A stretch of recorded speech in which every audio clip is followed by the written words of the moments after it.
I will say that I did have a very interesting experience with the chill last night. Okay, I'm live streaming right now, so if you don't mind sharing that publicly, or it's up to you. All right, sweet, sweet, sweet. Yeah.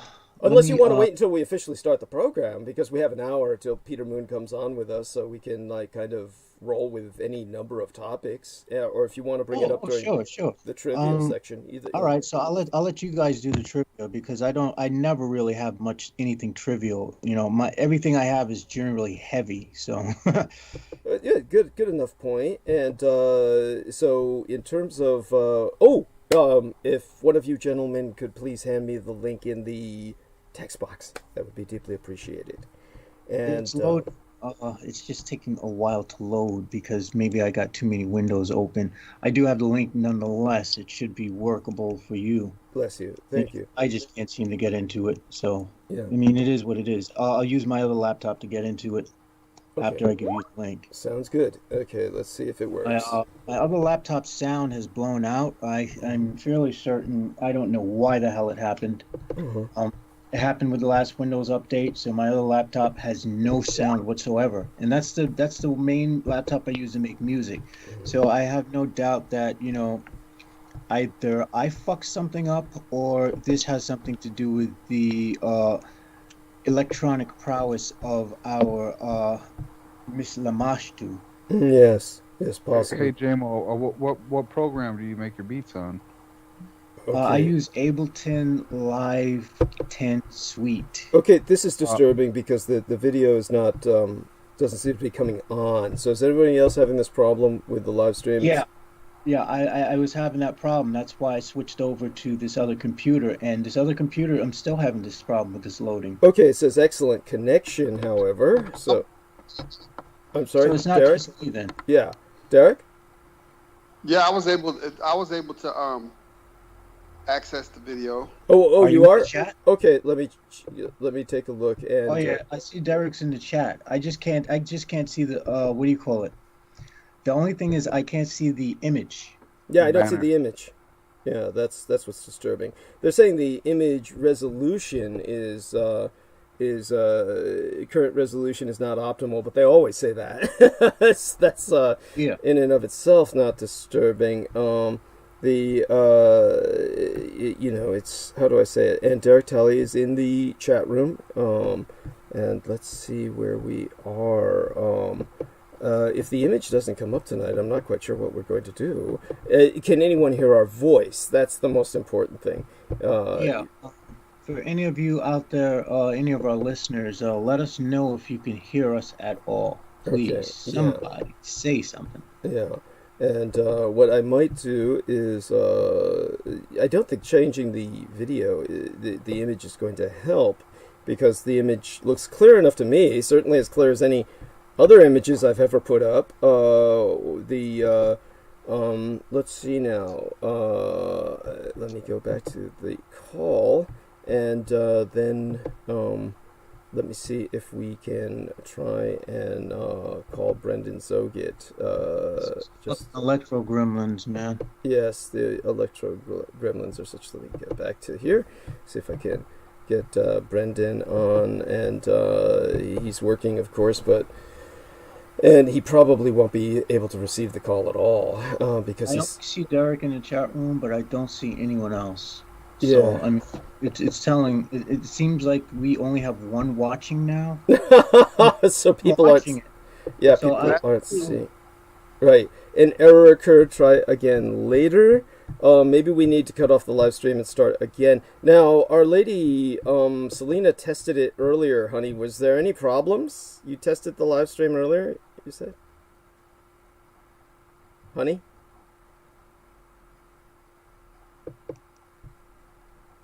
Okay. Um, we are getting a lot of rain in New York, so it wouldn't surprise me if if we start to have interference, Uh-huh. because we are getting the entire East Coast is getting hit by Hurricane Eta right now. Right. Well, I mean, our Skype It's is working. relatively mild up here in New York. O- We just get rain, but Okay. it's still quite warm. It says we're live.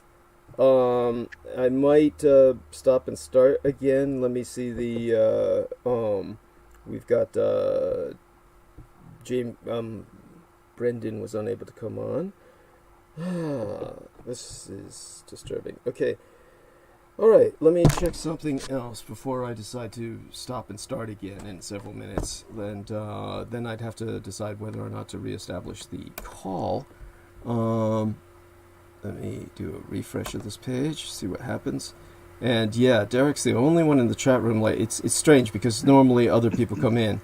And okay, so let's stop and start again. This is just eerie enough where I think that that's probably the best thing to do. Wait, Jameson Reese is in there. Okay, it's just you two. Okay.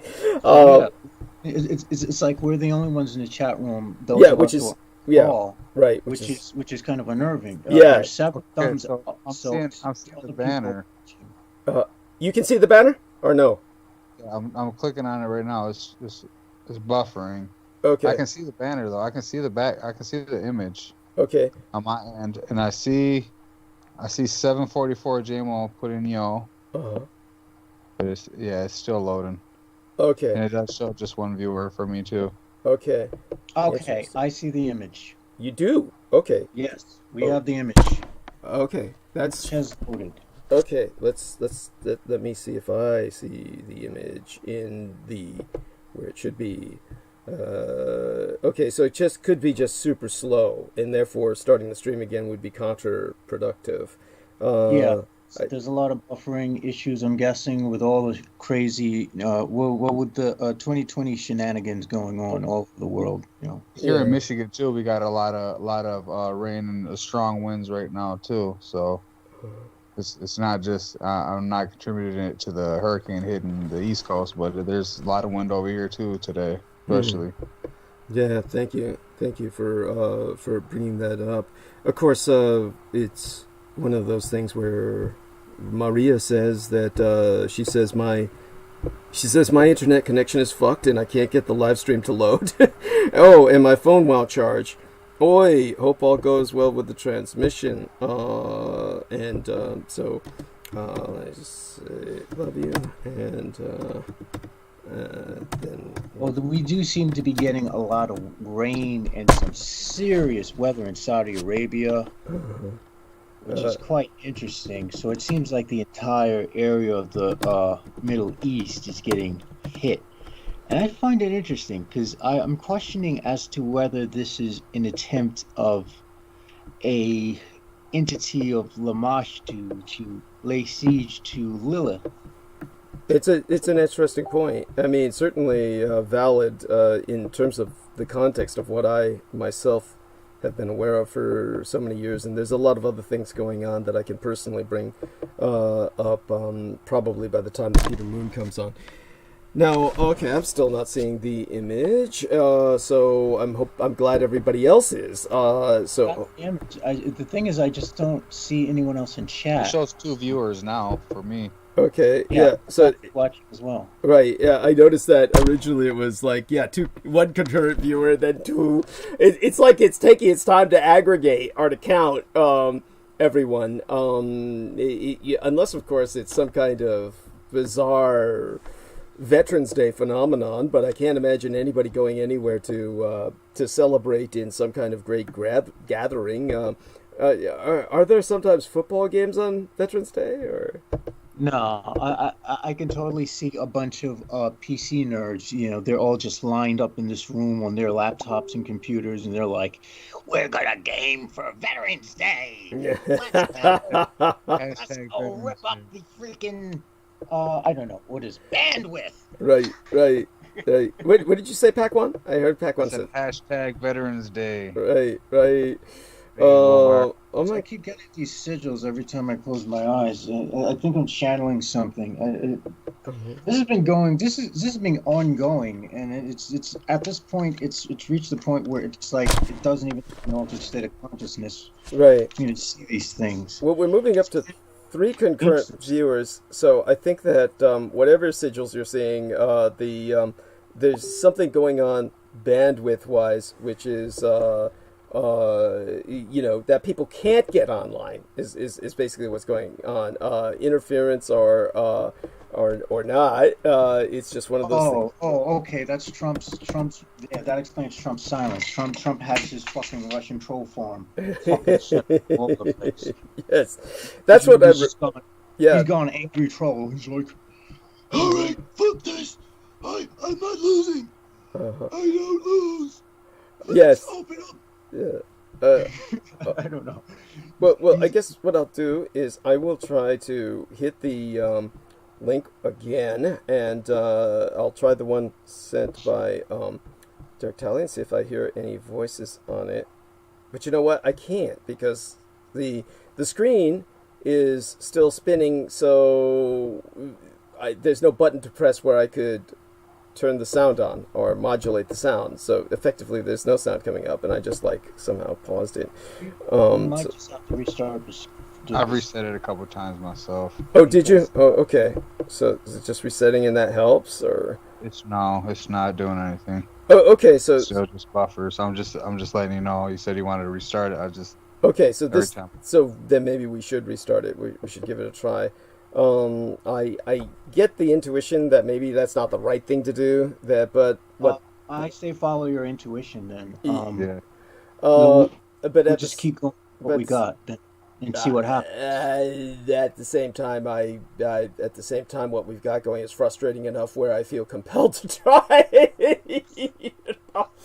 So it's just it's just too slow. It's just too maddening. So I'm hoping that a fresh start will do it. Now I know the good news is we don't seem to have a Skype problem. We all seem to have. What's that? It just started, Douglas. Oh, it did? It did? Yeah. Okay, for you at least. Okay, that's good news. And let's hope it follows for the rest of us. I'm going to reset the page. 5 watching, 6 watching. Uh-huh. Well, fuck, that's an encouragement. Okay. Connect streaming software. Okay, seems like it said connect streaming software, then went back to the picture, so something might be happening. I mean, by that picture, I mean just the spinning circle, so it's like... It's a snake eating its tail. Yeah, maddening. Snake eating its tail. Yes, very alchemical. And I wonder if what I have to say as far as whatever I concerns the Enochian thing might be triggering this. Because if that's the case, I just won't go into it tonight. We could do that for another night. It's bears giving it a thought. Yeah, that's it may be. Now let me reset this page. Hold on, let's see what's happening here. And oh fuck, weird. I see the image when I turn on the critical omissions thing, but let me see what happens when I click on live, and then it's just the spinning thing. So, weirdly enough, when I'm looking at the general, and we got 9 people, it says 4 watching now, but we got 9 thumbs up, so 5 watching now. In other words, people are finally able to get on the bandwidth, so we might be better off just waiting for a cumulative effect like radiation for it to kind of build up. Either way, let me see if it's worth sharing, if I can access the ability to share this. So I've been staring at it so long, I haven't been really testing out the ability to share it. Let's try that, because when I go to any of these links, they are frustrating enough where they there we are. Okay, share. And so I need to know if people can hear us, and so if people can report hearing us, that would be appreciated. I know we can hear each other, but can anyone else out there hear us? And ask the question in the chat room, please. Say, can anybody hear us? And let's see how please type something in the chat, those who are watching, if you can hear us. Yes, let us know. And otherwise, I will stop and start again. It looks like it's buffering now again. Again? Yeah. Oh shit. The only one who can hear us is probably Steven Outrim and fucking. Yes. Yes. Yes, it's buffering again for Okay. I sure. Okay. did. Then let's Now, I did send that New York State police report in. Okay. Good. So, Good. Yes. so, and I also did mention. I made sure to mention that this motherfucker has pedophile Yeah. it has pedophile stuff on his computer. Thank you. Thank you. That's what makes it so alarming that you got a family man involved with him now. So let's stop streaming and All start right. again. All junk mail says, "Hey, hi, Doug. Yes, can hear you, but no image." Okay. So junk mail. Okay. Thank you, junk mail. Oh my God. So let's stop streaming and start again, and let's see how this works Well, out. he says, but he does say we're audible though. I We, mean, we are audible. Okay. yeah, Maybe yeah. that's what counts more than the image itself. I Oh. think it does count more than the image, Okay. honestly. Okay. And so, Because if we try to restart the broadcast, we don't know how long that's going to take, and right. whether we're going to have the whole buffering problem again. Okay. So their Okay. intuition was probably dead on. Okay. Thank you. I appreciate that. So we'll kind of go with it. But everyone else keep me posted as to how your personal experience is going when you check into the video and whether or not you're hearing the audio. So okay, let's do what we can. And okay, so let me go start putting the links up. And I'm starting it much later than I normally do because it's so disconcerting. But all right, here we are. All right. Yeah, this buffering shit going on with YouTube is not cool. Yeah, no, but I guess we And should this be. is this is pushing everyone to go on TikTok, Yes. and while they're going on TikTok, they're pretty much just giving all their information to China, which is like really Yes. Yes. not smart. It's like a we're zero sum game. Yeah. Yes. And so let me tell everyone now live and burning bandwidth. In the meantime, everyone, feel free to talk trivia for a few minutes. All right, trivia. 2020 seems to have some. 2020 seems to have some shit movies coming out. Nothing catches my interest. I can't remember anything I saw on these trailer teasers that they had for movies that are coming out. So I was just like, oh my gosh. Okay. Hollywood catching has myself. run out of creativity. And what was that, Pac? I've been catching my, I said I've been catching myself watching a lot of older movies. Like I watched one from like 1968 with Vincent Van Price the other day Oh my about God. vampires and shit, and it was just like pretty much him and clearing out all these dead vampires all day. Oh, And it was right. an airborne plague. It was an airborne plague that took over the world, and he was a scientist. Him and his colleague trying to find the cure or some shit. But yeah, Yeah. it was like this is more interesting than anything going on anymore. It's always the same shit. Right. What you're talking about was the original cinematic production of I Am Legend, which was it might have been and it was based on the novella by Richard Matheson. Vincent Price. That was the inspiration, of course, for the I Am Legend that was later done by Will Smith, I believe, starring Will Smith. Yeah, but the original one with Vincent Price, I don't know how the Will Smith one ended, but the original one with Vincent Price was true to the novel where he's killed at the end of the film. Correct?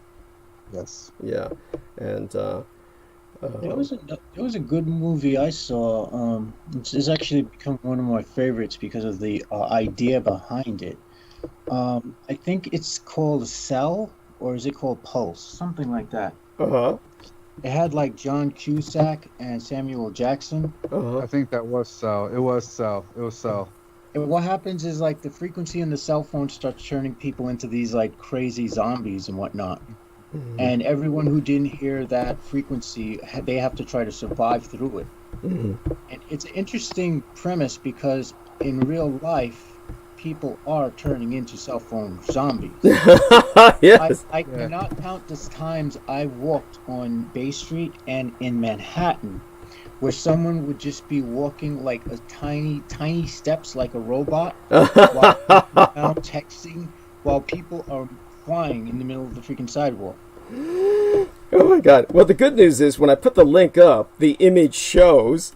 Yeah, and we're getting people in the chat room who are saying they can hear us. Okay. And so how many people? Just one or more? More than one? No, one, We two. have Sticks Move says, see, I can hear y'all. Chris Collins says, I can hear you in St. Paul.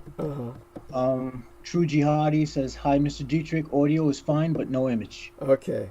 All right. So hopefully the image Says, I think YouTube might be down. Other lives are not responding. I Okay. don't know what that.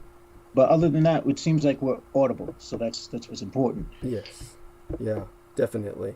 And so Well, watching YouTube than watch TV anymore. Who watches TV anymore? Just watch TV. yes, that's right. Parents, older people. Yeah, older people watch TV. I for one, I try not to watch anything. I've been so exhausted when I've come home that I've just fallen asleep. Yes. I've reached the point where, and a lot of this I know has to do with the withdrawal symptoms of the dextromethorphan reduction. Yeah. Yeah, understood. As that goes down, my temper goes up. Right. Well, definitely, that's understandable. It is the top of the hour. I can't believe I actually got the hyperlinks up. We actually beat the clock on that. And so I do want to thank everyone for their patience. I see the image! Oh my fucking god, I see the image! Oh, shit. Oh, I'm ecstatic. I'm fucking ecstatic. That's delightful. Okay. I see the image. It is, I hope everyone's as happy as I am. This is better in sex. It's not. It's not. There are actually quite a few things better than sex. Well, no. Well, for me personally. Yeah, that's the drugs talking. Such as a spell getting a result and finding out that person that you put a death spell on has committed suicide. Oh God, well that's delightful. Let's make that work with the right parties and yeah. So I'm being facetious. I'm joking. Understood. But there's no worry in being honest about that. The law can do nothing about it. In fact, the law encourages it. Yeah, pretty much. So So it is now 2 minutes after the top of the hour. We are unbelievably after one of the tensest, moments in fucking history. We've got the image going, at least where I can see it. And so what I am going to do is refresh the fucking page again because I just fucked it up by refreshing the page on one of the screens I was looking at. And I probably can't get it back, but there we have that. So the side earthquakes all over the place. Yes, we've got a lot of seismic activity this week. A lot of it. Yeah, something's definitely going on. There's as a matter of fact, there's way too much going on. And but I want to thank everyone for their patience. And I am just going to kind of start this very strangely tonight because I have no other way to start it. I'm just overwhelmed. I'm enervated. I'm totally fucking drained of energy. I committed to an enormous amount of responsibilities over the past few days, and they've just given me the concern that while I was dealing with so many of them, I might have contracted COVID-19. Now, there's nothing that would establish that, and it would take normally several days for something like that to manifest. So the best thing that I can do is let people understand how enervated I am. For those of you unfamiliar with that vocabulary word, that's the word that is most apropos for where I'm at, the space where I'm at right now. And drained, exhausted. So in terms of how I'll perform tonight, we shall see. but we will be bringing Peter Moon on soon enough at 10 p.m. In basically 9 p.m. in terms of Eastern Daylight Time, and we'll take it from there. Our young lady, Ms. Crystal River, was unable to join us tonight at the last minute because she was overwhelmed with professional responsibilities. So she is tending to that. Hopefully, she will be with us on Sunday, and that adds to the irony of the image taking so long to appear and maybe not appearing at all in some cases. But the one thing that I can say is we have 4 people with us who are going to hold the show till we have Peter Moon arrive with us as well, and these people are going to give us a situational update on what's going on in their lives, because that's very important. And we'll... Perhaps. I'm sorry, what was that, James? I'll go last since I started. Okay, that's fine. Thank you. And I'll start, of course, with the lovely lady Selena Khan, because I feel that she's being very demure tonight, but I do want to give her a chance to talk. And Selena Khan says Noreen back. That's always available. That's always available. We're not there just yet. But I appreciate that, honey, that reminder. And but in terms of what that would liven, always appreciate it. Yes, that's how would I say it? That would liven things up. Of that, I have no doubt. But in terms of what I do want to do before I turn towards everybody else, I do want to remind people that Gary States, the Veterans Administration Federale, was going to join us in the chat room tonight. I don't know if he's able to do that, and that may be him as States Moves, because that's spelled STYCS, which I think may be an anagram of States, and says who said he could hear us. So if so, shout out to Gary States. Jim says no vid or sound. Just tell him to be patient. Tell him to be patient. And keep hitting it and keep waiting. Keep hitting it and keep waiting, and it should arrive there. Let me say, of course, he's in Halifax, and I think we're having a lot of internet problems right now. We're all worldwide. I'm talking about, or at least nationwide. And Daniel Arola says, "Hi, I hear you all while I enjoy this barbecue out on the back patio. God bless you." Daniel Arola truly knows how to live. Chris Collins says, "I can hear you in St. Paul. Thank you so much." My shout out to the wonderful True Jihadi, who supplied myself with several $100s, $210 to be precise. Says, "Hi, Dietrich. Audio is fine, but no image." A little qualification here for people who get freaked out by the name of True Jihadi. True Jihadi uses that name, True Jihadi, because he's disambiguating the spiritual struggle from a militant struggle. So that's why he's using the term True Jihadi, as in a spiritual jihadi, in which he's coming to terms with his spirituality. That is... We should qualify that in saying that it was the CIA who co-opted it and turned it into a militaristic terminology. Well, in the postmodern sense, that's undeniable. But in terms of the original sense, it's one of those things that could go either way. Traditionally in Islam, it was one of those things that is a nuanced phrase, and it can be used like the term crusade. Okay, so True Jihadi says, "Thank you, sir. Bless you." True Jihadi, Allah be praised. And so aside from that, All Junk Mail, hello to All Junk Mail, wonderful individual. And basically with that, I will turn my attention to the dedication for tonight's program. By the way, when everybody starts talking and giving their situational updates, I'll finish my sandwich and provide myself with hopefully enough calories to power me through the next 12 hours. And because there is still far too much to talk about, and when we are finished with what Peter Moon and I will do, then it's going to be a kind of lesson in civics again tonight, because we are still obviously not out of the election, and we may not be Yeah. out of it for quite some time yet. Now, I want to dedicate tonight's program to someone I not only did not know personally, but I never knew of them. They were brought to my attention by my son, who, of course, is very yet on the edge, or the bleeding edge, the cutting edge of many, how would I say it, just events items when it comes to the alternative lifestyles community.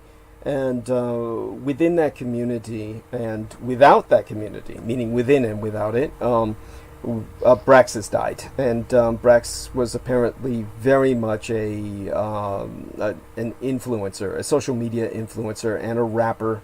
And I don't know if, as a rapper, Mr. Derek Talley has heard of this individual, and I still am not quite sure that Brax.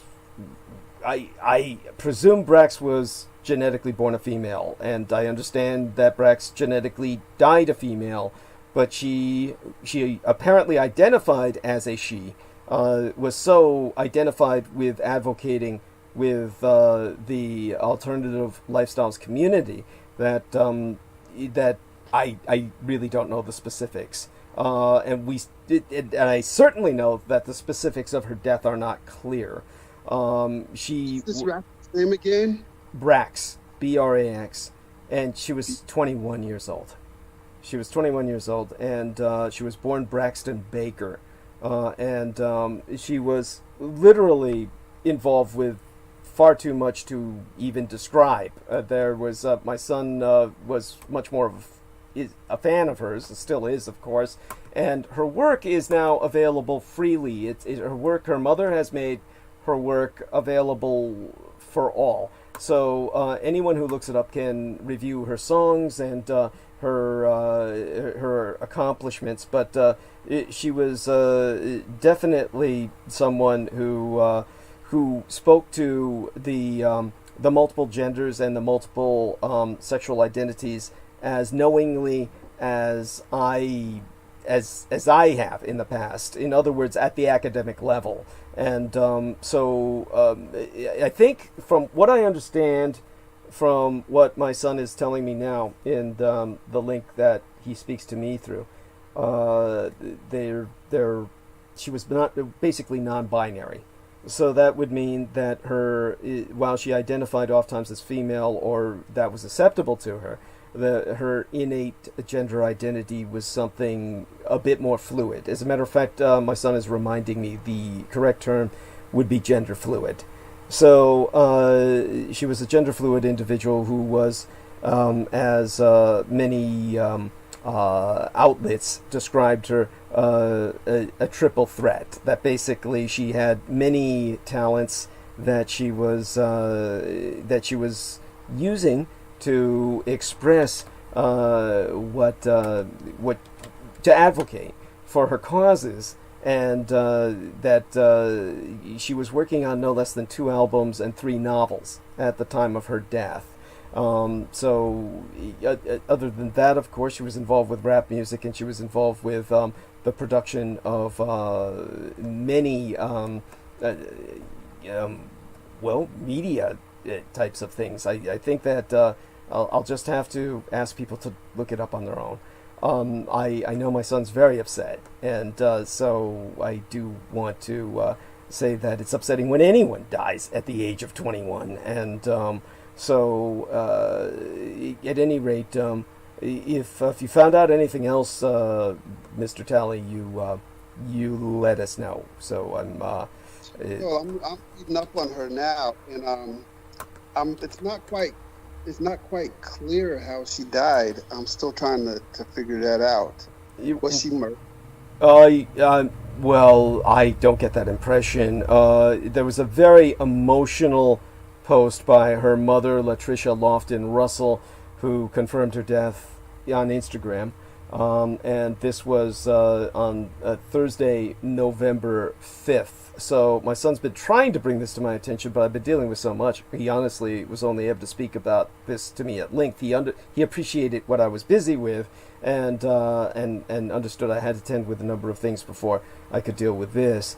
But he sent me the Instagram from Latricia Lofton Russell. He sent me a link to the Instagram. So Braxton Blue B. Baker, a quadruple B, has basically the mother to read what she says. Our angel has ascended. At the time of her ascendance, she laid in sacred form. There were no scratches. There were no bruises. Her internal and external being was completely pure. It was a spiritual release. God retrieved the angel he loaned us. She had about I can't help but think of a brain aneurysm. conceivable that there's Brain aneurysm can do that, can kill you abruptly. right. So the best place to look is Instagram. If you look on Instagram, you'll see Latricia Lofton. So Latricia Lofton, who herself has over 5,000 followers, I believe, close to 5,000. Her daughter had 10,000. These are actually comparatively moderate numbers. So she was, even though she was emergent, you would call her an emergent social media maven, and she was just comparatively unknown.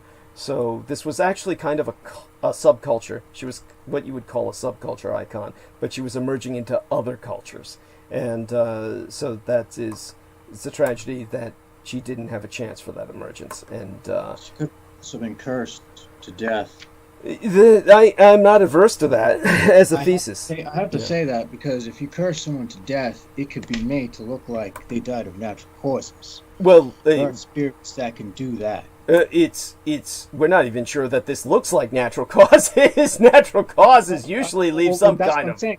What I'm saying is that there's nothing natural about someone just not waking up the next day. Thank That's you. what I mean. Thank you. I agree. So there are entities who I guess advanced practitioners can use to do that kind of thing.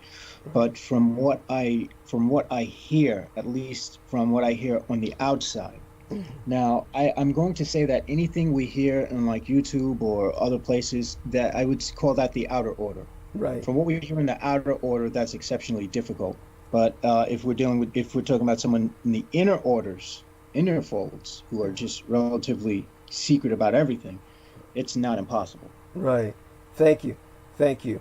And by the way, Daniel Arola says, I remember the story about a taxi cab driver whom Douglas Dietrich rode with many years past named Jihad Bakla. Bakla is a Tagalog, or a Filipino word for homosexual. So that's interesting. So the guy literally had that as a last name. Whether that was intentional or not, or that's just what his name would interpret as in the Philippines, as someone who was very likely a Muslim, that's got to be a burden. But so many people are telling us, specifically Her Spectrum. Thank you, Her Spectrum. Mwah! Shout out to she. She says something is wrong with YouTube app, or just YouTube period. Can't watch any video. It says something went wrong. It's not only this live chat, nothing works. Tried to find something related to Diablo 3 previously. So Her Spectrum is a gamer. And she says, previously before going here, it did not work. YouTube doesn't work. Not possible to watch anything. I'm in the United Kingdom. So she's across the Atlantic, and if they're fucked and we're fucked, this is worldwide. Jim Davis said reload it 7 times, no sound or video in Nova Scotia, Canada. Yeah, and UGVAR Ugvar 101 says, I think there is a wide problem at YouTube. So yes, so there we've got that ascertained. I'm sorry, I'm laughing at something Selena said in the private comments about tonight, and she's not talking about Brax. She's speaking of something about the YouTube and just how fucked up it was. By the way, I don't know if she wants me to do this. I'm sure she would not want me to do this, but it's funny. We were trying to monetize the YouTube channel, and Google owns YouTube, and we were trying to deal with AdSense, and AdSense went into my bank account and withdrew $400 essentially. And that was something that I did not authorize. We had not established anything for them to do that, so I had to, among my many responsibilities, go to the bank and ask for them to get the money back, which they actually did for me. And so because it was not an authorized transaction, they considered it a theft and had to shut my debit card down, and they're issuing me a new debit card. This is just among the many things I was dealing with over the past few days. But one thing I want to do now is get to all of you. So let's, now that everybody's aware of the general situation concerning Brax, I will try to do a little more reading of what my son is sending me, and I'll be able to say a little more about who this transmission is dedicated to tonight, because honestly, as gender fluid as she was very attractive, and honestly, it's very sad. I don't know if you've seen any images of her, Jameson. I know Derek has, and at this point he must have.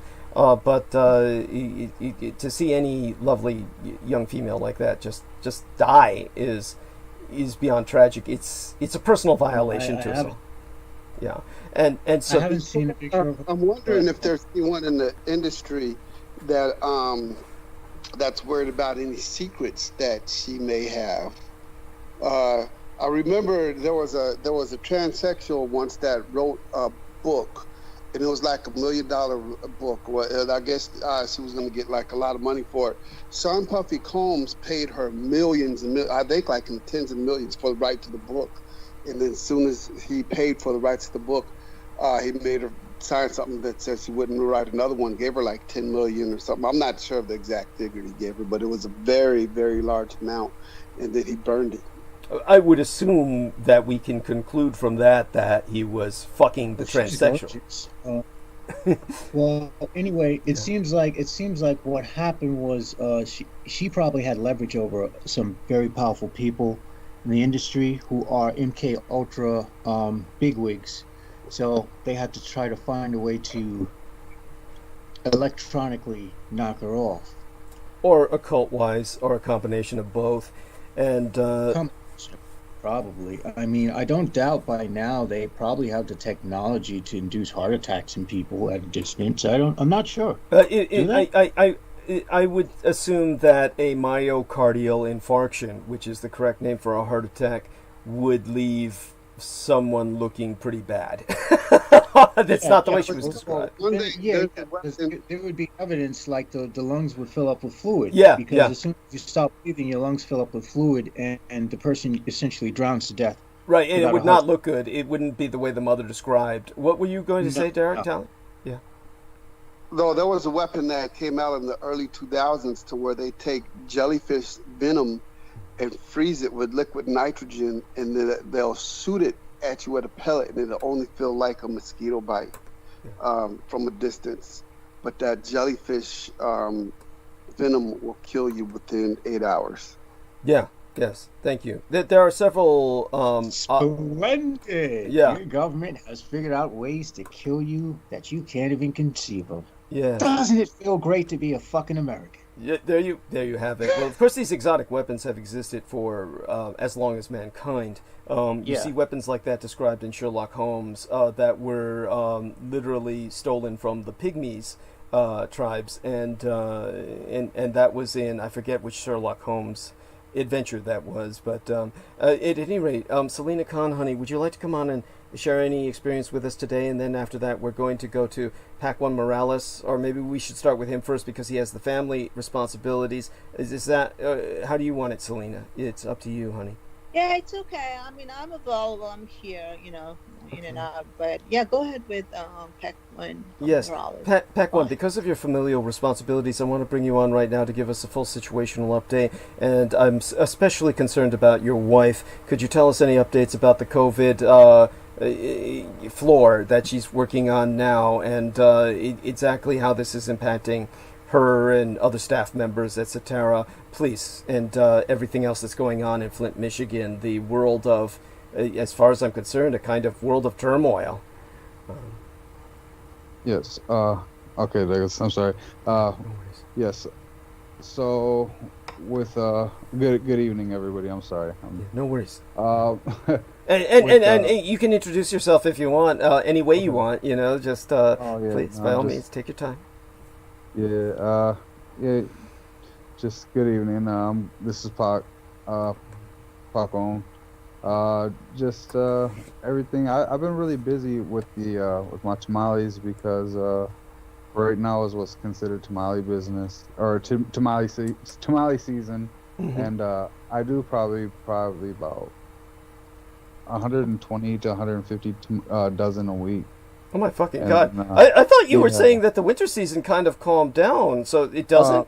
What? Well, with my food truck, yeah, I parked my food truck, and but I do tamales all year round because I do a lot of tamales for like a lot of the restaurants around here. Mm-hmm. And so like I just doing that, and then my oldest daughter, she's in virtual school because we're not going to send her to school, and then I got my newborn and my son. So usually between that, it's like it's a pretty busy day for me. And then my wife, she's at the hospital, and they turned her floor into a COVID floor. And I know probably like about four people she works with have contracted COVID, and that's been intense because and what's crazy is because they're all around each other, their break room, and everything. So it's almost like well, they still, I guess they're making them where they're N95s, and a lot of people don't know the difference between like the N95 mask and regular mask is are the regular surgical masks that you see people wearing, like the blue, like filtered ones or whatever, those are for sterile environments. Those aren't necessarily, I mean, they it's protecting a little bit, but like it's really not doing the job. Like the N95s are the ones that they literally fit them to your face. Like there's specific sizes that fit to your face or whatever. So they have to wear those. And they have to wear like a whole, almost like a hazmat suit, Right. And then they have like a plastic shield over, and then they have their regular mask, whatever. Like if you want to wear like a, the big popular thing now is like designer mask and shit like that. So I guess these nurses torture themselves with two masks on all day. I use two masks when I go out as well, as did my medical cosmetologist V. So we all have that kind of consciousness about that. Jameson says the same. So please go on. Yeah. Yeah, well, I know, and it's crazy too, because like when she calls me, like she'll call me from work or whatever, she'll call me on the Spectre link, which is like the hospital phone, but she'll be talking to me and it'll sound like she's running upstairs. I'm like, are you okay? What's wrong? I'm like, shit, you sound like you have COVID, not because it's funny, but No, I get it, yeah. And she's like, no, she's like, having this mask on and all this shit over my face, and she's a smoker. She's like, it's hard to breathe, and it's like all day, like they don't take their mask off all day. And she's at the point where now she's eating before she goes to work. Well, she wakes up about 5 a.m. and she gets there about 6:30, and she only eats pretty much once a day because now with COVID she's scared shitless, so she won't even eat at work. And that it's not just her, it's a lot of the nurses. So you have these nurses that, and in my eyes, they should be getting paid hazard pay, because I mean they're frontline. Like this shit, if it's what the media and the government, everybody tries to make it seem a pandemic, which I'm not downplaying it because that's what it is. These nurses should be making more than what they're making now for dealing with it, Absolutely. And they all day long they could go without even half the time being able to go to the bathroom, holding your going to the bathroom your whole shift, 12-hour shift. And then now it's not an option if you get mandated, which it means oh, you just worked 8 hours. Well, guess what? We need you for 4 hours or possibly another 8 hours because we're short on nurses. Like you have to work that, and if you say no, you get pretty much I don't know after how many, but you get terminated. Like right now because of what's going on. Like you have to work. If they tell you you have to stay, you have to stay. And these nurses, they're not. There's a whole other hospital my wife works at, there's 2 hospitals in Flint, and one's Hurley and one's McLaren, and the hospital McLaren, they don't have a their nurses don't have a contract right now. Oh, you know. Yeah, and so these nurses are on strike, but what people don't understand is, because they took an oath, these nurses, they strike on their days off. They strike, you know, on their lunch. They strike before they come in an hour, 2 hours early before their shift to strike. They stay an hour or two after the shifts to strike. You know, like, and it I don't know, man. I just feel like, you know, these nurses, they have unions. Like, I hear all the politics, you know, like I hear everything. And like my fiance, she's part of what's it's called a professional practice, and it's like a group of nurses from each floor or whatever, and they pretty much come in and they sit down with like an educator, and they talk about, you know, what's going on, like the pros and cons, you know, just the things that are faulty with the nursing situation, or, you know, whatever's going on in the situation with the floor, you know, whatever each floor. So they come up with solutions and stuff, and how to motivate nurses and stuff. But they just, it's really sad, man, because they're part of unions and everything, and it seems like nobody really backs anything anymore now. You know, even these unions anymore are just pretty much paid just to take money, I guess. I don't know. Right. It's crazy with the nursing game right now. You know, for all these nurses who put their lives on the line essentially every day. You know, and not only their lives, their families' lives. You know. That's true. That's true, because go on. Yeah, please. No, just to be completely underpaid, you know, or, you know, forced to work overtime. You know, it's good if you're struggling, but, you know, everybody has families too. I don't know. It's a crazy the nursing thing. I'll tell you what, they talk about, like, having, you know, being married to a cop, or, you know, date, you know, whatever. Yeah. Being with the nurse is just as much, you know, because, man. Very much so. Yeah, it gets crazy sometimes, you know, especially being out here in Flint, you know. I'll segue into that right now with it, unless you want to talk about anything from the hospital specific. No, I'll be covering health later tonight in Arc of Narrative for obvious reasons, because we're, as you know and are painfully aware of, the COVID is spiking, the hospitalizations, and we're heading into the winter wave, and your wife is going to be in the thick of it, and it's like being married to a frontline soldier in combat, quite seriously. But only this combat is it's on the home front. It's the enemy has invaded, and they're defending the family hearth while the enemy is here, and this is why the family is under threat, because the nurse brings home these diseases, and the entire family is exposed, and that includes the children. With many situations, doctors and nurses cannot live at home with their families. They don't feel that they can safely do so, so they live in hotel rooms. And they've been doing this for months and months by now, and this may go on for another year. So this is where we're at. If anyone has any delusion that, you know, oh, they've got this vaccine now that's 90% effective, I'll put that to rest later on tonight when I speak of that, as why that doesn't mean anything. So yeah, by all means, I understand, and I want people to please maintain Pac 1 Morellis in thought and prayer at all times. And I'm just so glad, though, that you're able to keep yourself occupied with the tamales and whatnot. The food industry, of course, requires its own hygiene, and I'm sure that that's impacted you and the way you work as well. Yeah. Well, for the most part, I have all commercial equipment and stuff, and so, like, I can pretty much just go out, turn on my stove and everything out, and my trailer is all, you know, electric, so it doesn't really affect me as much as you know, a lot of other people, because I don't have direct interaction with a lot of people, you know, or anything like that. So, like, whereas I'll do my tamales, I'll go and I'll deliver them, I drop them off, and, you know, I get the money for the tamales, and I put it in a bag, a bank bag, like a zip up bag. And I have them put it in there, and then I leave it in there for a couple of days. I'm not really in a rush to grab it out or anything. No, but I'll tell you one thing.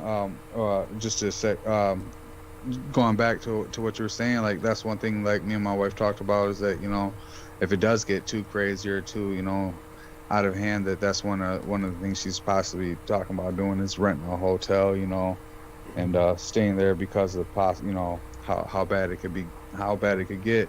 And another thing about this coronavirus is that it's not just your typical like it's there's different they've seen it different like versions of this virus. Like it doesn't just have to be what you see where people are in respiratory, people are asymptomatic, they're just carrying the virus and they might have a headache or just a backache, or they might have had diarrhea for 2 days, or they may like they're seeing all sorts of people with just like there was a psych patient who was addicted to heroin, who came in and they thought she was having withdrawals, and turned out she had COVID. Yes. Like just like there's all sorts of different just people who come in with just headaches, or just like I said, there was someone who came in that didn't even have anything wrong with them. They took a test because that's what they're having them do now at the hospital, and they had COVID. And that's why like a lot of things with like my wife's been saying and stuff is like we're going into these rooms and sometimes they haven't been tested, and then they'll be tested, and then we'll find out they have COVID, and we've already been in and out of their rooms. We've already taken their blood pressure. We've already been exposed to everything they're in there touching and stuff. This COVID isn't just a respiratory infection. That's like one thing that I would like to tell everybody too. It's not just respiratory. There's a lot of different things, a lot of different symptoms people have. They don't just have to have respiratory and breathing issues. It could be a headache. Some people just have headaches. There's so many people in my city right now that have tested positive for it, and it's been all different symptoms. Yes.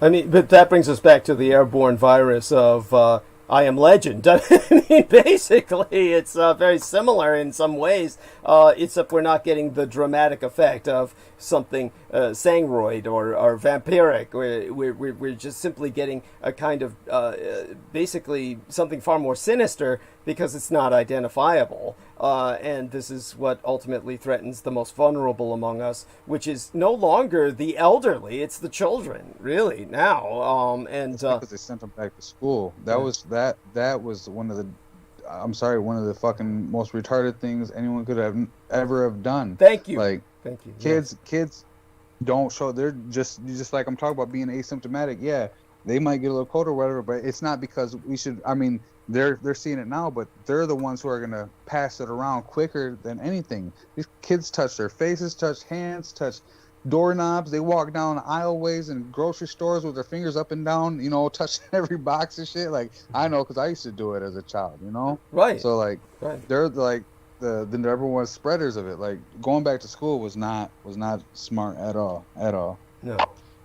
No, they got an F for that. That was it was disgusting. There's no other word for it. And all of this was at the behest, of course, of the president at the top, insisting on this to make it look as if everything had gotten better, and just which doesn't make it better at all.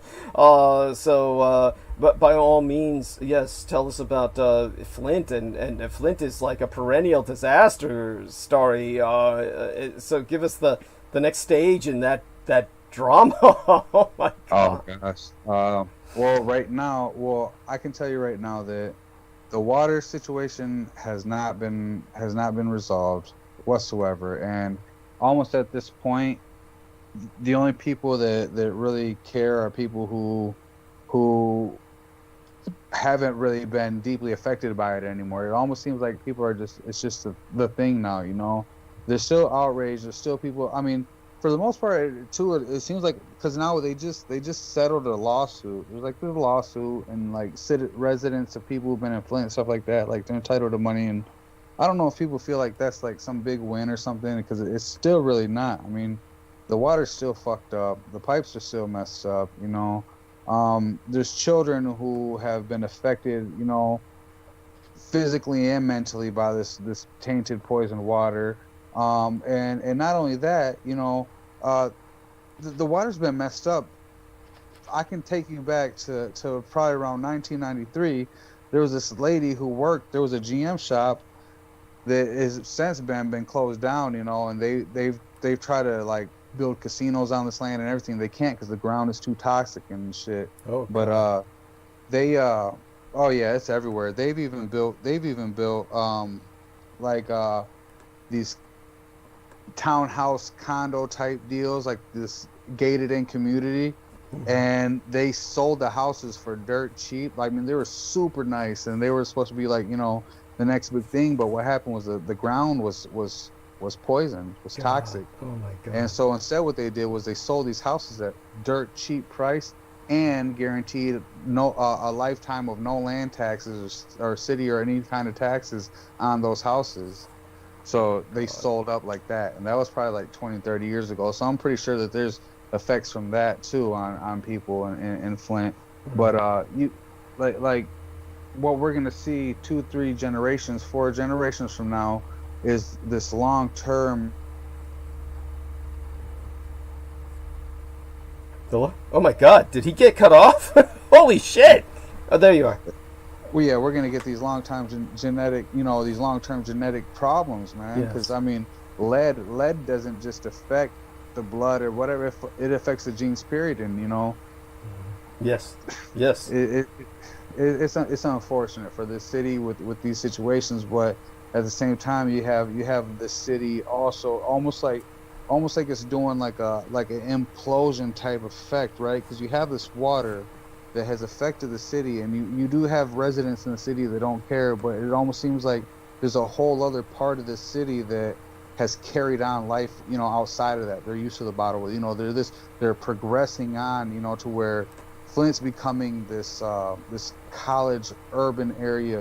We have a U of M Flint here. That's like University of Michigan, which is a college in Ann Arbor here in Michigan. Well, there's a U of M Flint also, and then there's Kettering University, which is like a school of engineers and stuff, and they've bought up a whole large portion of the city and gentrified it, and redid it and upgraded it and stuff like that. So there's this part of the city that's almost like it is a good thing, but at the same time, it's almost like it almost feels like everything's being whitewashed, like there's no one's really truly taking care of the problems of the citizens. It's almost like the whatever's thriving out is making everything rot itself away on the outside till it pushes out and fixes everything from within. A super large portion, I'm talking 150, 175 million dollars that has been donated to Flint to be revamped, redone, has been all on the riverfront, waterfront, downtown. Pretty much like a facelift for the city. But yet our water purification place is still fucked up. Like they were pouring chemicals to clean out the water that was going into our pipes through the floorboards. They weren't even going to the baths or wherever they're pouring it through the floorboards. That's just how deteriorated and fucked up this place is. Like there's no, until you fix the inside, and then that's where the water's going in to be purified. You can't expect to fix pipes and not to be flushing shit back down the clean pipes. Right. Oh it's a sad story for people in Flint. Like I said, it's to the point to where you'll have these families who 8-9 years now will be living off a bottled water, who own their home, and someone comes and say, hey, I'll give you $5,000 or $8,000 for your home, and they're going to say sold. You know why? Because that's enough money to get the fuck out of here and relocate somewhere else. Right. And they'll take that chance and restart somewhere. And meanwhile, you got these people like Kettering is one of the main people, one of the main like portions that are buying properties up, not because they want that house, they want to buy square blocks. Because when they buy square blocks, it's worth more, because they can build these communities and sell them at $150,000, $180,000 a house, and people are going to pay that because the person next door and behind them and across the street all pay the same amount of money for these houses. Meanwhile, these residents who built the city and established everything, that, lose it all. Right. And what started as a boil your water advisory because there's a possible E. coli in the water turned out to be, oh, we've been pumping lead through your shit for so long, and you may have problems now, or your kids might have problems. Animals, you know how many animals, like people's pets here in Flint, have died because some people are just too dumb, I guess, and give them fucking tap water. Right. Oh my God, that's just awful. And it's so sad. There's no describing it. This is like it's worse than a third world nation. You wouldn't get this in a third world nation. It's something that's indescribable, a true horror story. At any rate, what about yourself? Do you plan on living there the rest of your life? And it's funny because I have this much passion and everything about Flint. I'm probably like 3 minutes away from Flint. Like couple right turns out of Flint. Yeah. But the pipeline that I get my water from comes from Lake Huron. Right. It comes from a whole different water system, whole different filtration system and everything. Right. That's just where I'm at. But I hate Michigan. I really do. Yes. I hate Michigan, but I love my city, and that was one thing. Like the culture, everything in Flint there's so many people and so many things in Flint that impact the world everywhere, and just so many great people that we go places, and people know where Flint is, and it's crazy. It's small or whatever, even before the water situation, and I like being here. I like being here because of my family and just people I know. But I think if something good came up somewhere else and there was a better opportunity, I'd probably take it. Right. Just for the fact that, man, my bones can't take these winters, man. I was about to say, oh my God, I don't even. Come on down to Tennessee. Come on down to Middle Tennessee, Pacon. I know you said you was coming to Nashville to visit. Yeah. Make sure I have off when you come and visit, so we can hang out. But as far as your wife's job goes, here in Middle Tennessee, we've got some of the biggest hospital systems. The Ascend, the St. Thomas Baptist, all those are out here. The Vanderbilt, and also they got a real nice food scene. So you and your wife could slide right in down this way. Yeah, that'd be great. Right. Well, we'll definitely appreciate that. Now, do me a favor, Pac One, and I want you to be kind of on call tonight in a sense that I'd like to indicate to you, just keep watching your text. I'd like to indicate to you that if a time I want to bring you back on, that I want you to be able to come back on with us. How long will you be available before you have to go to sleep? I'll definitely, what I'm going to do, Douglas, is I'll go on mute and I'll just stay. I'll keep one ear in, you know what I'm saying? And if, whatever comes up and I start falling asleep or something, I'll just chime in and let you know. Okay, thank you. I appreciate that. Right. And that way, so that way, I'll try and bring you on again later on tonight when we start talking about a subject that I think might be relevant, and appreciate your input at that time. I just want to point something out about what you said about Flint. Is it possible that instead of selling these houses to people, instead of buying up this land to build houses on, maybe they would sell it to like industrialists? Well, that's you could build like chemical plants and shit on blocks. Yeah, for sure. Well, they have been selling a lot of land lately, and Flint actually, and it's funny because Flint had a stake in like this big portion of land out towards like towards the outer mitten, like over by like Erie or whatever, and they just sold a huge chunk of that. The city of Flint did. So like there are people, like I said, there are special interests, and there's been a Lear company that's popped up. There's all sorts of factory companies that you'd be surprised. I'm talking about like you're driving through the hood, J-Mo, like you're driving through the hood and you take a left and you'll hit like you'll hit like this little strip of these brick buildings. Like there's no windows on them, but like they'll be all like shipping like there's one place that manufactures makes like special types of like compressors and shit like that, and you know like and they ship things all over like this fact like little important little places, man. Yeah, what I'm driving at is this is I believe that they poison the water on purpose. Oh yeah, so yeah. they can No, for send the sure. residents out, and so they can sell it all to industrialists. So growing up, what they did was they switched the water system over from the Detroit water system over to the Flint River. And let me tell you something about the Flint River. For years since I was little, people would they would pull bodies out of the Flint River. They'd pull whole cars out of the Flint River. There was, you know, all the factories would dump their sledge and all this shit directly into the Flint River, you know, like for years.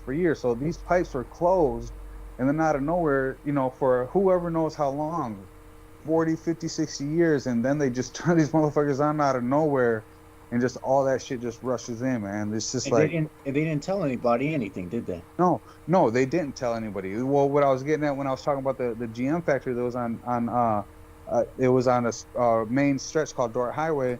The lady, she worked for GM. She used to be in charge of washing off the car parts. You know, like she was, or not washing off the car parts, testing the water that they would wash the car parts off with, and she came to them and said, "Hey, this water isn't clean enough to even clean. Like, it's not sterile enough to be cleaning these parts, and they kind of like shrugged her off. Was like, "No, we're just doing it. Everything was getting rinsed out anyway, whatever." And she like took it. She took it all the way out to like the head GM place over their heads, and they fired her. They discredited her, fired her, and they knew, and that was back in 1993. And that's when they first found out it was a GM factory, that started the shit, that the water was bad here in Flint. Shit. Yeah, so I mean, you have.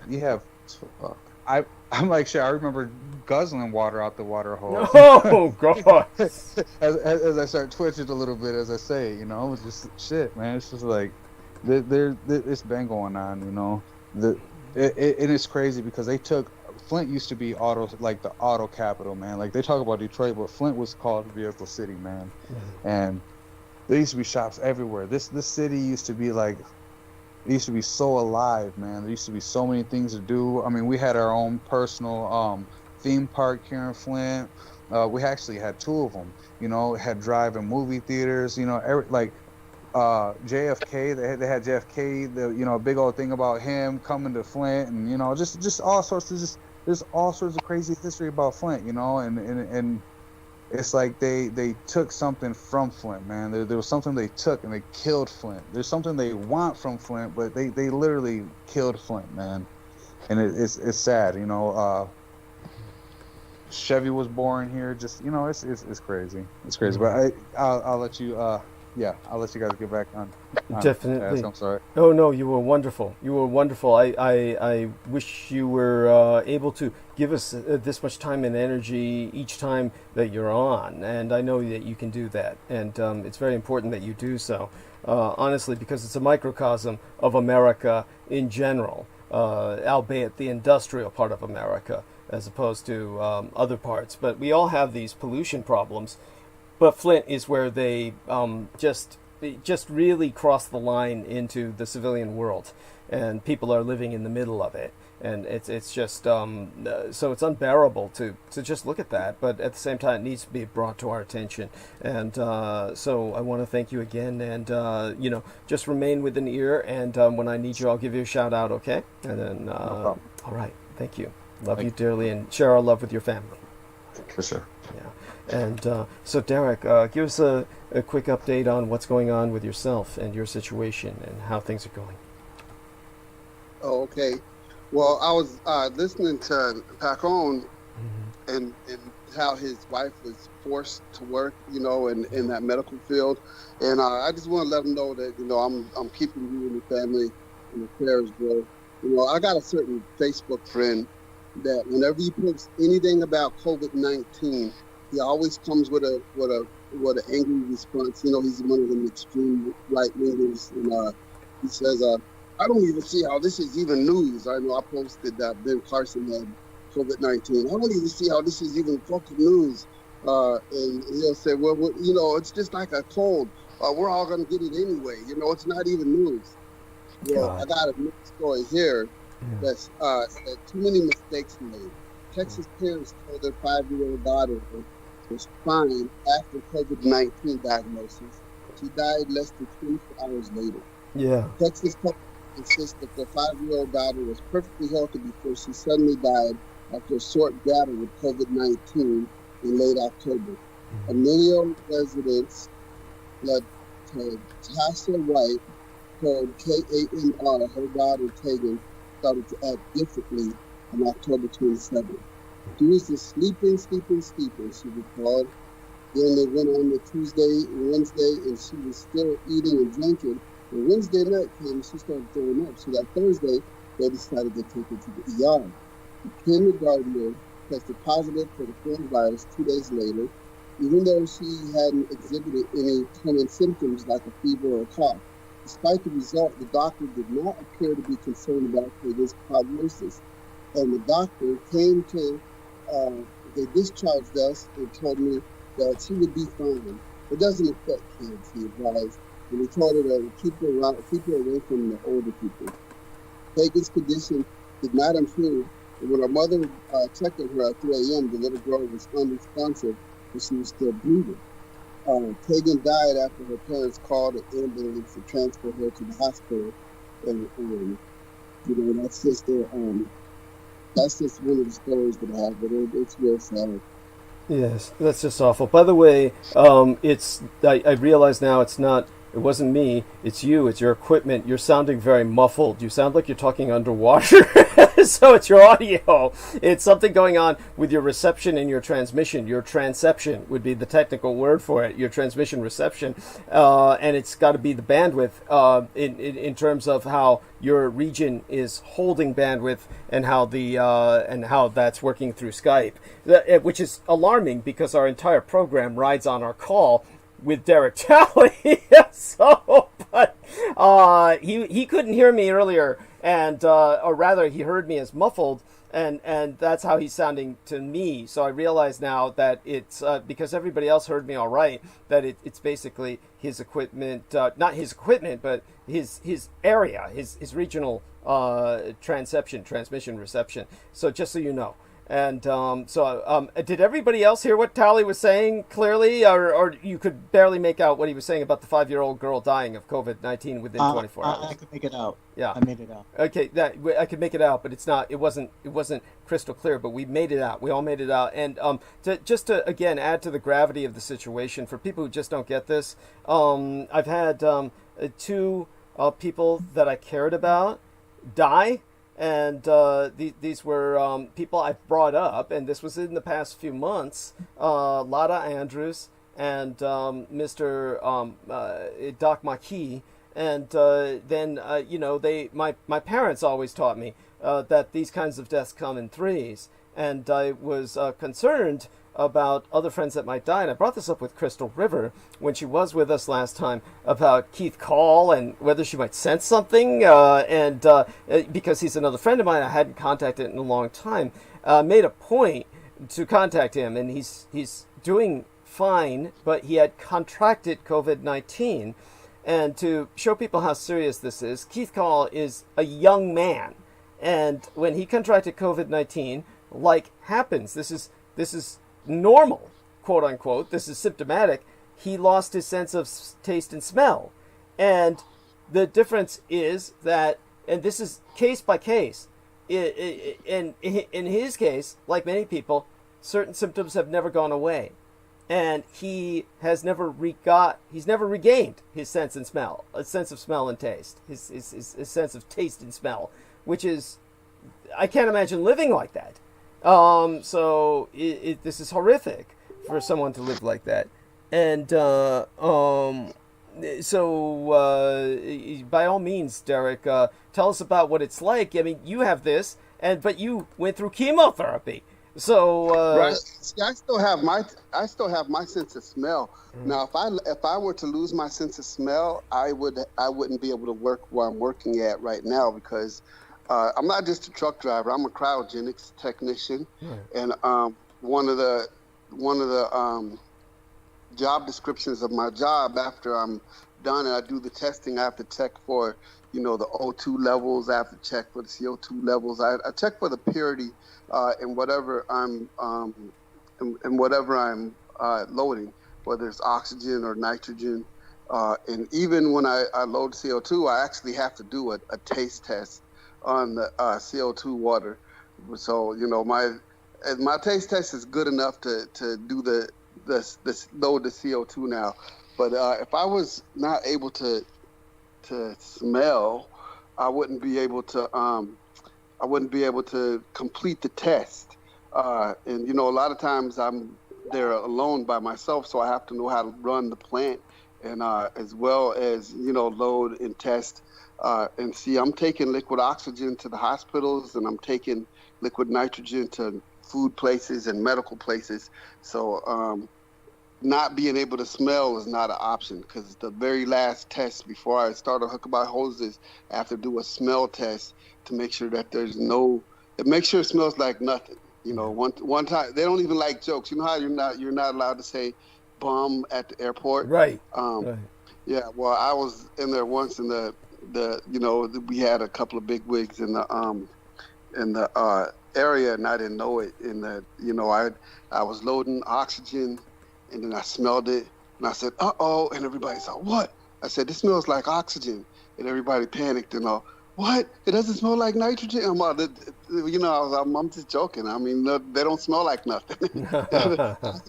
Oxygen smells like nothing, and nitrogen smells like nothing. So they don't even like jokes. They want you to be able to do that test and be serious about it. So I wouldn't be able to work if I couldn't smell. And luckily, I do got my taste back, because I need my taste for the CO2, and I need to be able to smell, because when I'm at the CO2 place, there's a danger of ammonia poisoning, and because we actually get our CO2 from a fertilizer factory that makes the nitrogen fertilizer for the farmers that the farmers put in the ground, and there's the other different chemicals that they make off of that chemicals and fertilizers, like the DEF fluid that they make over there. But the CO2 is a byproduct of them making other products, and we're right next to another plant that we get our CO2 from.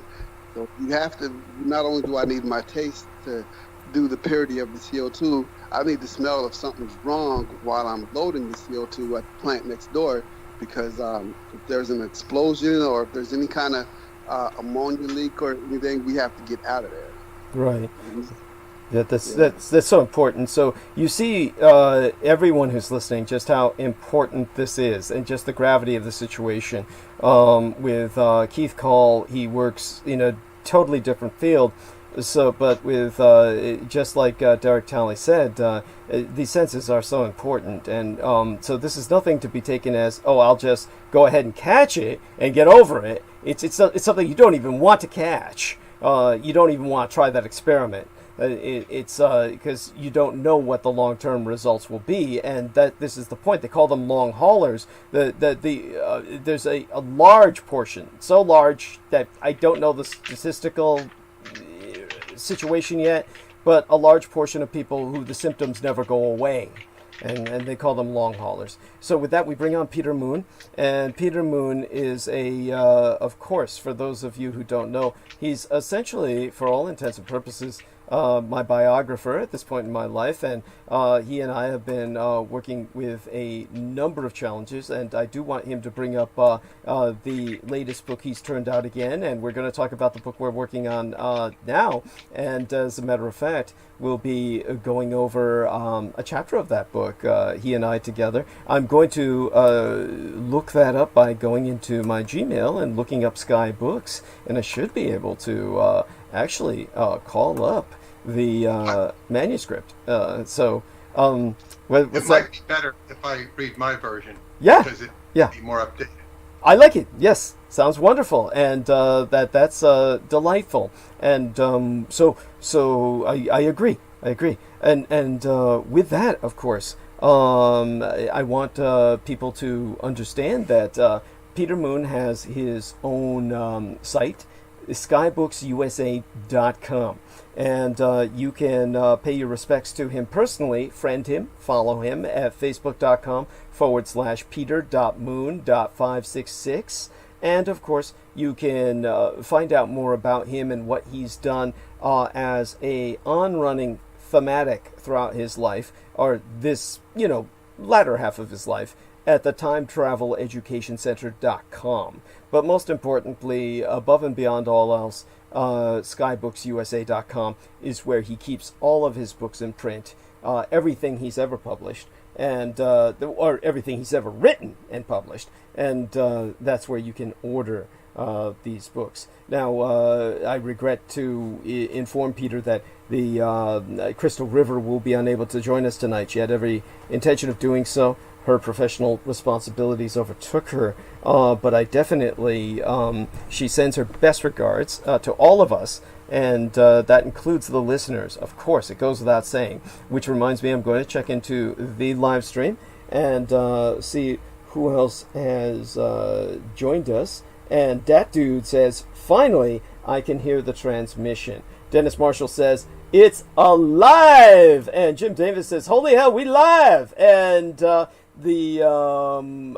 Spectrum in the United Kingdom says, but only sound and image, no live video across the Atlantic. So Jameson Reese says, good, great to hear. Thank you all for your patience. Thank you so much for that, Jameson. And so I want Peter Moon to understand that we brought him on at the right time, because had we brought you on an hour and a half earlier, Peter, you just would have been involved with us in many of the frustrations of what seems to be a worldwide bandwidth issue. And this was going on in many other... It was just going on everywhere. People were trying different channels. There was it wasn't even specifically a YouTube problem, I believe. There's something going on, and either we've got some kind of magnetic storm or solar flares. The first thing that comes to my mind is space weather, but it could be something else. Who knows? But just difficult times. Our sun has gone into another phase, so it's I can't remember what they call it, but it's when the solar minimum of some sort.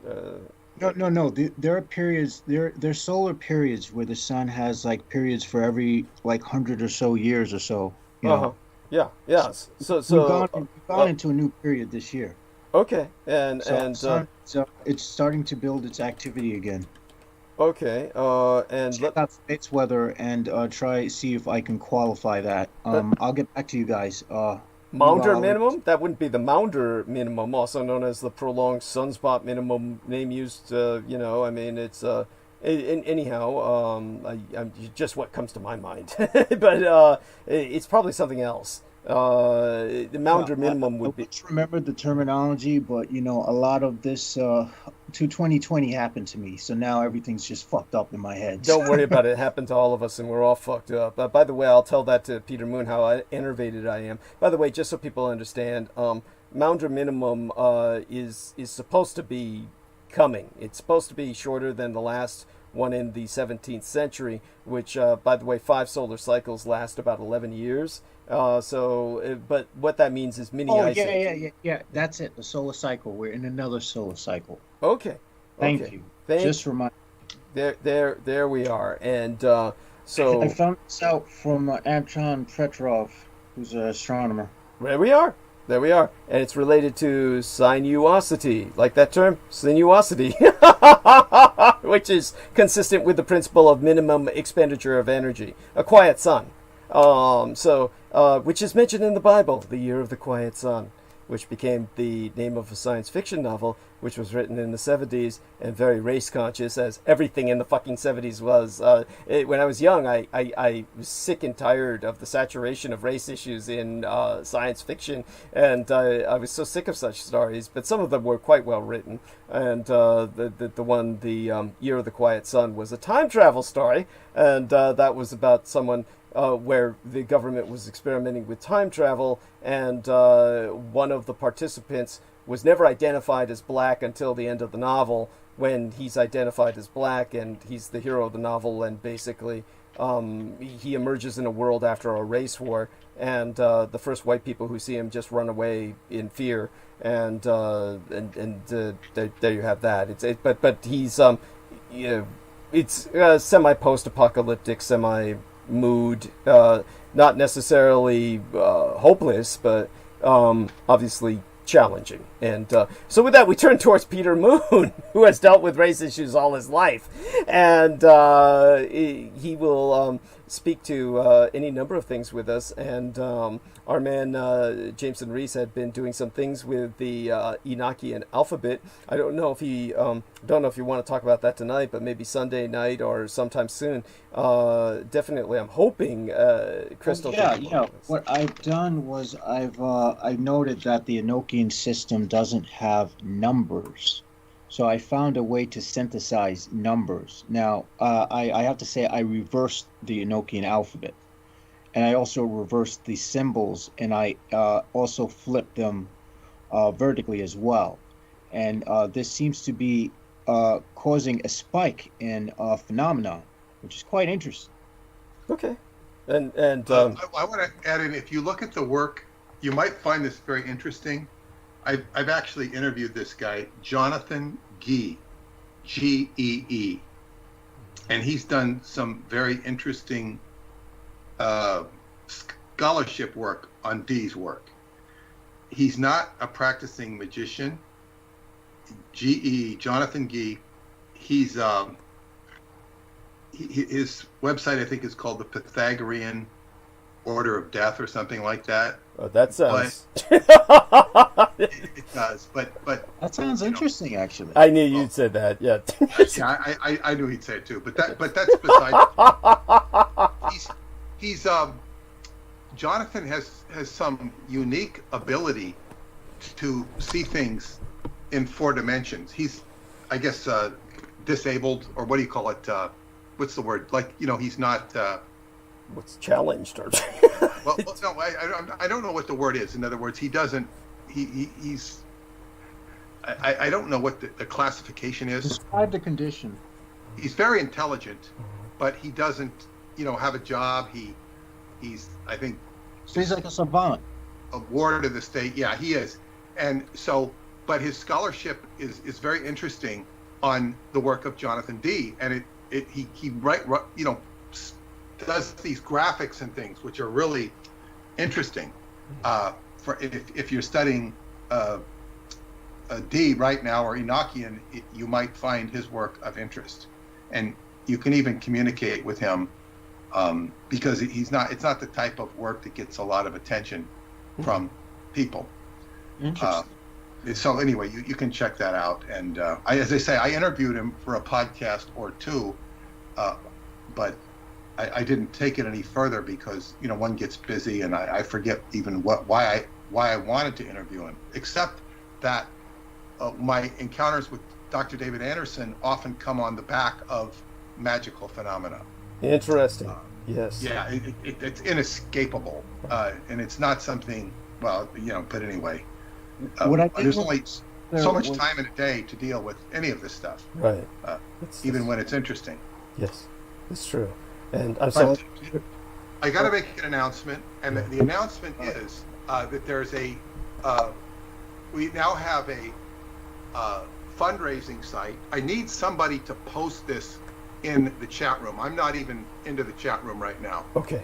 Yeah. I'm just connected through Skype. So and you, Douglas, know the site. So if you could post this in the chat room, it's urgent contribution, professional studio supplies for Douglas Dietrich. Thank you.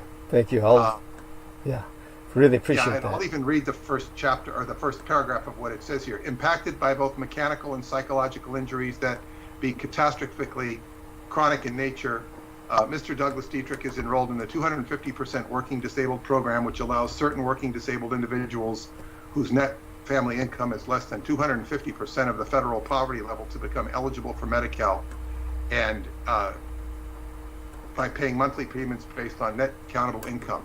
This enables Mr. Dietrich to receive the constant medical care he conditionally requires to functionally survive. It also means you can contribute to him, and so that he can upgrade his studio and whatnot. And the link is on there. It's a goal of $5,750. $25 has been contributed thus far. Yes. So I invite everybody to help contribute to Douglas's cause here.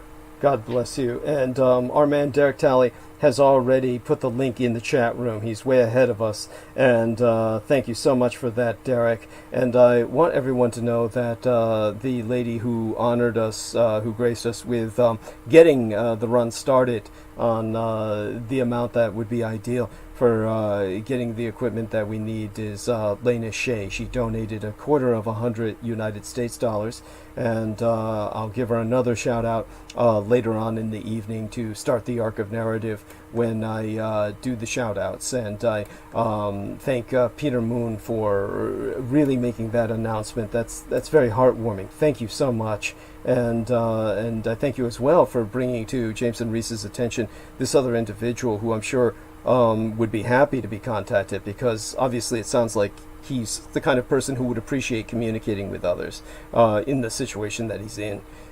So with that, Peter, tell us a bit about what's going on with yourself. We can talk organically a little bit before we go into the chapter reading, or do you want to start with that first? Well, I'll just mention, I don't have a lot to report. I've been very busy with Skybook's business. Yes. With the renovation project. Yes. And even started to work a little bit today on my Qigong course, my Qigong mini course, which it takes a minimum amount of time to do. Like if I could get, about 4 or 5 days in a row, I could probably finish it. And maybe I will. But in any case, But by the way, you said something I was curious about when you were talking about interviewing that individual on a podcast. There's been several people who have tried to seduce you into starting your own kind of program like mine, like your own YouTube channel or your own kind of show, so to speak. And I know that that's basically almost in a sense beneath your dignity, really. But no. Let me say this. I don't know that seduced is the right word. It was a psychic reading I got. One of my good friends, Joan Roth, had for my birthday or her birthday or somebody's birthday. She from one of her best friends, she got a reading for me, who said that I would be doing a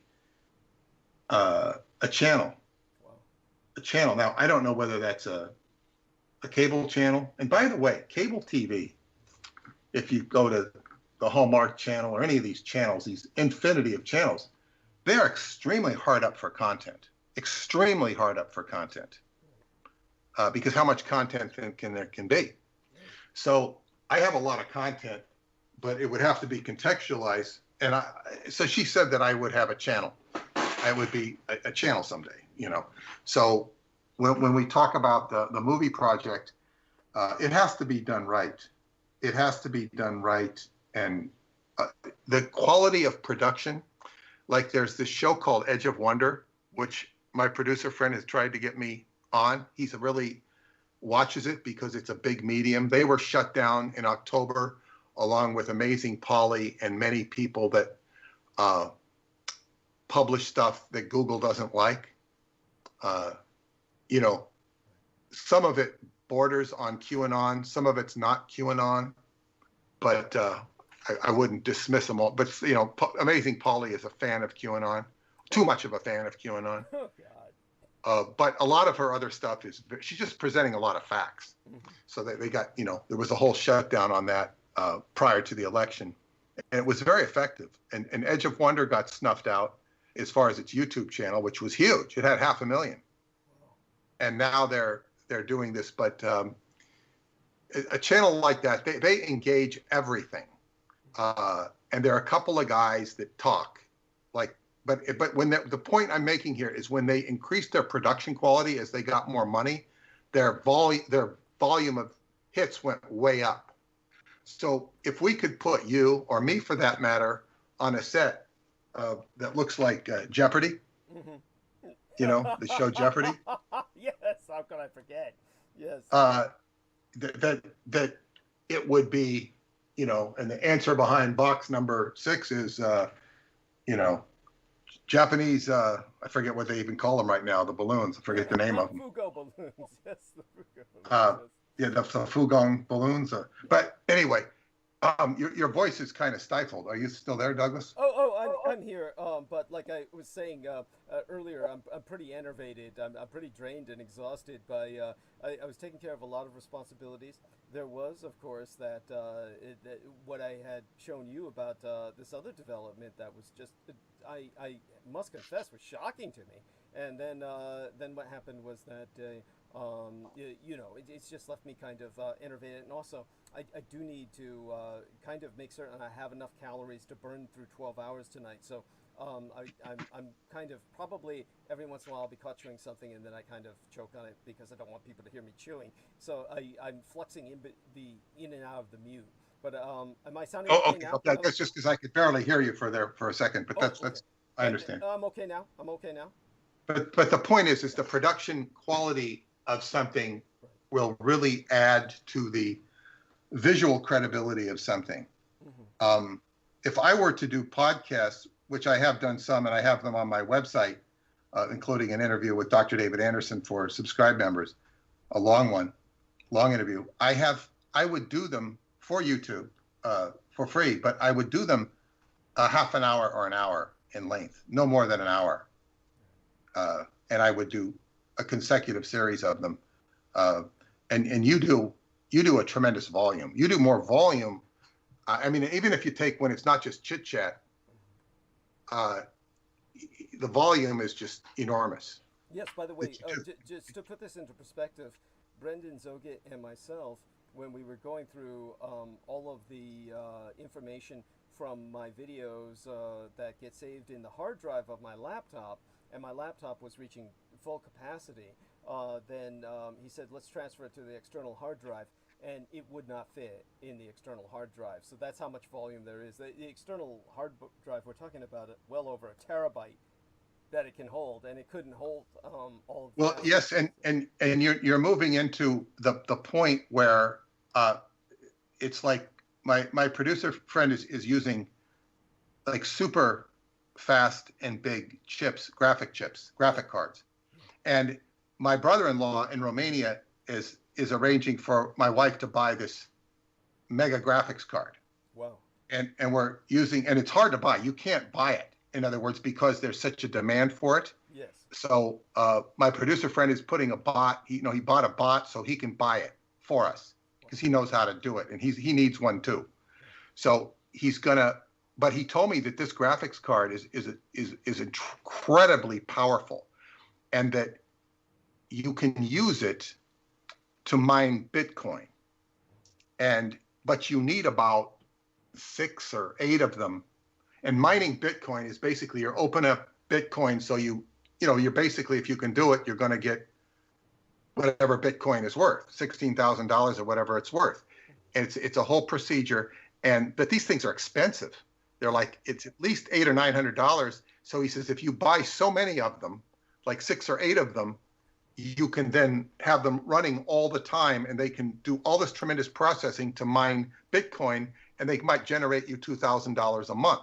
Now, how long this will last is another question. And of course, you have to know what the hell you're doing. It's not like you can just go buy this stuff and make that money. You have to learn how to mine Bitcoin.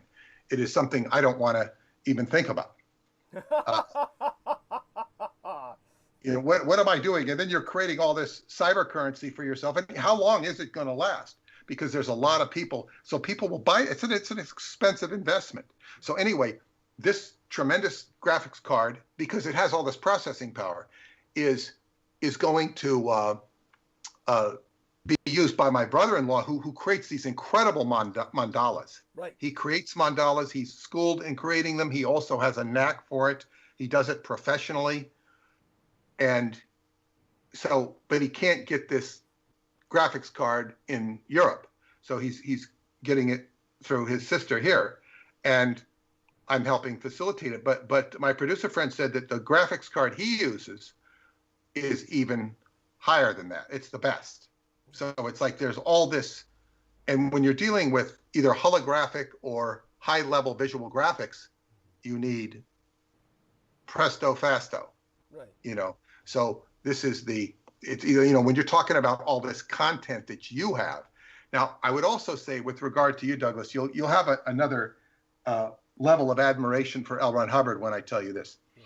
L. Ron Hubbard went from the year he started in 1950, began to record his lectures. Right. And he recorded his lectures, and they would become preserved and sold. But over time, they would be assembled.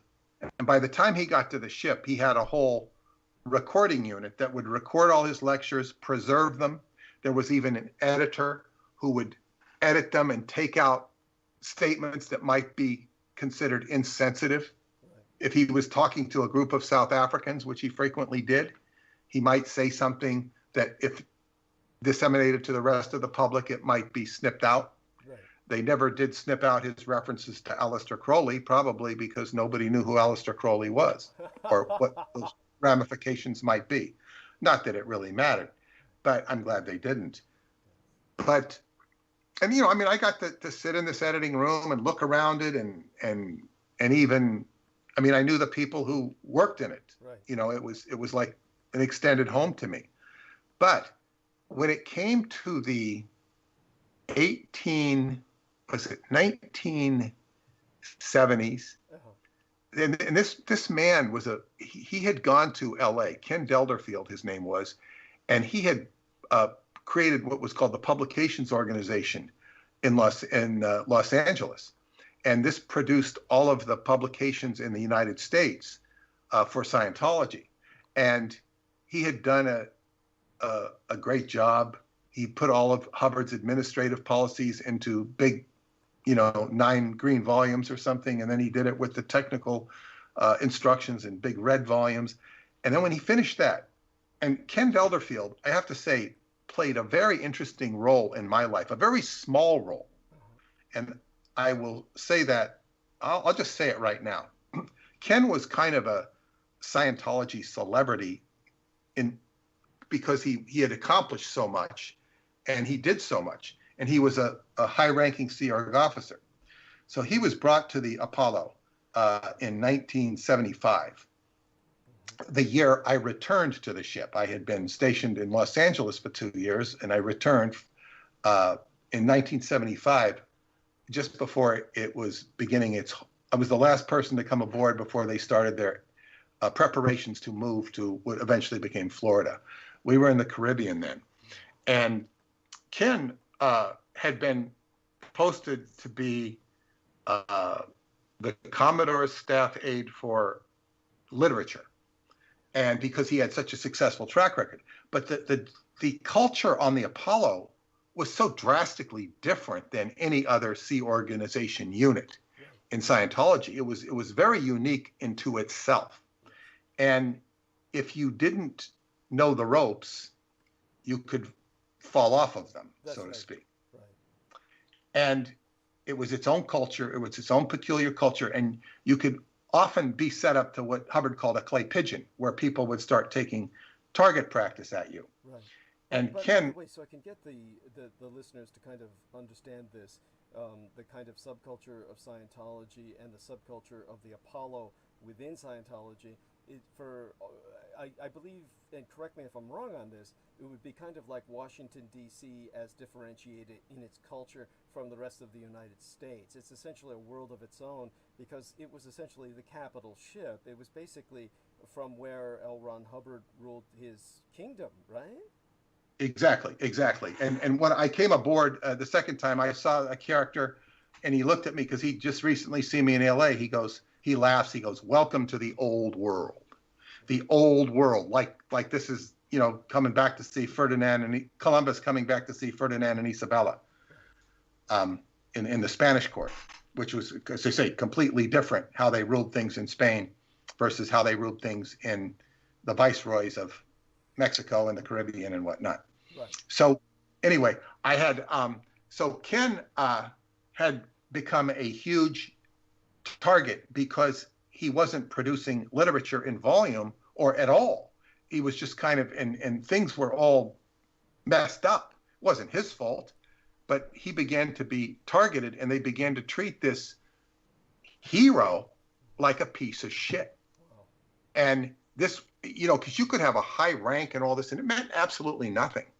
It could mean something, but it just meant nothing if you weren't doing your job. So he became a target, and I was, at that time, I had been posted, taken off my job illegally by one of these executives who then had me working in we just call it the marketing bureau.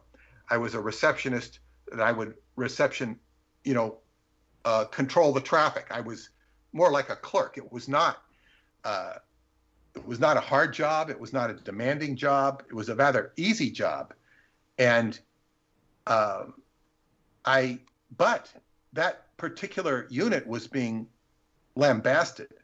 And I remember laughing when Hubbard, and they did not think it was funny. These people were under severe pressure. And Hubbard sent one of his messengers down and presented a baby bottle to them. Oh, my God. A baby bottle, because he said, you guys are like infants. And I thought it was funny. I was laughing. Nobody else thought it was funny because I was not the target, Right. I was not the one screwing up. It's funny when it happens to somebody else, yes. Well, I was so much in sync with Hubbard, though. I was in sync with Hubbard, and I knew these people were not. They were just messing up. So I remember they had sent me down to wake somebody up in the middle of the night, or because we worked in the night. We worked slept from 4 a.m. to noontime. So I go to wake this guy up, and he's like freaking out. He said, I'm sick. He's like, you think he's in the Mutiny on the Bounty or something, still below. And I said, it's okay. And when I talked to him like a human being, he began to freak out in a good way. He couldn't believe I was talking to him and accepting him. He thought I was going to grab him by the throat and pull him out of bed. Oh, shit. This is the amount of duress this guy was under. And I was trained as a Scientology auditor or counselor, and I was, I didn't behave that way. And so in other words, he was just like, this is the kind of pressure these people were under. And of course, I was working right amongst them, but I was not under any such pressure, nor would I have subjected myself to. This was all self-invented pressure that was further exacerbated by group dynamics. And keep in mind, there were many group dynamics. There was groups within the groups. Right. So you could be living pretty and happy in one section, and you could be living miserably in another section. It was very, you can't blame anybody but the people involved in their own chicanery. Well, people create their own hells, and in the case of Ken, he's what many conventional psychologists or psychiatrists would identify as, quote unquote, the identified patient, the scapegoat, the person who becomes. Well, this was not Ken. This was another guy, Roy. Understood. Yeah. Yeah. But so Ken, I went to wake up Ken because they said, go get Gelderfield. Go wake him up. Go wake him. Go get him. I want him right here. Oh and God. So I go down to get Gelderfield, who I had, a definite amount of respect for. And I was, told to go wake him up. I woke him up, and he looked at me and he says, and he was very, I guess, measured. He was very gentlemanly. And he says, and he kind of changed my life in a big way at this point. He says, I will go. He says, but I want to tell you something, and I want you to know this. He says, I worked for Hubbard as his staff aide. Now, when you were a Commodore staff aide, Hubbard being the Commodore, you were on what was called the, I forget the name of the deck, not the Sun deck, but he had his research room at the top of the ship, and then there were all these offices that flowed from it with a hallway, and those were where his wife Mary Sue worked, his personal communicator, and all of his staff aides. And when you worked there, and so Ken was on that. By the way, in the conventional Navy, they would have called that officer country or officer territory on the ship. But go on, yeah. It was command officer territory here. Right. It was even more exclusive. Yes. It was the inner sanctum. And you didn't go up there. You just didn't go up there. Right. Eventually, I mean, I would have been up there on very rare occasions, very rare. And then as we moved, I did get to maneuver around there quite a bit. Even worked in one of the offices because it was empty. I got to see the whole chart of how the money flowed in Scientology. It was left up, and all of the way all the money flowed from this to that. It was a whole chart. Wow. But it wasn't that interesting. But it's just because this is people that had to deal with it on an executive level. But all that stuff was kind of just second nature to me. People make a big thing out of it. But so anyway, Ken worked up there, and he says, all the time I ever worked for LRH is what he called him. He says, never once did he ever disturb my sleep. I worked directly for him. I answered to him. And if he had an order for me and I was asleep, he would write it and have it put on my desk, and I would see it in the morning. He says, I want you to know that I was never treated with anything other than respect when I worked for Hubbard. Right. And what he was telling me is that he was not being treated by respect by the people that he was now subject to and that I was waking up on behalf of. So as a result of that impactful, heartfelt message to me, they later became abusive to me in terms of their actions towards me, administratively abusive, not particularly verbally abusive, not particularly, not verbally abusive, certainly not physically abusive. And then they did an auditing procedure on me, a counseling. It was actually a security check. It was not, because I guess it had been determined that I wasn't being utilized properly. So they began to investigate me, which was stupid because they'd already improperly posted me or positioned me. That's so totalitarian. I mean, but I didn't respect these people because they were operating off of incorrect policy and stuff like this. They were in violation of Scientology itself. Right. So I had this. They left me from a counseling session, which did not go well, and they just left me like these things there's an order to repair them within 24 hours. Yes. And I wrote to Hubbard and I said, they don't handle what they called them a red tag session. If it was called a red tag, like a red flag, if it went wrong, right. I wrote to him, I said, they don't handle the red tag sessions here properly within 24 hours. I thought you should know this. Right. And he sends down an investigation. He investigates the whole technical area. I see his technical aide down there and there. He's turning it upside down, and I'm snickering in the background because I caused the whole thing to happen. That's right. That's right. He responded to me. Right. He also ordered that I get my session repaired. Right. That's amazing. And I was happier than shit. Right. I got this fantastic counseling session. Right. Probably put me out of my body. But it was great. I wrote to him, told him how happy I was. Right. And that's and as a result of that, and the fact that I was not being utilized properly, I wrote a petition, not to him, but to his communicator, to be reposted in his personal office. And it was accepted. And that's how I came to work for L. Ron Hubbard, directly under his, in his personal office. Right. So that was, I was told, that he was okay. And I already knew who he was. I'd worked in the Sea organization for years. But this was how I developed my personal relationship, because I thought, and this put me above the, what do you call it? The shadow. Else. I mean, above everybody else. I did not have a high rank, but when you worked in that office, as long as you did your job, you were essentially seceded from the chain of command, and you were placed into basically a direct personal kind of liaison status with L. Ron Hubbard, who represented. Well, yeah, I had many people over me in that office, but it was as long as I did my job, right. I had insulated myself from all sorts of the frickin' frack. And that was made all the difference in the world. And how come my view on Scientology is so different? Now, it's not that there weren't other things to deal with of an organizational, and because many of the people I offended by doing that, that years later they came back and got their revenge. It didn't amount to much. But they did the best they could to try and get back, and it slings and arrows of petty intrigue.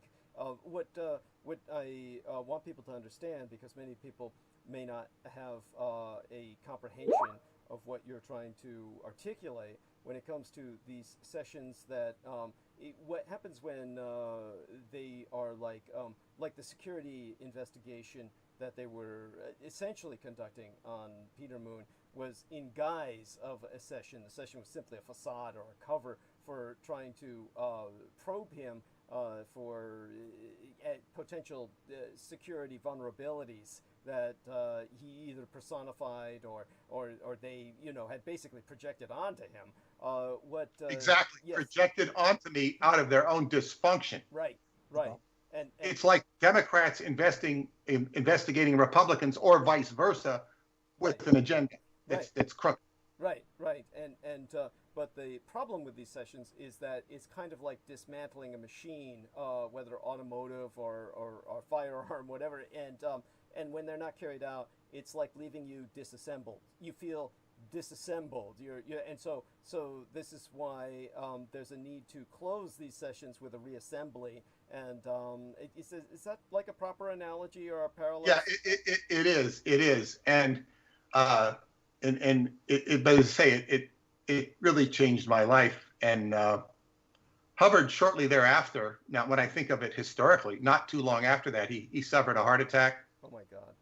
And was put in a hospital against his orders in Curacao, the island of Curacao, which is just, it's from Venezuela. It's right north of Venezuela. You can see Venezuela from the island. Oh, wow. And very interesting mix of cultures in Curacao. But he, including the Jewish culture, from Dutch Jewish culture, but he had a heart attack, and he was checked in with a hospital, and he recovered. And that was, I think, again, the real beginning of his health problems. Because then we had to leave the ship and go, because the ship was under target directly by Henry Kissinger. He was, oh my God. Yeah. He was telexing, the various countries. Don't let this ship in. Don't let this ship in. That's right. As a matter of fact, how would you compare that to, say, for instance, it ultimately, at the end of his life, Bhagwan Rajneesh was pretty much not allowed in any country on the surface of the earth. He was pretty much persona non grata, and Henry Kissinger was essentially doing this with the ship of the Apollo, the flagship of the Sea Org, the Sea Organization, or basically the Navy of Scientology, which was the pride of L. Ron Hubbard. And so he was trying to prevent L. Ron Hubbard from finding asylum, essentially. And of course, there's an entire geopolitical story behind this. I know that Peter Moon has gone into this before, but L. Ron Hubbard had tried to basically establish kind of a homeland for the ship and Scientology, the fleet, like a home port, Morocco or Mexico, and these on either side of the Atlantic were kind of the potential grounds that he was hoping perhaps to Scientologize the nations, in a sense, a kind of revolution, a kind of or evolution that would enable him to kind of have a nation, a home for him to establish himself in. And this is why I've made the comparison before between James Bond villains, inspired by this sort of level of grand strategic thought by a private individual that normally is not manifest in people outside of James Bond films. It's very difficult to find people who think like that. And so the fact that he almost carried it off in so many ways is incredible. And what, of course, the only thing that ruined it was the health. And of course, obviously, if Oh, that wasn't the only thing that ruined it. It was the I think he underestimated, like in Morocco, he had so much working against him. He had, the British intelligence, he had the Mossad intelligence, and the CIA. These intelligence agencies were huge in Morocco. well, he was not naive. He must have expected. No, but I don't think he knew the extent, because he had made great inroads into the king's entourage. We had the princess, the king's daughter, on the ship. We had all these Moroccan dignitaries. I remember I was in the kitchen. I did so many jobs that day. They ended up throwing me in the kitchen, and I was cutting ducks. I was just cutting ducks continuously. They were cooked ducks. Split the duck down the middle. Boom, boom, boom. Put it on a platter, and they were serving all these Moroccans. One of which was the princess herself. Amazing. So people understand this, and because most listeners won't. Morocco is very much a monarchy. This is where we're talking about a place where the title of king matters. It means something. The king truly does run the nation in Morocco. So when you have him on the ship of Scientology, this is essentially... He wasn't on the ship, his daughter was. Okay, so his daughter was, but nevertheless, his family was represented on the ship. This is actually incredible. And so... I think her name was Fatima, if I recall. Incredible. And not a particularly unusual name. It was the daughter of Muhammad name. Right. But you think, of course, of the Christian Fatima. Comes to mind. But yes, that was a Moorish site before it became a Christian site. Fatima. Thank you. Okay. And so in terms of her being on the ship, and then our man Peter Moon cutting up ducks for her and people with her in her entourage, this is like a piece of history that this truly is history. So I appreciate so much you sharing that. Most people. Well, yeah, there's another interesting. I was 19 years old at the time. Oh my God. But okay, so the king. Now, what had happened is Scientology and the operatives of Scientology, the people that dealt with the public relations, and I knew these people. I knew them all, or the important ones. And I even worked with one of the main guys in New York City years later, after we had both left the Sea organization. They had gotten into, there was Colonel Alfker.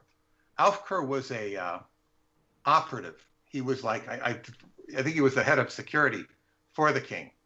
And he was the one who mostly was indulging Scientology. And he liked Scientology not because he liked the philosophy or the religion.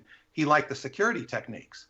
And they were teaching him how to interrogate individuals in the government to see if, they were safe and they could be trusted.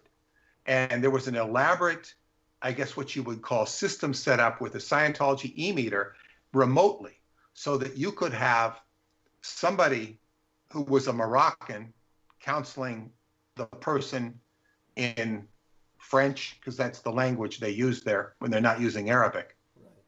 Very acceptable. It's one of the languages there. And then somebody would be watching them remotely, watching the meter remote, and they could read the meter remotely. So you'd have an e-meter in the counseling room, and then you'd have one in like a closet, a James Bond closet, where somebody could be instructing the Moroccan interrogator what that meant or what to do with it. Right. Because and this was actually a whole remote meter setup that was devised by Hubbard. And his top electrician said, this can't be done, this can't be done. And Hubbard says it can be done. He made him do it, and he did it. He's a very intelligent man, the electrician. And he reminded me of Preston Nichols in a lot of ways. But, and that particular individual, I still think is in Scientology to this day, if he's still alive. But anyway, so Alfker was this very, he was the head of security. So what had happened was there was a lot of problems with with France. The French intelligence agency. I wrote about all this in detail in my book, The Montauk Book of the Dead, which was just sort of my biographical book. But what had basically happened is that Alfker wanted to kill the king. He wanted a coup. Now, Scientology didn't know this at all. Incredible. They had no idea. They weren't going to kill the king. Right. But Alfker, the guy they were working with and who was accepting them, wanted to take over Morocco, probably for the CIA. He was working. He was trained by the CIA, and the Mossad was involved.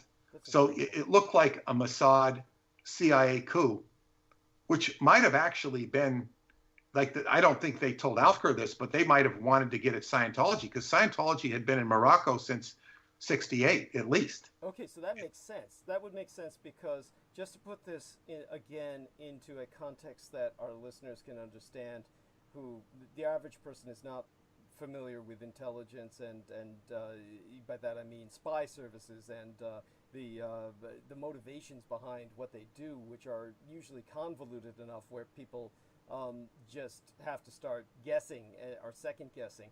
But it didn't make any sense to me initially hearing that. Not that I disbelieved it, but I was trying to figure out the motivation myself, because Morocco obviously is ardently anti-communist, because they're monarchist. So they're obviously not they weren't in any way, shape, or form a threat in terms of communist populism in North Africa. So the only reason that they would seek to overthrow the monarchy would be its positive attitude to Scientology and the threat that represented to the Americans, because of their hatred of L. Ron Hubbard and their hatred of his success with the movement. And just to put this into perspective further, so people understand this, the Reader's Digest was essentially, for all intents and purposes, a CIA rag. And Reader's Digest was a way to control the elderly conservative population by just kind of keeping them indoctrinated. And so Reader's Digest was this very popular senior magazine. I don't know if it's still around, but it was for a time the most popular magazine in at least America, if not the world. And it was basically a CIA rag, just kind of like the Inquirer was. And but the Reader's Digest was a few steps up, but barely. And they put out hit pieces on L. Ron Hubbard. I mean, that was probably my first acquaintance with Scientology and L. Ron Hubbard, was a Reader's Digest hit piece. And so yes, so they definitely wanted the public to be leery. And this may have been influenced by maybe a psychiatric lobby, probably. Had a large influence on that, because, of course, the CIA made a large use of psychiatrists. And they were contracted by intelligence in the manner that the physicists are contracted by the Department of Defense. So, yeah, would that resonate with you, Peter? Oh, completely and utterly accurate what you say about the Reader's Digest. But, there was another aspect to Morocco, is that it was sort of a unifier of Arabic countries. Yes. And because they had, I think the Pan-Arab Conference was there. There was one earlier, I think in the mid-'60s, with Gaddafi. Gaddafi was a unifier of the Arab world. Right. But so was Morocco. Right. And Morocco was very friendly with Israel. A long history, because they have a lot of Jews in Morocco. Okay. Yeah. And so the Mossad had its claws into Morocco, and as did the CIA, as did the French intelligence agency, and the Brits were never far away. I think the Brits, they're right there in Gibraltar, which is right across the Strait of Gibraltar, and then you've got Tangier, which had been an international city for many years. So the Brits were very big in Tangier, as well as that. So, and Hubbard was attracted to Morocco because of the pan-Arab inclination to unify the whole Arab world. This is before the oil got really manipulated by OPEC in the 1970s. Right. So at this period of time, what had happened with the king. He was, I think he'd gone to France or something. He was up in his jet, his private jet, and Alfker had a jet go up and try to shoot the king's jet down. They were trying to attack him. A jet fighter was, boom, going after the king's jet, which I don't think was a fighter plane. It was just, he was going back and forth from France. And what had happened was he shot into the, pilot's window or whatnot. And the pilot, the king, got down on the floor and told the pilot, he says, tell them I'm shot. Tell them I'm dead. He did. And he said, don't worry, the king's dead, So the idiot pilots believed that. Oh my God. They didn't shoot the plane down. Don't worry, the king's dead. And the king's jet landed. Don't worry, the king is dead. The king is dead. And the king wasn't dead. The king was smart. Yes. And the king then, and there, it was still very tense in the airport.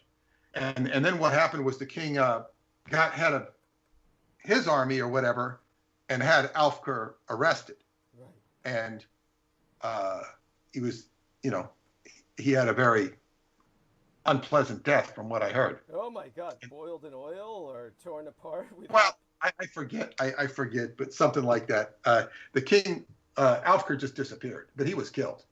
Right. And there were other people that were killed, and the king was just preserving himself. He wasn't evil in that regard. Right.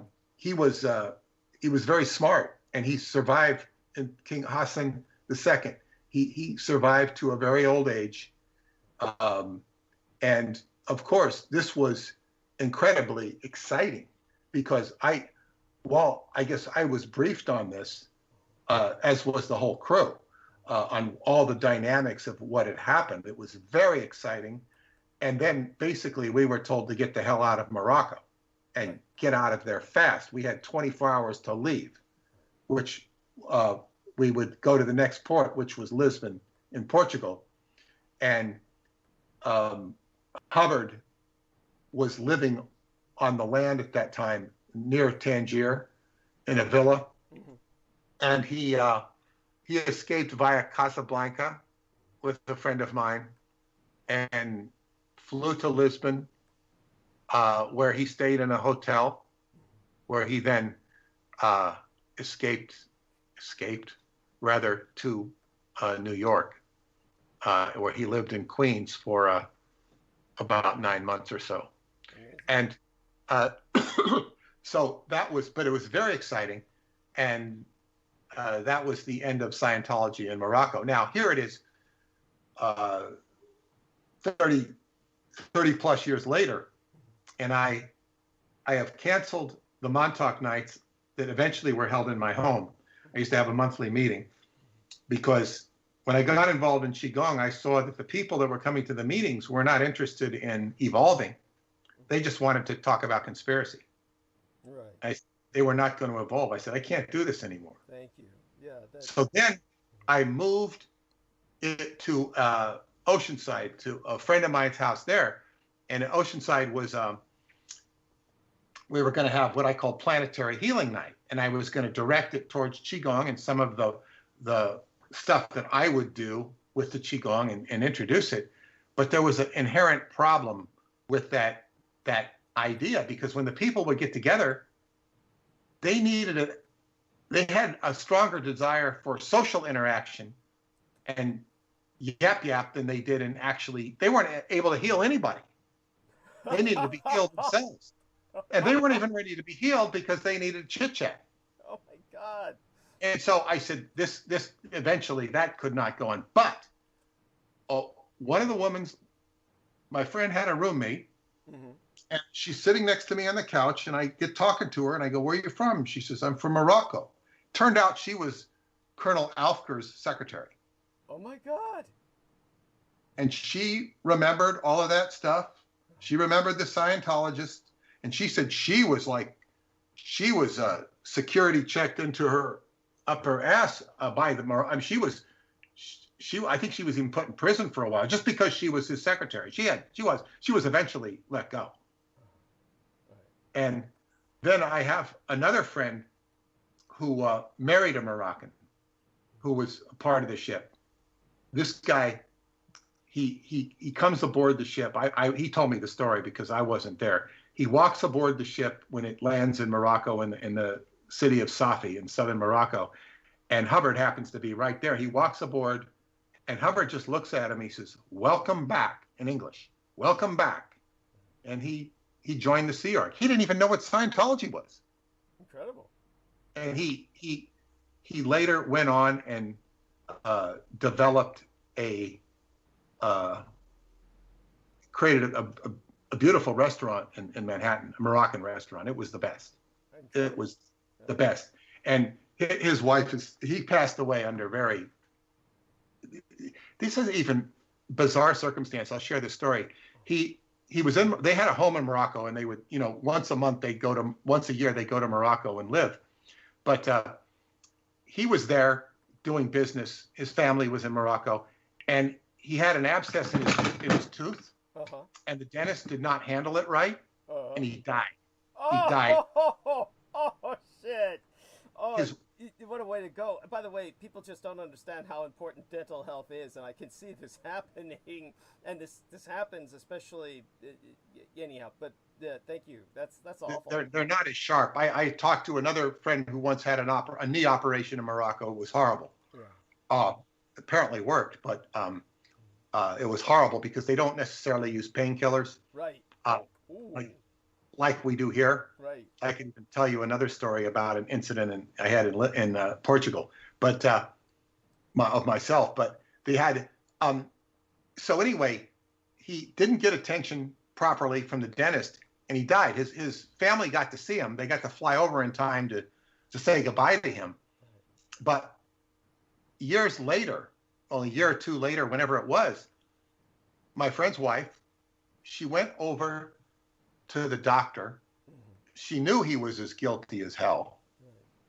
And she went and talked to him, and in her own words, using her own version of what she had learned from Scientology, she completely relieved this man of any lingering guilt because she knew he was guilty.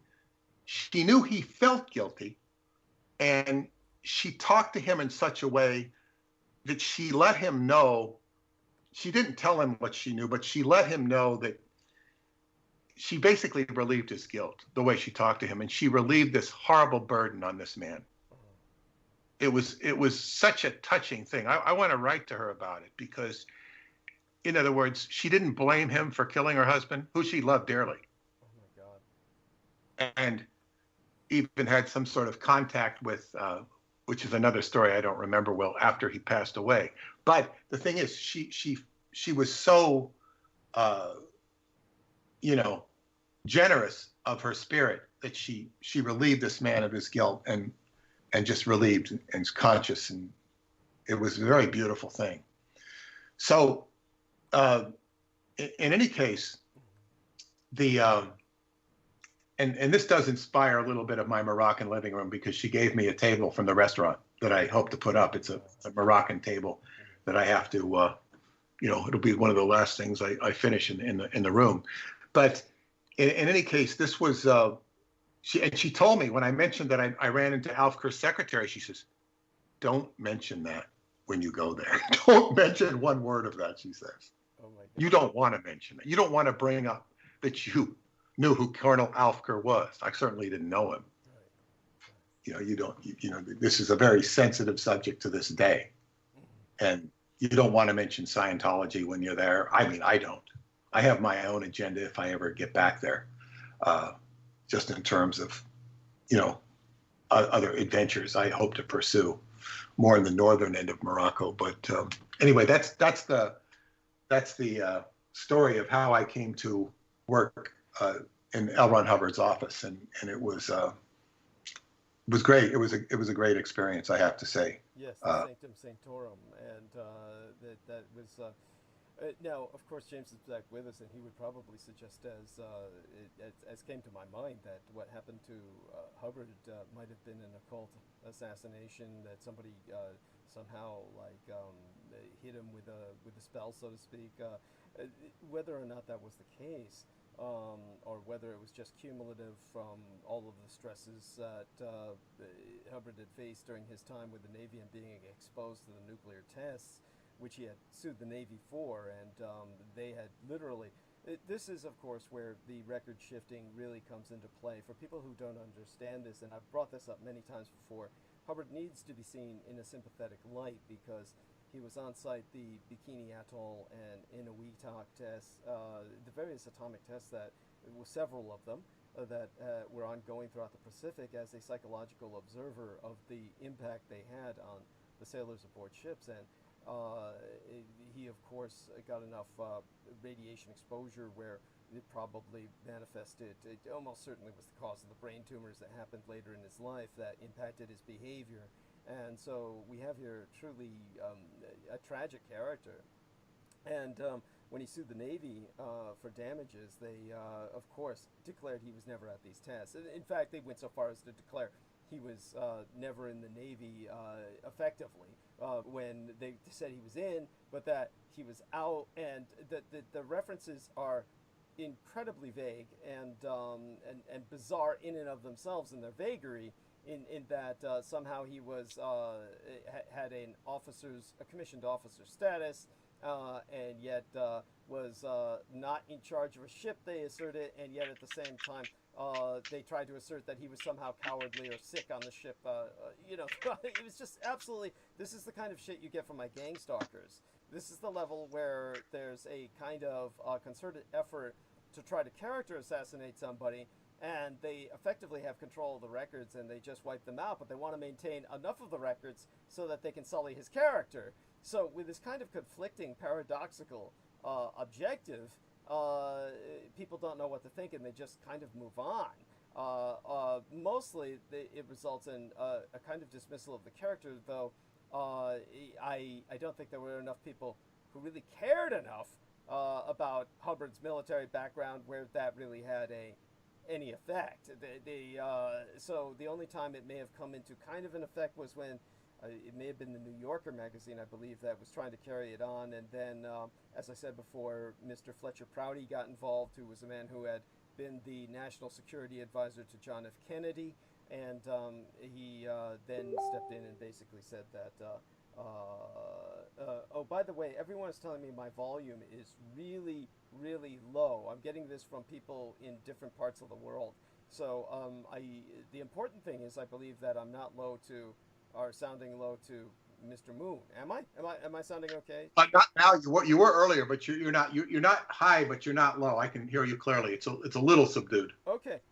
So anyhow, so I've made my point with that, and but in terms of what we've explained before is that this is kind of what you're confronted with. The message is dealt with by trying to kill the character of the messenger and thereby somehow destruct his message.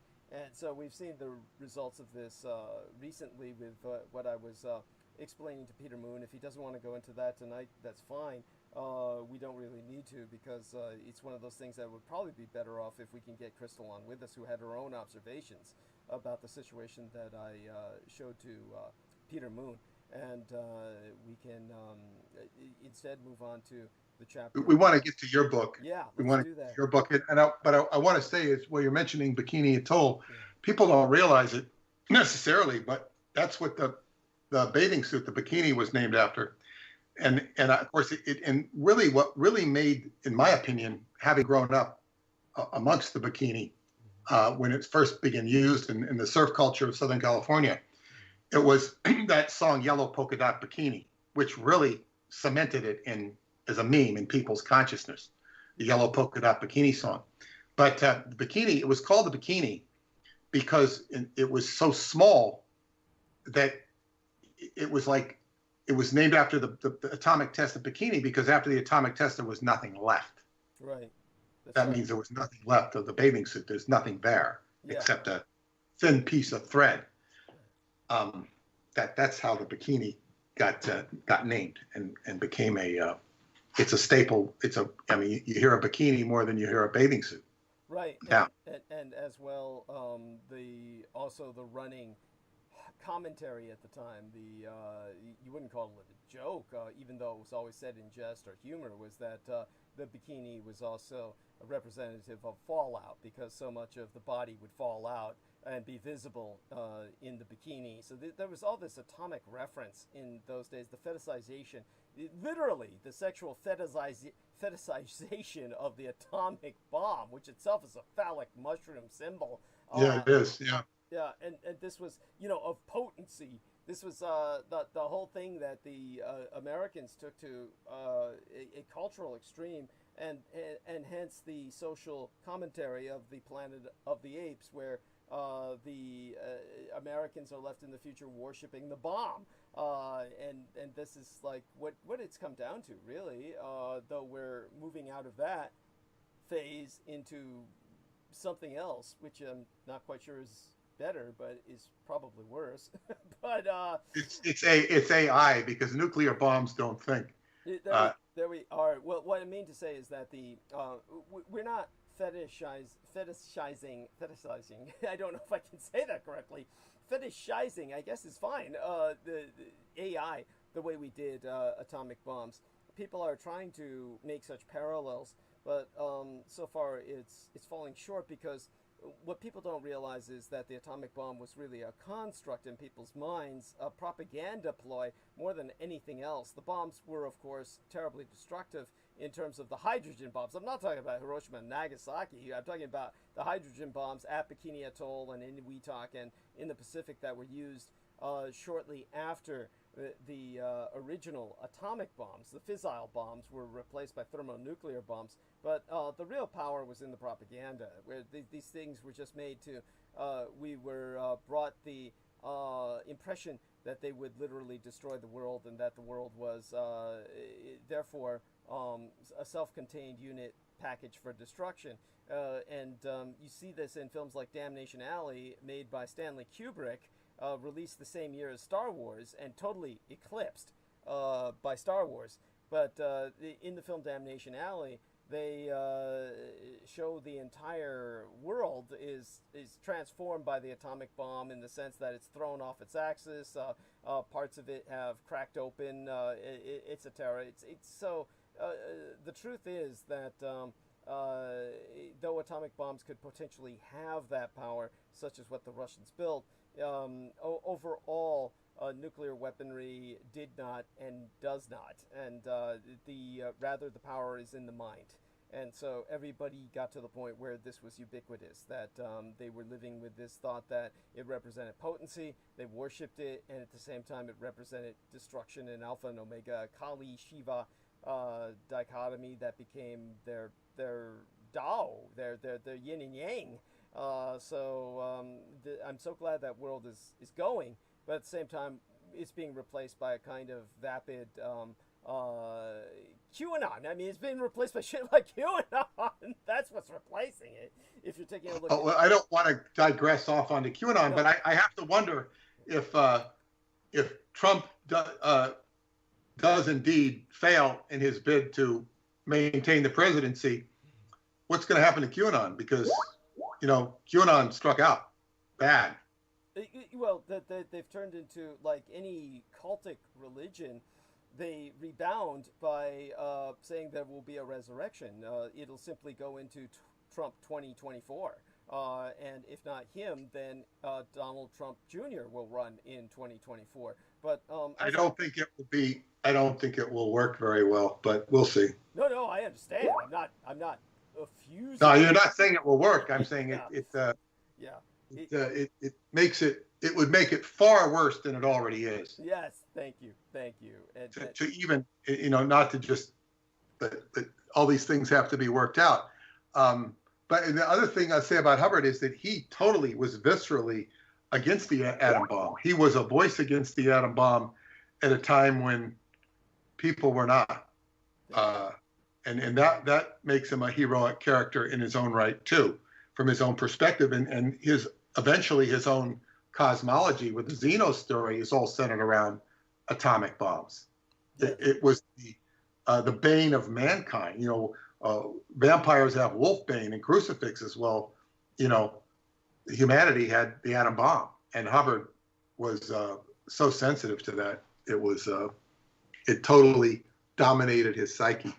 Wow, that's incredible. I really appreciate that. So it's very similar to my biological father, Adolf Hitler, and his aversion to nuclear weapons for the genetic damage that they do. I'm actually surprised that Donald Trump was averse to the atomic bombs. Excuse me, L. Ron Hubbard. He was averse to the atomic bombs because of the Xenu. They were almost a constructive role in the Xenu metaphor, right? They were kind of like what made the Earth habitable, right? They set off all the volcanoes and created the atmosphere or something. Wasn't that it? Well, it was frozen thetans or spiritual beings that were put around volcanoes, impacted with volcanoes, exploded, and then collected on electronic ribbons, like electromagnetics, collected and then put into a fuselage airplane-like looking thing where they were implanted with a series of dichotomous implants. And when I say dichotomous, we're talking about opposites: angels, devils, heaven, hell. You'd be implanted with heaven, you'd be implanted with hell, and you'd be on both sides of the coin. You'd be implanted as a Democrat and as a Republican. I mean, he didn't say that, but that's the. It's dichotomous. Dichotomous means two sides. Yes. So it's like, there's all this push-pull in an individual.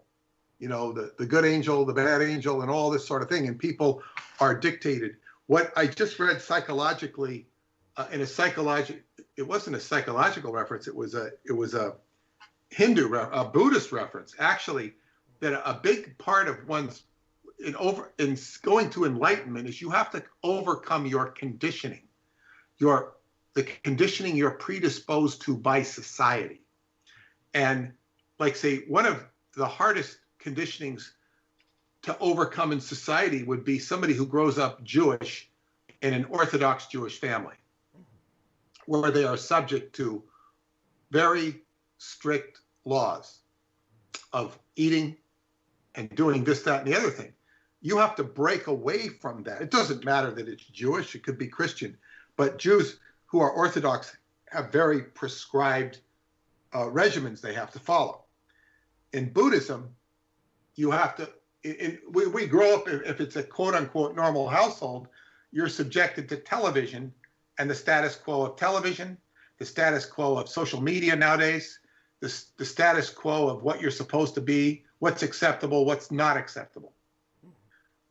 My daughter would always challenge this thing because she was very unique and she was an artist. And she didn't eat the shit food that all the other kids would eat. So she was always, her boundaries were always challenged because of her uniqueness. So, because, people want you to be like they are. Why don't your parents feed you shit like we do? Yes. Your parents are hippies. Yeah. Which, because you have a real lunch. And her mother, who made the lunch, was about as far from a hippie as you could get. Right. So anyway, this is how people think, and you've got to overcome your own conditioning before you can even begin to find out who you are and what you are in society. And unfortunately, in something like Scientology, what happens is people get rid of their social conditioning and they rush into another conditioning pattern in Scientology, which is not Scientology itself, but it's the group think that surrounds the group in Scientology. They adopt all the habits of all their companions and all the think of their companions, which is very counterproductive to the individual. Yes. And that's not the fault of Scientology. It's the fault of human beings. So human beings seek peers, and they seek out peers, and they want to conform to their peers. and they're very much driven by peer influence and peer pressure. And if you can't break away from that, you'll never be an individual. It doesn't mean you can't adopt like a Trojan horse, the characteristics of your peers. It doesn't mean you need to challenge people on their political beliefs or challenge people on their religious beliefs. Just go in and let them be who they are and be who you are. But this is a big barrier to enlightenment, according to Buddhism. But let's get to your story. Yeah. And I'm debating here whether I want to read my own foreword. It's if you're feeling tired, you don't have to. It's not about tiredness. It's about I don't like listening to myself talk. What the hell? I guess I will. This is the beginning of the book. And when I put this into, I don't know if Kindle accepts color pictures. I just don't remember because I don't read with Kindle. Right. But if it has color, I think it does. Mm-hmm. But I can, when I do the Kindle version of this book, the ebook, it can have many of these color pictures of the dirigibles. Uh-huh. I hope, because I gave them in the PDF I sent to you. I can't put those in the book, the color things in the book. Jameson reminds us it does. It does have that, and so that's good to know. And so in terms of reading, by all means, go ahead. What I'll do is I'll go mute for a little bit, and I'll certainly unmute when I feel that I can interject something constructive, unless you don't want me to interject and just go with No, it's good. It's you should probably listen as much as you can. But that's what I think. Yeah. Pick out a point that I need to change or correct. That's fine too, because I know you've already read this, but we'll just give it a go, and the audience can hear this. This is the foreword to the book, The Roswell Deception and Demystification of World War II. The foreword is by Peter Moon, myself. Okay, here it is. It is normal and routine for any reasonably well-educated person in today's world to believe that the Japanese lost World War II, unconditionally surrendering to the Allied powers on September 2nd, 1945, in a signed ceremony aboard the USS Missouri. While there was indeed a ceremony on that date aboard the Missouri, nothing could be further than the truth about an unconditional surrender or a genuine surrender of any kind. The idea of a surrender is a myth that was cleverly created by the Office of War Information, but one which has also been pervasively carried forth by its descendants, or descendants is the right word, being everything that came after the Office of War Information, because it dissolved, this is my own note here, into other edifices and offices. Right. The proof of such a claim can be found by a routine search of history.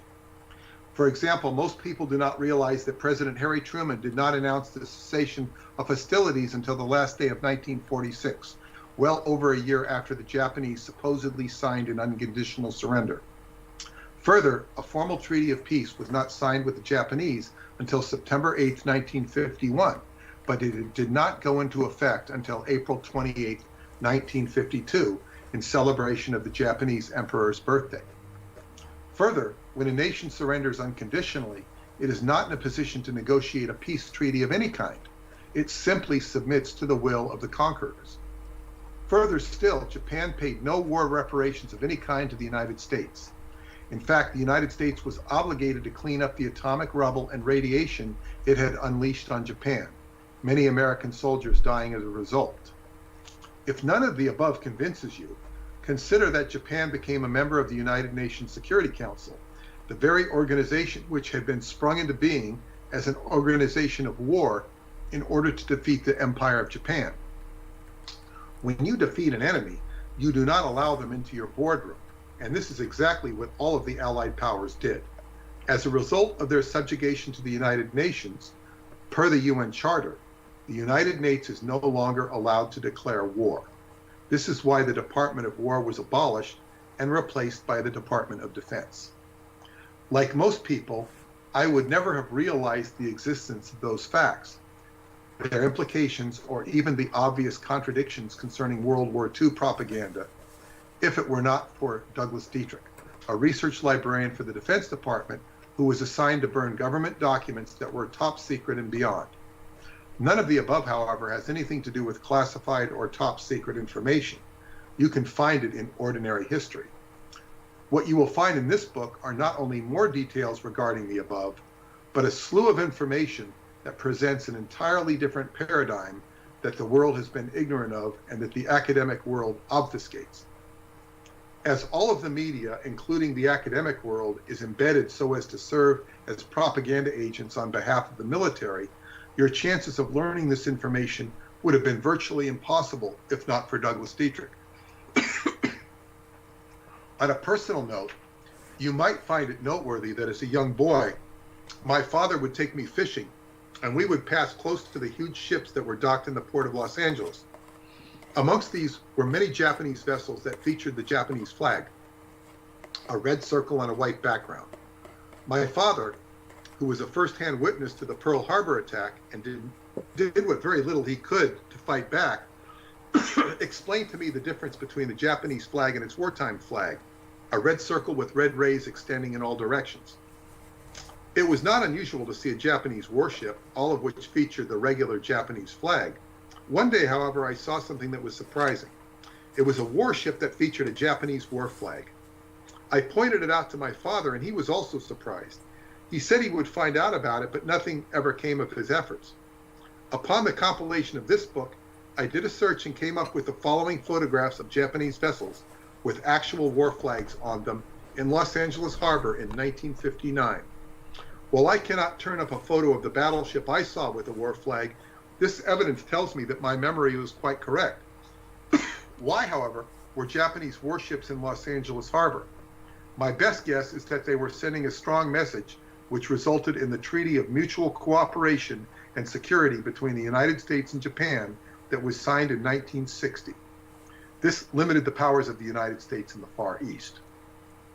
The following pictures, which are included in the book, are from the University of Southern California Library, sleeve number 12608-009, originally from the Los Angeles Examiner, in the sub-collection Los Angeles Examiner Negative Collections, 1950 to 61.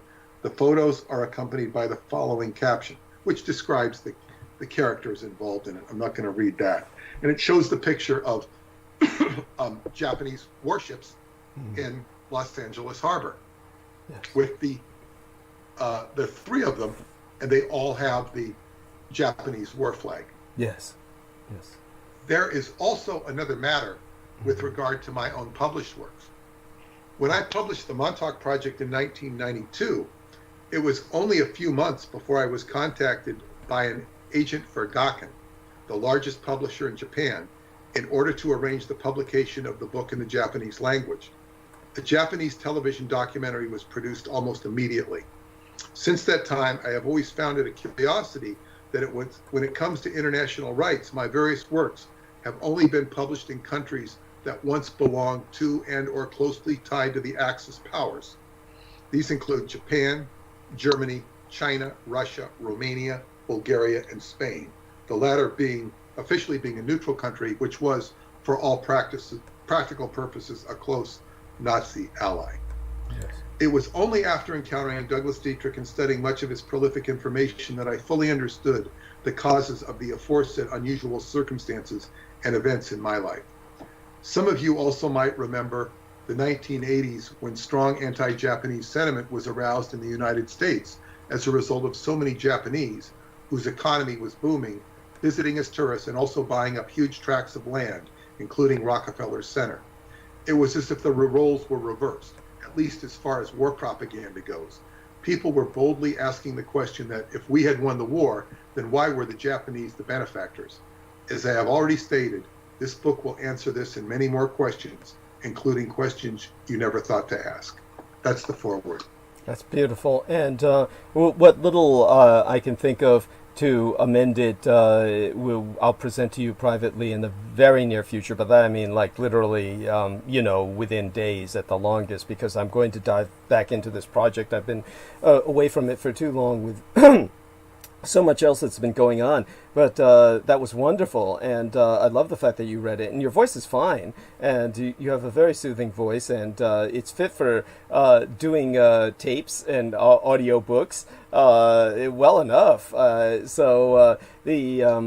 definitely I want people to understand that whatever I would have meant, it's almost, how would I say it? It's almost petty. It's almost like quibbling, but it's certain things that are simply important because there are people out there who do quibble and they pay attention to little things. But honestly, the major points are all well covered and all undeniable. But I would say you don't have to worry about the quibblers. Yeah, because, that's true. That's because yeah. if you handle their quibbling, they'll find something else to quibble about. It's true. No, it's an excellent point. And what this book is for people who are interested in your work and can appreciate what's said, and then go do their own homework if they feel so inclined. And people will. Mm-hmm. It will stir up all sorts of other stuff. And this book will, right now, we're suffering or enjoying this election nonsense, eating the popcorn, watching what happens. And as tomorrow, we're moving into the exact conjunction of Pluto and Jupiter in Capricorn, which means deep secrets. And this secret stuff is going to extend into next year when this book is released. But we should have some revelations of underhanded doings. I can't say if it's going to be the same old stuff with Hunter Biden and other stuff, but it could even be about Trump. I don't know, but it's going to be deep stuff, and this is going to ride on the tails. And I'm very curious is when this book gets circulated and people begin. One of the problems is the people that create all this nonsense and all this violence. I don't think they're even capable of reading. They're just capable of responding to memes or reacting. Right. You know, so it's like the psychology of wrestling or roller derby. I'm talking about watching wrestling, where you excite the audience by, waving cheese in front of their face or something, or, making them excited by some bad guy coming out and, putting a cake in somebody's face. This is what people respond to, not an intellectual discussion with Noam Chomsky or something, that they don't agree with. Right. It's just, and somebody told me yesterday, I don't follow this stuff, but I think it was the night before the election, the bricks were being deposited on all these corners. Right. Yeah, it was quite sinister. The brick deliverers, Right. Yeah. Which is immediately attributed to George Soros, whether he's doing it or not. It's the George Soros wagon. It doesn't have to be him at all. It could be Donald Trump's company for one of his contractors, for all you know. I don't mean to suggest that that's the truth, but you don't know who the hell's doing the shit. It's true enough. It's one of those things where we're in times where we don't know what's going on, and we really don't. Unless Beaver is driving the truck and depositing them. And so these things just they're how would I say it? Certainly, I'll say this much, that I try to make what sense I can in terms of analysis, but the end result is, of course, we do have to take a stand. We can't reason ourselves or rationalize ourselves into impotence, and that is the biggest threat, really, is that people do that. And I do see that a lot, where there's kind of moral equivalency, and that leads to apathy, and that's the problem. So that's why I take the stance that I do. And certainly I pay the price for it. Certainly I've paid the price all my life for everything that I've ever done in terms of what I thought was the right thing to do. And I've gotten nothing for it but grief throughout my life. It doesn't matter how many people support me. The end result is that, in a very real sense, my life is destroyed. So it's one of those things where I'm effectively dead while I'm alive. There's a very. But you did have a good time when we were together in San Francisco. You did have a good time. Oh yes, of course. Yes. So you can still have good times. Oh yes. No, those are. We have to have more good times for Douglas here. There we are, and so obviously I try to appreciate the good times or the humor in life, and that's what. You laugh more than most people I know. Well, I have to. If I didn't, that's good. Yeah, that's good. Yeah, it's one of those things that it's a survival mechanism. And it's something that I know most people don't have. And also there's the ability to laugh at oneself, which I notice that very few people have. And it really makes most people just impossible to be around, to tell you the truth, the majority of people, because they simply don't have that capability. But you'll find this interesting, Douglas. I want to share an incident from my own life. Mm-hmm. Is that my ex-wife? She definitely had a sense of humor, mm-hmm. but she would do anything she could to limit my sense of humor. Oh, that's awful. It was funny. And so one time I said something that was, ridiculous or stupid, and I saw her covering her mouth with her cheek, or putting her hand by her cheek to cover her mouth, and I could look in the reflection of the kitchen window, and I could see that she was smiling at what I had said, but she was covering her mouth because she didn't want me to see that she thought what I said was very funny. Interesting. And I caught her in the act, and I said, "Why? I see you. I see that you're laughing, and you don't want me to know that you're laughing." And she says, "I'm afraid that if I encourage you too much, you'll lose control." What was so threatening about your quote unquote losing control? She has control issues. Yes. She has control issues, and and it's like she didn't want to give me the satisfaction of having made her laugh. That's pathetic. It's not good. It's not good. Her psychology was not good.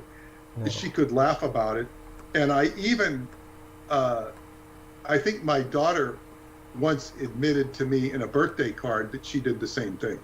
Not necessarily to that degree, but just to minimize the humor, to keep things serious or in a state of irritation, and just to create a harmony. Well, that's just plain sad. That's typical. Is people don't like it if you're too upbeat. Yeah. And you can't be too upbeat. If they like moroseness, they want you to be at their level of moroseness, mm-hmm. and or just general dissatisfaction with life. Mm-hmm. It depends. Just like if you're in a basketball game and everybody's cheering, if you're morose, they're not gonna like you sitting there being morose. Right. Everybody wants you to be like they are. Yes. Yes. Well, that's almost understandable, but at the same time, when it comes to the when you're dealing on a personal level with the people you love, then that's kind of silly. By the way, I'm going to try and figure out who entered the last message on the chat. Okay, so it's Jameson talking about himself. So that's his sense of humor about himself. He said the morose part JMO has covered. Yeah, and so there, I'm glad he can laugh about himself. And well, I know he has that sense of humor about himself, just as we all do. Well, no, actually, many of us don't. But the fact that he does has probably been part of his survival mechanism as well. Well, he's very self-reflective. Yes. And that's good. He needs to be, and and more of us should be. Definitely, we spend all too much time blaming others, of course, myself, it's a different case because I'm a public figure. There are others to blame. There are other people in my life that I want nothing to do with, but can't evade simply because we're dealing with public exposure. So in terms of the impact of that, I'll speak with that to that with Peter privately in the very near future. I'll probably be burned out by the morning, but this often happens. Peter will go to sleep, and then he'll wake up in the morning. I'll still be transmitting. I'll still be burning bandwidth. He's welcome if he wishes, if that happens this morning. I don't know. I have to take my wife to work in the morning. Understood. So I don't know, but Yeah. we'll see. Depends what time. Oh, no, that's fine. I'd probably be too burnt out to speak anyway. Probably too tired to go into it. We'll speak about it the next time we speak, but soon enough. And I definitely want to thank you for your being willing to do that. And you do it well. You address many of these issues or put them in context. So we'll get back into that probably on the evening of after I've slept for basically the full day throughout the night, and then wake up the next day after getting up in the middle of my biological night and taking care of some errands and chores like I do within the home. Probably get to that. So at any rate, what we're going to do tonight now, after Peter Moon's reading that, is recommend everyone to go to Skybooks USA. I don't know about the situation with the other book exactly, but I know he was getting a lot of the orders out. So tell us a bit more about that book and the logistics, what people can do to avail themselves. The book is the Etheric Crystal, The Third Tunnel by Radu Sinamar, and that book was it was released in October. It arrived from the printer in October. I spent a good 2 weeks making sure all the book orders got out. We got sent them out to the distributors, so it's just hitting the Amazon market now, I would assume, because I've gotten a lot of orders for it from the distributors, or the distributor. There's only one distributor left in the book world anymore. That's Ingram Books. There used to be 7 when I started. Well, there were more than that, but I had 7, whittled down to 1. But in any case, I've watched the whole history of the book business morph, but that's another story. So anyway, this book is about a mysterious crystal that is discovered in a underground chamber more or less beneath the city of Baghdad in Iraq, and it is part of a system of underground tunnels that aren't necessarily, well, they're inside the earth, for lack of a better description, accessed through the chamber beneath the Romanian Sphinx in the Bucegi Mountains of Romania. So this is what this whole series of books is, and in this, they find this crystal it's in a capsule, but the capsule is there, but the crystal's not. But the crystal's in another dimension. So they basically take the capsule back, access the crystal, and it becomes a facilitator to build it belongs to a chair in Iraq. They're going to build a whole new chair. They're going to construct it. They're going to use astrology.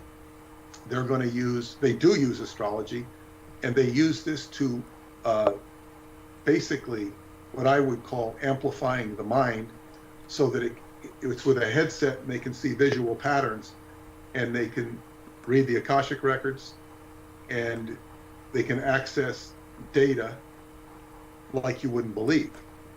And I call it a mind amplifier. It's very reminiscent of the Montauk chair, very reminiscent, although it's different purpose in mind. And it's a teaching device. And this technology is very far, it's on the cutting edge of mankind. Now, if this information in the book is all true, it's basically telling us where we're headed with technology, to be able to use it intuitively. If it's not true, if he makes all this stuff up, he deserves even more credit, because it is so intelligently constructed. So if it were all made up out of his own mind. And I've had Freemasons consistently in Romania tell me that these books are made up by a committee. and I tell them, have you ever read the books? No.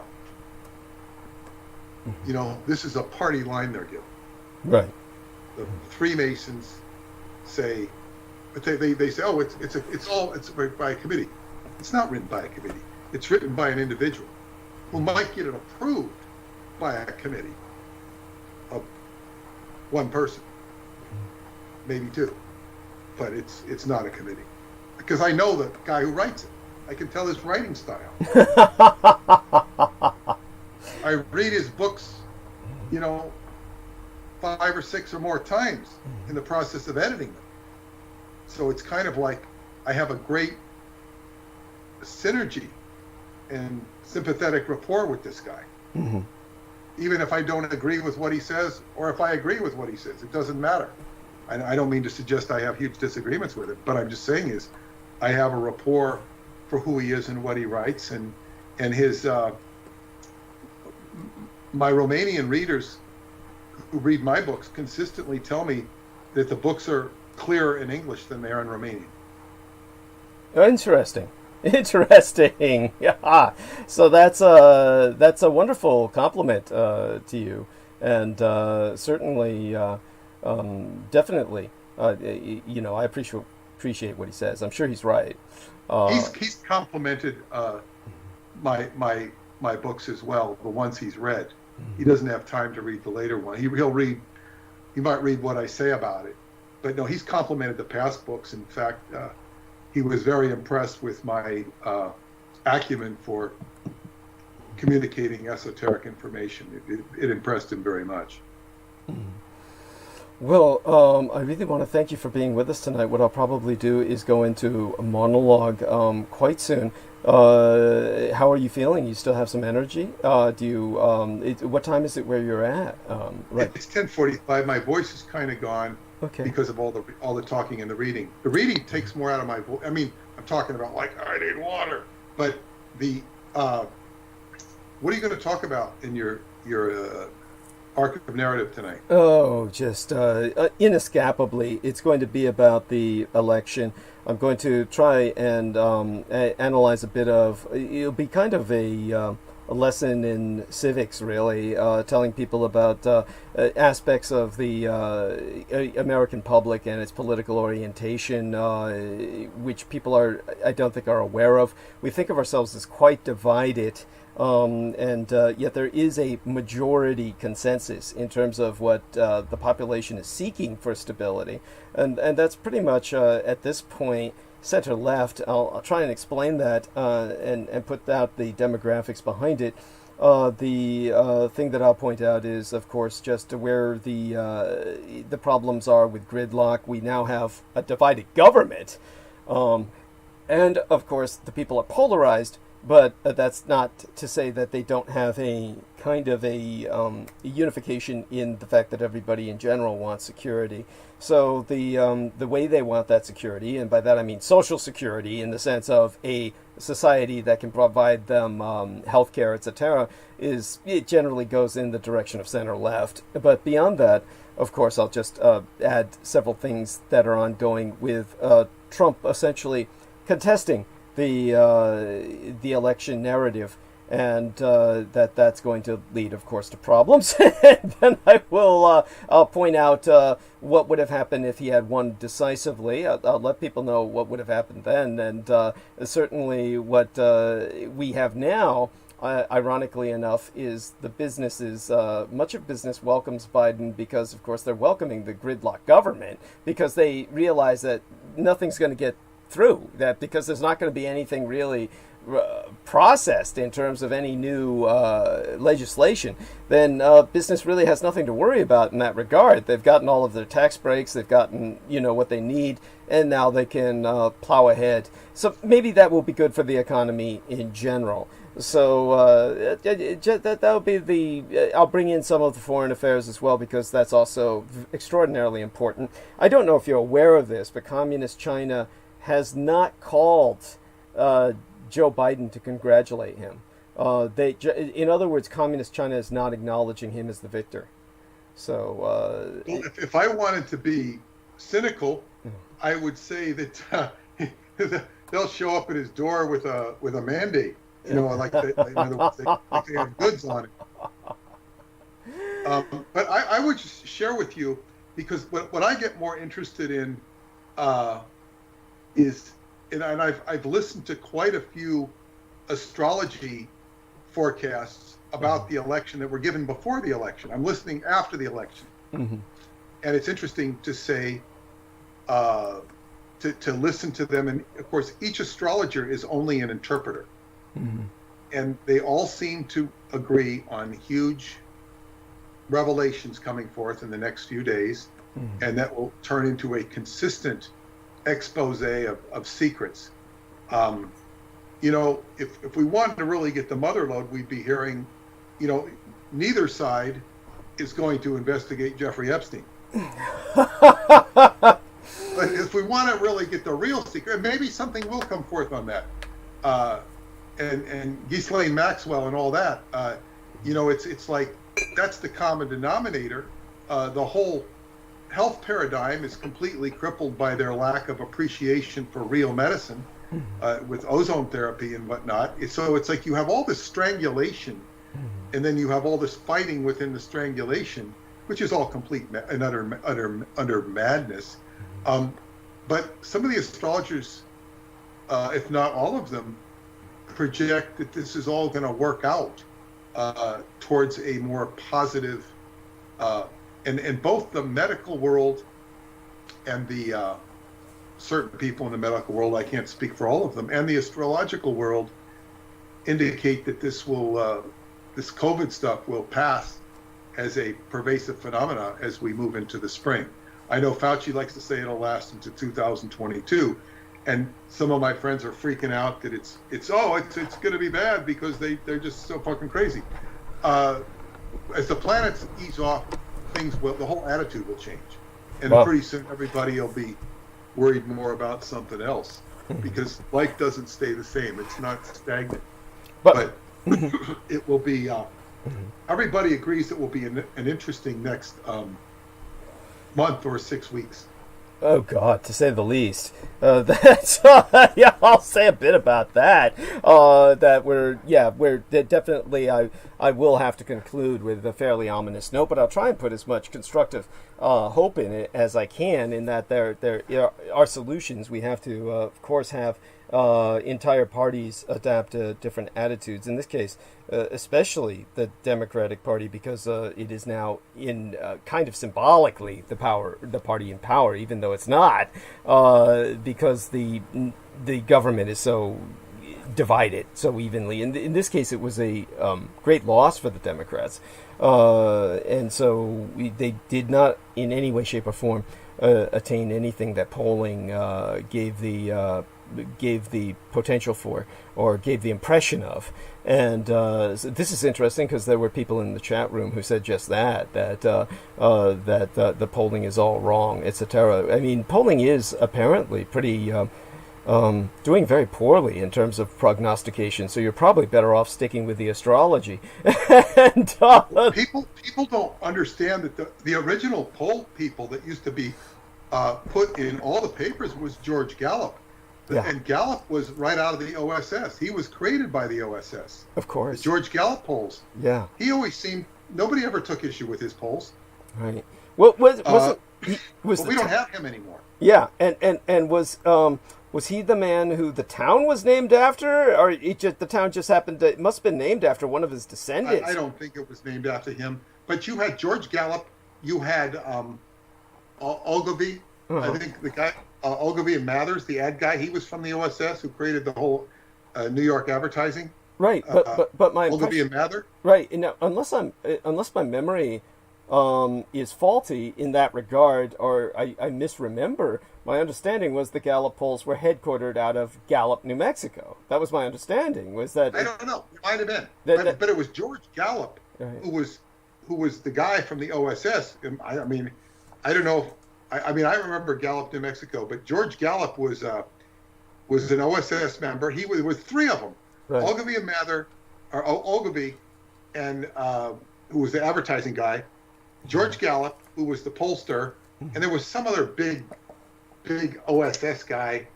maybe it was Alan Dulles who did the CIA. I don't know if he went into intelligence and he was the OSS. But yeah,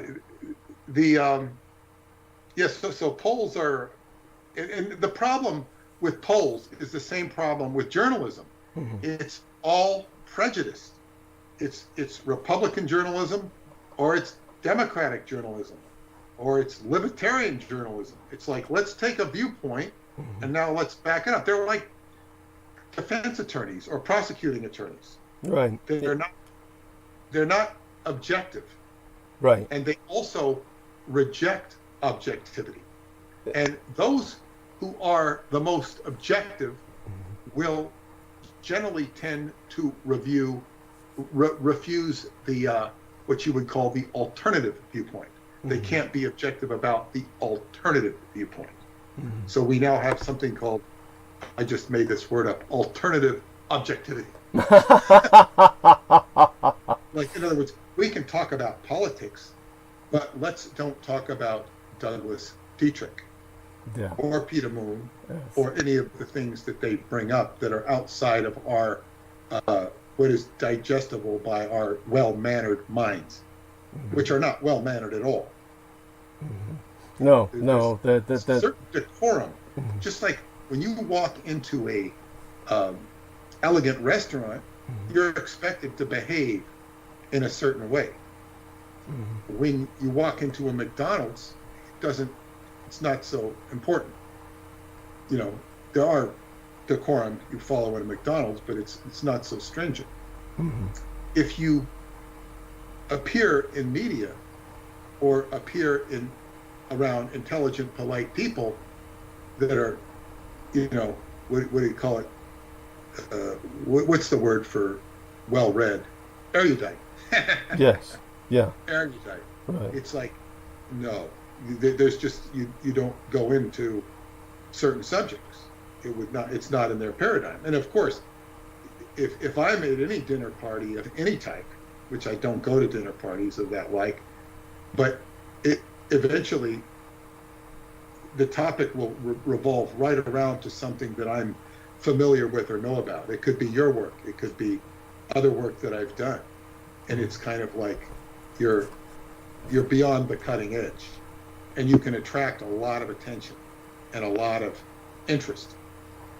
But it's like, if you're going to keep it in the realm of Democrats and Republicans and this and that, these people don't have, their minds are cut off.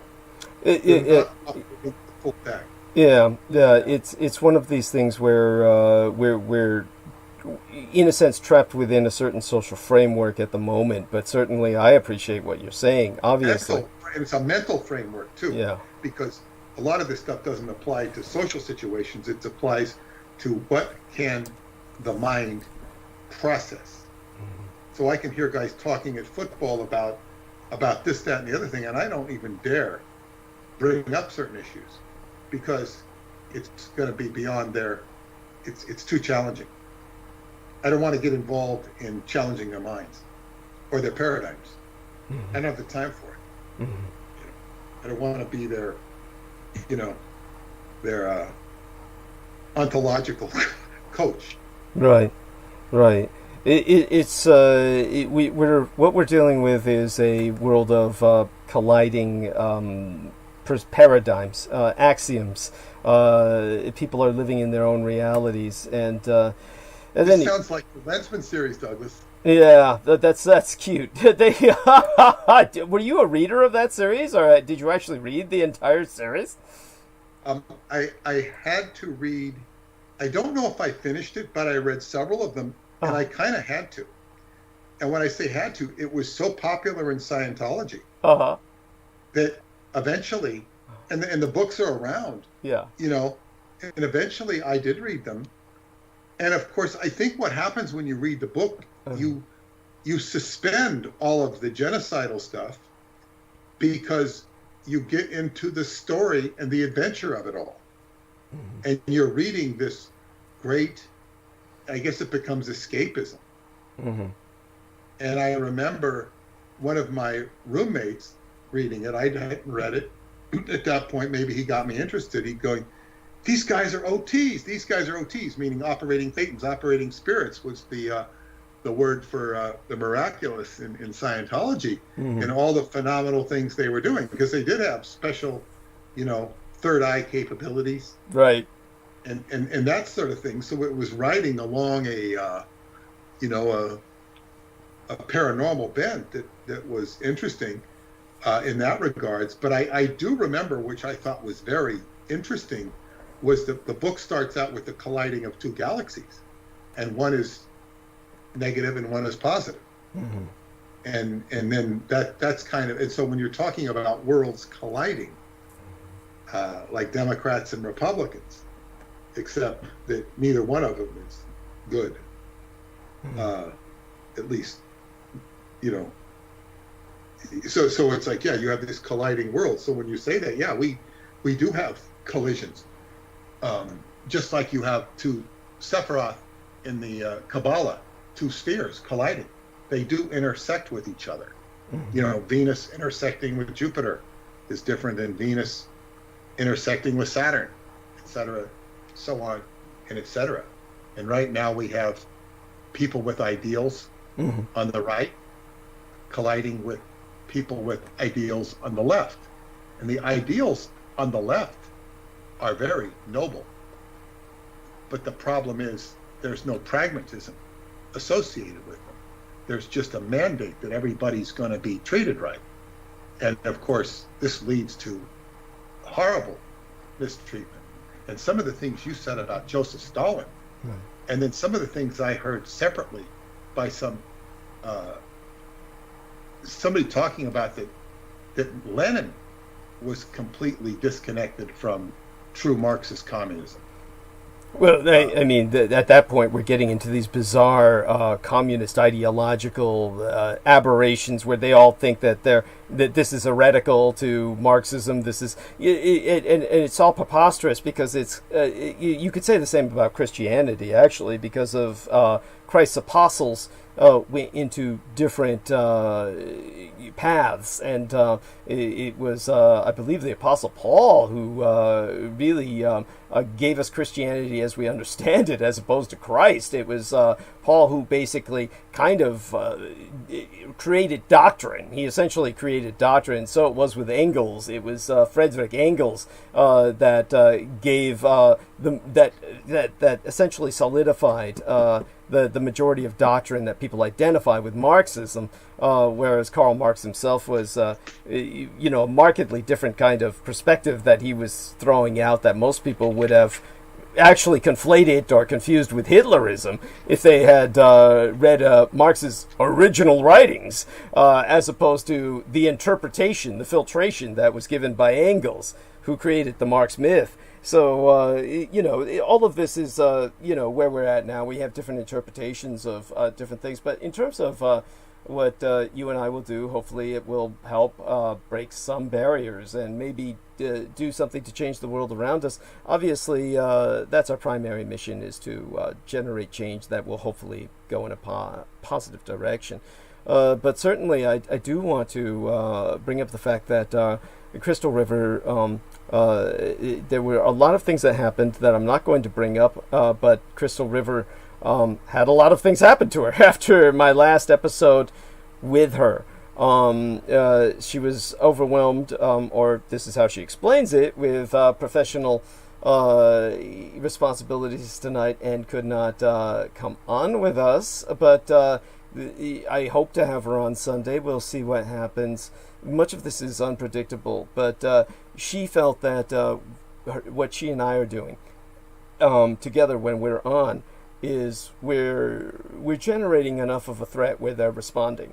And things got pretty bizarre when I was speaking to her privately in terms of our communications, with all the work that Comcast has done to make my bandwidth just readily work without the interruptions it had before, or the ability of outside forces to interrupt. Then what we have is a situation where her and I were still being interrupted, and it could have been like what would you call it? The pre-quakes, the seismic shifts that presage an earthquake. It could have been these tremors just before the bandwidth went down, essentially with YouTube today. So one thing I can assure people, thanks to Derek Talley researching this while Peter Moon and I were on the stage, Derek Talley has confirmed that YouTube went down nationally.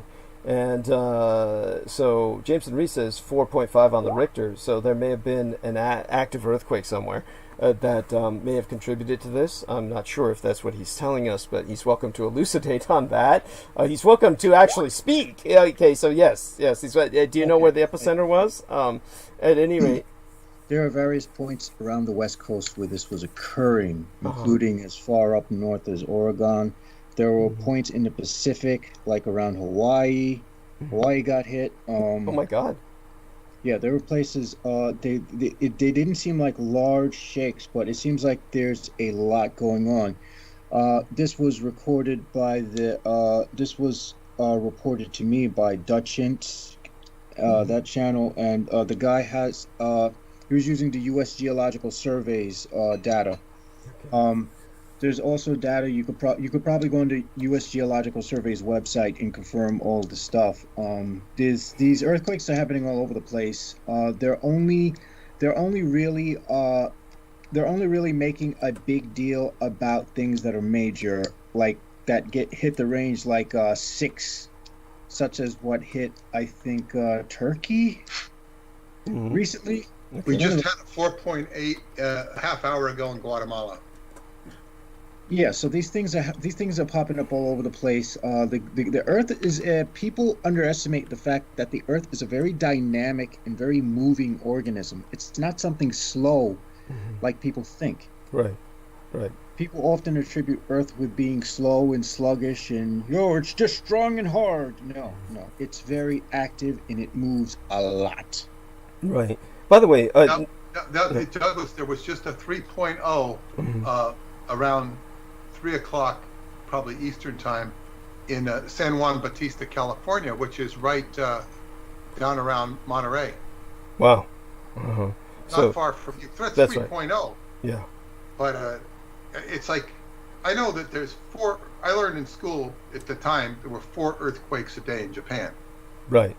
4 per day. So yes. I mean, yeah. Yes. What Jameson said is really, it's really a lot of dynamic movement going on that, we don't notice it because most of the time our platform is still. All right. I really appreciate that. So Jameson, was there now that we've kind of gotten that you kind of contextualized, I do want people to know that in the live stream, people are reporting that they can finally hear myself. And Shari Charbe says, belated greetings to the family. Hello, Madame Bay. Mwah. Love you dearly. And so Vuvo Bud Vuvo Bud Vuvo Bud says just returned, good audio is good now, really was not before. And Dennis Marshall says the holographic chamber in Radu's book seems to be waiting for the right people to show and interject the future into the now. Now, Dennis Marshall sent me a wonderful comment on the website that I will have to forward to our lady Selena Khan to moderate, because I really don't know how to access the website, to tell you the truth. And Vuvobud says audio great now. So that's wonderful. Thank you, all of you. With that in mind, while we still have Mr. Moon with us, Jameson, was there anything in particular? Not that we need to go into this all too deeply tonight at all, but was there anything in particular you also wanted to bring up about your work with the Enochian alphabet while Mr. Moon is with us that you had a question about, or beyond? Well, there are just some comments. There's something very interesting about the names of the numbers that I had derived from my method of getting these. Each number in the sequence from 1 through 9, including 0, I was able to produce words of 3 letters. Mm-hmm. So for 6, I got man, which is quite interesting. For number 2, I got sin, which is extremely interesting. For 7, I got ma'a, which, if those who aren't familiar, ma'a also refers to ma'at, which is balance to some degree. For 0, I got pep, which is very interesting because if you take the name of the Egyptian god Apep, and you and you look at the idea of 0 being the omega or the end, you get alpha and omega. Apep is alpha, omega, beginning and end. It's quite interesting. So these are the little things I found after coming up with these names for these for the numbers, which I found that I did not see in many books on Enochian magic. Usually they don't have anything for the numerals, so I did everything myself. Let me tell you something, Jameson, which might help you. It would certainly, I've never looked at Enochian from this perspective, but when you mention the Egyptian stuff, I'm going to reference something. In fact, I never saw it named this way, but the real name, and there's scholarly works on this, thesis and whatnot, the Egyptian Book of the Dead should properly be called, translated, as the Egyptian Book of the Breath. And this is a great misdirection, because the whole, and now some scholar will say, well, it doesn't really mean breath, it's the Egyptian Book of the Smell. And then the scholar will point out, well, smell and a breath is very similar because you're breathing in and you're breathing out. That's a smell. When is a breath a smell? But the whole preoccupation with the Egyptian Book of the Dead is to transition you from the world of the living to the world of the dead. And it's all about the breath. And this is, of course, I know this from the Qigong angle, and I can teach Kemetic Qigong. Well, I'm glad you mentioned breath, because I got something very interesting for the number 9. For the number 9, I got Zun, and if you look up the word Xun, there's an instrument in Chinese, and there's a Chinese instrument which is like a flute, which requires breath. Now, when I did the gematria for XUN, I actually got breath. Well, that's yeah, and that's like playing a flute or whatever you're playing. That's very good. But see, the whole thing. What I'm getting at is the synchronicity of all this. You know? I understand. But what's important about the breath, I mean, other than that's what you live on with your breath, and you want to expand and increase your breath. But when you die, breathing doesn't stop, and this is where you need to transition into the breath. And one of my fellow students had a teacher who ended his life on a breath. He got all his students together, and he died on an exhale. He goes, ha! And he died right there in front of everybody. Calculating. That was actually quite smart, because in Egypt they have a certain ceremony called the opening of the mouth ceremony, where they use a tool called the adzi, and this is and basically it's called the opening of the mouth, and right. Because the soul, or the ka, it's emitted from the breath, and that's also why in sorcery you can use your breath as a means of enchanting objects and breathing life into them. Yeah, exactly. But the thing is when you die, breath is an in and out action. It's yin and it's yang. It's in and it's out. So when you die, you have to maintain your inhale and exhale. And that does not mean just a physical breath. It is a in and an out, in and an out, which is exactly what happens in sexual reproduction.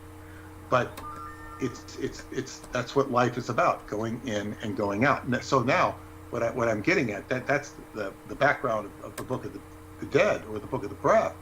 But Enochian, in order for it to be of any ultimate higher use to anybody, where and how does it integrate the breath? This is the question. Well, it needs to be applied to Enochian.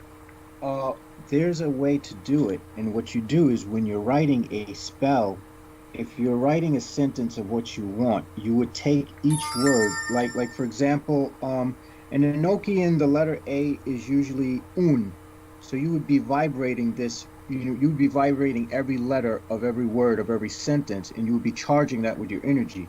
Now, I turned it backwards because I found that I found that I had this notion that there's a clever deception in Enochian, that it wasn't meant to, it's just a gut feeling that it wasn't meant to be read the way they interpret it. So by turning everything backwards, that's how I was able to get all these different names for each number. And so I had actually taken these symbols and inverted them. And once I did that, I noted that there seems to be a change in the energy or the atmosphere of things when I do rituals now. Like you could feel it. It's a charge that because you're going to the meta plane of beyond, that's the meta region above.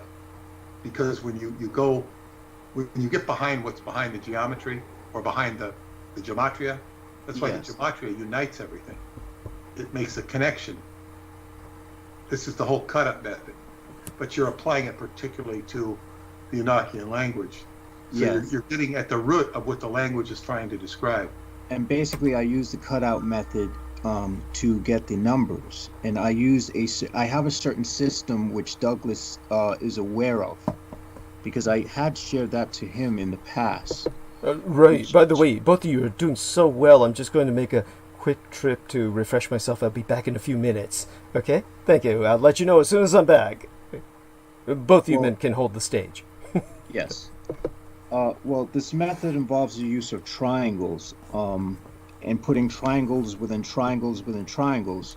You would count the amount of letters within each word, and then you would for example, if I have a word that has 15 letters, so I'd be drawing approximately 4 rows I'd have a triangle, I'd break it up into 4 rows, and then within those 4 rows, I would create more small triangles. And by doing that, basically the first triangles, the first 4 triangles are what I use to compose each word for each number. So that would be the first 3 letters. Okay. And when I put the words in a triangle, I'm putting them on. I'm going downward. So instead of going across each row, I'm going vertically. Like it's diagonal actually, going downwards from left to right. But it seems like doing things like this and casting spells like this has had an immense boost on the time in which the spells actually occur. It's sped things up considerably. It's also brought a lot of interesting phenomenon, which I was going to report later, which was a sort of run-in with the what do you call those? The Cho, where yeah, I was waking up and I happened to see these things floating above me. There were 2 of them. So I decided, I don't quite like being messed with by these things. I have a bad history of them.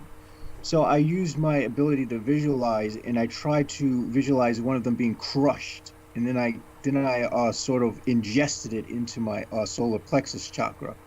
And the other one started to say something, and I could hear a vague voice. He's scary. He's scary. He's scary. And then they just disappeared. Well, was the encounter with Kachoa, I guess it was a result of the magical conjuration? Yeah, it was a result of something I'd done before I go to bed, because usually when I go to sleep, I have open rituals as I'm going to sleep. The point is because I use sleep so that I could get certain insights as to the workings that I'm doing. So, for example, if I wanted to ask a question about, a certain entity, and I would ask the entity, well, how is it you do such and such? And I would ask them to show it to me in dream. So I would start a ritual, and then I would go right to sleep. And usually in a dream, they would explain to me whatever question I had a question about, and I would get the answer. Okay. And how did the Choa fit in? They just randomly came. I did not expect them to show up at all. And in fact, I just think I'm starting to think that they might be taking an interest in me for some reason. Let me give you my particular insight. Is when you're dealing with Enochian, it's basically whatever you want to say about it. It's a control system. Yes. It's a control system, and if it is not the exact direct control system that this world operates under, it mimics it or seeks to mimic it in such a way that it does serve as that to the best of its ability. So when you start messing with the control system, and this is like let's just say that you have a baseball team that you either like or dislike, and you go into the general manager's office when he's not there, or maybe when he is there, and you're in your spirit form, not your body, and you start monkeying with what he's doing. You know, you're monkeying with what he's doing. You're going to influence his decisions. You're going to change his emails. You're going to switch players, you know, in the emails and start manipulating what he does. That's sort of the point. Yes. Then there's going to be some form of police that come to limit you or stop you. And this is what the Choa serve as. Not that I don't mean to either berate the police or to exalt the Choa as suggest that they are police in either way. No, but they're popping up as guardians because they sense a disruption. Yes, but they're tied to this control system because they have a vested interest in it. And they ride along that. And that shouldn't surprise anyone because, you know, say if Aquino, who played with what he considered superior to Enochian, or his own manipulation of it, and then he was aligned with the Choa, it's all about a control system. And when you're engaging in a spell, I mean, some people will think a spell sounds sinister, but all a spell is, it's like when you write a letter, you're casting a spell. Yes. Because that's a spell. You're spelling letters and you're conveying a message. You know, come to my house at 8:00. We're having a party. But you're also reprogramming reality on a subtle level.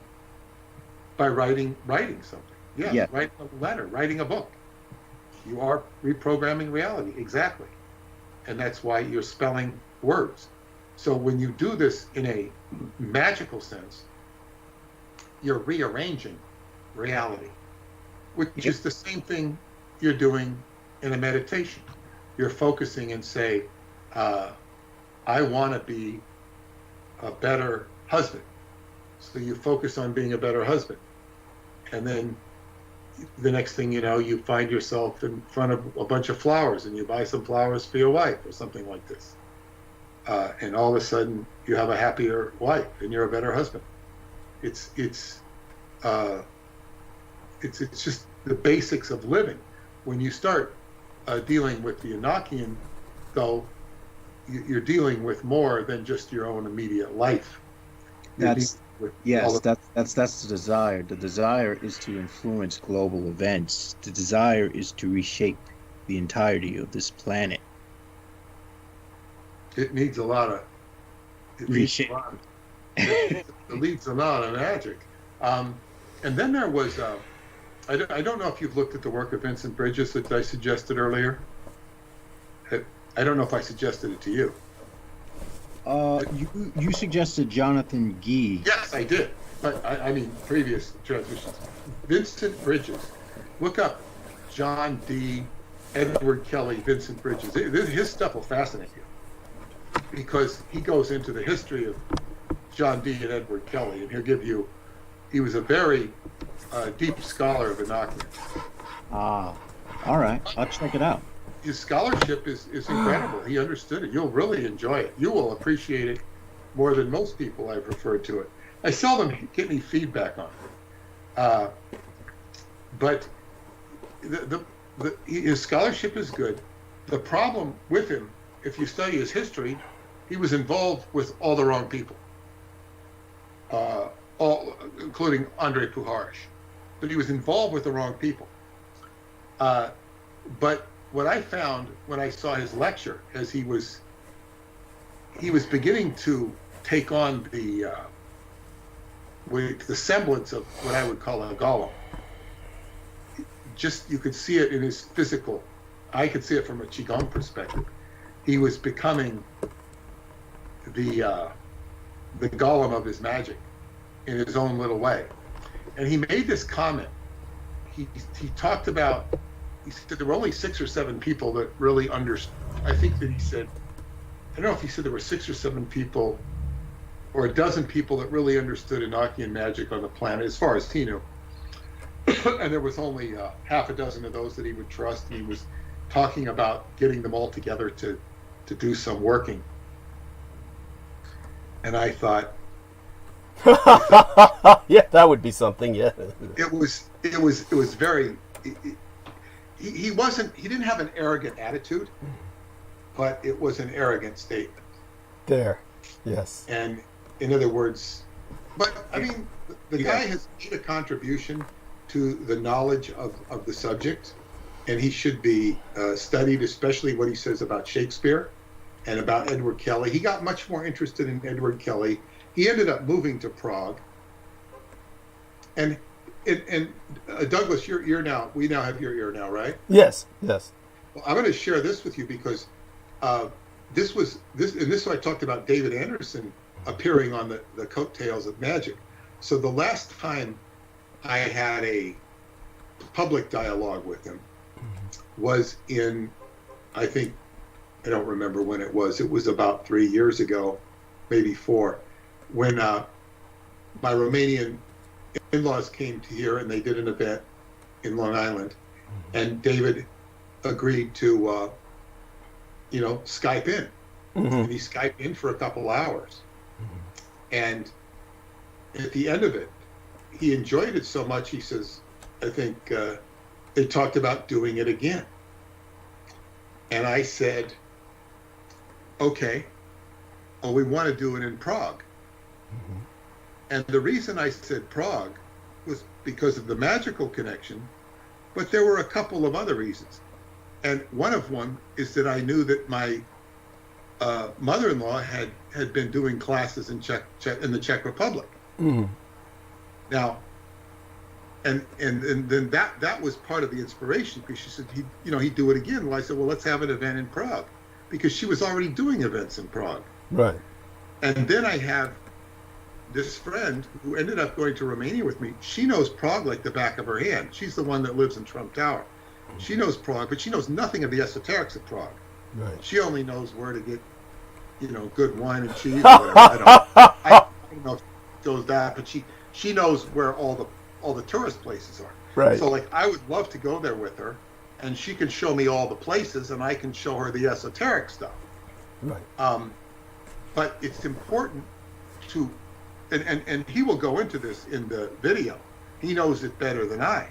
But the whole Sigil Diameth, or the Sigil of Truth, which is what John Dee developed his system on, which Jameson knows well, and there were earlier sigils of Diameth, but this is the most complete, comprehensive one. But that sigil that he created with Edward Kelly is a mimicry, and I don't know that John Dee knew this, but it is a mimicry of the topography of Prague and the meteorite which crashed on Prague or Bohemia, which terraformed it into what it is, this sigil, which it was the capital of the Holy Roman Empire. Yes. And it was created this mineral called moldavite, which is a alchemical substance. Now, according to that, pardon? I've bought a lot of that over the years. Yeah. Now, what Vincent Bridges will tell you that and this is not necessarily true, because I'm not saying it's untrue, because I'm not so arrogant to believe that because he said it, it's true, or that it's not true, because there are other theories. But basically, he says that moldavite was used for the capstone of the Great Pyramid.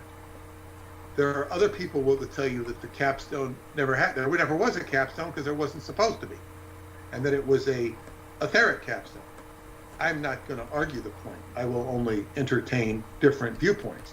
But he says that the Moldavite was the capstone, and they used it because it was used in alchemy. It was all used up, except for the last piece left was taken to Mecca, and is that stone of the Kaaba, and that it's Moldavite or part Moldavite. But it's a very comprehensive diatribe he gives. And so I said, well, why don't we do this in Prague? I said this publicly, and David says, oh, I would love that. I have some friends in Prague I would like to look up.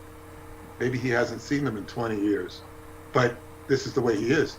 So I said, oh, let's do Prague. And there were all these people in the audience, Prague, hey, let's do Prague. Now, all these people who said that, they weren't American. They were from South America or Mexico or whatever. And because we had an international audience, yeah, let's do Prague. And somehow I could not psychically or telepathically get this across to my mother-in-law. She didn't get it because, and it turned out, a year or two after, trying to peel this down with her, basically, what she was doing in Prague didn't quite fit into the scheme I was thinking of. I tried, one of the ladies that actually my wife is very close with, and I know her too, she's from the Czech Republic. We tried to make arrangements, but this thing it couldn't get off the ground. So I never got to do the conference in Prague. I haven't given up on Prague, or going there or whatnot. But it was like David was just, man, he was willing to go. Wow. And he was also willing to meet me in LA one time. Mm-hmm. And I said, and I talked about it, and he says, wow, that's only 10 hours away. 10 hours away driving in a car. It won't take me that long to get there in an airplane. And then I tried to connect with him in LA later. It didn't work out. It's like, but when he says something, he even said to me, he says, you want to go this year to Romania? I go, no, I can't go because my wife doesn't have a green card. I wasn't going to leave her here without a car. So in other words, sometimes he'll want to do something, and it teaches me that next time he says that, I got to, okay, good, I'll go. Right. Got to be ready to go. But anyway, that's my sharing of Prague, and I hope I've given Jameson some interesting things to look at. I know I'll get some feedback from Jameson because he is pursuing these things, and it's interesting. So good luck with that. And I oh, by the way, before you leave us, yeah, write to me, Jameson. If you find anything, if you can Facebook me or just I think I sent you a friend request, but I'm in Facebook jail right now. The account name isn't my name, so you can email me is even better. All right. Yeah, I'll email you. Do you have his email? You can go to skybooks@yahoo.com, or you can go to petermoon333@gmail.com. Gotcha. But it's yeah. So and if you forget, you just write to Douglas, and he'll give it to you. That's right. And what I wanted to say is I just wanted to let you know that I'm going to timestamp one of my latest transmissions where I do allude to Truman and MacArthur and Japan in a manner that most people are completely unaware of. And Thank you. I'm sorry? I'll start right on that. I'll transcribe it. Oh, great. Bless you. And that's right where I'm at in the book. That's right where I'm at is the MacArthur stuff. I have some old tapes I think I have noted that I need to review of your talking about MacArthur. But yeah, I would love a time. That's just what I need to get going with the book again. Perfect. So I'll get to that to you as soon as possible by tomorrow evening at the absolute latest, probably well before then, because I'll probably do it right after transmission is over. But in terms of the other thing, I was just curious, did you ever finish listening to what I was saying about the historical aspects, the context of the vampire medical records that where I was talking about the simian human hybridization and how that ultimately led to the discovery of the primate, which was not what they were seeking, which was not one of the original primates for that project, but the vampire himself that was not the carrier of the rabies, but certainly an example of the species that ultimately was the carrier of the Russian rabies phenomenon that I was describing in that very long. I mean, I did listen to it. It's the information is so weird. You know, I'm not saying it's wrong. It's weird. It's like what the fuck is this? You know, it's yeah. It's like you're going into whole portions of history that it's like, what the hell is he talking about? It's interesting. It just reads all. It's like it's completely hidden history. It's fascinating. Okay, thank you. It's kind of hard to comment on. It's kind of like, you know, taking me to a cricket game and say, what did you think? Right. You know, whereas the British are watching cricket, know cricket, might appreciate it, know whether it's a good game or a bad game. I don't even know what the hell's going on in a cricket game. You know, so it's kind of like that. You know, it's like, you know, I don't even know how they keep score. So it's like, you know, a soccer game is much easier to follow because it's guys kicking a ball in a net, right? You know, yes. So or it's like somebody who doesn't know anything about baseball watching a baseball game. They don't know what's, you know, going on. So they certainly don't understand the subtleties of the game. So this is like, and the thing when you listen to that stuff on the vampires and the Simian Project, it's like the immediate thing that's running through your head, even if you don't pander to it, is what do other people think about this? What people don't know about this stuff? It's like, because it's like, how would other people react to this information? You know, because it's just not what other people are accustomed to. It's very much, it's such hidden history. Right. Well, you yourself know that it's true in the sense that you yourself have, and I was shocked at how much had leaked. You yourself had followed up with just looking at. Yeah, some of it's on Wikipedia. Yeah. I mean, the substantiation of it is. Yes. Except they leave out the best parts. They always leave out the best parts. Of course. The parts that give it any meaning or context or historical significance. These are critical omissions. That's hence the title of the very program. So there we have that. And, kind sir, thank you very much. Yeah. You know what it's like? It's like if you went back to the Akashic records of JFK, and and his actual in-bed affair with Marilyn Monroe was blocked out. You didn't get to see that. Yeah, that's right. And at the same time, I'm sure you know this, of course, she was also involved with Robert Kennedy, and both of them, of course, wound up dead. So it was like, not that being involved with her was some kind of curse, but these were obviously people who played like gangsters, and they died like gangsters. Not to condemn them, of course, because I know how many people really have a sentiment for them, but yeah, and the most interesting thing about JFK was I read that he, and of course they deny this officially, but shortly before he died, he was killed, he had signed off on the assassination orders of the president of South Vietnam. Yeah, Diem, Diem, President Diem. And so they were real killers. They were acting like, an Irish mob, which is what they were. Well, but that's par for the course. In other words, this is, I mean, what is it? Trump signed off on killing whoever he killed, you know? Yes. It's like it's part of the job. Yeah. I think it was Suleiman. Yeah, yes, Oh. yes. I was trying to remember his name as well. Qasim Soleimani, I believe, was that particular drone strike where they got him and a Lebanese leader together in two birds with one stone, quote unquote. So you don't want to be involved in killing people. And my Qigong teacher said, he says, if you ever kill somebody, he says, you're tied to their karma. Well, that's there you have that. I mean, sometimes it's unavoidable. Yes. In the pathway of light. Yes. You know.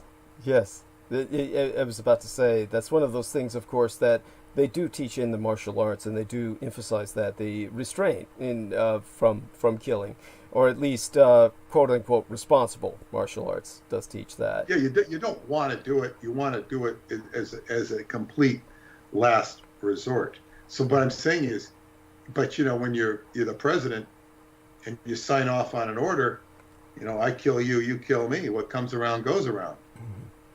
Yeah. Well, it's one of those things that karma is interesting. I'm not quite sure. It seems on observation that some people never see it in their lifetime. Of course, with other things, it's instant. But those are what we laugh about on YouTube videos when we see instant karma. But as for what you see with many people's behavior, you oftentimes don't see repercussions come back and necessarily hit them, or at least not directly.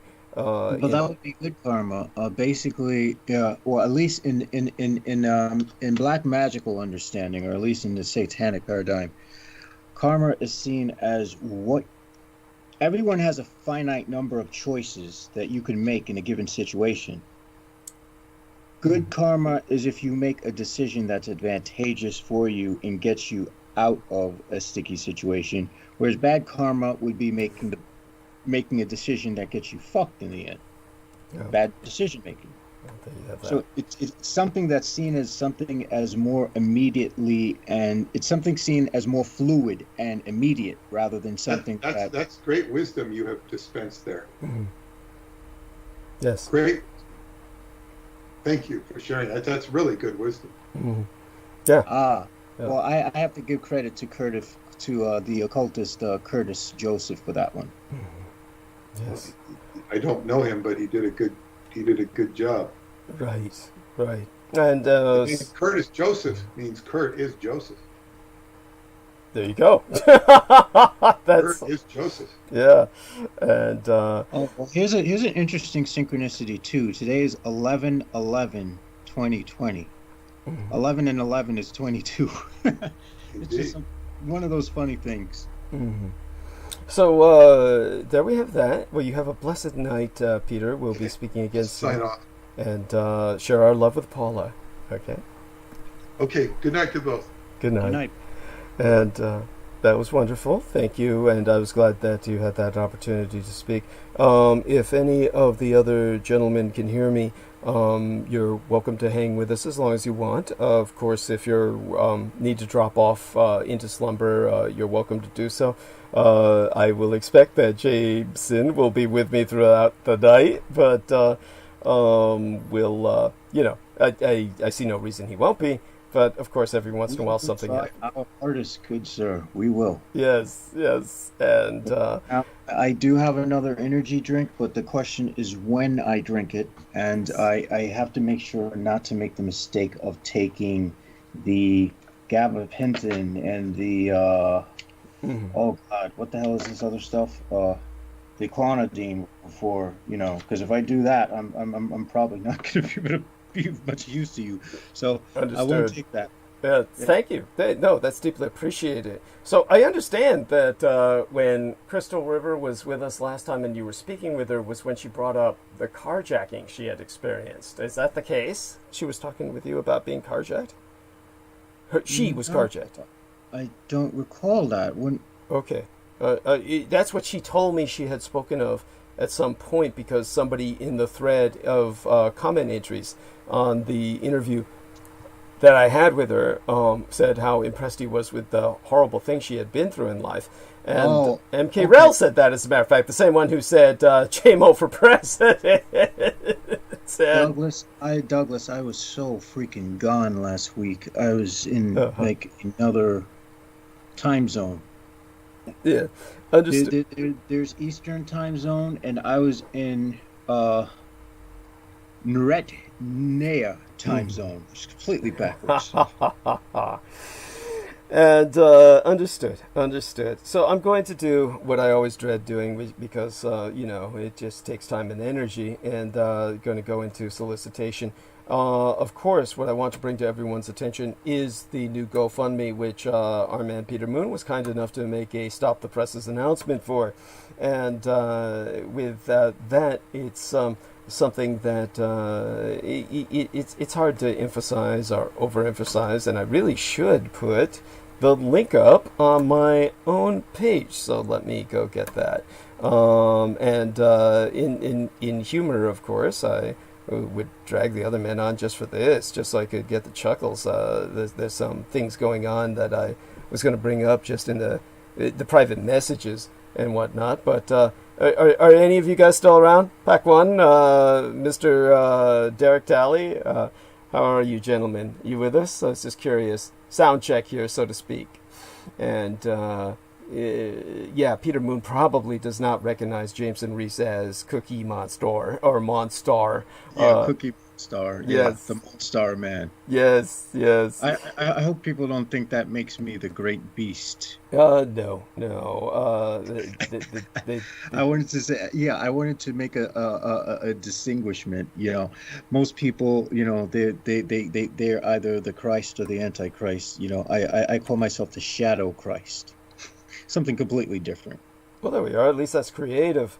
I remember one time, listening to Coast AM, and somebody called in when they were talking about Nostradamus or something, and you have the normal people who call in with their obsessions, their fixations. Just about every guy who has beard, has a beard, a long beard. Yeah. Some gray hair and probably a beanie hat, and they're like, "I am Nostradamus." Well, it was in response to the Nostradamus subject. Somebody called up, and it was claiming to be the manifestation of the Nostradamus prophecy of the Antichrist, where he was both. I forgot, it was the third Antichrist, which is a Nostradamus trip, is the third Antichrist. And there was something else that he said he was. It might have been the Messiah, which was, just an all-consuming combination of responsibilities. But after he said something along the lines of, I am the Messiah and the third Antichrist or whatnot, and he was saying this seriously, when he was basically knocked offline or ushered off the phone. Then the guy who came on after him handled that very well. He said something funny along the lines of, "Oh, I'm glad he's taken up those roles, because that takes such a load off my shoulders." It's one of those things where, it's amazing what people want to be and these roles. I will tell the public, I am Jameson Allen Reese. I can be nothing other than that. There we are. I like that. That's important. And a shout out to Brendan Zogid if he's listening or checking in at all. I was incensed with him. It's just very frustrating because he hasn't done anything about his communications yet, where he's on some stupid phone plan where it's been, really. He's got a really complex situation going on. He always has a complex situation going on. So I wouldn't be too hard on him. I know. Thank you. He's got a lot on his plate, man. Yeah, thank you for reminding me. I mean, it's just so difficult these days for someone to simply be surviving as an independent adult. It's incredible. It's not impossible. Yeah. This is why most people get into relationships with people. You ever see someone who's really beautiful with someone who's really ugly, and you're like, yes. What? Yeah. Well, it's more about the partnership than it is about the relationship, because it's easier to survive if you have two sources of income versus if you're just one person. Mm-hmm.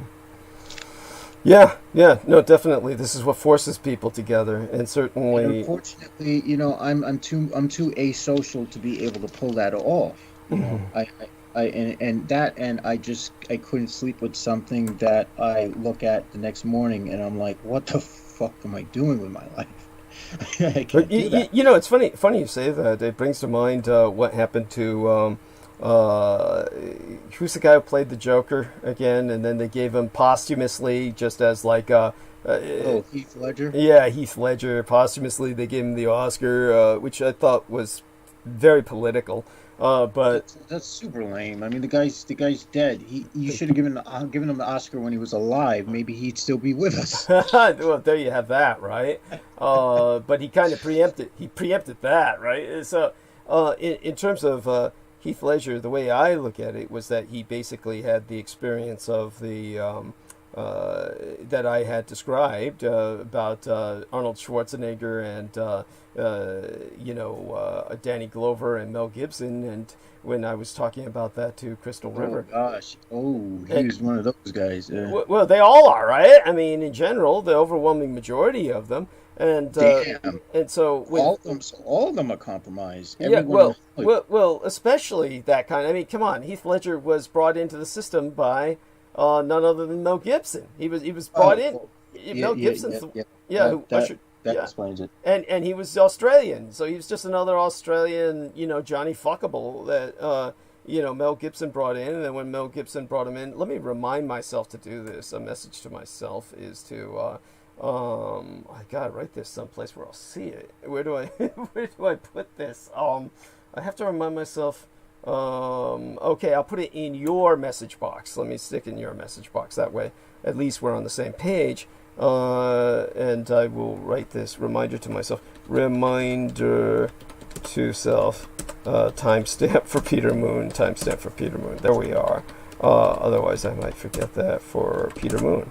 Peter Moon. And you heard what I was going to timestamp for him earlier. Not that I would forget that, but not that I would forget that, but you could remind me if I do. So aside from what I was saying about Heath Ledger, what I feel happened to him was because he had been through all that.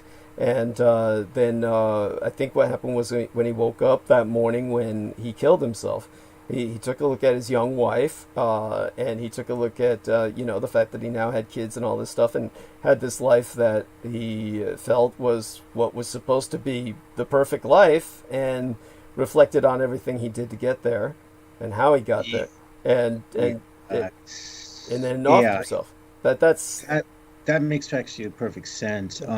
I have to question, even how many musicians have gone through that route.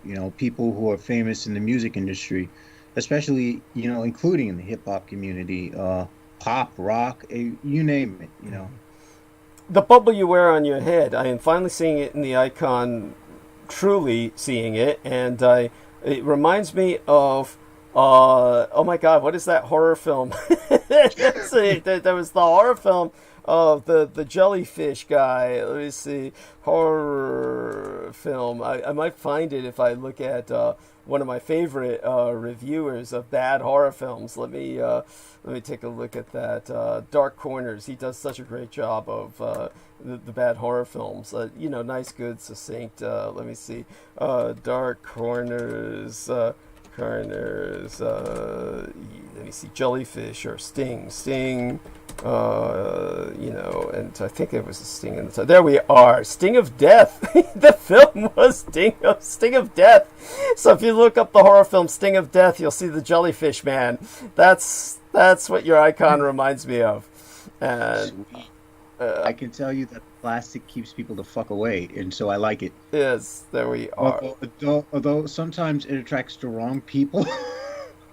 Yes. It does attract the wrong people. Like you're. Oh God, I get the gang stalkers now who are like not only are they like clearly mentally compromised, but they're just like, I mean, they're really out there. One guy who was singing loud reggae on the ferry boat, and then he's like. So I try to stand somewhere, and this guy's standing right behind me. He doesn't have a mask on. I'm like, oh fuck no! I move into another corner and get behind and let other people pass me because I don't want anyone behind me who's not wearing a mask. Mm-hmm. And did you? I guess I could do this before I go into solicitation. But by the way, I am curious. Do you go on the ferry just for fun, or is you're actually going someplace, or is it just for fun? Right? For me, I use it just so that I could draw and write because it's better than staying in my room. Mm-hmm. I have this feeling of like being. I get cabin fever very easily, and so the thing is, like, if I'm on the ferry boat, I'm on the water, and there's the wind and all that. It's I like it. And you don't get seasick. No. Okay. Yeah, that's good. I get seasick from being in the back of Cadillacs. Okay, interesting. Cadillacs, seasick. I'm not going to ask. It's something it goes back to childhood. My Okay. grandfather used to have this big silver Cadillac, and I remember I was going with him to Maryland, and I remember I started to feel really sick in the car, so I always had to like open up the door and puke every Oh my few God. miles. Yes. So the image I had, of course, was that you were basically prostituting yourself, and people would pick you up in the stretch limos. That was the image that came to my mind. No, I'm I'm surprisingly sexually tame. Should I say repressed? Yes. That's true. And it's one of your characters. That's probably why I become horrifyingly, vile when I'm angry and quite. No, I get it. It's like what I said about sex is so important, and people don't know how sex relieves so much, and people should be having a lot more of it, just like they also need a lot more sleep. So, in terms of the problem is it's impossible to get it. It's not a good idea to get it in the middle of a plague, man.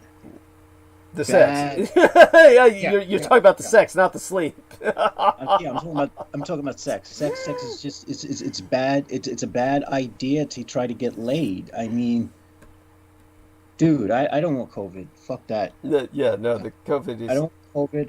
I don't want a baby. I don't want a woman who's going to be like, oh, I like this guy so much, I want to bottle him up and then get pregnant. No, not happening. Yes. So that would be death to me. Yes, I can understand. So what I'll do while you're still with me before you kind of retreat into the background for the monologue is I will let people know again that this episode is dedicated to Brax, who, as I've found out with more information presented to me from my son, was basically the term triple menace, as my son used it, meant that she was a rapper and influencer, designer, and beyond. So that there were multiple roles that she was fulfilling, but obviously she was more than any of that. It was the social media influencer status. It was what she was manifesting as at this phase of her life when she left us. So it's one of those things that her mother on Latricia Lofton left up on the Instagram a kind of a miniature montage of images of Brax throughout her life as she grew up. So it's just a very moving montage, and aside from that, it's just astonishing what she was involved with when she died, with all of those initiatives in the works. So she was obviously. The question is, what did she know? Yeah, no, I appreciate that. That was what because she might know what maybe she knew what popular artists, what rappers got Mel Gibson in. Yeah. There you go. Because that information would travel in the LGBT community. Yeah, it does. Information travels. Yeah, it really does within that community. People don't realize that could be an intelligence community in and of itself. It is. It is to those who have the wherewithal to use it, which most people, of course, do not. I mean, this is just the stupidity of the conventional field. By the way, conventional intelligence is incredibly stupid. That's tragedy. I mean, the thing is, one of the other things is that if you have someone who has cunning alongside that intelligence, that's when you have something that's gold. Yeah. And so there you have it. So aside from that, with Brax, she was working in these fields of music and fashion. And so when she was, according to her mother, in this spiritual retreat, crafting and curating her art, she, what's interesting is that her mom wrote, she has since dedicated her art to humanity and healing. So it's, I believe her mother is channeling her in that regard, or speaking for her. I don't know. Yeah. All I can say is I intuit that there's something super hella weird about it. Yeah. Like super weird. Yeah. That suggests to me some form of child play, and it has the potential to open up a can of worms similar to like I wouldn't say it would be comparable to something like what went on with Epstein, but probably something that's pretty seedy, I guess. Something the public would love because they love this shit. No, perhaps. I mean, I'm not arguing with it. Yeah, like I said, that does come to mind. For those who don't know, to finalize what her mother was saying, she apparently was in the process of forming her brand, basically her fashion brand, with her and with her music brand. And so her first volume, which led to her being famous as she was versatility, the atility in the parentheses after the verse. That's like something I would write. It's almost Dietrichonic. And the tune in it that was her most famous tune was Little Bitch, with Lil for Lil Bitch, as in the more, how would I say it, that's vernacular, more vernacular than. There's also the fact that we're in a time where there seems to be a white lash, so that also needs to be taken into account, because the conservative white male is extremely threatened, and what threatens the white male more than a black man who you can just shoot is a black woman who has power, or impermissible. Yeah. Or even in Brax's case, someone who would be somewhat gender fluid. Someone who wouldn't even identify with a gender despite what they're born. That would be the ultimate threat. So I don't doubt the Trump cultists might have had some kind of hand in that. I'm not arguing with that. Yeah, that is they something. They sterilize everything. Yeah. Everything has to be this fucking puritanical. Well, yeah, let's just bring it back to the days when we used to hang witches and shit. I mean, seriously. Yes, I agree. That's what they would like. I agree. I see it the same way, and it's not at all indulgent, and the society is sick, and I'm taking a look at what's going on in the chat room. Anastasia Dominguez says, or just a woman in power. Yes, I agree, honey. Just any woman in power is a dire threat to the male subspecies. And this is the problem with the male. This is what makes the male weak. One, your genitalia is on the outside. So for any of those super thugs who think they're super tough, oh man, there's three of us, man. We could take this nigga. I could just kick you in the fucking nuts. Yes. And if I hit you hard enough, your ass is gonna be in the hospital, and they're gonna have to fucking make sure your balls don't get tangled up or some shit. That, or another good place to get people, is if you can get them. Like if you ever get knocked down by someone, or you trip or fall, get them in the ankle. Mm-hmm. They won't feel it right away, but after a while they'll start limping, and you'll know that you got them. Mm-hmm. Okay. Well, thank you for that. And aside, yes, aside from that, definitely, it's as people can tell by my voice and my reluctance to get into monologue. It's I've been through a lot. So let's see how much more I can put myself through. This is, of course, my struggle. And Mein Kampf, my struggle, be thine own. Oh, by the way, before I go into it, so our dear Jameson, do say good night, in a sense, but of course let everyone know you'll be here. You're here with us, but... Hey, folks, and I will be here unless my cats attack me, and then in that case, I will probably be dead. So you won't have to get mad at me because I'll just be a corpse. Yes. It won't even matter. There we are. There we are. Thank you. That was wonderful. And you did well tonight. And so did, of course, Pac-1 Morellis with his passion and Derek Talley with his general ability to help make things happen. So James is going to grab a bite. He'll be right back. In the meantime, Mein Kampf, my struggle, be thine own. Contribute to the struggle at paypal.me/Douglas Dietrich, where we now be accepting contributions via PayPal Holdings Incorporated at douglasdietrich.com. And in all due acknowledgement unto our own personal hero, we asketh of everyone moral and our fiscal support on behalf our dearest English brother in battle, John Henry McMills Warrington. By the way, before I get into him, go to check into this private message from our dear Selena Khan. I love her dearly. So she has been listening, and she's someone who works very hard and needs to rest to recuperate. And I certainly encourage her to do that, but I'm so glad she listens on the way out of the realm of consciousness. And so I'll get back to the task at hand. In terms of John Henry McMills Warrington, you can Facebook friend him at facebook.com/John.War. And you can subscribe to his YouTube channel at the Maggot channel, youtube.com/C/Magator, which be spelled MAGGOTAUR, he being the property manager thereof.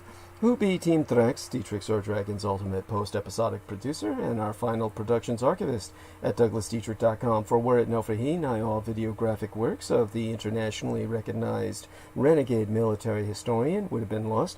So, if financial aid no be prohibitive per budgetary constraints, electronically relay monetary assistance via PayPal, where you can donate to the Maggot Man, aka John Warrington, by clicking send on your PayPal account page and then entering his email address, john_war@hotmail.com, and you can PayPal him directly at paypal.me/Magator, which be spelled MAGGOTAUR.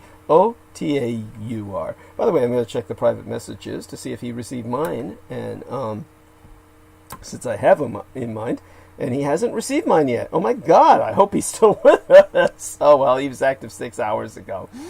So he's should be with us. Should be doing all right, and he's a wonderful guy. And he took it on his own initiative to download the majority of what I've produced on YouTube into his own private hard drives, and therefore we were able to reconstruct my legacy onto the internet when it was scrubbed from the internet no less than thrice. That's 3 times. And each time we were able to take advantage of Mr. Warrington's innate talents to exploit him as a bridge between the Akashic records and the cyberspatial data matrix of the material world, to reestablish my virtual persona based in context of my legacy, without which my person has far less impact. There's far less meaning to my interacting with yourself without that background, that context. And in that sense, John Warrington is my creator. So now you, too, can do your part in the cosmic struggle of metaphysical warfare. And you can help join in this struggle by supporting myself. You can do your part to help in the fight against total annihilation, which be the ultimate objective of the Cult of the Kings of Edom, which is a network that encompasses many subcults. And their objective is the ultimate eradication of all life on Earth. Ultimately, after watching everyone and everything die slowly and in pain. Now, in terms of their feeding the anti-gods in that fashion, you can do your part to fight that, or preempt it, or prevent it from happening. You can spread the word about Douglas Dietrich, that he, the biological son of Adolphus Jacob Hitler, which you can find out more about at douglasdietrich.com/2019/05/08/ Douglas Dietrich, son of Adolf Hitler, fighting against white supremacist neo-Nazis, and confer while there on the homepage of showsdd.com a footnote on mine Biosire, which explains the meaning behind the name of Adolf Hitler's full name, the name What Made the Man, and do your best after accessing such sources and educating and enlightening yourself, at least to a degree, at the very least informing yourself, to spread the word far and wide to all and sundry that the scion of Adolf Hitler, Douglas Dietrich, is alive and well and resident in the city and county of San Francisco, and if at all possible, electronically relay the contributions at paypal.me/Douglas Dietrich. For people are forever asking myself, asking Renegatus Humanus Arma of Massa Eruditio, the renegade human weapon of mass instruction, what they can do to fight the pedopathophilocracy, such being our present Slavo-Western government by patriarchy of pathological pedophiles. You can all help spread awareness by supporting myself. We have a new contribution page on douglasdietrich.com where you can make us donation online using either thy credit or debit card. Simply go to douglasdietrich.com and click the yellow donate button. And of course, that will take you to the PayPal page, which is essentially the way you can directly contribute. Or you can use the red button, which takes you to the showsdd.com homepage, wherein you can contribute directly without the PayPal middleman, which perhaps is a more effective way to donate. Certainly I will get the full donation without PayPal taking its cut. So the red button will take you to the showsdd.com homepage, where you can also log in to the archives, which is how you reward yourself after contributing. All sponsors will be granted exclusive electronic access to both my videographic and audio recorded archives through to this year, from the 2011 year in our Lord, the very year mine own late and sainted matriarch, the Grandma Dame Diana Lin Tsuchin Takabayashi Hideko Dietrich, was murdered, assassinated, nigh immediately aftermath San Juichi Sensemi, the 3/11 terror attack against the Fukushima Daiichi, our Big One cluster of nuclear power plant facilities on site, the 7,000 Isles of the Greater Japanese Empire, when 'twas deemed by much Native American cosmological reckoning that the first rays of the dawning of the Sixth World broke upon us, and magics would again be worked conjointly with Mother Earth to redeem the folk upon her. They're not on YouTube anymore, whereon the intra-global crisis analyst Douglas Dwayne Dietrich long ago established his high-profile visibility platform for rationale of personal security by way of public promotion. Only on contribution will thy membership be processed within 48 through 72 hours, between 2 to 3 days, for full access to all mine archives, meaning all those videos that John Warrington saved, aside those on the Maggot Douglas Dietrich channel, and the YouTube channel named Taboo Bros 2, as managed by mixed martial arts maestro Daniel Arola, whom you can visit at facebook.com/daniel.arola.3 of Damage, D-A-M-A-G, Daniel Arola Martial Arts Group, Incorporated, Cali Combatives. Optionally, mail either checks or money orders, never cash, to the personal residential address of the Mr. Douglas Dietrich, which itself be listed on douglasdietrich.com/donate-2. The most important thing being that people regularly donate what they can within their means. Foremost among Access Daddy D's donors, aside his mistress and manager, Selena Khan, via our most beloved greater British brother in battle, the Team Thrax, Dietrich Sword Dragon's heavyweight lifting keeper of the spirits, and YouTube Bizarre HD managing mixologist, George Edward Knight, whom you can Facebook friend at facebook.com/george.e.knight.7 or subscribe to his channel at youtube.com/user/bizarrehd. He being mine own personal hero who has substantially delivered towards my salvation from the streets and whose self-produced videos entitled How the United States Won World War I and Why We Are Legally at War with the Failed Reich both be factually substantiated per mine own expositions. You can see these on youtube.com/user/bizarrehd, spelled BIZAREHD, as well as seeing the trailer or two for his ongoing production, The 1,000-Year Reich in Exile, subtitled The Third Reich's Flugelrad and Hanabu Technologies. A wonderful human being. God bless him with his patience for me.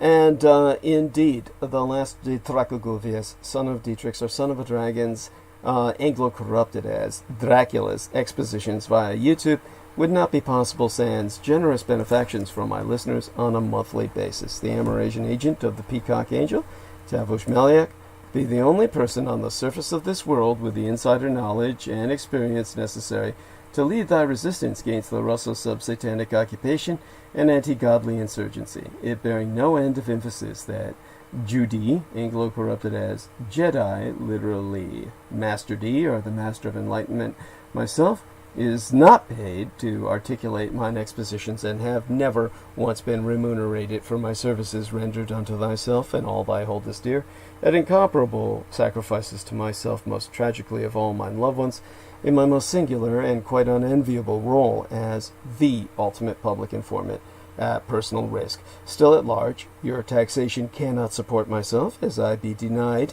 United States Department of Veterans Affairs benefits and or services due dishonorable discharge. So again, go to paypal.me/Douglas Dietrich and enter mine remunerative compensation, the very survival of the human species be at stake. And I am not exaggerating. Do not wait. Donate now. It be appreciated beyond my ability to express in any language. As well, forget not to subscribe to the Douglas Dietrich YouTube channel at youtube.com/c/Douglas Dietrich and click on that notification bell in order to receive notifications that live streams has started. Even if you be subscribed, you will only receive notifications if you select all in the notifications. To reemphasize, subscribe to the Douglas Dietrich YouTube channel at youtube.com/c/Douglas Dietrich and tune in at 8 p.m. Eastern Daylight Time. That would be 5 p.m.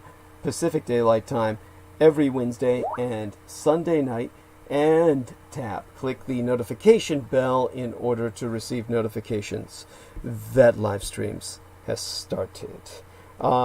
Finally, most importantly, above and beyond all else, subscribe and support at douglasdietrich.com and donate at paypal.me/Douglas Dietrich. Sponsors will be granted exclusive access to the online archives, including all video and MP3 recordings of Douglas Dietrich from 2011 through to the present.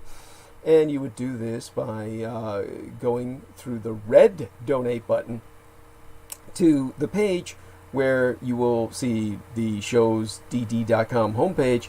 That's where the red button will take you, where you can log in to the archives as a compensation, a recompense for your remuneration of myself.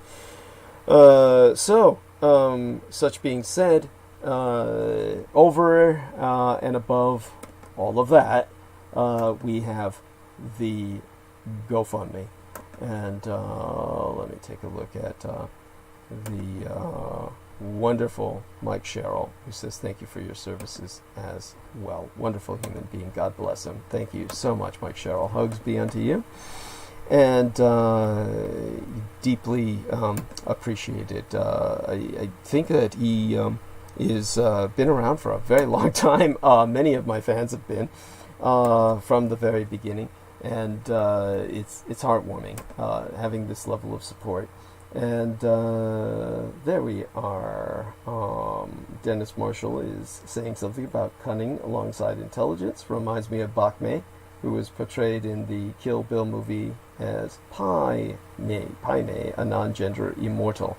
I didn't know that he was non-gendered. That was, I thought of him. I never saw the Kill Bill film, really. I can't stand the film myself, to tell you the truth. But yes, I perceive him in the scenes that I saw. I just thought he was a dude. Not a normal dude, obviously, but a extremely powerful guy. In the sense of wisdom and etc. You know, the typical stereotypes we have towards the sage figure, as they call it, sagacious, meaning wise man, and that's the archetype that he was fulfilling in terms of that role.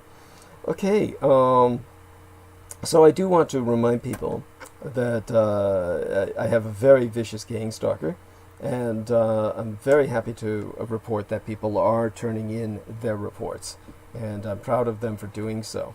And I do ask people in the state of New York to report to the New York State Police that Richard K. Cole Jr. is a stalker who's been viciously stalking myself for years and years now, and that this is the totality of his wretched, miserable life.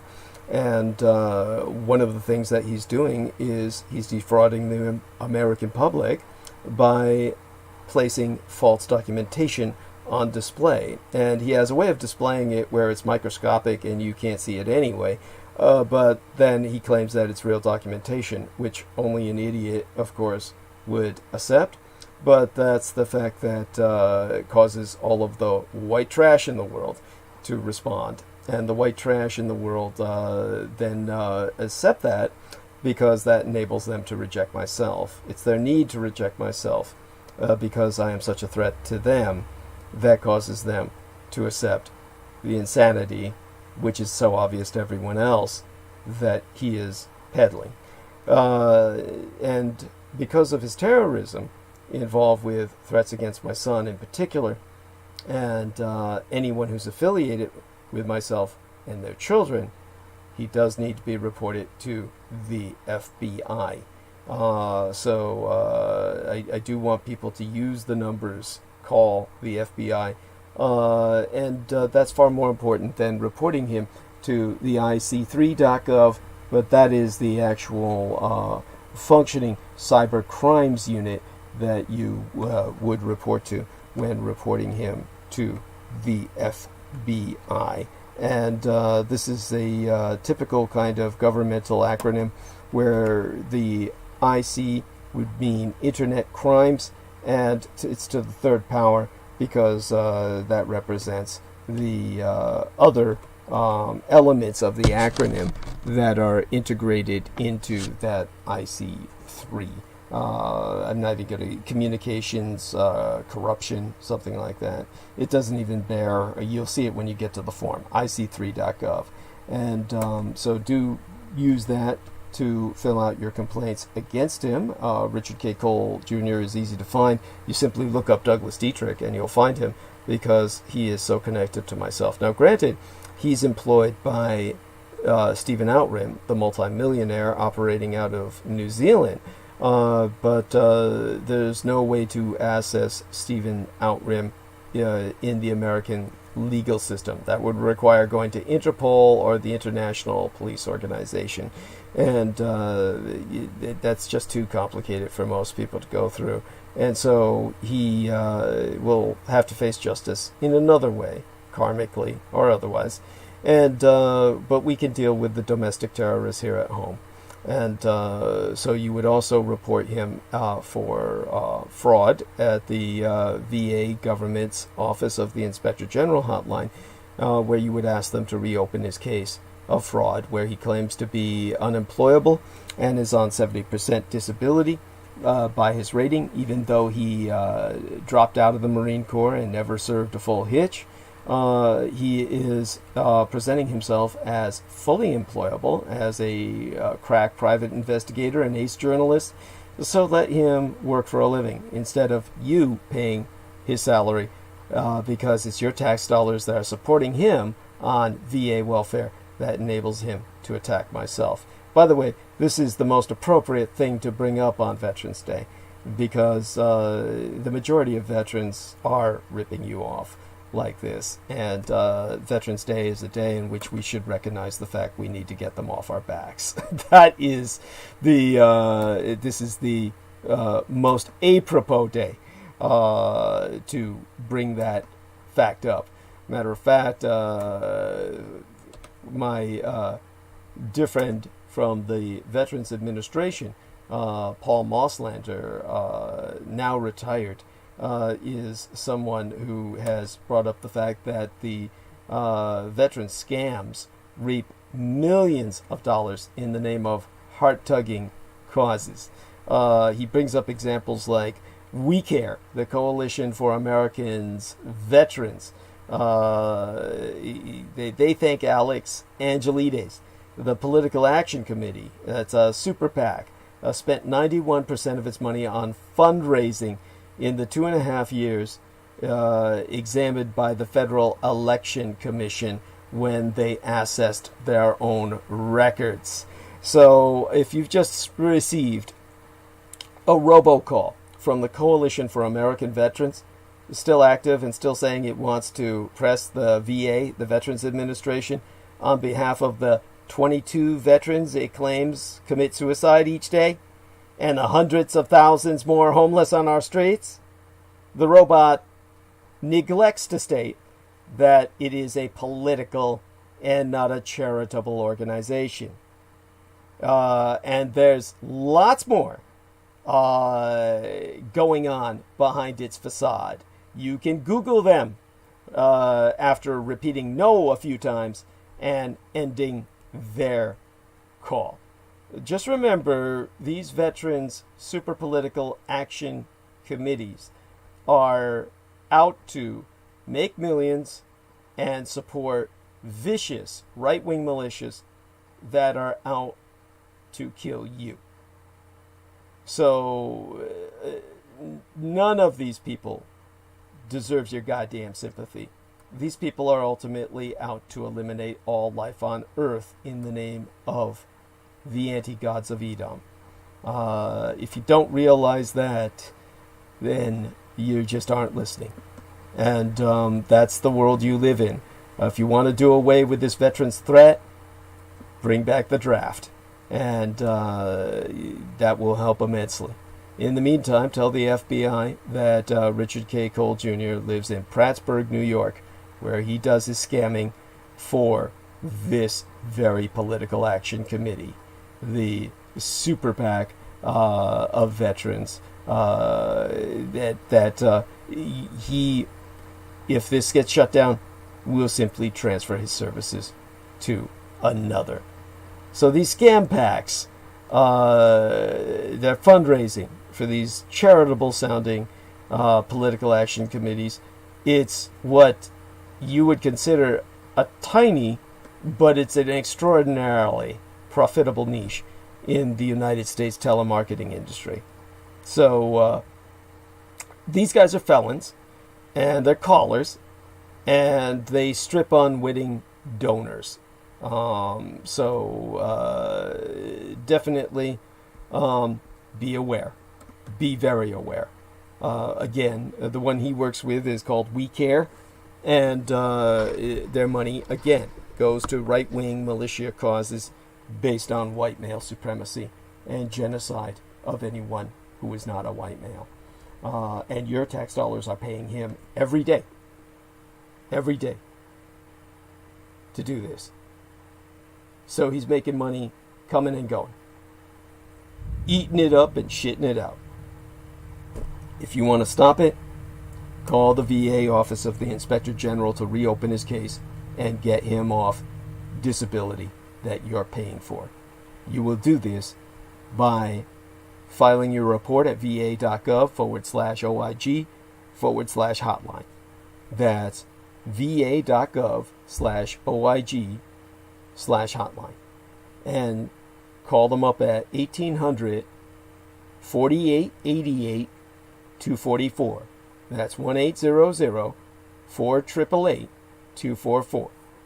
And then report him to the FBI for the felonious forgery of federal military and veterans documentation, altered federal military and veterans documentation, and false federal military and veterans documentation illegally writ on government letterhead to defraud the American public.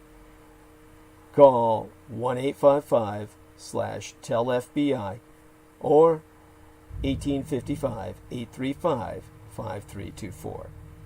That's 1855-835-5324. File your complaints at ic3.gov.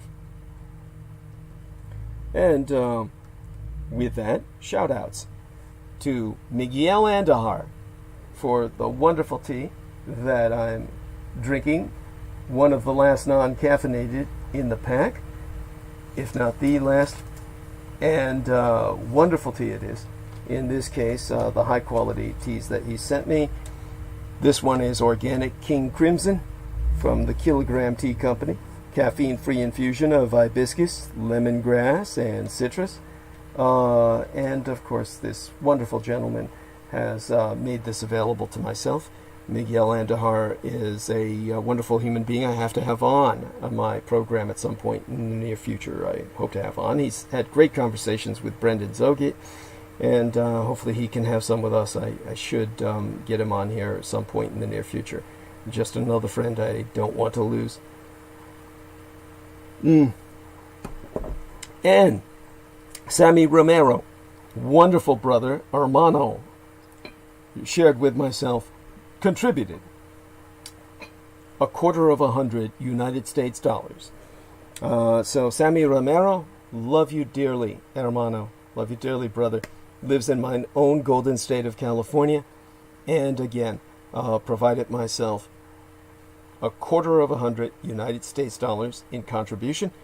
And as for the GoFundMe, it was graciously launched by Lena Shea, who donated $250 United States dollars and left this wonderful comment. She said, "I donate it because Douglas Dietrich helps spread awareness, and he has taught me so much over the years. I would like him to be able to continue transmitting with all the necessary equipment. His selfless service to humanity can never be repaid." God bless you, Lena Shea. I love you beyond expression. Mwah. And again, what she wrote, because it's so nice, I can't help but reread it. "I donate it because Douglas Dietrich helps spread awareness, and he has taught me so much over the years. I would like him to be able to continue transmitting with all the necessary equipment. His selfless service to humanity can never be repaid." So again, this is GoFundMe, and it's at GoFundMe.com, the one entitled Urgent Contribution, Professional Studio Supplies, organized by Douglas Dietrich. So there we have it. Pin that to the top of the page to enrage all the enemy. Just remember, my enemy is your enemy. Don't ever think otherwise for even a second. They are out to annihilate you. The word kill doesn't do it justice. At any rate, this is Veterans Day, originally known as Armistice Day. It's a federal holiday in these United States, observed annually on November 11th for honoring military veterans, that is, persons who have served in these United States Armed Forces and were discharged under conditions other than mine own, which be dishonorable. Therefore, it's not a holiday for me. Now, note that when writing Veterans Day, you don't write it the way I wrote it. And I wrote it that way simply because I wanted to avoid the grief of people trying to attack my English or my English-speaking capabilities. I wrote it with an apostrophe because, you just get all kinds of shit. Paul Nicholas says, I can hear Peter great, but Douglas is kind of hard to hear volume-wise. And so he's obviously getting what I would call major delay. There's major delay. He's hearing this hours later, or it feels like hours later. He's getting it a few minutes late. So hopefully his audio has improved by now. This is, of course, a technology issue. It is the technology of our of the modern or postmodern age, gone down the tubes with a kind of micro crash, and we're all dealing with the repercussions of that. So thank you, Paul Nicholas, and shout out to you. Now, in terms of the Veterans Day, when you're really writing Veterans Day accurately, and you're going to deal with a bunch of people who are ignorant and don't know how to spell, who are going to be giving you grief, so you'll probably add an apostrophe just to avoid the bullshit, because otherwise I'd have comment entries where people tell me add an apostrophe. You really aren't supposed to use an apostrophe. It's not a day that belongs to veterans. Understand that. Nor is it Memorial Day, which honors men and women who died in combat. It is simply Veterans Day, as in like Cars Day or Buses Day. You don't give them a possessive because they're not people. That's how Veterans Day is actually writ. It's a day not for veterans, but for the country to recognize veterans. All of them. Though, technically, not myself, because of the dishonorable discharge. Though I don't think most of you would give a damn about that. And Jameson Reese says, they say if you pass boot camp, you're a veteran.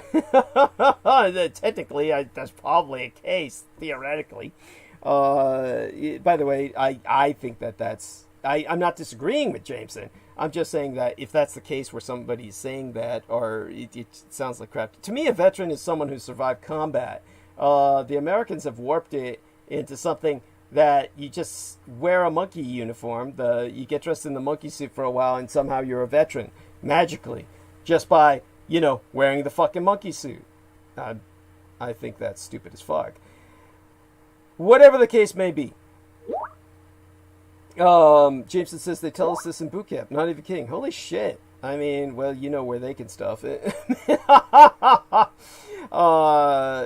Again, do spread the word on this. Veterans Day is correctly writ. Sans apostrophe. There is no possessive. They are not treated as human. It is a day for the country to recognize them as inanimate objects possessed of all of us. All of them. Other than people, myself, who are free of that dehumanization by being dishonorably discharged. And whatever the case may be of... oh my God. Selena Khan says, please shout out to the dude having newborn. Of course, his pregnant woman donated $1.50 or so from last transmission. He donated many times before. Sorry, don't remember his name. Oh my God, who did that? Don't remember. Hey, dude, who had the newborn? his wife, your wife. God bless her. A beautiful new life to your child and your family. I love you, but all your whole family. And he donated $1.50. Is this in chat? Oh, this was the last transmission, the latest transmission before this one. She says I'm too loud. Holy shit. Thank you, honey. I appreciate that. See, people are never happy. I'm too low. I'm too loud. It's a hard life. My life is hard. But hopefully we can find out who this guy is. I'd have to go back into the video prior to this one and kind of look around and give him a shout out. And maybe Derek Talley could do that for me. Scan through the chat room, scroll up and down of the episode preceding tonight's, and I guess I can do that as well. And see if the chat comes up. Oh, there we are. Push forward a little bit. And let me see. There was that dude who don't think it was him. I'm looking for the chat here. Let's see now. Live chat replay is on. Okay. Scrolling up a little bit. Hope nobody minds me doing this. Was it Marcus Griggs? It may have been. He was asking about. Oh, there we are, Marcus Griggs. It was Marcus Griggs. Yes, thank you. I believe he's an Australian. Correct me if I'm wrong on that, Marcus. Yes, he is. He is. So, I can't get the Australian right. It just comes out all obscene. So I'm not going to use the mate. Thanks, mate. It doesn't sound right coming from me. But we love you, Marcus Griggs. God bless your wife and child. Baby girl due next month. Okay. So thank you. And appreciate your interest in the late Preston Nichols. There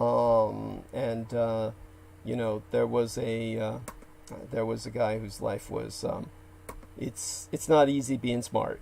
Anyhow, whatever the case may be with what's a veteran and whether they're inanimate objects or not, Veterans Day was born from the trenches of World War I in the American cultural sense.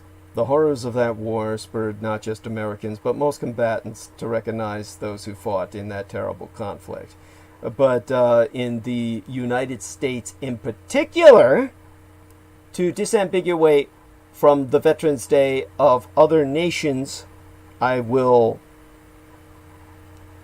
educate you about. The United States itself has a tradition of recognizing those who fight in its wars. Memorial Day, to be disambiguated from Veterans Day, that day which honors those fallen in battle on the field of honor, began as a way for Union soldiers who fought in the American Civil War between the states to decorate the graves of their fallen comrades. In fact, the day was originally called Decoration Day and was a black holiday because it was the black soldiers who originally started that tradition. In America, the anniversary of the First World War's end became known as Armistice Day. After the brutal fighting of World War II and Korea, Armistice Day became Veterans Day. Eventually, it would come to recognize all American troops who served, but not, repeat, not those on active duty. For that, we have Armed Forces Day. If you know someone who is on active duty and still in uniform, you don't do anything for them on Veterans Day. Veterans Day has nothing to do with them.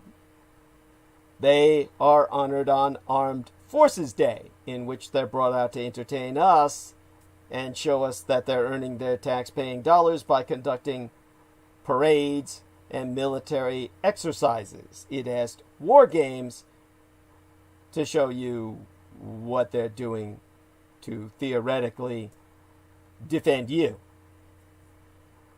Memorial Day is for all the dead ones. Well, only those who died in combat, or maybe real old careerist veterans who lived and retired and then died, are, I guess technically, it's acceptable to honor them on Memorial Day as well. But really, it's for the ones that got killed in action.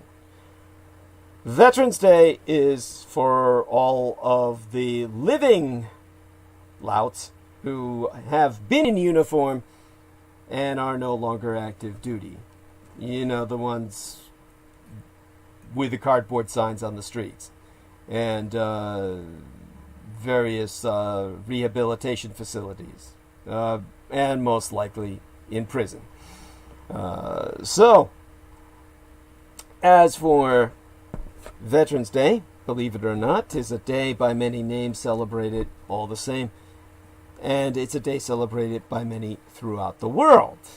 It doesn't have the same name in most countries, but the reason for this holiday, it's not a day to celebrate, it's a commemorative day, is the same, to honor military veterans.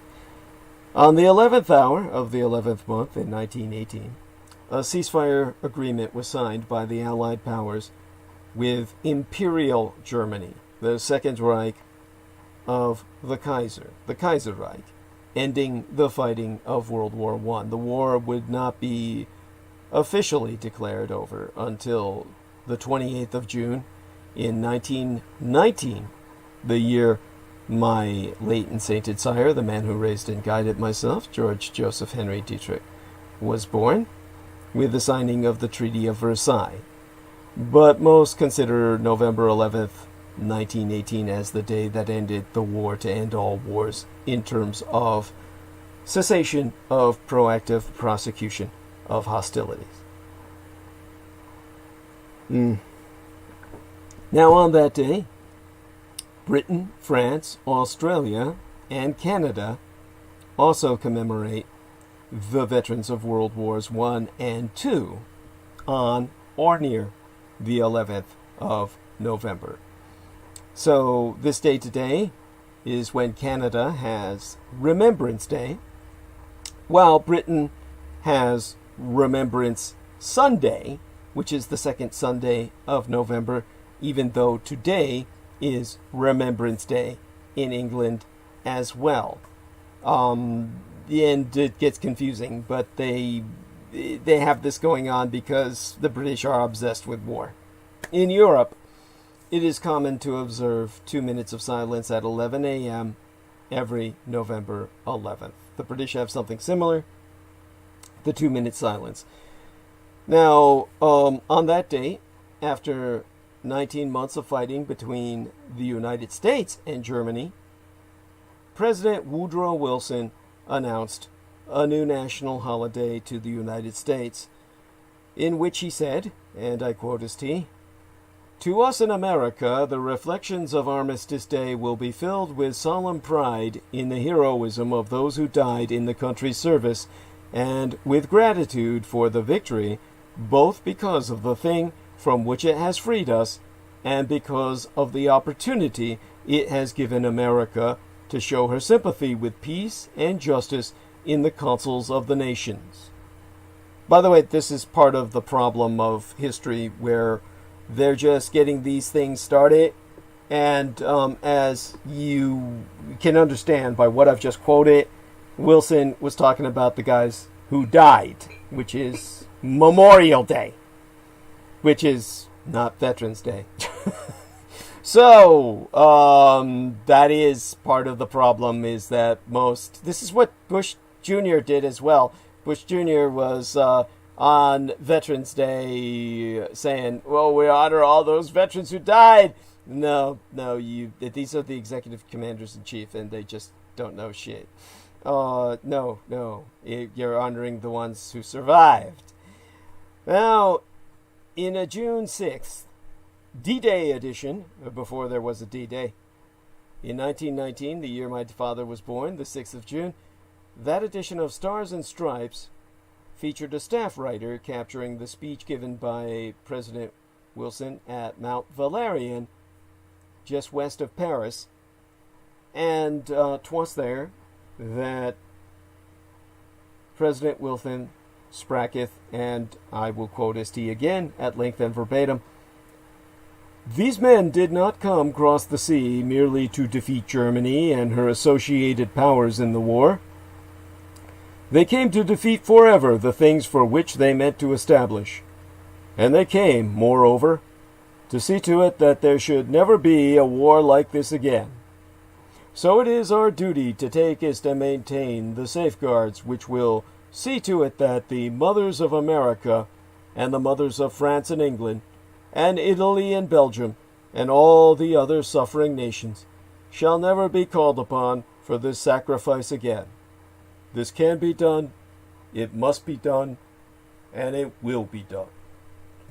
But it wasn't until the 4th of June, not the 4th of July, come 1926, that the end of World War I was even recognized by the United States Congress. So another trivial fact there for you that you were never told or educated in. World War I, according to your own government, did not end until June 4th, 1926. And on that day, Congress called upon officials to display the American flag on all government buildings and invited the American public to observe the 4th of June, not the 4th of July, in schools, churches, and other suitable places. I would assume funeral homes.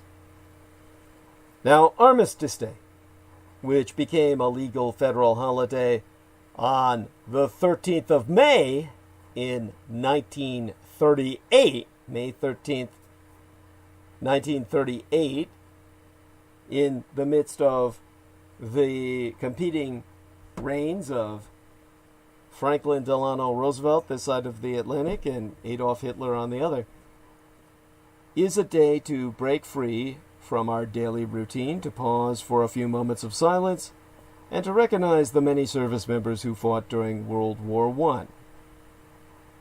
You can confirm this yourself if you look it up. Now, 2 more wars would pass before the Act of 1938 would be amended by President Dwight David Eisenhower, striking out the word armistice and replacing it with veterans. That can be sourced, well, as a Department of Defense military librarian, I got that out of the October 12th Federal Register of the year 1954. The Federal Register is dated the 12th of October from the year of 1954. Or to reiterate, in the 1954th year of our Lord, President Dwight David Eisenhower signed a law renaming the holiday to Veterans Day. Now, circa 1968, the Uniform Holiday Bill allowed the government to observe federal holidays on Mondays, ensuring 3-day weekends for federal employees for Washington's birthday, Memorial Day, Columbus Day, which hopefully will cease to exist and be replaced by Indigenous Peoples Day, and Veterans Day. By the way, Washington's birthday has ceased to exist. Well, his birthday can still be recognized, but it's now President's Day, and they conflate it, actually converge it with Lincoln's birthday. Somehow, I don't know how the fuck they do that, but they've managed to do that, as if they were like congenital twins or something. More like Human Centipede, where they're like stitched to each other, ass to mouth or something, and they're like somehow one composite president, which was a fate they would have richly deserved. Anyhow, it was thought that these extended weekends would encourage travel, recreational, and cultural activities, and stimulate greater industrial and commercial production. The first Veterans Day under this new law was observed with a lot of confusion. On the 25th of October in 1971. So, it was like around the time of my father's birthday, which was apropos enough, but that ended sometime quickly. Many states simply did not agree with the decision and continued to celebrate the holidays on their original dates, all the dates that I've mentioned beforehand. And it became apparent that the commemoration of Veterans Day was a matter of significance to a great number of our citizens, because America's constantly at war and therefore produces more veterans than any other nation on earth. And so, on the 20th of September in 1975, President Gerald R. Ford signed Public Law 94-97.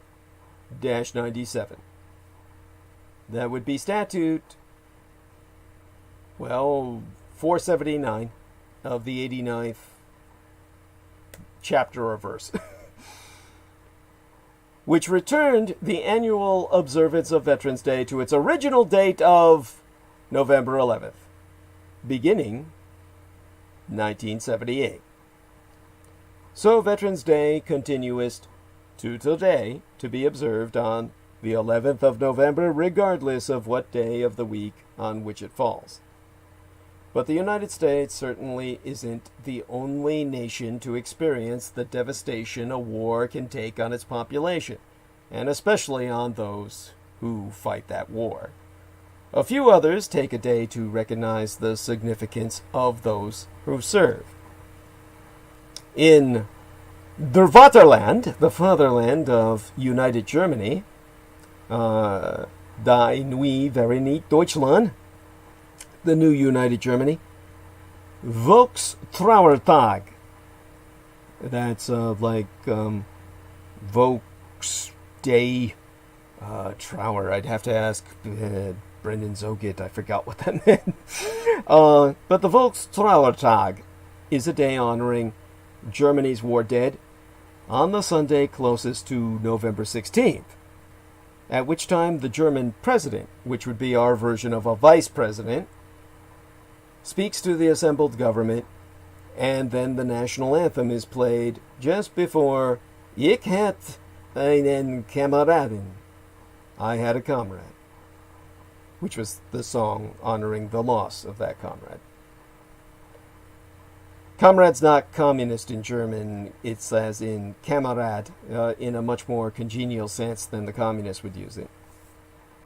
In Italy, which also celebrates its veterans with the marking of the end of World War I, since Italia spent the bulk of that war fighting the Austro-Hungarian Empire, and peace on the Italian front was separate from the rest of the Western Front. It was known as the Alpine Front. The end of the war, and Italy's veterans are celebrated on the 4th of November. In the French Republic, the French also recognize Armistice Day on November 11th. And that Republique throws military parades, and its people wear black or dark clothing. Of course, they always do that anyway. In sunny Israel, sirens sound throughout Israel, marking the start of Yom HaZikaron. Now, since the year in which my late sister was delivered into this world, 1963, Yom HaZikaron, or the Day of the Memory, has been Israel's day for celebrating, or rather commemorating, its fallen troops.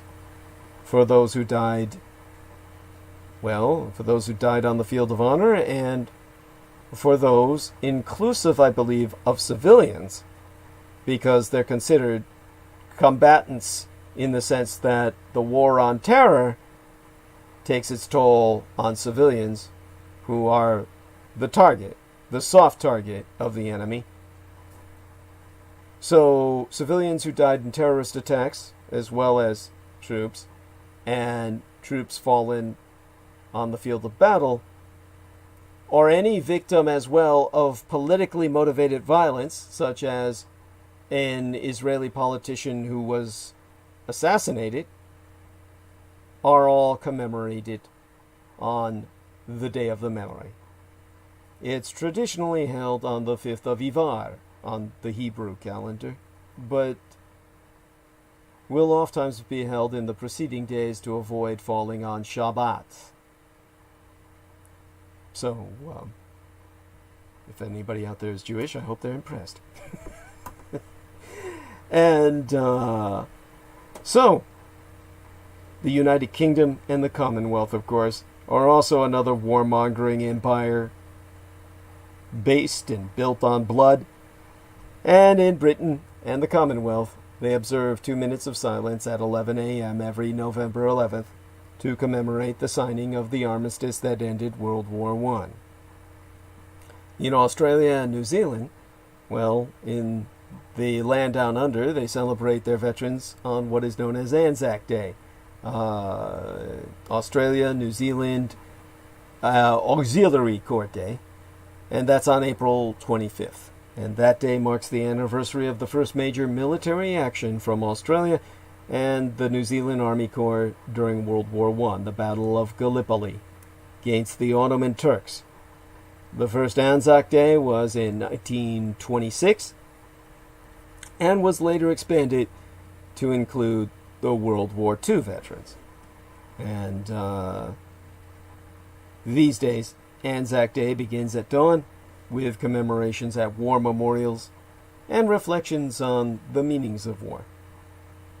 Now, in Black Africa, the largest Black African nation on earth in terms of population, with a population base equal to that of the subcontinent of India or the mainland Chinese, Nigeria, as a member of the Commonwealth, originally shared November 11th as Remembrance Day for all the black troops that died fighting for the British Empire. But it changed to the 15th of January to commemorate the end of the Nigerian Civil War in 1970. Those watching the news or sporting events on BBC, the British Broadcasting Channel, or the CBC, the Canadian Broadcasting Company, they may have noticed a red flower-looking device on the lapels of the announcers today. Those are poppies worn for Remembrance Sunday, but they should have been worn today as well. So, as a matter of fact, for the month, or even more so, the 30 days or more leading up to November 11th, Great Britain and the Commonwealth countries wear poppies to remember those who died in war. I have no idea why Americans don't do this, because the wearing of the poppy started with an American schoolteacher, an educatress, but became a symbol of World War I because of the poem In Flanders Field by John McCrae, which I read rather sloppily on the transmission preceding tonight's. Now, the red poppy is a widely recognized emblem worn to remember the nation's war dead. 'Tis Remembrance Day today across the Atlantic, and poppies were on sale to raise money for the Royal British Legion. Millions of poppies were sold last year, and the appeal then raised £30 million for the Royal British Legion's charitable work. They are not a super PAC scam. They're the real thing, and there are actually rules on how to wear a poppy on Remembrance Day. But in terms of the etiquette when it comes to the wearing of one, the do's and don'ts of poppy etiquette, I guess the first question would be whether or not you should even wear one at all. In the first, the poppy commemorates those who have died in war, and the tradition, as I've articulated, was incepted by an American educatress, Moina Bell Michael, who sold silk poppies to friends to raise money for the ex-service community. In 1920, the poppy was proclaimed the national emblem of remembrance in these United States, which everybody forgot, which shows you the paradox of remembrance. You can't memorialize when nobody fucking remembers. But in the United Kingdom, where it took on a hold, the first Poppy Day was in 1921. As I said just yesteryear, the Britons they purchased some 26 million poppies, but others choose not to. In England, Channel 4 newsreader Jon Snow famously refuses to wear one on air, reportedly saying he does not want to bow to poppy fascism. Whatever. I mean,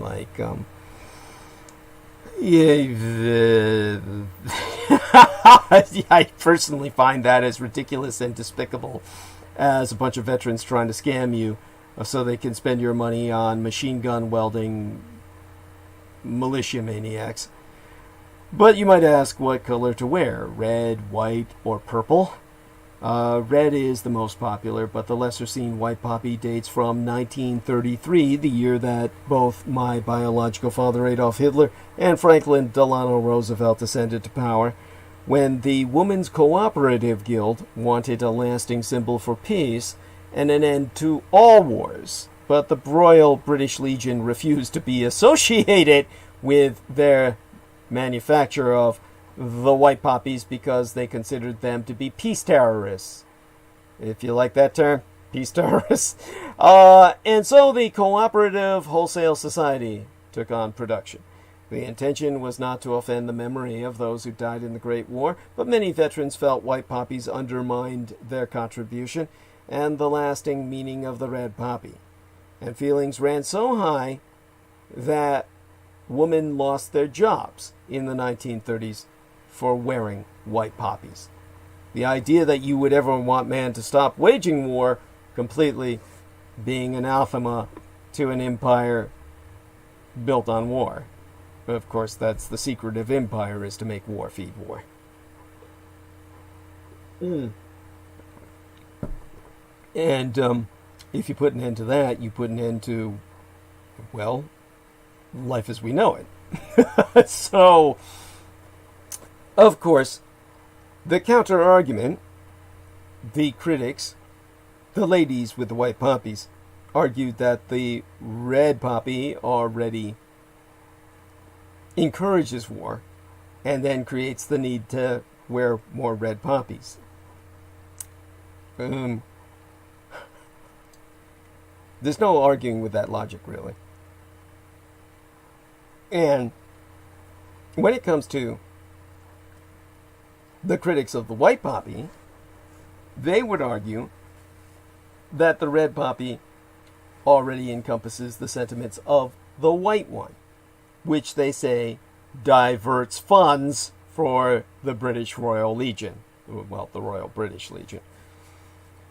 So, the Peace Pledge Union, which now distributes the white poppies, estimates that 50,000 were sold circa 2006. That was the year I checked into it. And asserts that the Royal British Legion has been asked twice to manufacture white poppies and has refused on both occasions. Royal British Legion spokesman says it has no objection to any group expressing its views. And for that matter, there are also purple poppies worn to remember the animal victims of war, and these are sold by animal charities. By the way, without Jameson even saying it, I can guarantee you that's the poppy he would wear as opposed to the other two.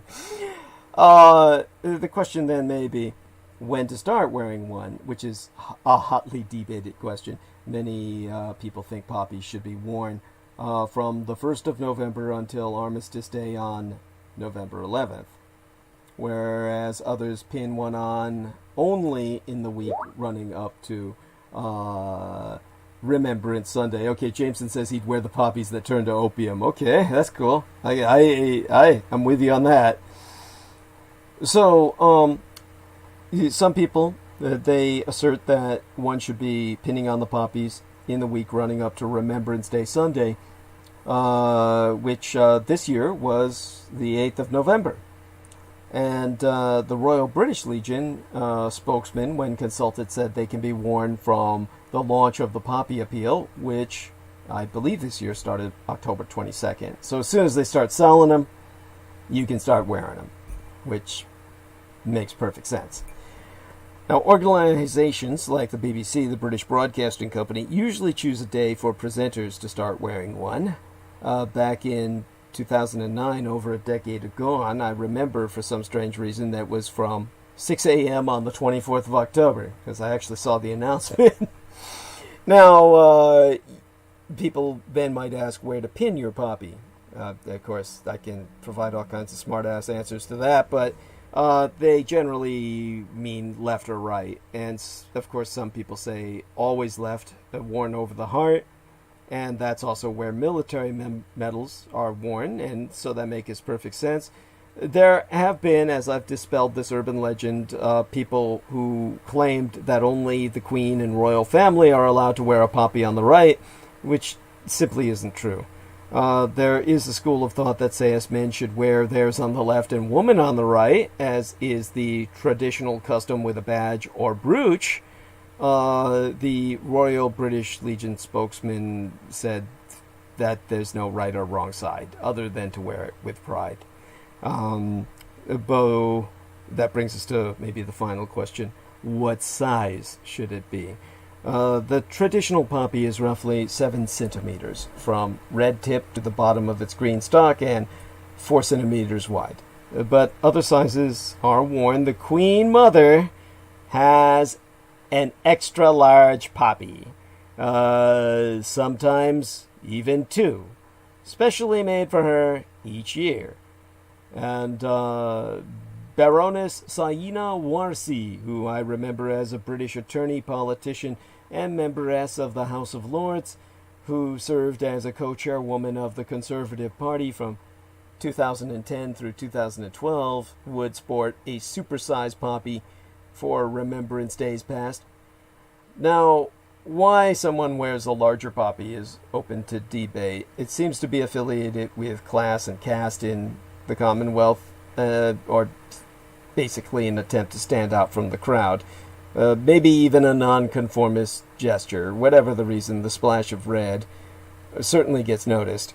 Now, COVID-19 hospitalizations in these United States are hitting an all-time high, with America experiencing an unprecedented surge of 61,964 that we know of just yesterday, the worst day of the pandemic since May, and more than at any other time in the pandemic itself. For context, there are now 40% more people hospitalized with COVID-19 than there were 2 weeks ago. 17 states are at their current peaks for hospitalizations today. According to local news reports, hospitals are already on the brink of being overwhelmed in Iowa, Kansas, Minnesota, Missouri, Montana, North Dakota, Texas, Utah, and Wisconsin. And officials in many other states warn that their healthcare systems will be dangerously stressed if cases continue to rise.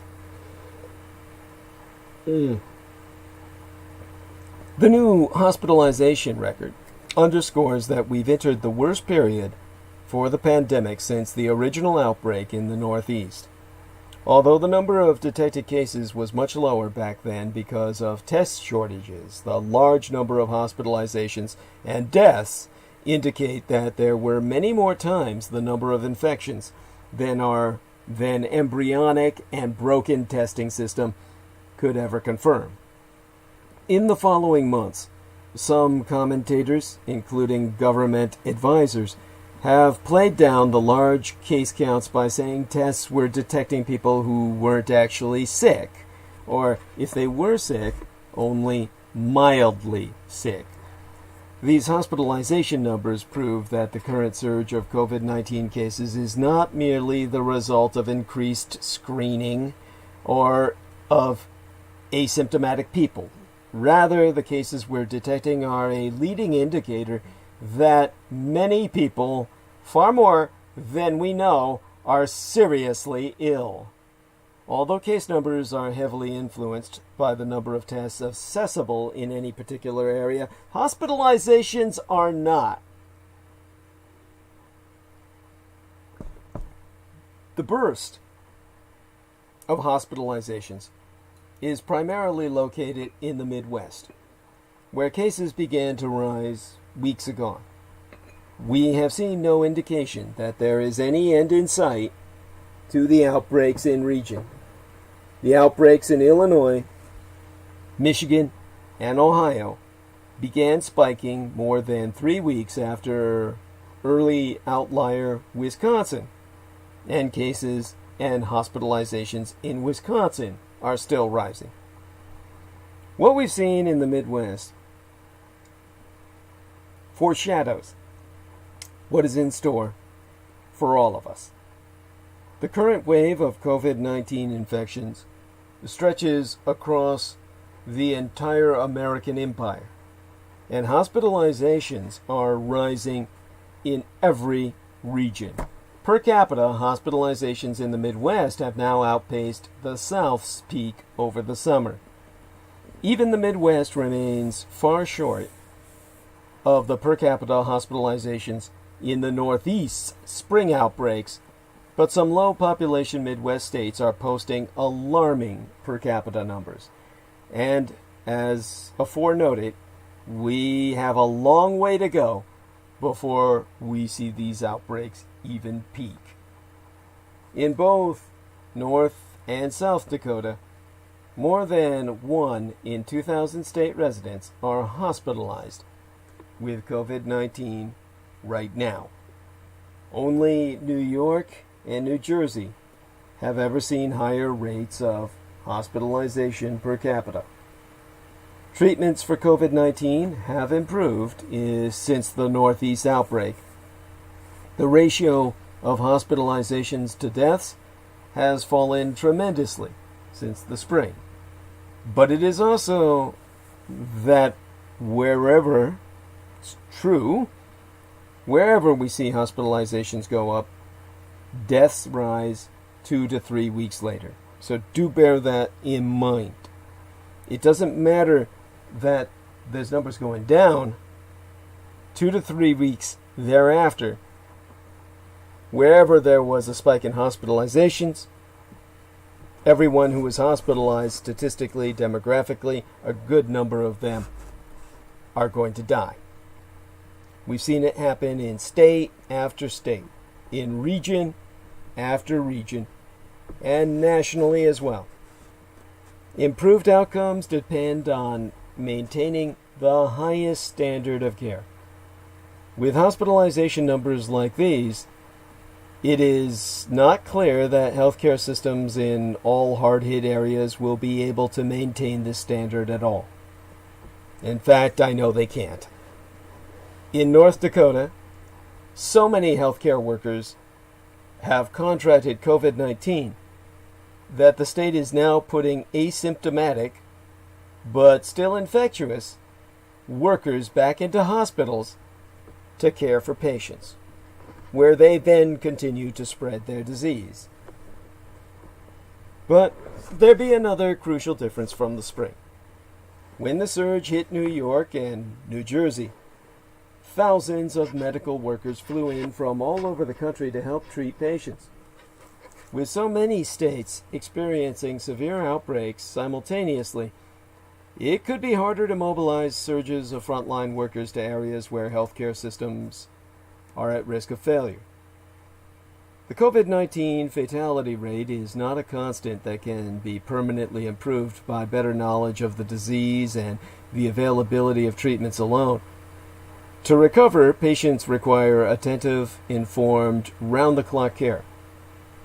Although hospital systems have made emergency calls for federal staffing support, discharged seriously ill patients to die at home, and been forced to send patients to other regional hospitals, the United States has never experienced the kind of widespread healthcare collapse and care rationing seen in other parts of the world in the spring. Throughout the year, hospitals and healthcare workers have issued warnings that if we do see hospitals overwhelmed, fatality rates will soar. As cases and hospitalizations continue to rise nationwide, we are poised to enter a new and much bleaker phase of the pandemic. We can only hope that if more state officials act quickly to establish effective mitigation measures, their effects will come just in time to avoid the worst. And once we come to the worst, we come to the subject of American politics, which is a goddamn disaster right now. A record number of Americans voted in this 2020 election. It was the highest raw number ever, and the highest percentage of registered voters since 1908, the year of the great earthquake and fire in San Francisco, I think, or was that 1906? The election seemed to go off without a hitch. There is no proof of some successful wide-scale foreign or domestic disinformation campaign tricking voters as there was in the last.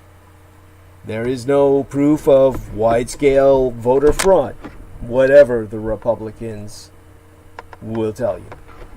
And despite the fact that most states had to establish and implement entirely new methodologies of voting this year, the secretaries of state, county, and town clerks, and the honorable Election Day volunteers all appeared to plant the landing. Oh, and they did it amid a global pandemic that had the nation's highest COVID-19 case counts coming on a day this very week that they did what they did. Sure, we have to wait a few days to figure out exactly who would be the next president, but we're still not arguing about hanging chads and butterfly ballots. That is the process of electioneering. But elections are supposed to be about more than just ballots cast. They be a chance for the American people to decide is what be on the agenda, weigh in on where they stand, and tell people in power what they are thinking. When it comes to those foundational ideas, American politics this last week anyway, well, evidenced itself as disastrous. Let's start at the top. The presidency is a disaster. There is President Trump himself. 4 of his first 7 tweets after the polls closed on the East Coast were flagged by Twitter for containing disputed information that might be misleading, as he suggested Democrats could steal the election or that he won it already. There is also his election night party, which was held at the White House, the one that belongs to the American people, not the president, setting a precedent for further evaporating the rules between political and official use of taxpayer resources. And then there is former Vice President Joseph Biden. Biden already had more votes for president than anyone in American history. But even though he won the Electoral College, he has no mandate. Firstly, because this election was never about him. It was always about Trump. Second, it came very close to Biden winning the Electoral College with exactly 270 votes, which was no resounding victory. It was simply literally the minimum needed. When John F. Kennedy won the presidency circa 1960, it was on a call for a new generation of Americans. when Jimmy Carter won in 1976, Americans picked someone they saw as a religious, competent outsider after Watergate. When Ronald Reagan beat Carter thereafter, it was to restore optimism as America faced a crisis of malaise, so expressed by Carter himself, bringing about, or factoring in to bring about, the end of his own presidency. Come 1988, Americans hoped George H.W. Bush would represent a third term for Reagan. When Bill Clinton won circa 1992, voters wanted to restore the economy, hence his statement, "It's the economy, stupid!" It's the stupid economy. And that was the same in 2008 with Barack Obama, who also promised change in the wake of economic collapse, the Wall Street crash. Voting for Trump was a vote to blow up the system. Like Jonestown. Mass suicide, drink the Kool-Aid. But this year, 2020, Biden's core message was, as Daniel Arola would say, basically, I am not that. Yes, he talked about restoring the soul of America, but the big storyline from him was, not Trump. What Trump is doing right now is not about winning, but two other things. And no, President Trump has still not conceded the presidential race, despite the fact that Joe Biden was projected the winner on Saturday and delivered an acceptance speech. Trump and his associates continued to talk about fighting. Despite all evidence to the contrary, the Trump campaign is predicting that he can still win. Of course, that's so unlikely to come as true. There'd be no indication that the president has any evidence to back up in court his claims of massive voter fraud. And even if he did, he probably still couldn't win the election, because Trump was down by massive margins in key states. 150,000 votes in Michigan and by nearly 50,000 in Pennsylvania. It's implausible, isolated irregularities would convince a judge to invalidate that many votes.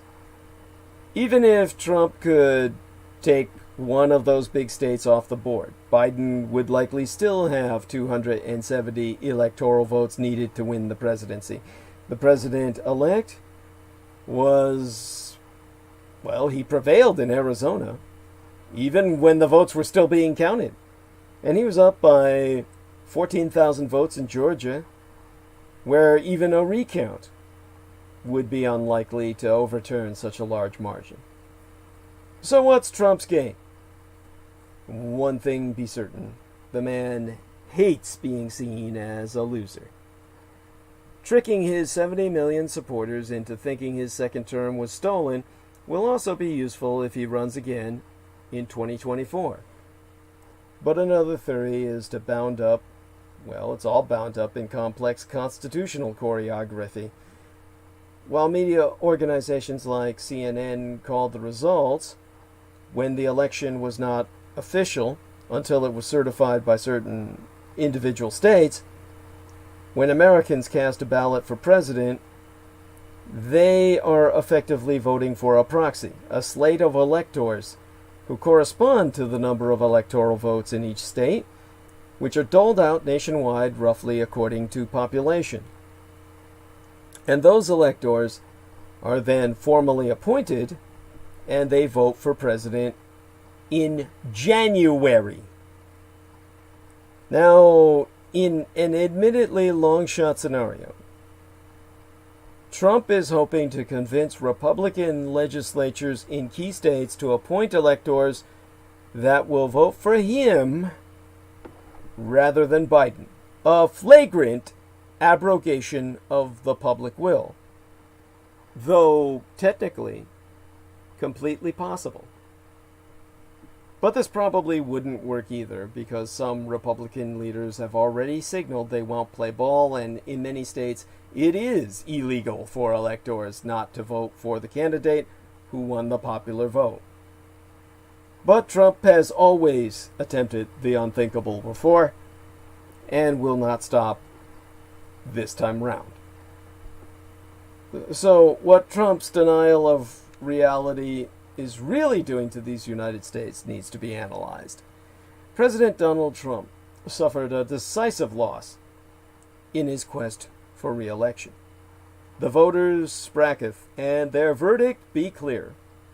The Trump presidency will end on the 20th of January in the 2021st year of our Lord.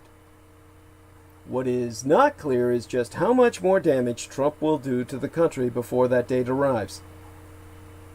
After 4 years of undermining American democracy, Trump has launched his most direct attack against it, rejecting the results of the election and mobilizing his most fervent supporters to try either to overturn the result, which seems all but impossible, or, more likely, create enough doubt about the results that Trump can claim he was cheated and remains undefeated. That would protect his self-image as some version of invincible, and thus safeguard his political power to influence American politics or even run again come 2024. The Trump campaign is planning a messaging blitz to amplify his false claims that the election was stolen. Unless someone can prevail on Trump to accept reality, the coming days and weeks could bring campaign-style rallies, potential COVID-spreading events of Trump supporters disputing the election results. President-elect Joe Biden won the popular votes with a more than 4 million vote margin, the highest vote total of any candidate in the history of the American Republic. Biden's victory in the Electoral College is expanding, with the late incoming votes still being counted, according to the rules of some states. That will possibly end with a margin at least as wide as the one Trump called a landslide, circa 2016. Even Fox News, normally supportive of Trump, agreed when all the networks concluded Biden had won the election. But at war with the truth itself, Trump went on television to claim the election was being stolen from him and tweeted, "I won this election by a lot!" And already conspiracy theories are spreading like a raging forest fire after a long drought. So-called "Stop the Steal" protests have flared across the country. The groups grew out of a Facebook page filled with fake videos supposedly proving voter fraud as Trump fanned the conspiracy flames, gaining hundreds of thousands of followers in hours, one of the fastest growing Facebook pages in the platform's history, according to the New York Times, before Facebook finally shut it down. 2 days after Election Day, within 48 hours, the former chief security officer at Facebook, Alex Stamos, tweeted that this is the most intense online disinformation event in American history. Meanwhile, Trump's legal challenges, well, they're not going his way for now. Courts are dismissing claims of fraud, so the campaign is running a parallel disinformation campaign. The conspiracies, the fake videos, the unfounded claims are being promoted and amplified by the president, his son Donald Trump Jr., and others in his orbit. And this campaign is reportedly planning to claim that large numbers of votes in Michigan were cast in the names of dead people. Now,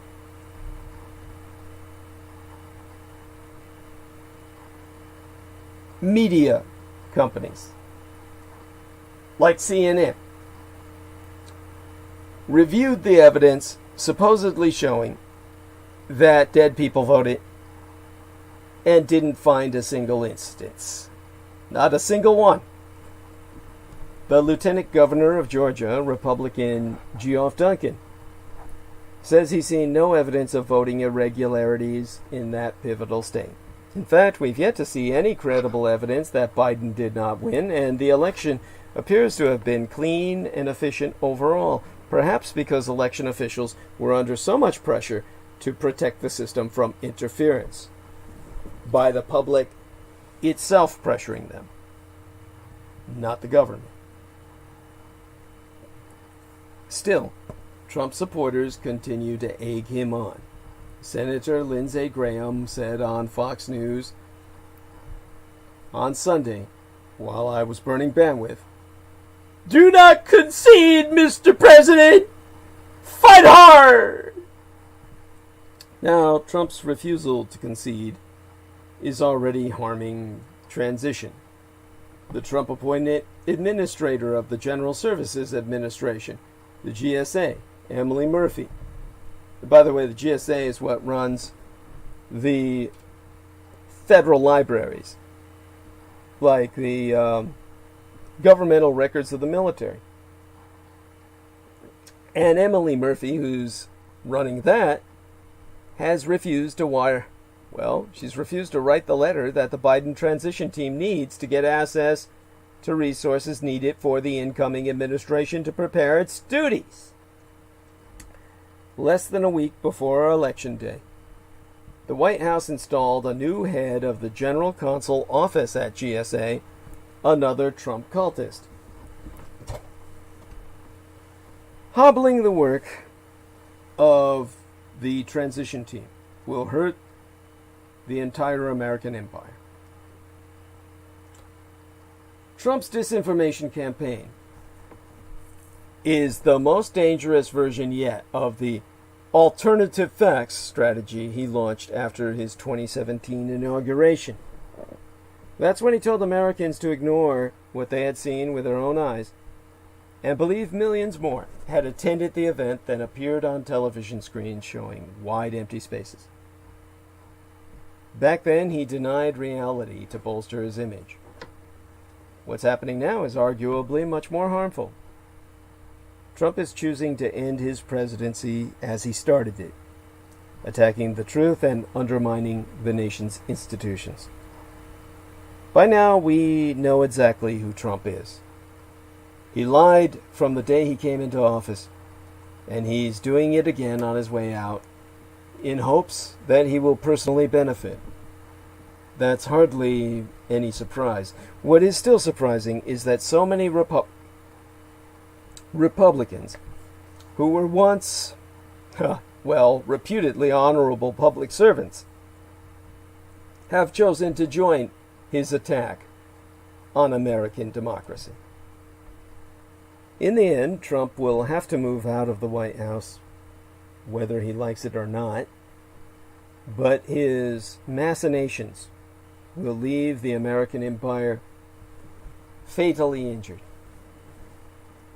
If you're asking, how could President Trump possibly think he can fight and win a race where his losing margin continues to get bigger as more ballots are counted, it's the wrong question. There doesn't appear any way that Trump can win a second term, not through the courts and not through the recounts. It's over. Or so you might think. Yet, by not conceding the obvious and still pledging to fight, Trump can actually do two other things, and he will continue the charade for as long as we allow him. The first thing this is about is grabbing as much money as Trump can. Since the election, Trump established paperwork creating 2 committees, and both have, let's just say, some very interesting fine print. One has the name of Election Defense Fund, but as the Wall Street Journal first reported, some 0.5% of the money raised into that account could be used to retire campaign debt and has nothing to do with legal procedures to challenge election results. Another committee, called Trump Make America Great Again Committee, gives 60% of the money raised to the retirement of campaign debt and the rest to the Republican National Committee. To be sure, raising money and holding pop-up press conferences around the country appear to be the extent of what the Trump campaign has been doing, well, since Super Tuesday. Their lawsuits keep getting dismissed, but how big of a priority is raising money? From Sunday night into Monday opening this work week, there were 7 different email solicitations in my inbox for the Election Defense Fund. And if they're getting money back every time they send an email out, even if it is a small amount, what be the incentive to suddenly stop doing that? Secondly, the Trump campaign has a national platform right now to question a lot about the election integrity. It may come off as sour grapes since they lost. It may undermine American democracy. But constantly repeating unfounded claims about widespread voter fraud, as Trump does on his Twitter feed, might be very effective at shaping voting laws in the future. The 2020 election saw an estimated 2/3 of voters casting ballots early. That is unprecedented, and basically it went off without a hitch. Naturally, the next discussion is whether to make the COVID era temporary changes, like easy voting by mail, permanent, because they appear to be so popular. Republicans have established they be no fans of voting by mail, even if they did pick up seats in the American House by using this method. Already, Senatoress Lindsey Graham connected Trump's dispute with the election results to how elections will be conducted in the future. On Fox News Radio Monday, Graham said, if we keep the Senate, we need to do a joint committee in the Senate to analyze mail-in balloting and how it worked in 2020. At the same time, Florida Senator Rick Scott, a Republican, just proposed a bill mandating all bills be counted within 24 hours of voting ending. In his press release, Scott said, as states pursue the expanded use of mail-in ballots, the Voter Act will ensure the security, reliability, and orderly conduct of federal elections. The bill also creates a deadline for state election officials to tally and report the election results to avoid prolonged uncertainty in the outcome of a federal election. This will only be the beginning, especially as state house sessions start up next year. Legislators they'll no doubt address how voting is conducted in one way or another. If Trump were to call Joe Biden right now or tweet that he lost the election, Trump would be turning off the money spigot and moving the conversation away from baseless claims of voter fraud that could aid voter suppression efforts in the future. But what if Trump had won? This was the closest call for planet Earth in the history of our world. From an MIA, a missing in action COVID-19 response, to major climate implications. the United States of America and the planet narrowly skirted a dystopian future. There was only so much more of Donald Trump that America could take. In the end, and despite the continued support for Trump in wide swaths of the country, the United States as an empire chose not to re-elect a president who spreads conspiracy theories, sows racial discord, politicizes public health directives, and cozies up to brutal dictators. For voters who stuck with him, these seemingly would have been small prices to pay for a leader who kept his first-term promises on limiting immigration and reducing regulation, and who successfully framed, at least as far as his followers were concerned, the response to the COVID-19 pandemic as a choice between supporting the economy and beating the virus. Democrat Joe Biden supporters, meanwhile, collectively rejected the prospect for further immigration restrictions and ever more conservative judiciary, a continuation of a America First approach to foreign policy, and almost certain catastrophic disaster for the environment. Now, you might ask, how much more damage could a second Trump term have done to America and its role in the world and to the planet itself?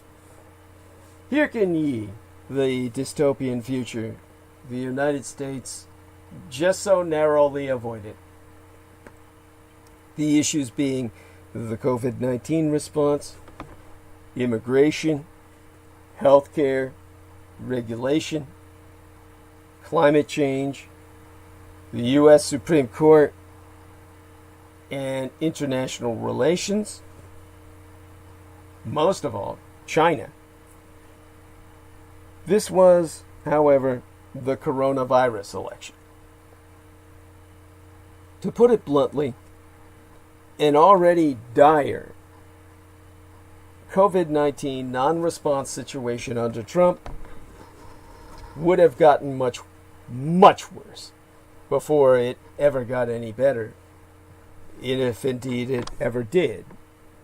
You'd have to have his death for that. And yet Trump, after himself falling ill with the virus in September, had already stated that any new lockdown measures would be draconian. He also alluded to potential plans to fire Anthony Fauci, the director of the National Institute on Allergies and Infectious Diseases. It's not that Trump was completely ignoring the pandemic. Rather, he seemed to be prioritizing the health of the economy over the health of the very population that comprises it. Brooke Nichols, a health economist and infectious disease mathematical modeler at Boston University, observed that by effectively politicizing and even gagging public health institutions like the U.S. Centers for Disease Control, the Trump misadministration had already delegated any kind of coherent pandemic response to state and local governments, herself testifying that with the pandemic, you need coordination. If you don't have that, it's still going to be a burning disaster from now until it burns itself out. And so, this election, first and foremost, above and beyond all else, was all about America choosing just how bad the pandemic will get. Even though Donald Trump was not reelected, he will continue to downplay the threat of the coronavirus, and more Americans will fall ill. The president's response to the pandemic should never have been a surprise.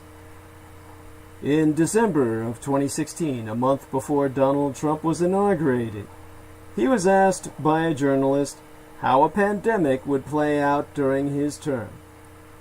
And the question was not idly put. Every recent president before Trump had been challenged by epidemics, and Trump's actions as both a citizen during the 2014 Ebola outbreak and a candidate on the campaign trail had already been troubling.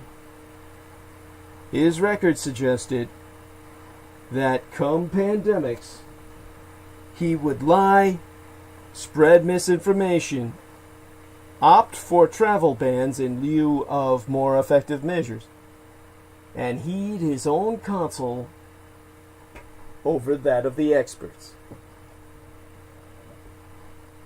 In the 2020 election, on top of every routine test of character and culpability, the candidates needed to answer the challenge the coronavirus had brought to this country. Trump's response has been so lax as to effectively cede the country to a virus whose spread is otherwise completely controllable. He has, by his own admission, repeatedly downplayed the threat after he became aware of how dangerous the new coronavirus could be. He caught the virus himself and learned nothing from the encounter. Experience usually molds understanding, but Trump is still downplaying the pandemic, urging Americans not to let it dominate your life, even after 300,000 have already lost theirs. 1 week ago, when asked if there was anything that you think you could have done differently, he said, "Not much." As November nears, the coronavirus is surging again, with cases rising to record-breaking heights for the third time. To control the pandemic, changes are necessary, but Trump has proved that he does not learn from his mistakes. Perhaps the most costly of his failings. Were he re-elected, he would have continued on the same path. And so will the coronavirus. More Americans will be sickened, disabled, and killed. Donald Trump is unchanging. This election offered an opportunity for the country to change instead. But the near-term future is already set. Trump has repeated the lie that numbers are spiking because the United States tests extensively. In fact, the climbing cases have far outpaced the rise in testing and are due instead to the rapidly spreading virus. Now, Thanksgiving and Christmas are approaching. Several generations of family members will gather in indoor spaces for prolonged periods of close proximity and spirited conversation, the very conditions in which the coronavirus most readily spreads. Hospitalizations are rising in most states and union. Encouragingly, doctors and nurses have learned how to better care for COVID-19 patients, and the odds of dying from the disease, though still higher than for the flu, have fallen since the pandemic began. But healthcare workers, physically exhausted and emotionally battered from a year of relentless work, are again facing flooded emergency rooms and insufficient amounts of protective gear. The workforce of healthcare providers is missing more than 1,000 colleagues who have died of COVID-19.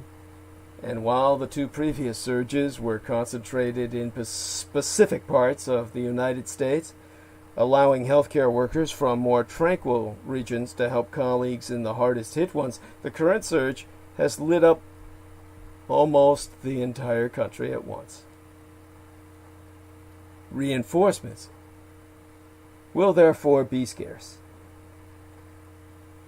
Death rates always lag behind cases and hospitalizations. During the national death rate's recent plateau, about 700 people were still dying every day. And that rate has risen by 15% in the past 2 weeks. It will climb further. This is not, as Trump baselessly suggested, because doctors and hospitals are overcounting COVID-19 deaths to get more money. In fact, deaths be severely undercounted. COVID-19 has already become the second leading cause of death in these United States this year after heart disease, or the third if you lump all cancers together. It is likely the new leading cause of death among people ages 25 to 44. Every lost person leaves behind an average of 9 grieving loved ones. Many thousands of survivors are struggling with long-term symptoms. As I spracketh some months agone, there be a real risk that Americans will become habituated to this horror, and that COVID-19 will become another unacceptable thing that the United States simply learns to accept.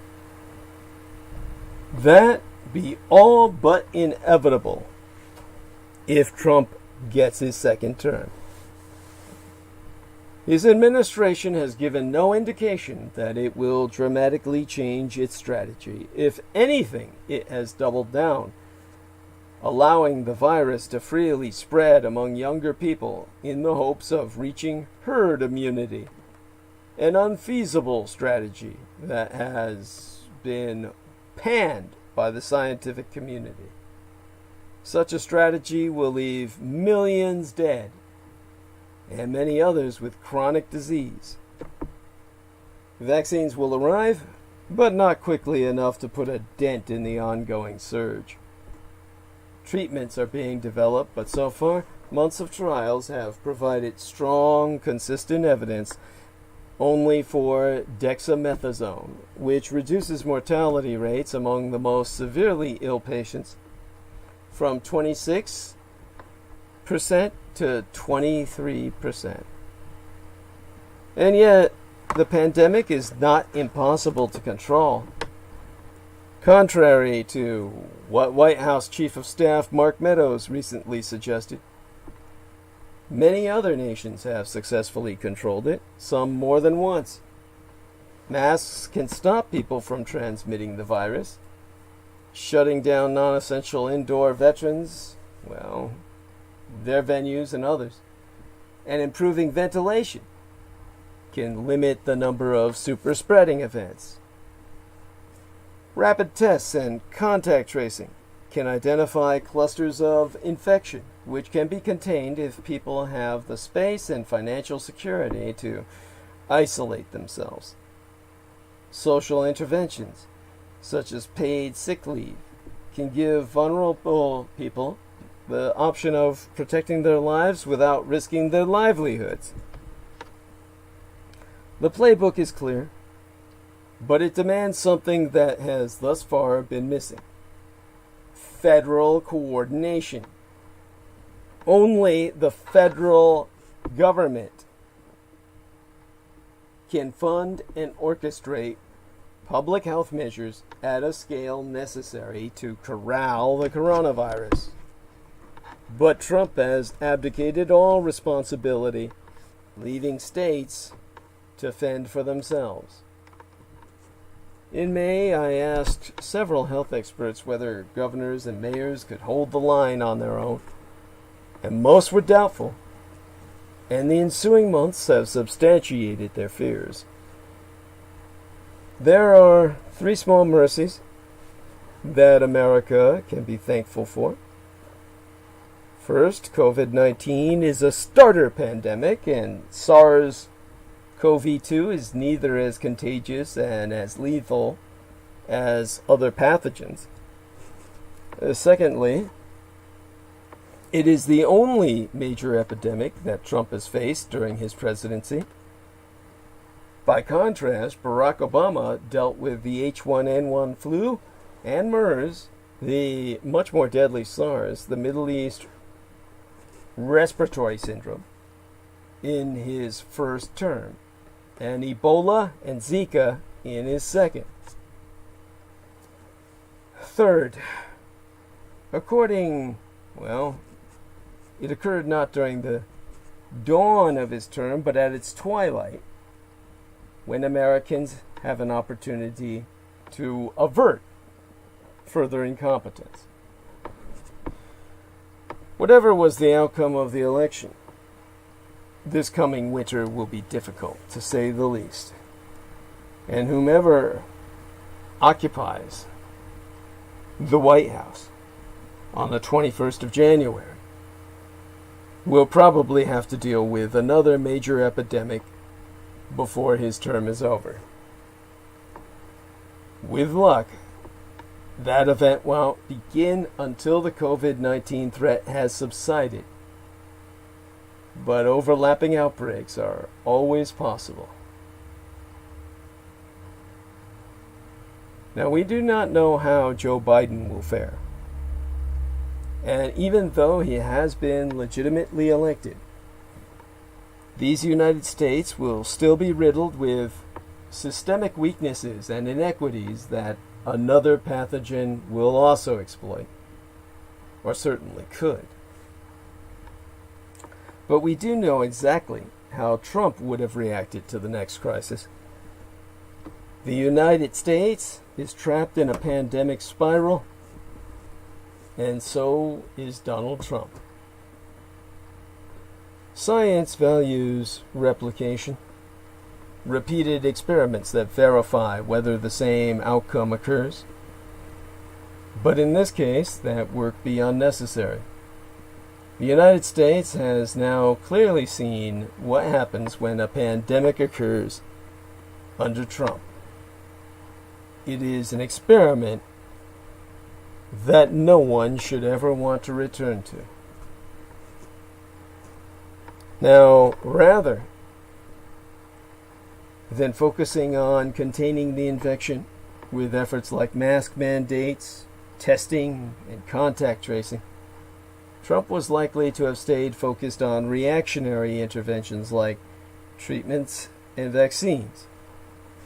His administration's deals to purchase vaccines from companies like Pfizer and Moderna mean the United States will likely have access to at least 50 million doses of COVID-19 vaccines by the end of the year, although without a fully fleshed out distribution plan. They alone would not end the pandemic as quickly as Trump had been hoping. And 70% Celsius, that's the temperature needed for the vaccine. The deep freeze challenge makes Pfizer's shot a vaccine for the rich. After they reach vaccination centers, the shots must be thawed from 70 degrees Celsius below zero and injected within 5 days. If not, they go bad. When Pfizer Incorporated and BioNTech SE's COVID-19 vaccine rolls off production lines, Shanghai Fosun, a pharmaceutical group company, will be waiting to distribute it through a complex and costly system of deep freeze airport warehouses, refrigerated vehicles, and inoculation points all across the communist Chinese empire. After they reach vaccination centers, the shots must be thawed and then injected. And then the Herculean journey from warehouse freezer to rolled up sleeve must be undertaken all over again to deliver the second booster shot a month later.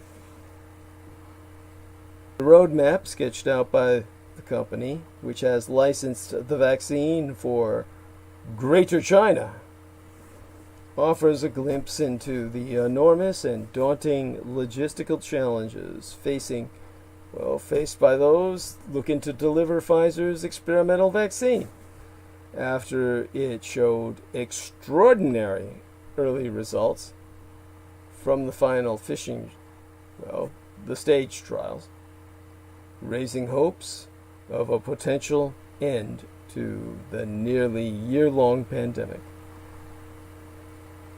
Now, that euphoria is now being diluted by the realization that no currently used vaccine has ever been made from the messenger RNA or ribonucleic acid technology deployed in Pfizer's shot, which instructs the human body to produce proteins that then develop protective antibodies. Yes, Jameson Reese says, so it's unfeasible as I predicted. Thank you. Yes. Because that means that countries will need to build from scratch the deep freeze production, storage, and transportation networks needed for the vaccine to survive. The massive investment and coordination required all but ensures that only rich nations are guaranteed access, and even then, only their urban populations. Yes, as Jameson Reese says, it's impossible for such to be distributed by local pharmacies. That's true. Where things stand, he says, do the deep freeze requisite? Yes. Well, it is requisite, the deep freeze. And so that brings us to where things stand in the race for a COVID-19 vaccine. Its production is costly. Its component is unstable. It also requires cold chain transportation and has a very short shelf life. Ding Xing, the director of the Beijing-based Global Health Drug Discovery Institute, which has received funding from the Bill and Melinda Gates Foundation, confirms that the expense of deploying the Pfizer shot will likely heighten existing fears that wealthier nations will get the best vaccines first, despite a World Health Organization-backed effort called COVAX that aims to raise 18 billion United States dollars to purchase vaccines for poorer countries. It also presents a choice now faced across all the developing world: to pay for the expensive construction of sub-zero cold chain infrastructure for what seems like a sure bet, or wait for a slower, more conventional vaccine that brews batches of protein or inactivated viral particles in living cells and can be delivered through existing healthcare networks. And that's when Ding Xing said that if there is a protein-based vaccine that could achieve the same effect as an mRNA or ribonucleic acid vaccine does, and there's the need to vaccinate billions of people every year, I'd go for the protein-based shots in the long run. Now, even for rich countries that have pre-ordered doses, including the Japanese Empire, these United States, and the United Kingdom, delivering Pfizer's vaccine will involve considerable hurdles as long as trucks break down, electricity cuts out, or essential workers get sick and the goddamn ice melts. That's what brings us to the topic of safe delivery. To deliver shots in mainland China and Hong Kong, Fosun will partner with the state-owned Sinopharm Group Company, a pharmaceutical distributor with well-established networks across the American empire. One of Sinopharm's, Chinese Communist Empire, I mean to say, one of Sinopharm's subsidiaries has also been developing COVID-19 vaccines by the site. Jameson Reese is reminding us that rush trials are another variable, as well as bad reactions from batches from the demand. Now, when it comes to the Sinopharm group company in communist China, we're talking about a pharmaceutical distributor with well-established networks cross-country. One of Sinopharm's subsidiaries has also been developing COVID-19 vaccines. And packed into cold storage trucks, those vials will arrive at inoculation sites where they can thaw and be stacked in fridges at 2 to 8 degrees Celsius for a maximum of 5 days before going bad. So, Michael Kinch, a vaccine specialist at Washington University in St. Louis, has confirmed that the requirement for extremely cold temperatures is likely to cause spoilage of a lot of vaccine. It's also likely to cost Fosun tens of millions of yuan, according to the company's own chairman, Wu Yifang. Fosun is considering importing the vaccine in bulk and filling them into vials at a local plant. That will also require further investment in production and storage, because the vaccine cargo cavalry is sizing up even now the readiness of the historic airlift. The resulting price tag may be too hefty for many developing nations, including neighboring India, which has struggled to contain the world's second largest coronavirus outbreak and currently has no agreement to purchase the Pfizer vaccine. So it really all comes down to a case of forget it. Many working in the country's public health and pharmaceutical industry have already voiced concern that India lacks the necessary capacity and capability to deliver a vaccine across its vast rural heartland and population of over 1.3 billion people at the breakneck speed now expected. And so T. Sundararaman, a New Delhi-based global coordinator of the People's Health Movement, an organization that brings together local activists, academics, and civil society groups working on public health, has gone on record to say most of these vaccines need minus 70 degrees, which we just can't do in India. Just forget it. Our current cold chains are not able to cope with some districts' need for measles vaccines, and that's only for children below the age of 3. That's a really trivial number compared to the numbers they will need for a COVID-19 vaccine. When asked at a Tuesday briefing if India's government would look to buy any of the Pfizer vaccine, Rajesh Bhushan, the secretary at the health ministry at New Delhi, he said New Delhi is in talks with all vaccine manufacturers. He added that India was in a position to augment and strengthen its existing cold chain capacity, but declined to release any purchase details immediately. Pfizer already has orders from some developing countries like Peru, Ecuador, and Costa Rica. It's unclear how widely those nations plan to distribute the shots, but the small orders of less than 10 million doses suggest limited deployment. After the release of their positive preliminary data, some governments have rushed to finalize orders and start negotiations with Pfizer and BioNTech. The European Union confirmed an order of up to 300 million doses on, just yesterday, while the Philippines, Singapore, and Brazil said they were all in talks. So, it's the last mile.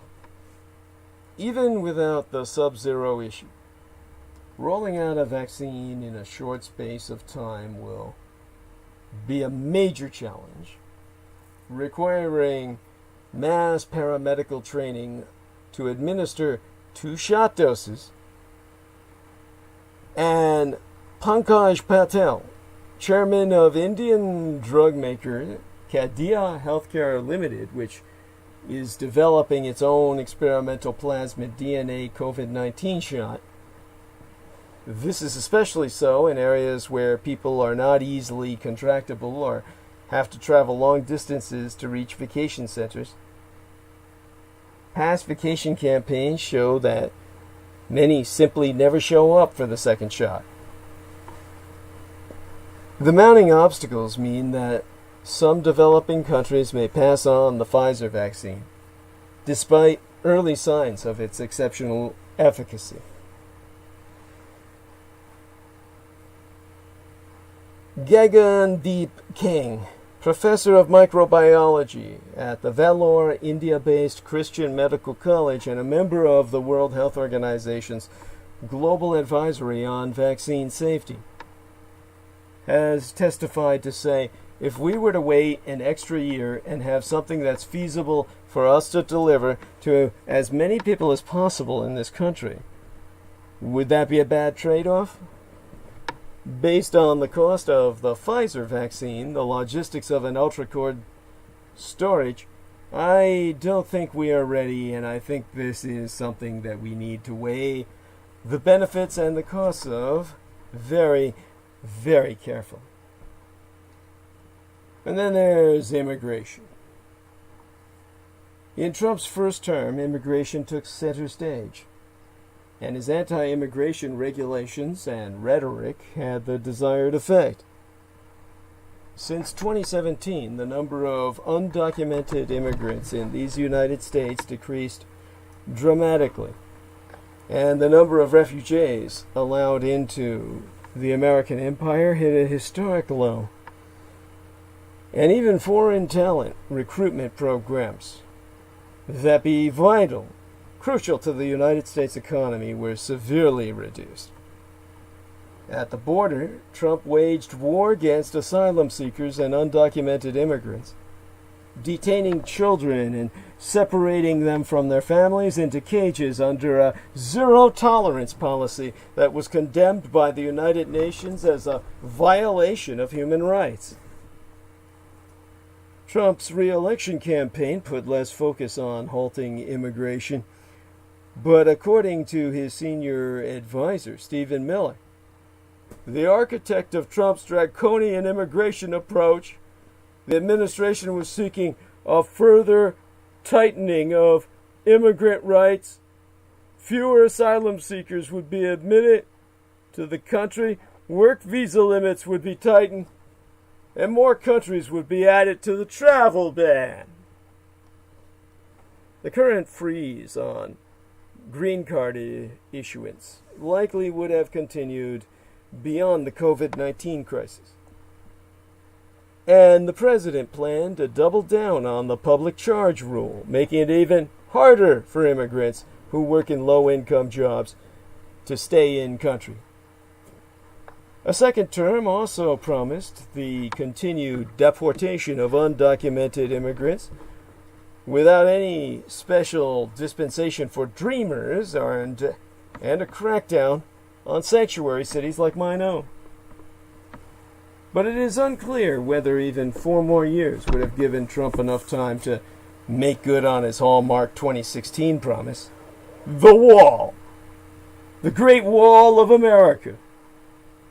In his recent rallies, Trump had touted that the United States-Mexico border barrier was pretty much fully built, but his administration primarily replaced existing barriers and hadn't come anywhere close to his campaign promise of building 2,000 miles of concrete wall.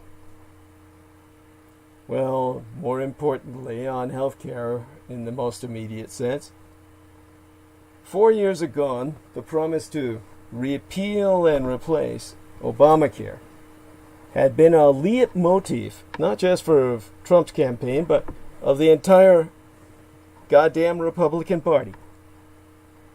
Yet despite having a majority in Congress, the president and his party were not able to change the healthcare law, fundamentally for lack of a better option. Through the years, Trump continued to attack Obamacare and claimed to have a much better plan ready, with promises to cut drug prices and end surprise billing, yet the details, they were never made public.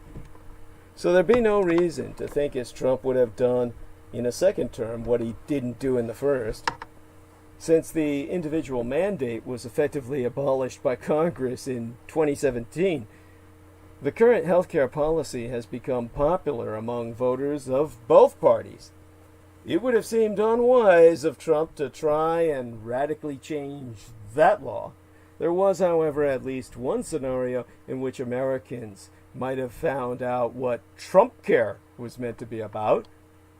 Trump has been backing a Texas-led lawsuit to make us the Affordable Care Act unconstitutional, which would be, well, it was supposed to have been heard by the Supreme Court yesterday.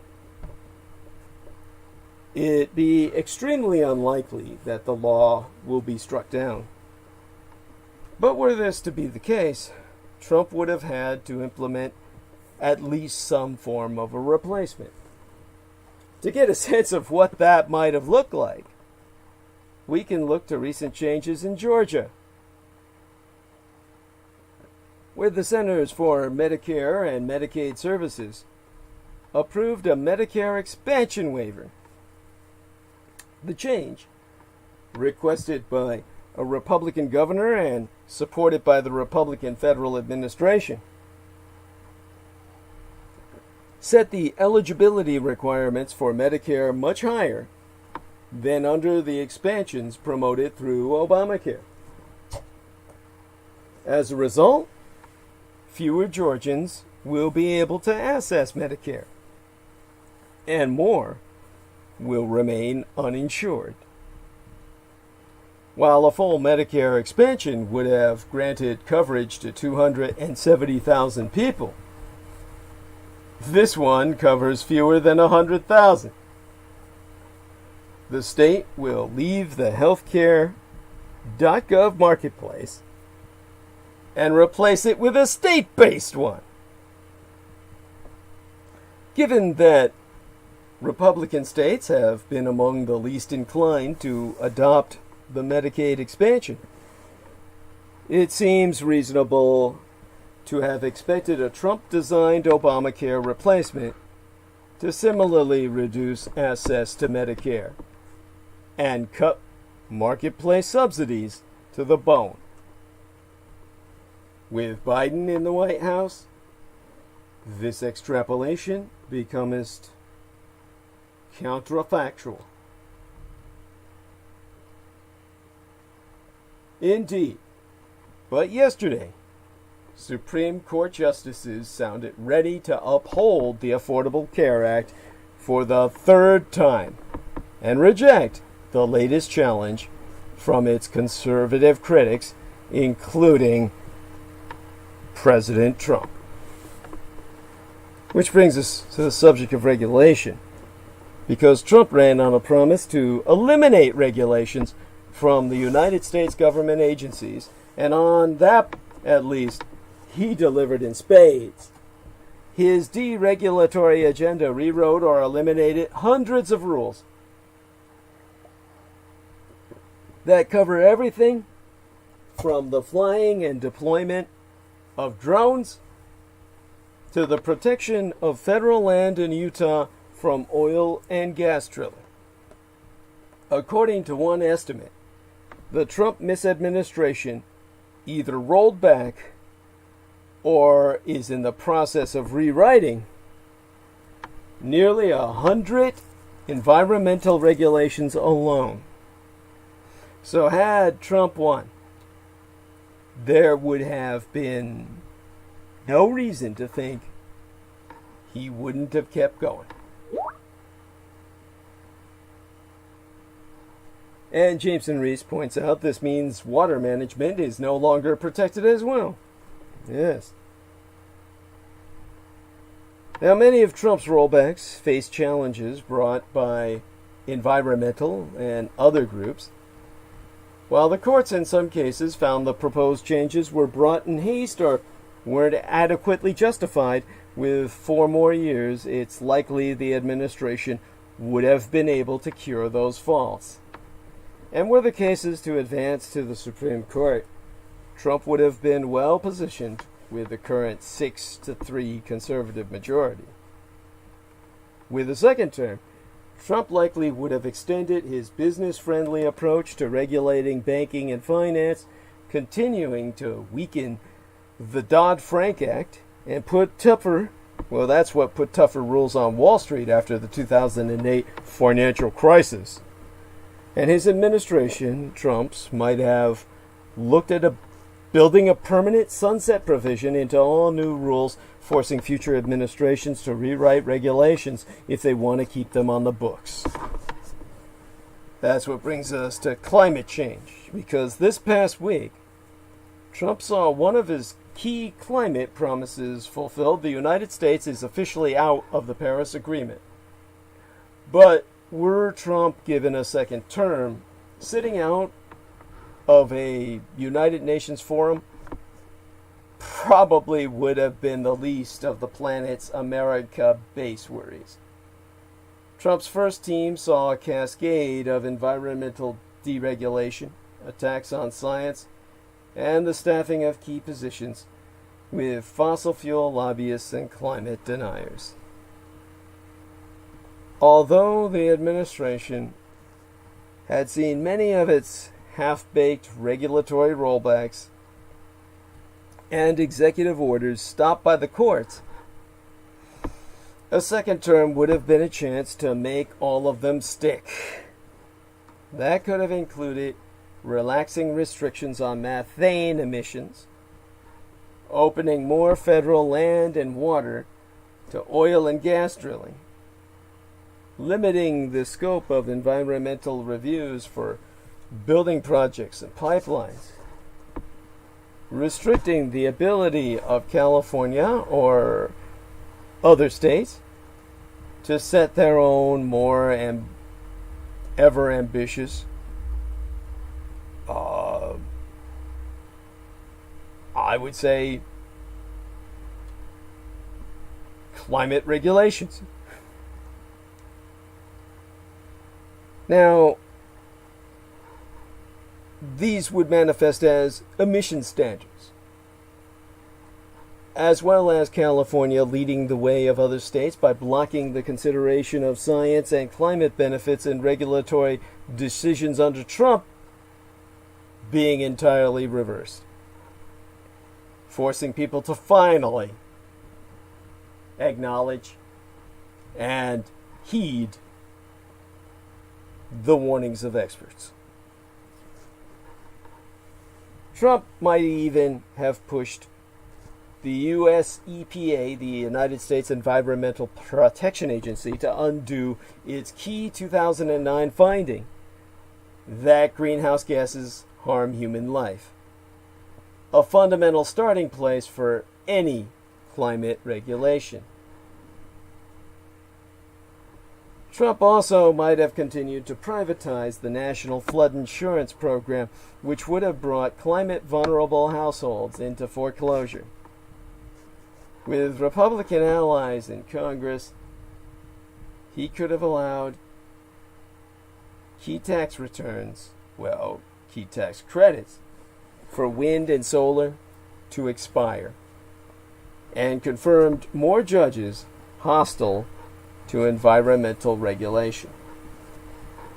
Overall, Trump's misadministration's stance on the climate itself would have put the American empire increasingly at diplomatic odds with allies, and thereby ceded the economic advantage on clean energy industries to communist China.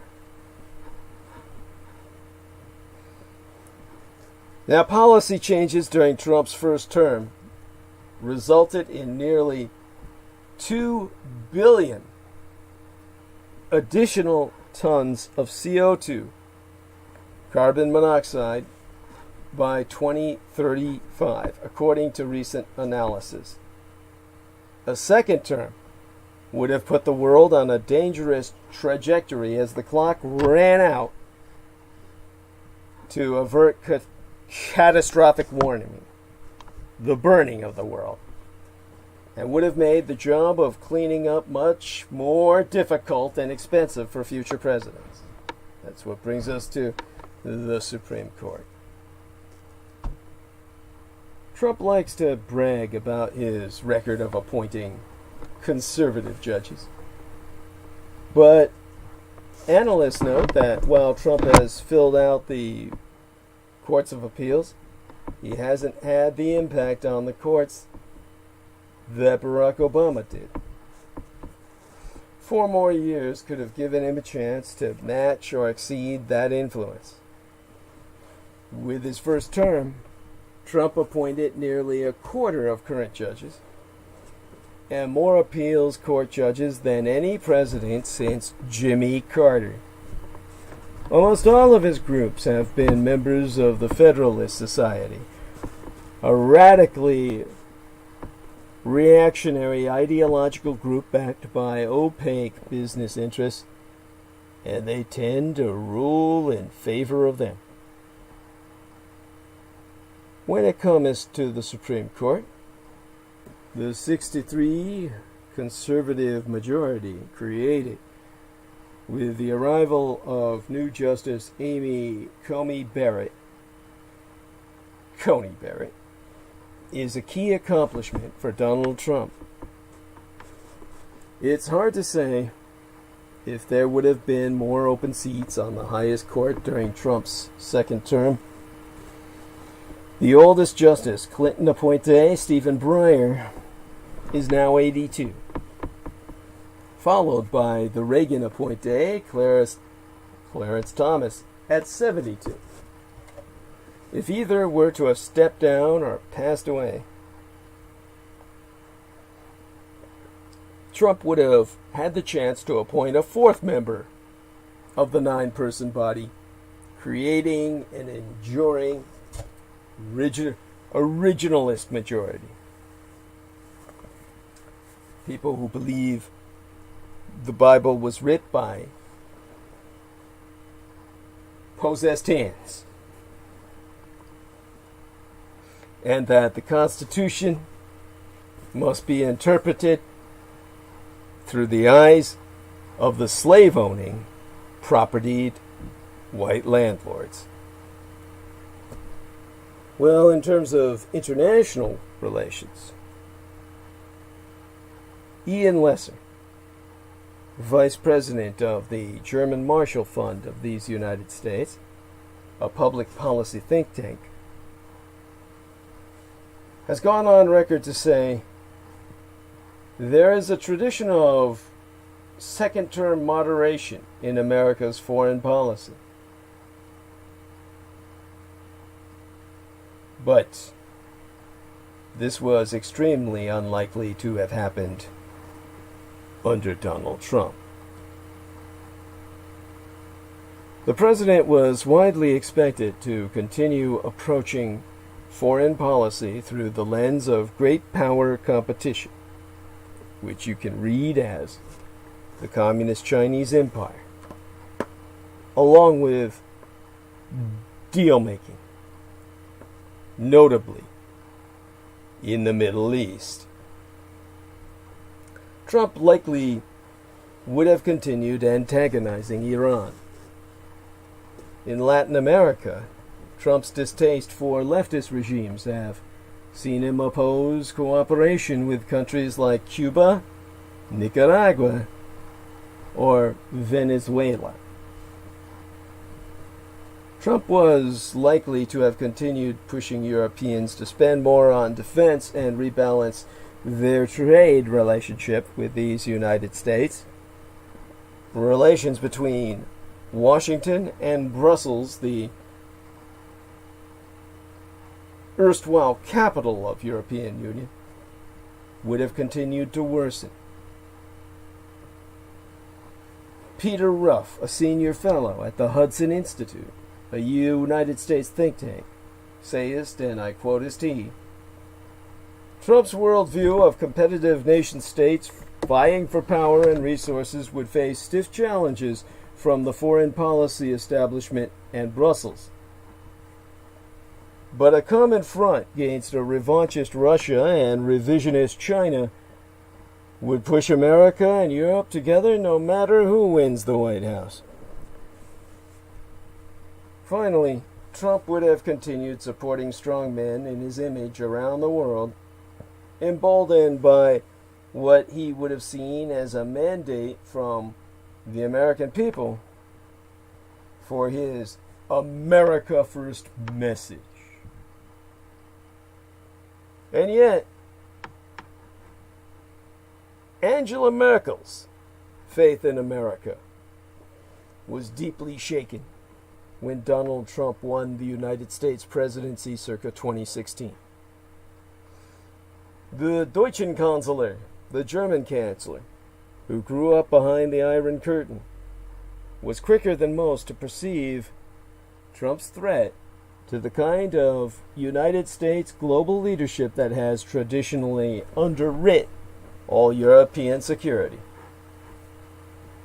Had Hillary Rodham Clinton won in 2016, Merkel may well have opted not to run for a fourth term. But she would not retire with Trump in the White House, seeing him as a peril to the West, its common values, and security architecture like NATO. So a sense of relief 4 years later pulsed through her congratulatory message to President-elect Joe Biden and Vice President-elect Kamala Harris. In her first televised address since the American election, Angela Merkel said, "To the volk of der Vaterland, the folk of the fatherland, that Joe Biden belongs, or rather, Joe Biden brings with him," I can't read the German very well, Joe Biden brings with him decades of experience in domestic and foreign policy. He knows United Germany and European Union well. Her greeting envisages America returning as an assertive global leader to tackle the major challenges of our time, like climate change, the pandemic, terrorism, trade, and the economy, side by side with Europe. But Merkel also understands that Trump's presidency, attacks on NATO, and reasonable demands for Europe to pay more of its own defense reflect political dynamics within these United States that mean the old halcyon days of American protection are never coming back, even if Russia remains a vigorous adversary. So, to quote Angela Merkel, she said, "We Germans and Europeans understand that we must take on more responsibilities in this partnership in the 21st century. America remains our most important ally, but it rightfully expects more effort from us to guarantee our own security and to defend our values around the world." Now, the Consulares of the free world does not plan to run for re-election again. And that will leave Joe Biden as one of the last active politicians whose own worldviews were shaped by the Cold War. Not enough strategic thinking has been done so far on either side of the Atlantic on how to evolve the world's most effective alliance for the 21st century, especially with the United States increasingly looking to China as its most important foreign policy issue. The end of Trump's America First nationalism buys the West a little time to accelerate that thinking. But the urgent questions he posed are never going away. That's what brings us at the last to the Communist Chinese Empire. If Trump's 2016 election shocked Beijing's political leaders, they were more prepared for the possibility of his 2020 re-election and would have likely even welcomed it, because a Trump victory would have helped Red China enhance its own cultivation of nationalism, as Trump would presumably continue to play up the tensions between Red China and the United States. So said Wu Cheng, the former politics professor at China's Tsinghua University, who went on to say that Xi Jinping has consolidated his power amid such rising tensions during the past years, and could have continued to do so had Trump won again. Trump would have entered a second term as Sino-American relations barrel together toward greater confrontation.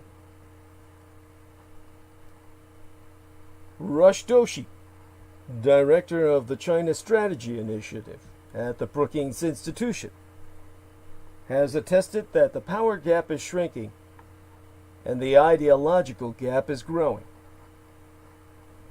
The ongoing legal fight over whether TikTok can be banned from these United States or made more American is just one manifestation of that deep divide. But while Trump made being tough on China a key part of his political persona, it's less clear whether his actions have really succeeded in putting any lasting pressure on Beijing, or whether he would have been any more successful in doing so with a second term. Though Trump's misadministration made adversarial moves against communist Chinese tech successes like Huawei, TikTok, and WeChat, as well as unveiling a Clean Network initiative aimed at expelling maligned Chinese tech products from American networks, the tangible response has not been strategic and has remained at the margins.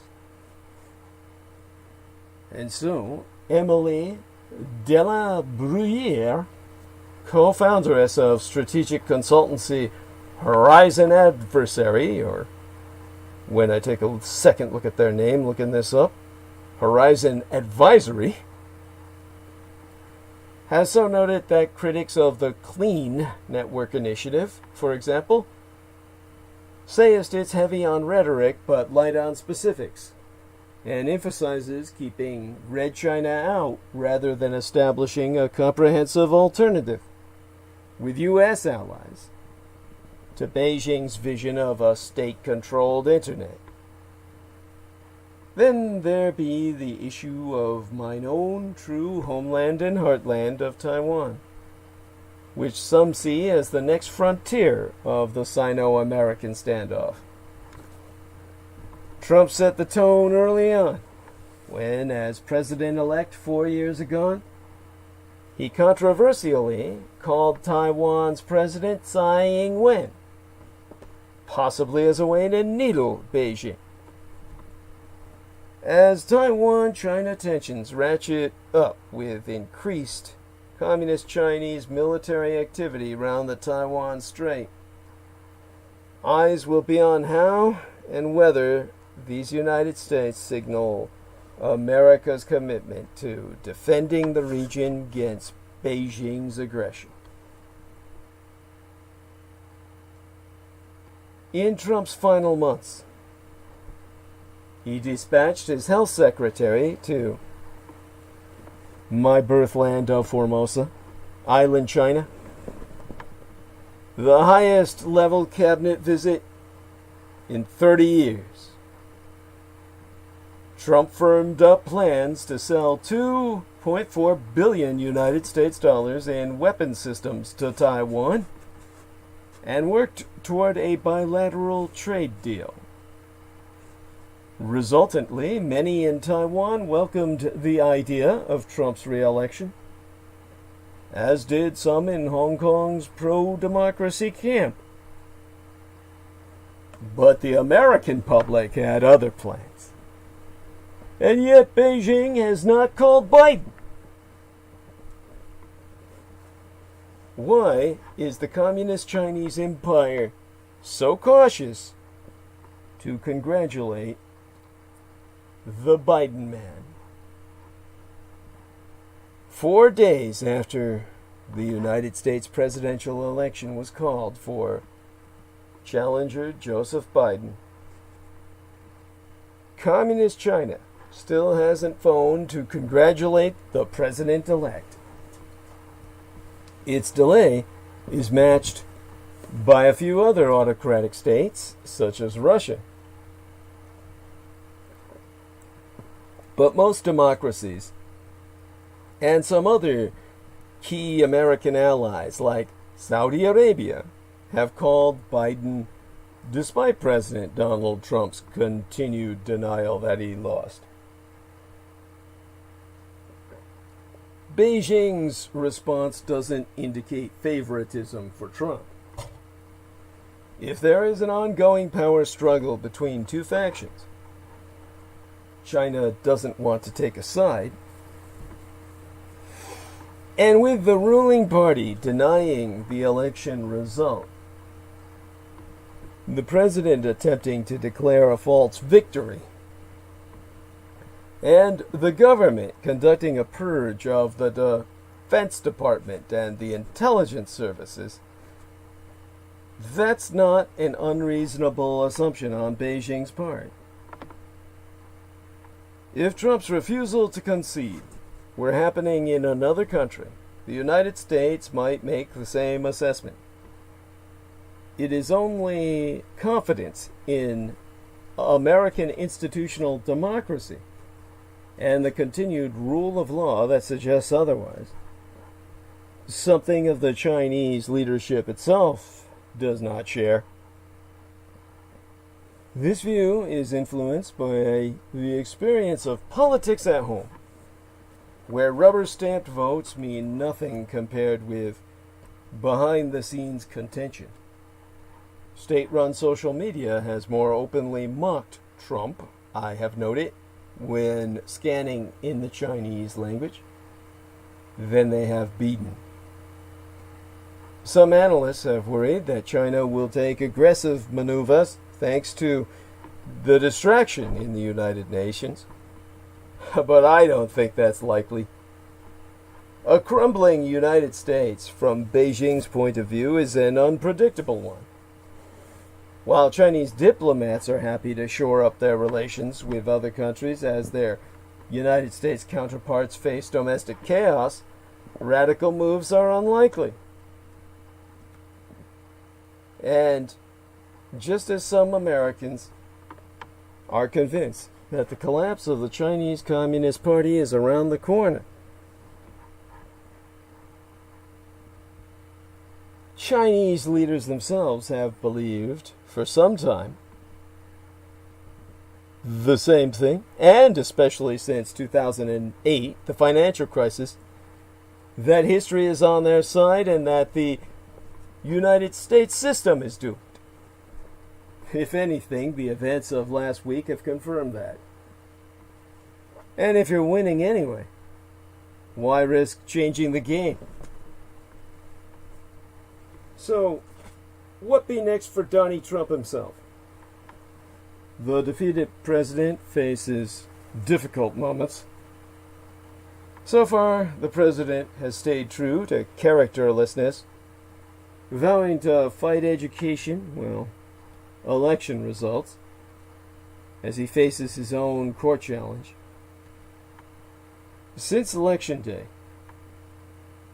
President Trump has stayed on the attack, repeatedly accusing Democrats of seeking to steal the election and calling the continued counting of votes a fraud on the American public. And so Trump has said he would appeal to the Supreme court to intervene and promised to carry on the fight.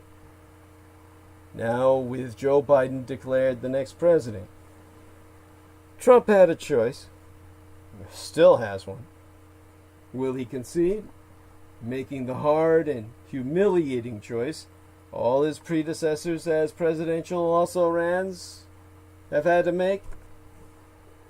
Or will he continue to wage a scorched earth battle in an effort to overturn the results or to poison the well as Biden taketh over? So far, Trump has remained on form, issuing a hot denial within minutes of the announcement from major news outlets Saturday morning that Biden had secured enough electoral votes. In a statement that was issued while the president was out playing golf, he said, "The simple fact is this election is far from over.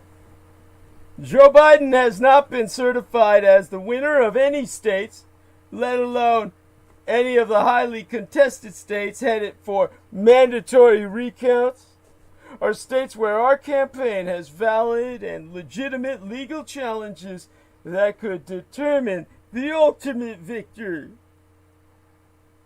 Now, legal and presidential scholars have already raised concerns about the damage an embittered Trump might cause to this nation, noting that he has already applauded supporters who have engaged in violent behavior themselves. So Martin S. Flaherty, a professor of international human rights law at Fordham Law School, has testified that I would expect that Trump and his supporters will not go quietly into the night. He cited how, weekend before last, Trump defended supporters who encircled one of Biden's campaign houses and, well, campaign bus, and tried to force the Biden campaign bus off the road.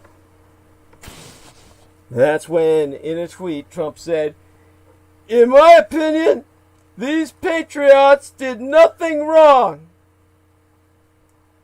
Now, Flaherty and others have been raising concerns about Trump seeking to further delegitimize this outcome, roiling our nation's civil service by firing anyone he believes opposes him and issuing questionable pardons of his political allies, possibly even himself. In a Twitter post on Monday, Trump said allowing an extended count of mail-in ballots in Pennsylvania would induce violence in the streets. Oh, yeah. Fears that Trump will refuse to accept the results have already come to pass, as the president's campaign has filed a flurry of lawsuits, which Flaherty called frivolous and premature. And despite seeing a number of those lawsuits already thrown out of court, Trump on Saturday vowed to continue to legally challenge the vote counting. In his statement, Trump said, "Beginning Monday, our campaign will start prosecuting our case in court to ensure," I can't even get it out, "election laws are fully upheld."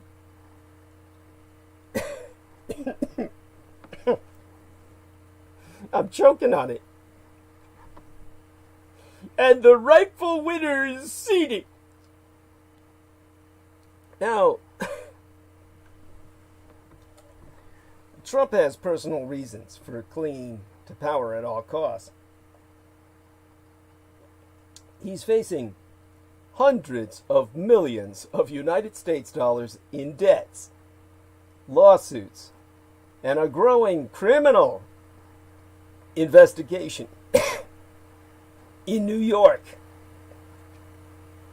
So I'll have to take a break for a second here and refresh myself. Lawrence Douglas, a professor of law at Amherst College, and author of a new book about Trump entitled Will He Go?, has concluded the president has repeatedly shown that he's willing to foment discord and chaos and send out dog whistles to his supporters. Now, Douglas worries that in an effort to keep hold of the limelight, Trump will attempt to remain relevant by unrelentingly attacking the legitimacy of Biden's presidency.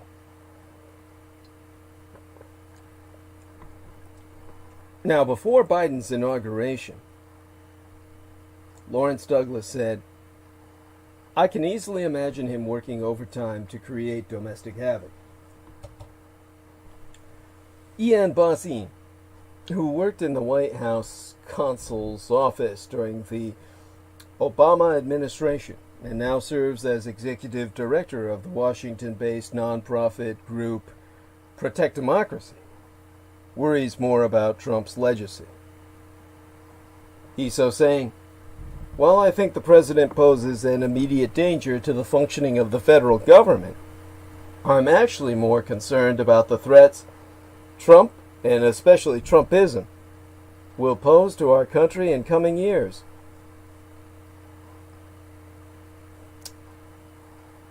Democracy can survive smaller anti-democratic movements, but when they grow to represent large swaths of the population, there be grave risks. And so Bazin has gone on record to say, Trump has unleashed a toxic political virus on the nation, a mix of white supremacy and authoritarianism that is not going to be so easy to contain, even if he leaves office. So while Congress, courts, and responsible executive branch officials will have to protect our institutions from any Trump-led assaults during a potential lame duck period, the rest of us have our work cut out for us. But there may be more pressing concerns, especially if Trump leans on Republican legislatures in Arizona, Pennsylvania, and Georgia to dismiss the results and submit a slate of electors to Congress who favor Trump, as some right-wing commentators have been demanding. Such a move may be unlikely, but it's actually allowed by the Constitution, which designates that states appoint electors in such manner as the legislature thereof may direct. Now, since the 19th century, the popular vote in each state determined the slate of electors. But as recently as 2000, after the deadlocked election in Florida, the Supreme Court affirmed in Bush versus Gore that states can take back the power to appoint electors. William John Antholis, director of the University of Virginia's Miller Center, which specializes in presidential scholarship, said the size of Biden's lead would... Jameson Rees points out that this is a nice way of saying voting is meaningless. Yes, that is quite true. And thus we turn to the experts, like William John Antholis, director of the University of Virginia's Miller Center, which specializes in presidential scholarship, who has said that the size of Biden's lead would make this approach more difficult, given that it would require multiple states to take the unprecedented step of overturning the will of the voters. And so he concludes that every state that Biden wins has reduced the possibility of something crazy happening. And so while Trump has lost the popular vote decisively by more than 4 million votes so far, with the counting still coming in, some 70 million Americans did vote for him. Well, that, of course, is nearly 48% of the electorate. Functionally, half of us. Trump's ultimate fate in the Electoral College, however, won't be clear until the tight races in several swing states be recertified by his demand for recount. Now, Antolis hoped the margin would be great enough for other elected Republicans to recognize that the election was lost and persuade Trump to do so as well. But he so noted that Trump's decision-making sometimes appears mercurial, but he does talk to a lot of people. And the messages those people provide to him, I think, will determine the fate of this country.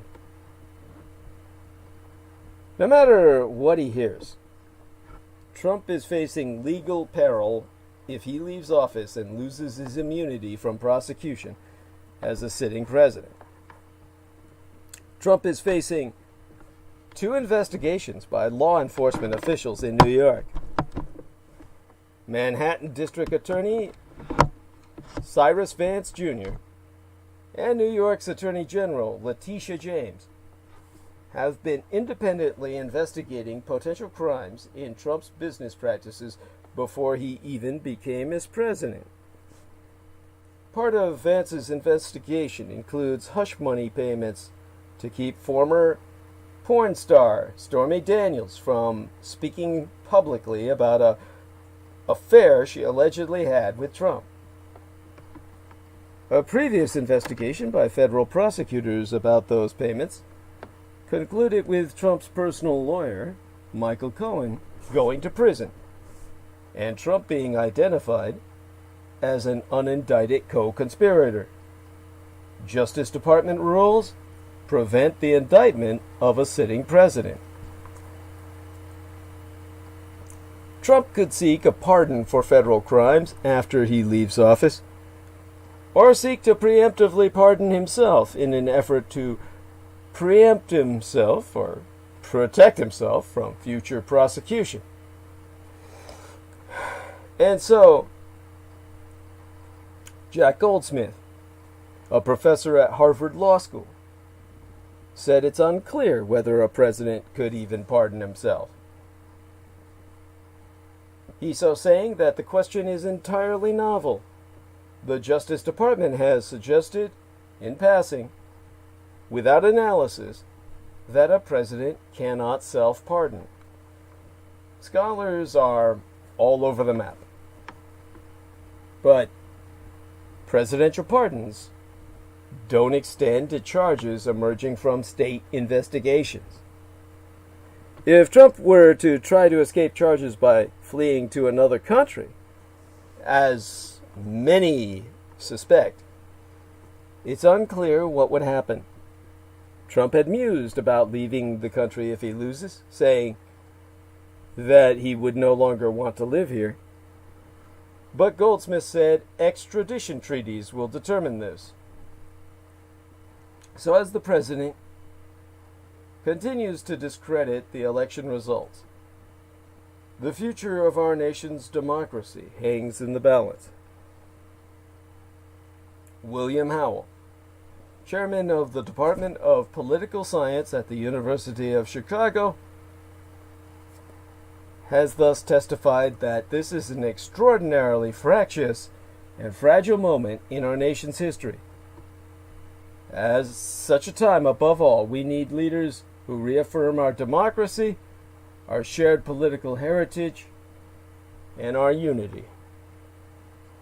Well, that won't be the Republican Party per se, because the Republican Party is a disaster.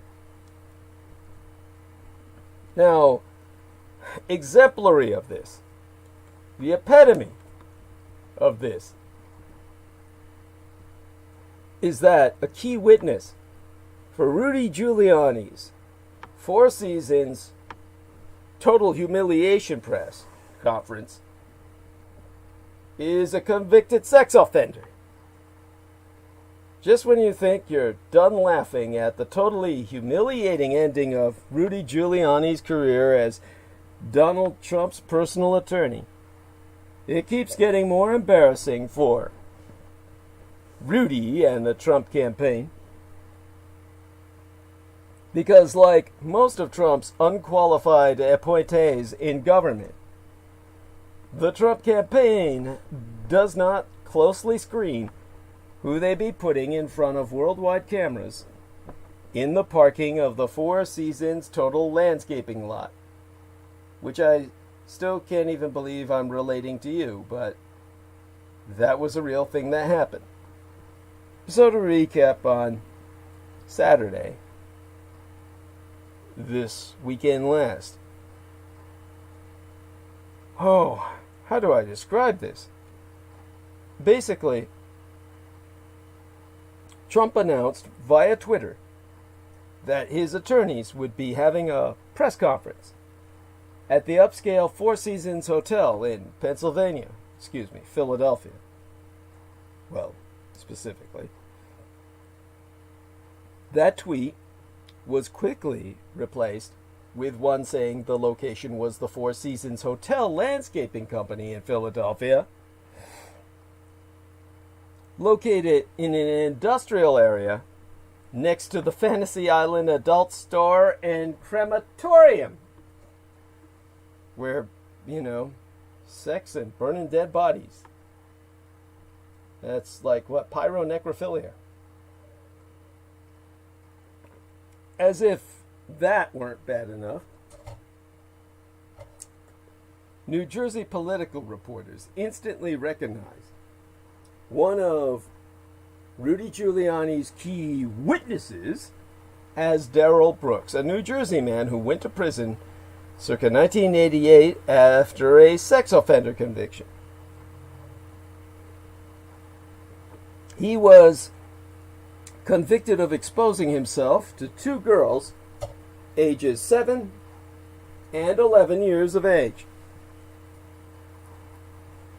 Brooks ran for Congress in 2004 as the Green Party candidate in New Jersey's 12th district, along with a slew of other campaigns, runs since, as of course, a libertarian, and otherwise as a Poor People's Campaign candidate. His Poor People's Campaign being a party. Well, there's probably no party, but at any rate. At the Four Seasons Total Humiliation event, Brooks claimed to have moved to Philadelphia 2 years ago. Brooks has run for office several times in New Jersey, and elected officials there were surprised to see him. I mean, one of them said, I started watching it, all of a sudden I was like, there's New Jersey's perennial candidate claiming to live in Philadelphia, and Giuliani claiming him to be a poll watcher and Philadelphia resident. Now, in a phone interview, Trenton Mayor Reed Gusciora said that New Jersey Representative Bonnie Watson Coleman's office also recognized Brooks. And the Chief of Staff, James G., added context, noting that Brooks had worked his way into being a poll watcher for the Clinton campaign in 2016. So, when asked, James G. said, yeah, I know, Darrell. It's so fitting that he would be there. So G said he believed Brooks was hired for Hillary Clinton's campaign in 2016. And so G, who's black himself, said, people don't pay attention to who they hire. They're just trying to get bodies, particularly if it's a white organizer. And this time, apparently, I guess he was on the Republican side of the watchers. Now, the campaign has never fully explained why they chose this location, probably because it's close to the porn shop so they could do some shopping afterwards. Where, of course, the convicted child offender was was in there. At some point, probably several. But the most obvious answer is someone from the campaign just straight screwed up and they all went with it to save face. Take a look at some of the Trump supporters who turned out at the landscaping company next to the adult store and across the street from the crematorium. I mean, what a way to end this, huh? Trump has already given the Republican Party an identity crisis.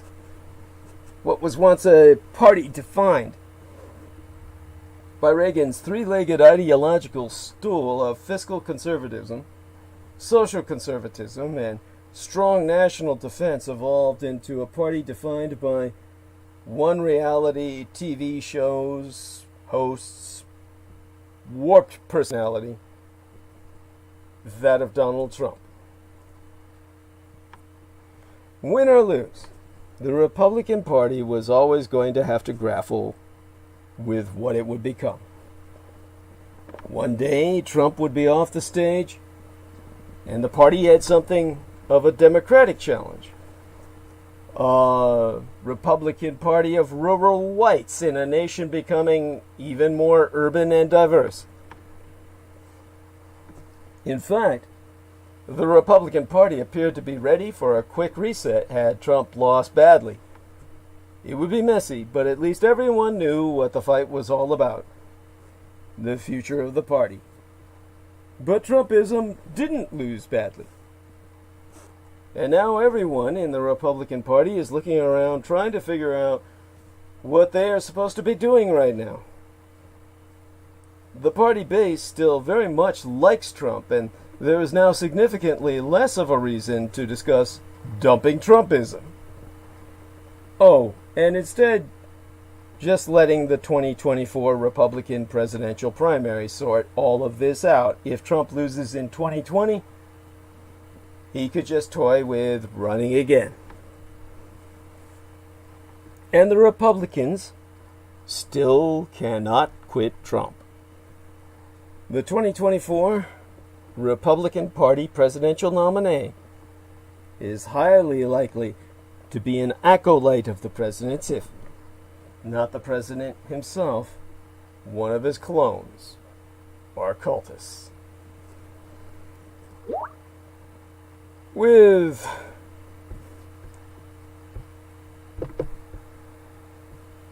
let's see now, checking things out around here.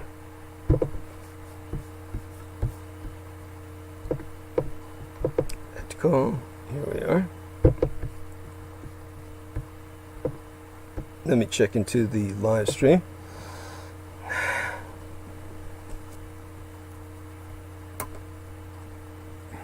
There we are. Yes, there's our man, George Knight. And, alright. So everything did go well with that. Let's check this out. Good.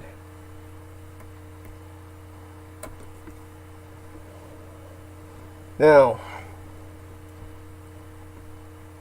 with Donald Trump sagging in the polls against Joe Biden, the internal Republican debate about what a post-Trump party might look like is growing louder. And that dialogue is underscoring how hard it may be for Republicans to abandon the confrontational and divisive direction he is forever set for the party, no matter what happened this November. The debate, obviously, will be shaped by whether Trump wins or loses, and since he's lost by a narrow margin, that costs Republicans control of the Senate to a degree, but there's no guarantee that even a substantial Trump defeat, which more Republicans were bracing for, would ever persuade the grand old party to change its course. Almost all observers in both parties that I've spoken with agree that a Trump loss emboldens the Republicans who have been most skeptical about his message and agenda to more loudly press their case. Yet many remain dubious that whatever happened this November, or will, those critics can assemble a majority inside the party by 2024. One that's eager to consider the racial nationalism and anti-elitist populism that has electrified big segments of the Republican base but alienated young people, minorities, and a growing number of previously Republican-leaning suburbanites. And that means a Republican Party committed to Trump's strategy of maximizing support among the white voters, most uneasy with America's demographic and social changes, will endure for years, even as the nation's racial and religious diversity inexorably grows. Now that view is common, though not unchallenged, inside the Republican Party, both among those who welcome and fear that prospect. So, Henry Olson, a senior fellow at the Conservative Ethics and Public Policy Center who has been critical of Trump personally, but sympathetic to aspects of his agenda and vision for the party, has gone on record to say, "It is entirely feasible looking forward that Trump loses by 10 points and Republicans lose 6 seats in the Senate. That's a scenario that will change the narrative and embolden the revolt against modified Trumpism, but it's not going to change dynamics of the party." From the other pole of the Grand Old Party, Mike Madrid, a former political director for the California Republican Party, largely agrees, saying, "I don't believe Trumpism is going away." Remember, Trumpism is a co-founder of the Lincoln Project, a group of Republicans working to defeat Donald Trump, who says, "There'll be a much more sizable voice for a different direction. The problem is it's not likely to be big enough because the base is still his base. It's still 75% of folks in the party." So, there you have that. No Republican Party leader discussed as a possible 2024 contender has openly criticized or broken from Donald Trump. The two who seem to be auditioning most directly to take up Trump's mantle are Senators Tom Cotton of Arkansas and Josh Hawley of Missouri. Cotton's New York Times op-ed, or opinion editorial, urging the deployment of troops to America's cities was widely seen among Republicans as more evidence that he wants to run in 2024 as the most unwavering defender and extender of Trump's revolution inside the party. He has also unreservedly rejected the idea that racism in policing is a systemic problem, without ruling out support for some reforms, of course. And he's moved to the forefront of Republican opposition to immigration. Hawley hasn't seen, or hasn't been, quite as confrontational on the protests, but he co-sponsored legislation from Cotton to cut legal immigration in half, recently called for eliminating the World Trade Organization, and has echoed Trump's America First populist language. Yet with degrees from Stanford University and Yale Law School, Hawley and Harvard University and Harvard Law School, for Tom Cotton, in terms of his bona fides, each man may try to pose as a more sophisticated and ergo effective version of Donald Trump. And so Geoffrey Cabaservice, the Director of Political Studies at the Libertarian Niskanen Center, and the author of Rule and Ruin, A History of Moderates Inside the Republican Party, has concluded that it's a measure of Trump's iron grip on the party that Nikki Haley, his former UN ambassador, who has resolutely avoided criticizing him and even praised his law and order speech when it was delivered, is viewed as probably the closest thing to an alternative path for the Republicans. Without ever overtly breaking away, she has signaled some contrary instincts. Her tweet expressing anguish about George Floyd's killing seemed like another sign that she is willing to position herself as a kinder and gentler heir to Donald Trump, reminiscent of how George H.W. Bush ran when he succeeded Ronald Reagan in 1988. Similarly, she insists on a conservative podcast that America needs immigrants because whites don't want to do the work, either academic or manual. So she's actually gone so far as to say, to her credit, we need the skills, we need the talent, we need the culture, because America has none of the three. And like her George Floyd tweet, that drew her a stiff rebuke from conservative media. Still, one of her main political messages since leaving the White House has been to urge a harder line in America's relations with Red China.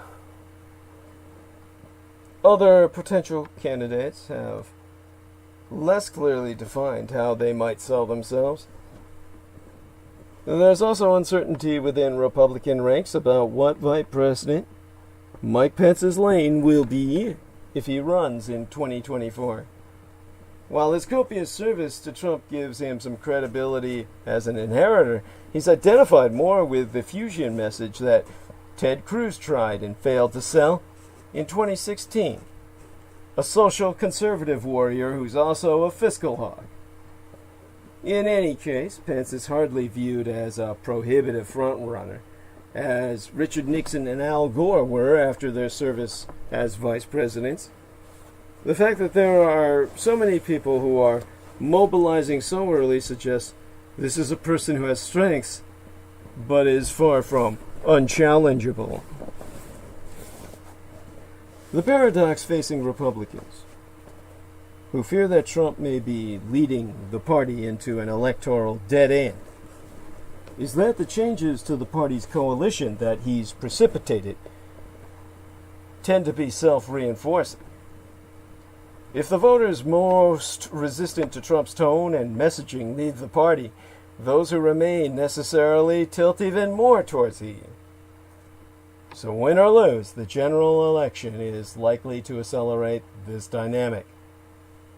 Even if Trump manages to squeeze out an electoral college victory, polls show that he is likely to lose more ground in and around this country's major cities and rely even more on non-college educated and evangelical white voters centered in exurban and rural America. That would make those Trump-friendly groups an even larger share of the Republican Party primary electorate in the 2022 midterm elections and the 2024 presidential contest. And that would make the climb that much tougher for future Republican candidates who want to steer the party toward more inclusive messaging.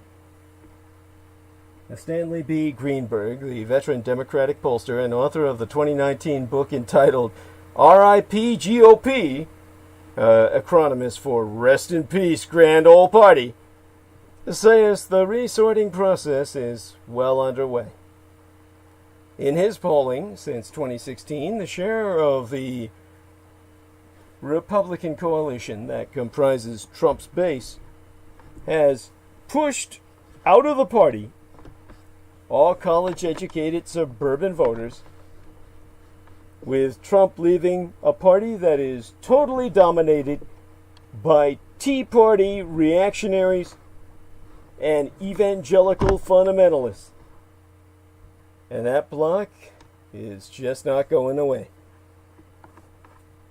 Now, the remaking of the Republican coalition predates Donald Trump, but he has locked it in. Recent data from the Pew Research Center track this long-term shift, which Jameson Rees says is a party of dumbasses, basically. And I shan't argue. Now, Pew studied the shifting composition of registered voters who identify with each party based on 360,000 survey interviews over the past quarter century. Among Republicans today, Pew found 66% are white supremacist Christians, 58% are white men, 57% are whites without a college degree, and 56% are over half 100 years old. In all, 81% are bleach white. In each case, these groups represent a considerably larger share of the Republican coalition than they do of society overall. And that gap has been widening since earlier this century. Yes, old dumb crackerjackers, as Jameson Rees says so well. White Christians and non-college educated white voters, for instance, have fallen to 44% and 43%, respectively, of all registered voters, but they remain dominant majorities inside the Republican Party. Perhaps most strikingly, although white supremacist evangelical Christians have slipped a little more than 1/6 of all registered voters, they still comprise about 1/3 of Republicans, as Pew has confirmed. Analyses of exit polls from the 2008, 2012, and 2016 Republican presidential primaries found that evangelicals represented an even larger share of actual voters, just above or below half in each case. A parallel version of this sorting has unfolded in Congress, where both the House and Senate Republican Party caucuses now tilt heavily toward districts and states with fewer racial minorities who have been ethnically cleansed from their communities, college graduates in urban centers. House Republicans hold only 1/4 of the seats with more college graduates than average, fewer than 1/5 of the seats with more minorities, and only about 1/9 of those with more immigrants than average. And in the 20 states that voted for the Democrat in the 2012 and 2016 presidential elections, Republicans hold just 2 of the 40 state Senate seats, and both of those incumbents, Susan Collins of Maine and Cory Gardner of Colorado, are highly endangered in November. This reconfiguration has produced a grand old party coalition that's united around key pillars of Trumpism. In a national poll last year, the Nonpartisan Public Religion Research Institute found big majorities inside the grand old party for building Trump's border wall, imposing his Muslim travel ban, and limiting legal immigration. Large majorities also endorsed the beliefs that discrimination against white people is now as big a problem as discrimination against minorities, and that immigrants are invading our country and replacing our cultural and ethnic backgrounds. And in separate polling from Pew, but yesteryear, nearly 4/5 of Republicans said that people alleging racial discrimination where it doesn't exist was a bigger problem than people not seeing it where it does. Now, annual surveys by the Chicago Council on Global Affairs found that the share of Republicans who described large-scale immigration as critical and national security threat rose from 3/5 in 2004 to being almost 4/5 by yesteryear. The contraction of the Republican coalition is why it is believed that the party may be locked into a cycle in which it grows only more strident. Starting in the early 2000s, as California became more and more diverse, the state, my golden state, Republican Party, became as more and more uncompetitive. In response, white supremacists here in California rejected calls to broaden their message and instead doubled down on hardline positions on immigration, guns, and abortion, among all other issues. And so the National Grand Old Party may be on the same trajectory, committing more heavily to a Trumpian message of white racial identity as even more voters who came to the party for other reasons, like cutting taxes, drift away. The Republican Party could well become the National Front in France, with support from a hard floor and a hard ceiling of about 1/3 of the country. Other Trump critics I've spracketh with aren't as pessimistic about the party's long-term electoral prospects or the chances of adjusting its direction in 2024. None of them, though, discount the self-reinforcing dynamics that have solidified Trump's control over the Grand Old Party. With longtime Republican pollster Whit Ayers, who has often been critical of Trump's direction, saying, "I think it depends totally upon what happens in November." Now, a Trump victory, he said, would have cemented Trumpism as the new brand of the party. But that's already the case. But since Trump lost, especially since he's cost the Republican Party, well, he hasn't cost them the Senate, but they certainly haven't gained much other than inches. The Republican Party will have an existential crisis trying to figure out what it is and what it stands for. The big hope of more centrist Republican elements is that since Biden won, his moves to implement a left-leaning Democratic agenda will alienate some of the suburban voters who abandoned the Republican Party under Trump. That would mitigate the narrowing cycle that Madrid and Greenberg anticipate and create a bigger audience for a possible alternative to Trumpism in the 2024 primary. So,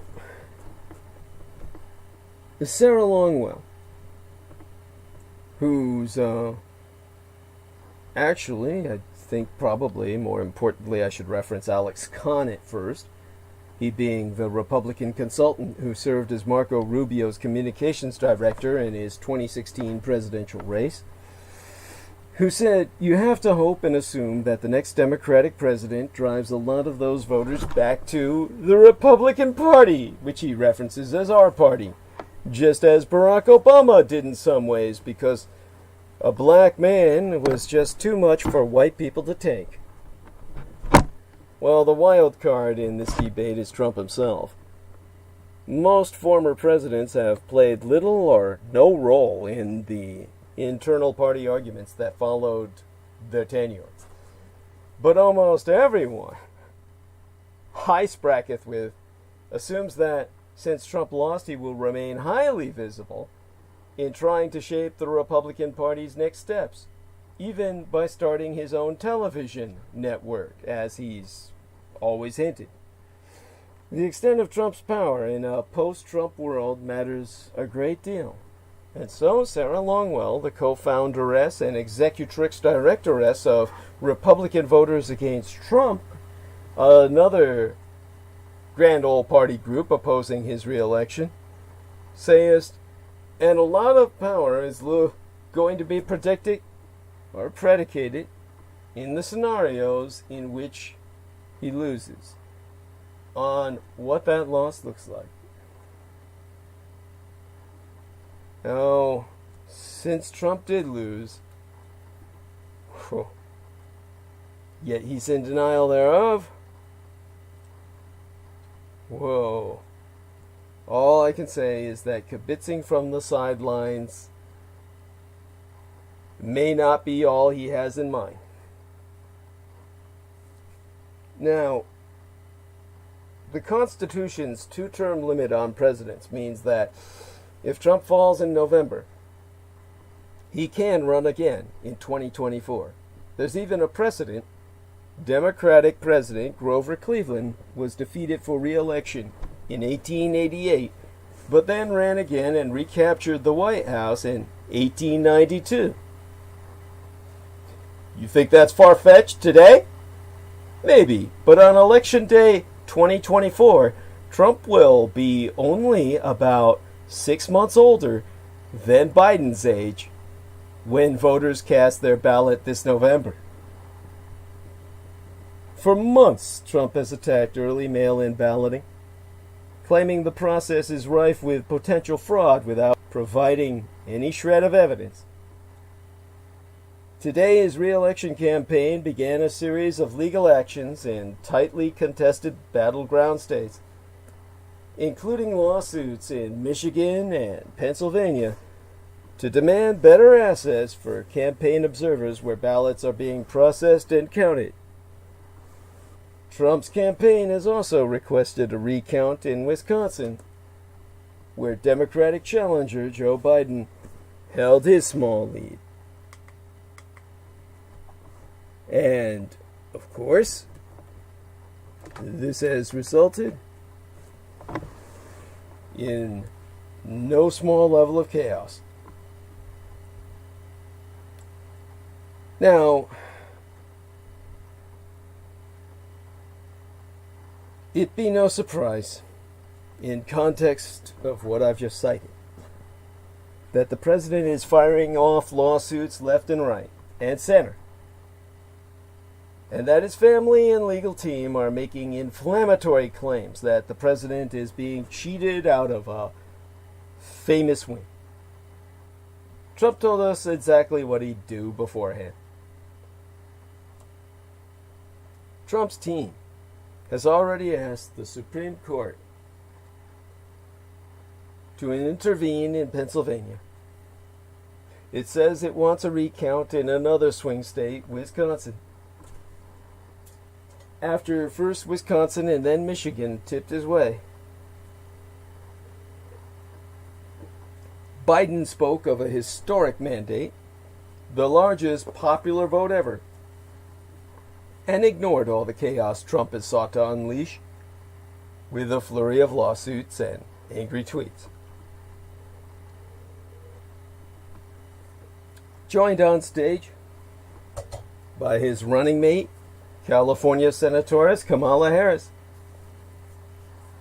Biden pledged to put the harsh rhetoric out of the campaign behind us, lower the temperature, see each other again, listen to one another. And in an unprecedented attack on the power of citizens to choose their own leader, Trump claimed several undecided states via tweet and joined lawsuits aimed at stopping the vote counts in Pennsylvania, Georgia, and Michigan, even though it be standard procedure to tally ballots past election day. Besides Pennsylvania, three other states remained too close to call for the longest time: Georgia, Nevada, and North Carolina. Alaska, where Trump held a large lead, also had yet to be called into the new ecotopian nation. That left Biden with 264 of the 270 electoral votes needed to win the White House. But Trump had garnered only 214. So the half dozen electoral votes in Nevada could make Biden the nation's 46th president. Election officials there plan to update vote totals this morning, I believe, but I never followed up. So President Trump has cast unfounded doubt on this election process as his path to a second term narrows. And in a speech, day before yesterday, I think, Trump alleged voter fraud and said unnamed opponents are trying to steal an election and trying to rig an election. He also called mail-in voting corrupt and made several false claims about how elections are run at the state level. But his claims grew darker and more bizarre as the likelihood of loss kept settling in.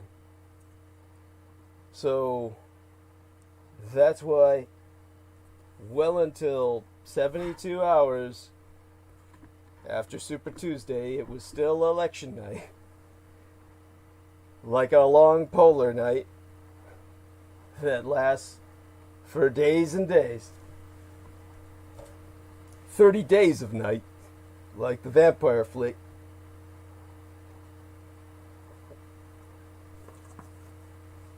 And Joe Biden is still edging ever closer to becoming the 46th president of these United States.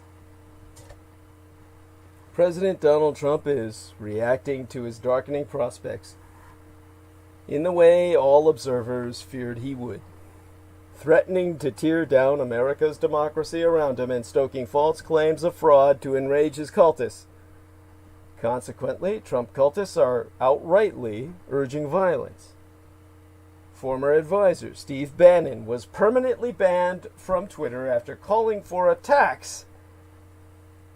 assassination attempts on Dr. Anthony Fauci and FBI Director Christopher Wray. In Philadelphia, police are investigating a potential attack plot at the Pennsylvania Convention Center, where votes were being tallied but last night. Protests and unrest roiled several cities as election anxiety mounted. And as Trump raged against all incoming results, the upheaval some had feared on Election Day cropped up in tiny pockets round the country. Most tellingly, it has since taken an international team to rebuke Trump's comments on election results. A team of international election monitors from the OSCE, the Organization for Security and Cooperation in Europe, which for weeks had been on an invited observation mission in these United States, has proven that the president's attempts to sow doubt in the presidential election results be completely baseless, concluding that Trump's comments harm public trust in democratic institutions. Now, this OSCE, the Organization for Security and Cooperation Europe, was born from a 1975 security conference in Finland as a Cold War-era forum to discuss issues between the East and West. And so the OSCE examines issues such as fair elections, freedom of the press, arms control, and human rights. The organization's 57 country members include the United States and countries in North America, Asia, and Europe. And the OSCE election monitors travel to countries to determine the extent that elections honor issues such as transparency, accountability, equality, and political pluralism. And OSCE monitors this year have already observed elections in countries such as Romania, Poland, and Azerbaijan. Their ambassador, Ursula Gacek, the head of the Limited Election Observation Mission, so testified that this is definitely a different election.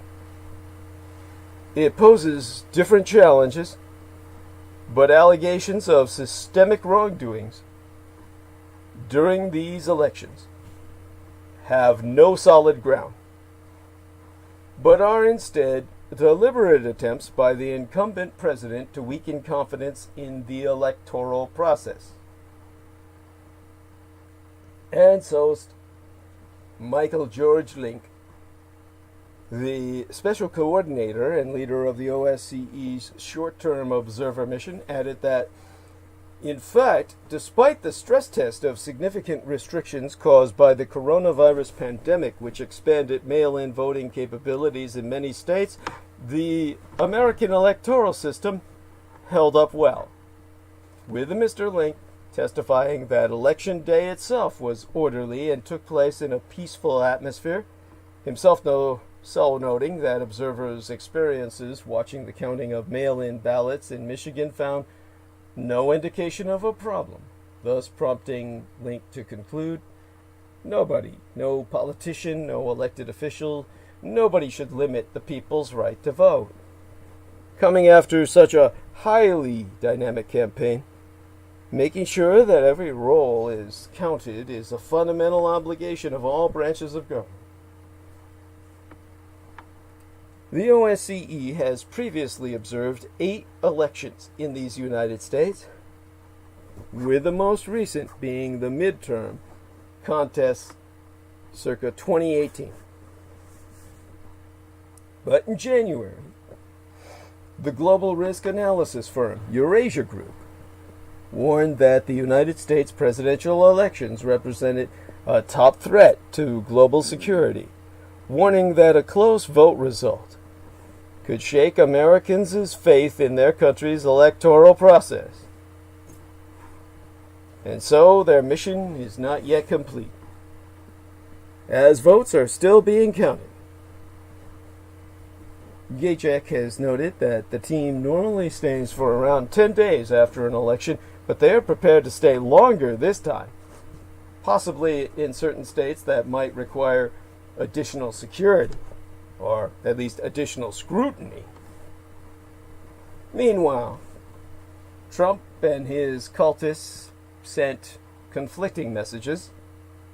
Stop the count in some states, finish it in others. In Detroit, hundreds swarmed a building where officials were counting absentee ballots and screamed, "Stop the count!" In Arizona, pro-Trump protesters shouted, "Count the votes!" Well, Trump's next move? He declares he'll sue, but grounds are still unclear. President Trump refused to concede, instead declaring that the election is far from over. A barrage of emails landed in the inboxes of Trump cultists, all soliciting donations to a legal defense fund that would enable the president to fight back. Now, even on Tuesday night, Super Tuesday election night, Trump had already begun launching a legal barrage to try to slow Biden's progress. The president's claims brought condemnation and derision from legal experts. The Trump campaign has filed several election-related lawsuits in various states, but the legal challenges often haven't held up. One of the most important legal proceedings involves a federal judge who has harshly criticized the United States Postal Service, lambasting said agency for not following his orders to find and deliver mail-in ballots after the post office had failed to comply with his order to sweep postal facilities for leftover mail-in ballots in battleground states where election officials continue to count votes. As well, legal experts are casting doubt on Trump's bid to involve the Supreme Court in election results. But the Trump campaign said it would continue its fight. Moreover, Trump now faces the same problem that then Vice President Al Gore faced in 2000 and Domini. It's not easy to persuade judges to overturn an election once the votes have been counted.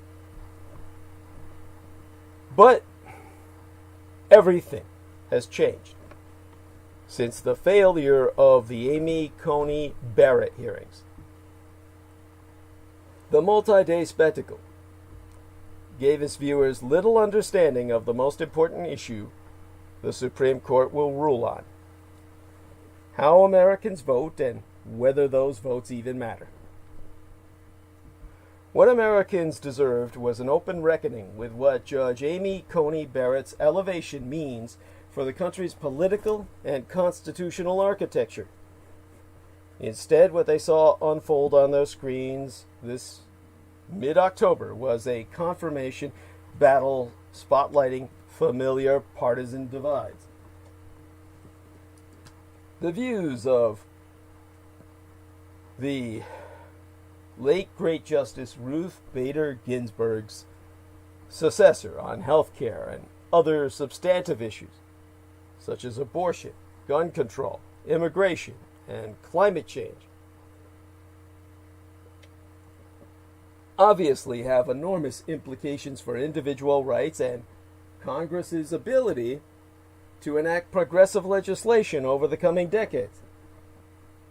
But the divergence between Democrats and Republicans on these subjects falls within the bounds of small d democratic argument.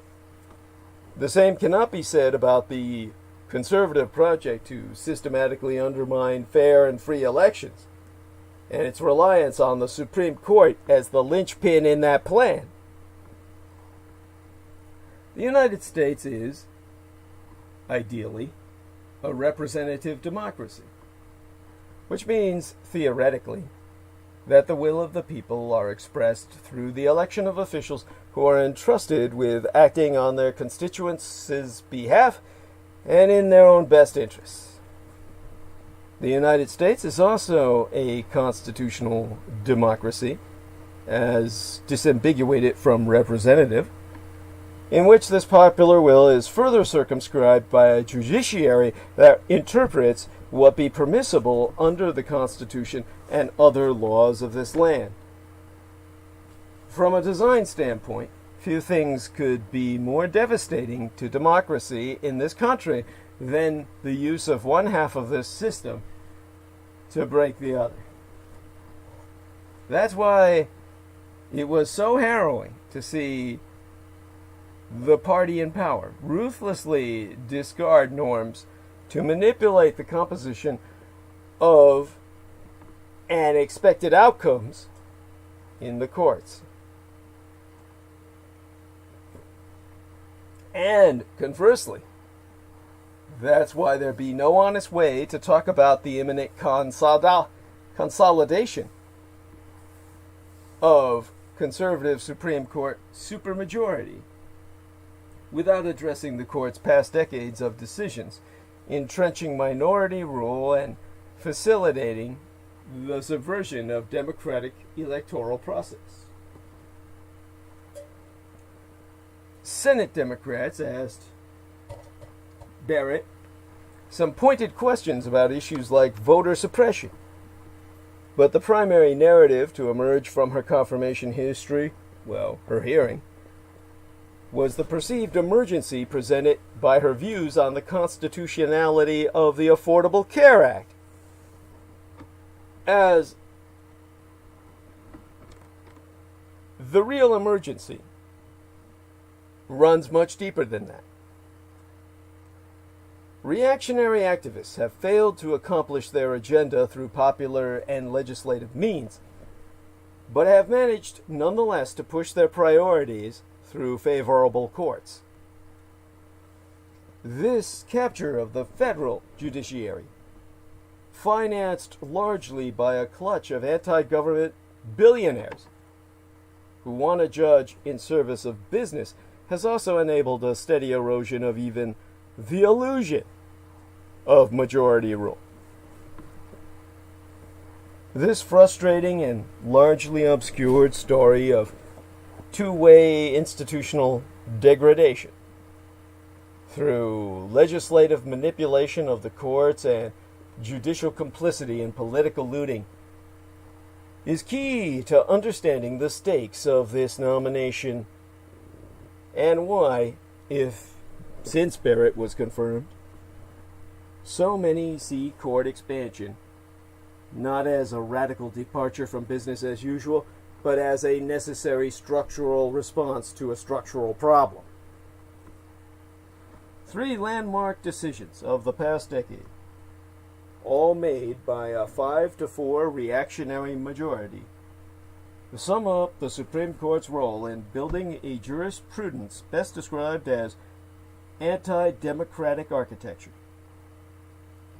In its 2013 decision on Shelby County versus Holder, written by Chief Justice John Roberts, the court gutted a crucial provision of the Voting Rights Act of 1965 that required states with a history of discriminatory voter suppression to obtain federal preclearance before making election changes, proving the truth of Ginsburg's powerful dissent, which declared that preclearance remains vital to protect minority voting rights and prevent backsliding.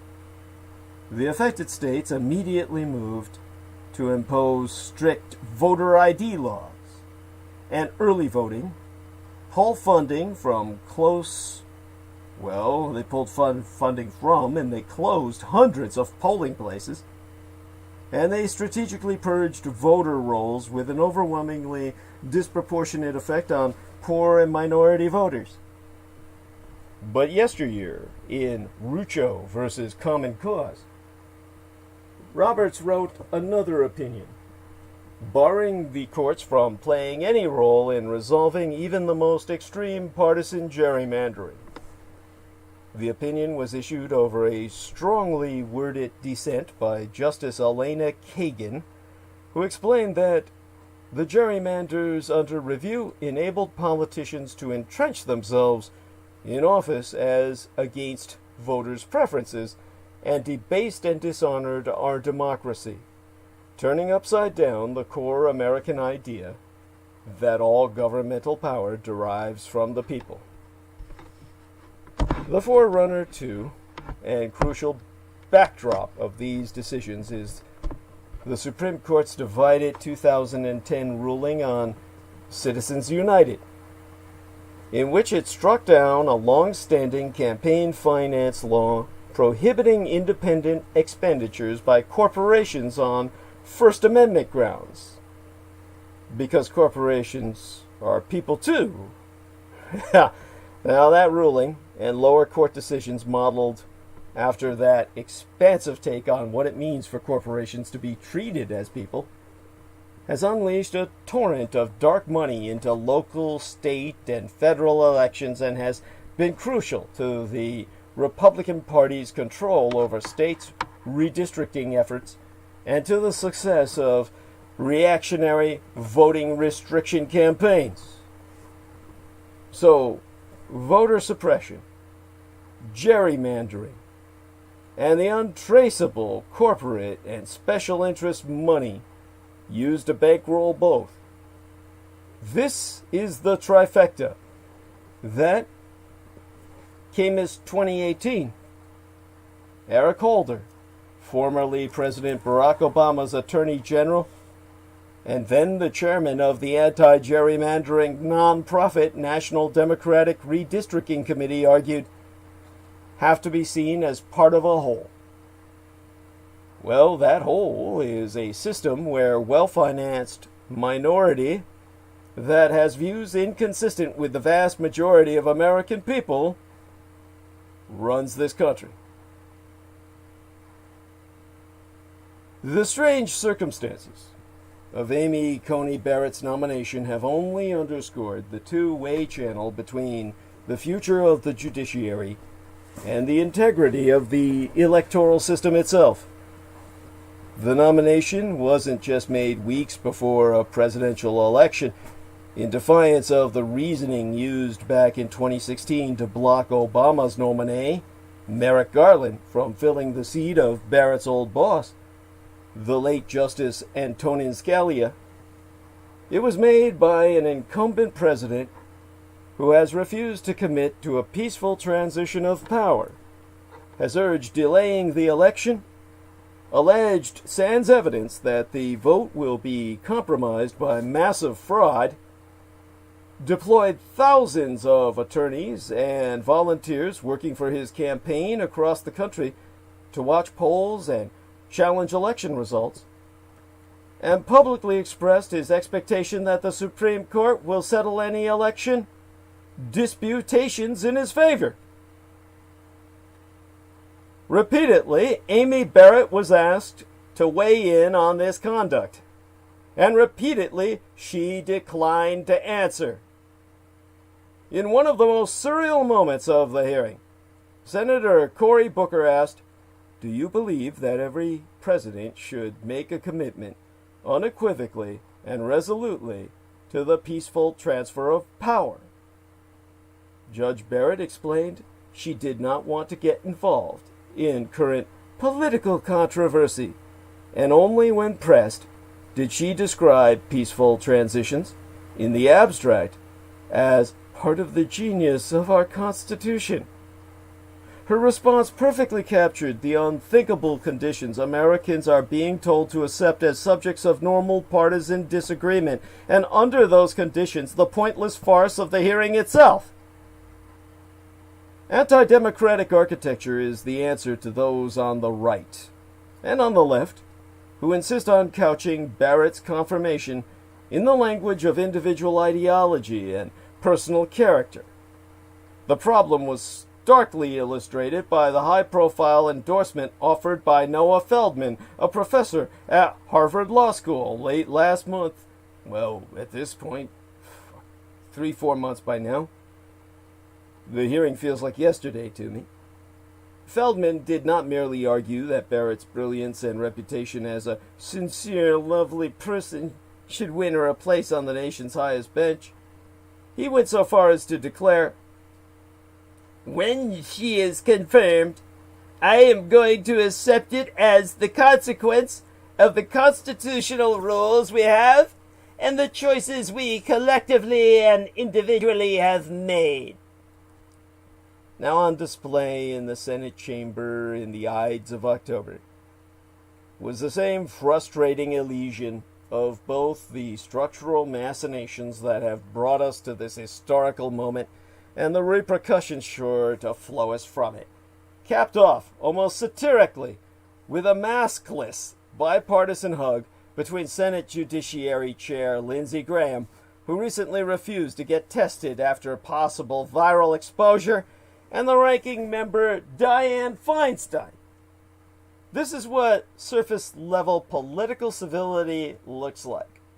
Far from the consequence of a fair, agreed-upon system, the confirmation of 3 reactionary justices for vacancies created during 2 presidential administrations marked an enormous symbolic and strategic triumph for the reactionary project to reconfigure the constitutional rules we have and ordinary Americans' ability to collectively and individually make meaningful electoral choices. It is a project that has been advanced with the cooperation of the Supreme Court.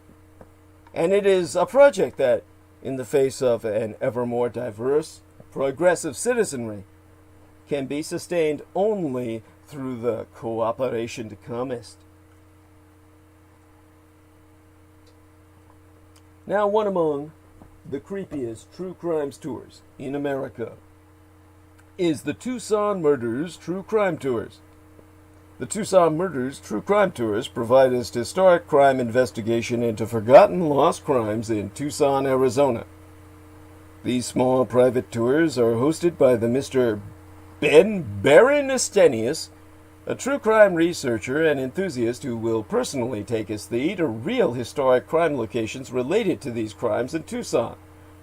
Relive these events and hear the untold stories behind the stories. The Baron Ben specializes in the seemingly ever-developing case of the late serial rape killer, Charles Howard Smitty Schmid Jr., alias the Pied Piper of Tucson, an aftermath tour. See theunfinishedman.com.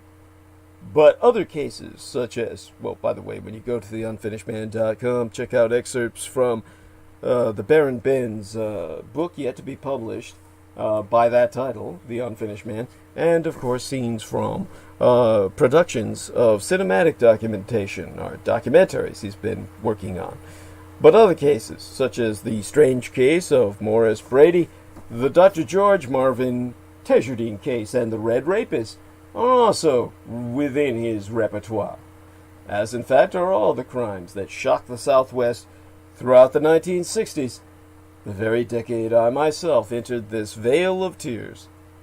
These devastating crimes stained a city so deeply they may never be removed.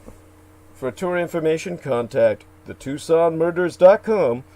Tucson spelled Tucson, Tucson, put the word "the" in front of it. And telephone the Baron Ben personally to privately guide your tour. Call him online on landline or cell phone at 1-520/323-3406. Once again, that's 1520 323 3406. And remember to subscribe to the Man of the Soil YouTube channel. You'll know you're on the right Man of the Soil when you see a young blonde with big tits in a green t-shirt that reads Ace Hardware across her bosom. Or when you see the Baron Ben himself in his sprint car, which he used to do sprint car racing, demonstrating the convenience of AstroTurf. And once you're there, you can then avail the true meat of the channel, aerial drone footage of the landscape architecture Ben Estenius specializes in. Yet another popular vote victory by a Democratic presidential candidate, as has just happened into this weekend last, speaks to our country's true political orientation. But too often, the will of the people is thwarted. Mitt Romney, who would have won if women had not been allowed to vote, because all white men, statistically and demographically, this is true, you can vet it yourself, in the overwhelming majority voted Mitt Romney the time he was running against Barack Obama.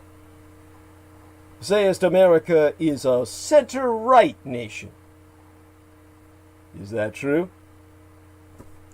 Mormon Mitt Romney, seen as the last possible Supreme Court defector, never defected. Senator Mitt Romney broke the hearts of Democrats and liberals that Black Tuesday, as dated the 26th day in September, by announcing he would be willing to cast a vote for President Donald Trump's pick to fill the Supreme Court vacancy that resulted from the death of Justice Ruth Bader Ginsburg. In part, Romney rationalized his decision by saying America and Americans are more conservative than liberal. He's so saying, my liberal friends have over many decades gotten very used to the idea of having a liberal court, and that's not written in the stars. It's also appropriate for a nation which, if you will, center-right, to have a court which reflects a center-right point of view. Well, is that even true? Is this country center-right? One measure that backs up Romney's comment is a Gallup poll released back in January. It shows the long trend of more people self-identifying as reactionary and moderate than liberal. In 2019, 37% said they were conservative, 35% moderate, and only 24% liberal. But conservative liberal isn't the only way to gauge the public, and we can go us back to Gallup for more info, which Peter Moon mentioned Gallup was the poll to trust. When it comes to party affiliation, the percentages flip. Half of American adults either identify as Democrats or independents who lean toward the Democratic Party, while 39% say they be Republicans or Republican leaners. Historically, Democrats have held an edge in party affiliation since Gallup began measuring party identification circa 1991, at the time of the Gulf War. But the organization says the current double-digit advantage over Democrats is unusual. And it is hard to argue that the modern-day Republican and Democratic parties are center anything. They've been becoming more polarized for years. Clear majorities of Americans support several liberal and progressive policy proposals too. A 2019 survey found 84% of Americans back-paid maternity leave, 75% believe in government funding for child care, and 60% favor increasing the minimum wage. Additionally, 57% say they agree with free public college tuition, and 54% want universal health care. All of those are policies that would not be as popular in a country filled with center-right voters. The news of Ginsburg's death immediately focused public attention on abortion and the possibility that putting a more reactionary justice on the court could overturn the landmark Roe v. Wade decision. A 2019 survey from the Pew Research Center finds that 61% of Americans think abortion should remain legal in all or most cases, and 70% oppose overturning Roe. Even the Affordable Care Act, a frequent target of conservative ire, enjoys slightly more support than opposition. The Kaiser Family Foundation monthly tracking survey shows 49% of Americans favor the 2010 health care law, while 42% be opposed. Also, if Romney's contention were true, the 2012 Republican nominee might be finishing his second term in the White House. Only once since 1992 has the Republican presidential candidate received more votes than their Democratic opponent, and that's when George W. Bush defeated John Kerry in 2004. But thanks to the Electoral College, Republican candidates won the White House in 2000 and 2016, despite overwhelming popular vote against them. Republicans certainly are feeling an urgency to push through this lifetime appointment, and they did it as soon as they could, before the election, because they knew there was the inevitability that Trump would lose this month, and that the Grand Old Party could lose their Senate majority as well. If one or both of those had happened, the chances of Trump's nominee winning confirmation would have dropped precipitously. Republicans needed to make hay while the political sun was shining. A poll taken shortly after Ginsburg's death in September, the last week thereof, found 62% of Americans believed the winner of the November 3rd election should fill the vacancy, whilst just 23% disagree. And yet, public sentiment was completely ignored by the Republican cult of Trump in collaboration with Mother Russia. Another salient data point. Democratic Joseph Biden was ahead of Trump by 6.9 percentage points in the national polling average. So as it stood, Trump had lost the popular vote well before this month of November. And come this November, he lost it by an even greater margin than in 2016. Romney didn't hang, Mitt Romney, he didn't hang his hat solely on the center-right argument, of course. He also relied on the Constitution. The president's job is to nominate a potential justice, and the senators are there to advise and consent. He says he'll consider the nominee's qualifications when the time comes. In that way, Romney mirrored his Utah colleague, Senator Mike Lee, who recognized the current process is governed by politics, and the Republican Party is in control and thusly quipped, "If we like the nominee, we will confirm her. If we don't, we won't. It's that simple." But America is not a center-right nation. The Democratic Party has learned to stop worrying and love big government, liberalism. The party's top presidential prospects are advertising their ardor for socialized medicine, free public college, universal child care, and paid family leave. Even the party's moderate senators are now pushing for the same kind of public health insurance option that their centrist predecessors killed in the early Obama years. And the party's 2018 platform, the consensus agenda that ostensibly united all Democrats, from Joe Manchin of West Virginia to Bernie Sanders, the communist, called for vigorous antitrust enforcement to prevent megacorporations from rigging the economy against working people. The party's resident sensible centrists were horrified.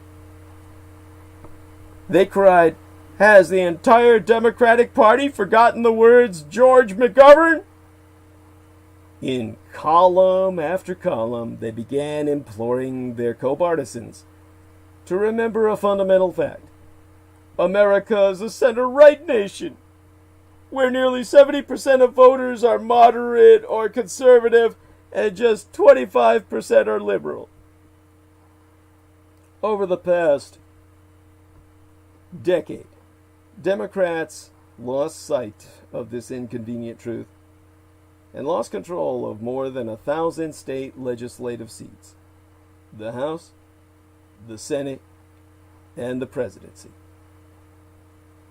Now, this argument may sound cool-headed and pragmatic, but its core premises, that American voters are hostile to progressive economics and have punished the increasingly left-wing Democratic Party accordingly, actually rest on ideological conviction, not any iota of empirical evidence. In truth, the Republican Party's dominance has little to do with the American electorate's center-right ideology. We know this for two simple reasons. First, the vast majority of that electorate has no ideology whatsoever. And second, when polled on discrete policy questions, Americans consistently express majoritarian support for a left-of-center economic agenda.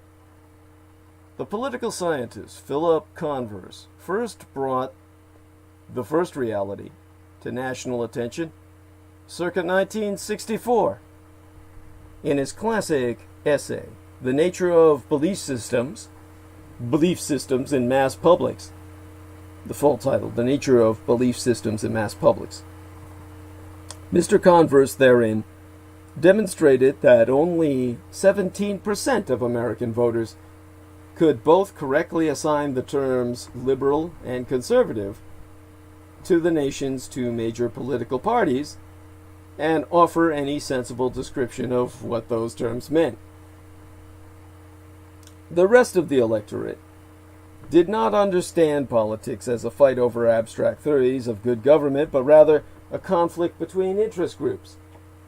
Ordinary voters did not select the party that most faithfully represented their political philosophy. They picked the one that appeared to best represent their people, a group they might define with reference to class, religion, region, race, or partisanship itself. This makest intuitive sense, the left-to-right political spectrum is a construct born of seating arrangements during the French Revolution.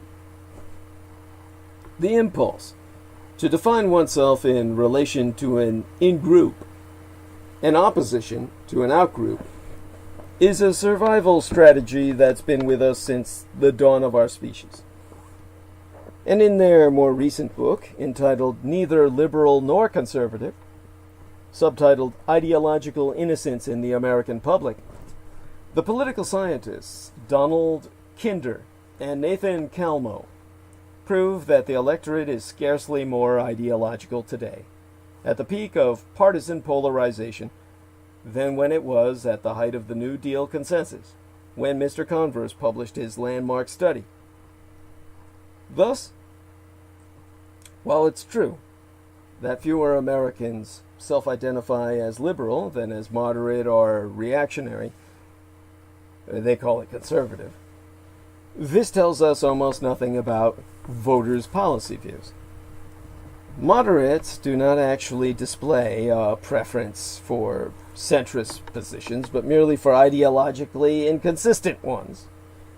In fact, Stanford political scientist David Brookman has shown that moderates are just as likely to subscribe to extreme policy positions as other voters are. In these United States, there be self-identified moderates who support a 1 million United States dollar maximum income, prohibiting gays and lesbians from teaching public school, and the mass deportation of all undocumented immigrants. Meanwhile, the number of genuine liberals and conservatives is far smaller than meets the eye. Most voters who identify with those terms are partisans first and ideologues second. Or, as Mr. Kinder and Mr. Kalmo conclude, an analysis of 4 decades of voter survey data, ideological identification seems more a reflection of political decisions than any cause. In other words, the average conservative Republican isn't a Republican because they're a conservative. They self-identify as a conservative because they're a Republican. One crucial implication of this finding is that political elites have enormous power to dictate ideological terms to their rank-and-file supporters. For a healthy chunk of conservative Republicans and liberal Democrats, the liberal and conservative position on most issues is whatever their party leaders say it is. Donald Trump's success at redefining conservative voters' consensus views on free trade, American policy toward Russia, and the relevance of personal morality to effective political leadership offers a particularly lurid illustration of this phenomenon. When we look past ideological and self-identification to polling on discrete public policy questions, America appears to be far more center-left than center-right. In a recent analysis of Democracy Fund Voter Study Group survey data, the political scientist Lee Drutman found that 73.5% of the 2016 electorate espoused broadly left-of-center views on economic policy. That finding is supported by polling on individual fiscal issues over the past year or two. Recent surveys have shown that most Americans, including majorities of Republican voters, support increasing federal financing of health care and oppose cutting taxes for the wealthy. And there be little evidence that the Democrats' left flank is exhausting the public's tolerance for a government intervention in the economy. Recent polls have found that over 60% of Americans support tuition-free public college, a majority that includes 58% of independents and 57% of Republicans, 47%. That over 60% of all voters favor Medicaid and Medicare buy-in programs, while a slim majority likes the sound of single-payer, and that 82% of voters, including 70% of Republicans, support new legislation expanding access to paid family and medical leave. The Democratic Party has failed to translate the popularity of progressive economics into electoral success for a variety of reasons, the most fundamental being the one we've already observed. Most voters cast their ballots on the basis of identity, not policy.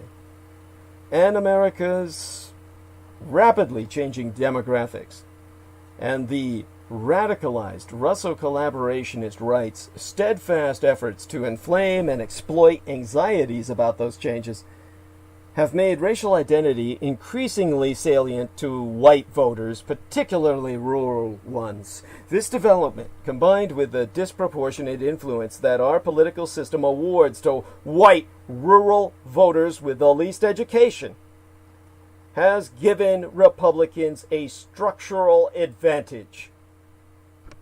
Democrats have all kinds of ways of addressing this problem. One would be to cultivate the class identity of white voters by embracing populist rhetoric that paints the billionaire class as an outgroup they can define themselves against. Another would be to invest more resources into registering non-white voters. According to the Census Bureau, 74% of non-Hispanic whites are registered to vote in these United States. For African Americans, this figure is 69%. For Hispanics, 57%, and for Asian Americans, 56%. As the policy analyst Sean McElway has noted, this means that even if every registered Latino voter in America went to the polls last November, Latinos' overall turnout rate would still have been lower than it was for whites, which was at 63%. But I mean the November before last, during the 2018 midterms. Now, embracing a more conservative economic agenda, however, would solve none of the Democrats' problems. At a time of historic inequality, rapid corporate consolidation, and environmental catastrophe, the case for more robust redistributive social programs and public interest regulations is strong. When centrist Democrats claim that making such a case is electoral suicide, they reveal less about the American public's stubbornly center-right convictions than about their own. Ergo, the Democratic Party has moved left, but so has the United States. Allow myself to explain just how and why. First, let's look at the data. The Democratic Party has moved left in recent years. Evidence from 2000, 2004, and 2008 suggests that until then, the party's positions on a wide range of issues were like those of many center-right parties in other rich democracies. But starting circa 2012, the Democrats began shifting left. And by 2016, they were more in line with center-left parties elsewhere. In the current Democratic presidential primary, the frontrunners' proposals, including those of the centrist former Vice President Joe Biden, are to the left of the party's 2016 positions. That's consistent with the views of Democratic voters who have also shifted left. But Democratic voters are hardly outliers. On cultural issues and government social programs, the United States as a whole has been moving left for decades. Of course, I'll explain. Firstly, affluent societies shift left on cultural issues. Many observers believe the United States is in an endless culture war, with neither progressives nor Democrats or conservatives, neither progressives nor reactionaries, gaining any lasting advantage. But that's not so. Every noteworthy cultural shift over the past 100 years, on race, gender roles, families, sexual orientation, gender presentation, as we see in the person of Brax, drugs, as we see in Jameson Reese and myself, and more, has moved the country in the direction of greater personal freedom. Not only Democrats have moved to left, Republicans have too. While abortion might seem an exception, public opinion on this issue hasn't shifted to the right, and Americans is growing access to medical abortion via the mifepristone and misoprostol pills, which were used for 39% of abortions in 2017, up from 1% in 2000, has helped offset new restrictions on surgical abortions in conservative states.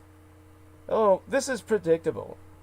Drawing on half a century of public opinion survey data from multiple countries, Ronald Inglehart and Christian Welzel have found that as societies get richer, people tend to shift away from a worldview that emphasizes traditional authority, religious dictates, social roles, and the well-being of the group or community over that of the individual. They increasingly view all people, including members of disfavored groups, as equally worthy of rights, opportunities, and respect. They also increasingly prioritize personal liberty. Most people, whether in an affluent society or a poor one, want the freedom to choose what to believe, how to behave, with whom to live, and so on.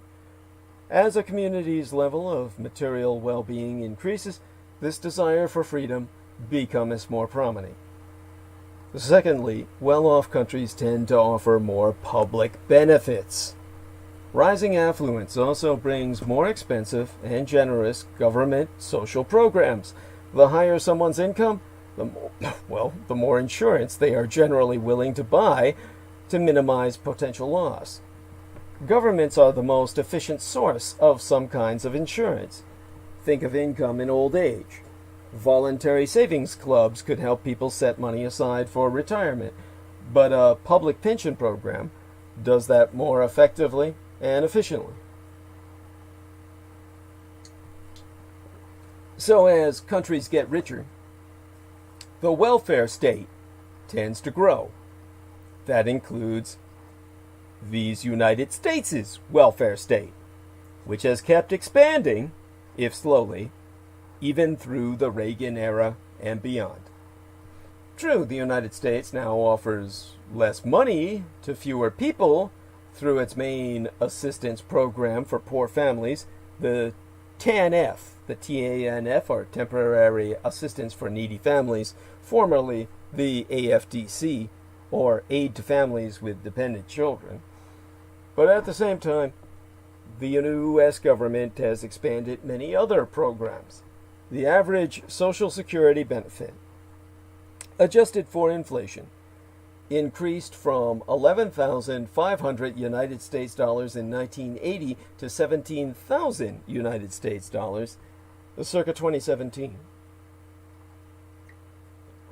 The Earned Income Tax Credit, a program created circa 1975 to boost the income of low-earning households, has been expanded to cover 23% of Americans, up from only 8% in 1980. Its two main disability benefits, Social Security Disability Insurance, SSDI, and Supplemental Security Income, or SSI, reach 5% of Americans, up from 2% in 1980.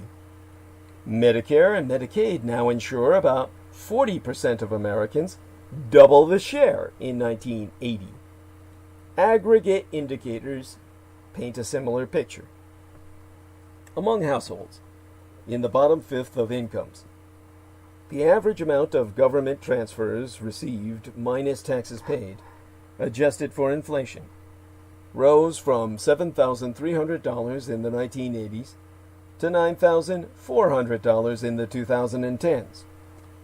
Government expenditures on social programs rose from 13% of gross domestic product in 1980 to 19% in 2018, the year of the midterms. The United States, while the United States offers less assistance than do Denmark and Sweden, it has been expanding for most of the past 100 years. The difference between those two countries, Denmark and Sweden, known for their generosity, and the United States today, is much smaller than the difference between the United States today and 100 years ago. Some states have jumped well ahead of the federal government in their social programs' reach and generosity. Since 1999, my golden California has enacted paid sick leave, paid parental leave, an automatic enrollment pension system for people whose employers don't offer such plans, plus expanded Medicaid coverage and TANF eligibility, a state-earned income tax credit that supplements the federal EITC, tuition-free community college, low-cost public automobile insurance for individuals with low income, and more. The state of New York has adopted paid sick leave, paid family leave, and tuition-free public college for in-state students from middle and lower-income households. Its largest city offers universal preschool for 4-year-olds and will soon add 3-year-olds. Probably already has. Massachusetts, Washington, and Oregon have been moving in a similar direction. Massachusetts' 2008 healthcare reform reduced its uninsured rate to 2.8%, the country's lowest. Washington has a new public option for health insurance. Oregon has added paid family leave and free community college. Nearly 80 million people, 1 in 4 Americans, live in these 5 states. But haven't conservative states gone in the opposite direction, shrinking government social programs rather than expanding them? Well, as political scientist Matt Grossman has documented, most conservative states in recent decades have either offered slow increases or no change, rather than reductions. In a few instances, such as universal preschool for 4-year-olds in Oklahoma and Georgia, and free community college in Tennessee, these states have led in expanding social policy. So, thirdly, the American public dislikes big government, but loves social programs. Many Americans dislike the idea of big government. Between 55 and 75% regularly say they agree that when something is run by the government, it is usually inefficient and wasteful, according to the Pew Research Center. But once new social programs are enacted, Americans tend to support them. Well, to the death. Again, that's not just Democrats. Donald Trump's success in the Republican primary race circa 2016 owed partly to the fact that he was, as he tweeted in May 2015, the first and only potential GOP candidate to state there will be no cuts to Social Security, Medicare, and Medicaid. When President Trump abandoned this pledge and joined congressional Republicans in trying to pare back Medicaid coverage, it was the least popular major legislative proposal since 1990. America hasn't moved to the left on all issues, but the country's progressive turn on cultural issues and government social programs is a real long-run, broad-based, and unsurprising.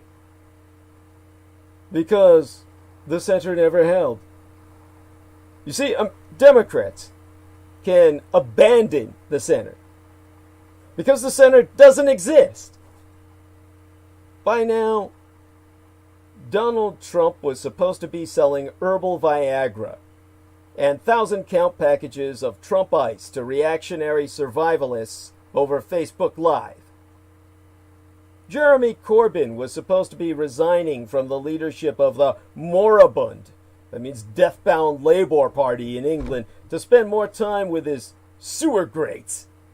And Bernie Sanders, that old commie, was supposed to be ruining the fact that in America, democratic socialist is a synonym for politically irrelevant. It's not even threatening enough to be subversive.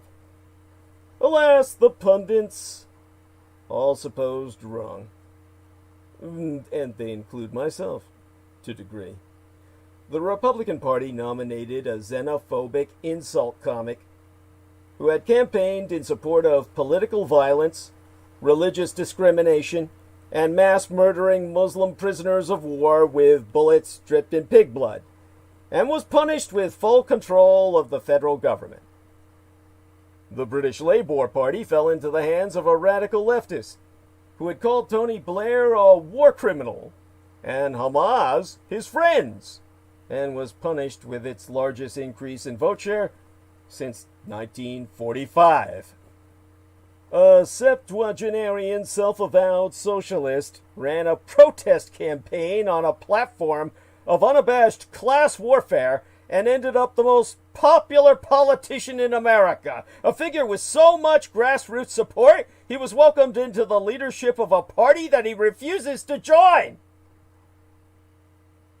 It'd be difficult to overstate how thoroughly these developments discredited the baseline assumptions of a certain strand of mainstream punditry called common sense and logic. We're living through a kind of Copernican revolution for the political universe. The old guard still insists that everything revolves around the center, but the data keeps saying otherwise. This is not to say that moderate politicians can no longer win elections because voters demand radical solutions to the failures of neoliberalism or what have you. Trump did lose the popular vote, after all. Sanders lost the primary, thank the gods, and Corbyn the general election. Or Britain would have had a revolution and beheaded their king by now. Meanwhile, France appears to have made a socially liberal, business-friendly technocrat its emperor. Rather, that's Macron I'm referencing, by the way, for those of you who don't know.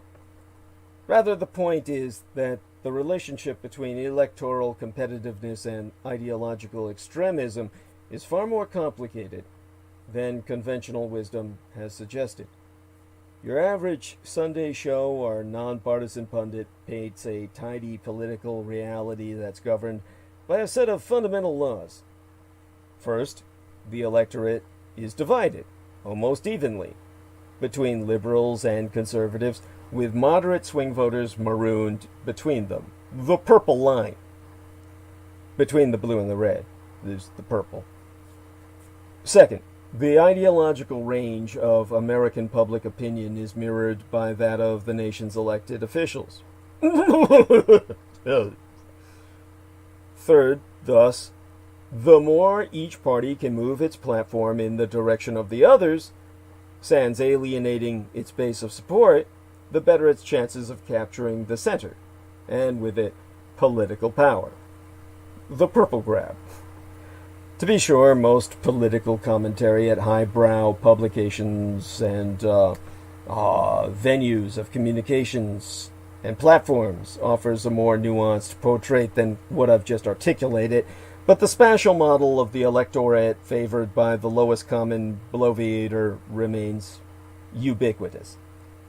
The idea that there is an inherent tension between winning elections and moving away from the midpoint between the two parties' ideological preferences continues to frame analyses of the Democratic Party's future in the mainstream press.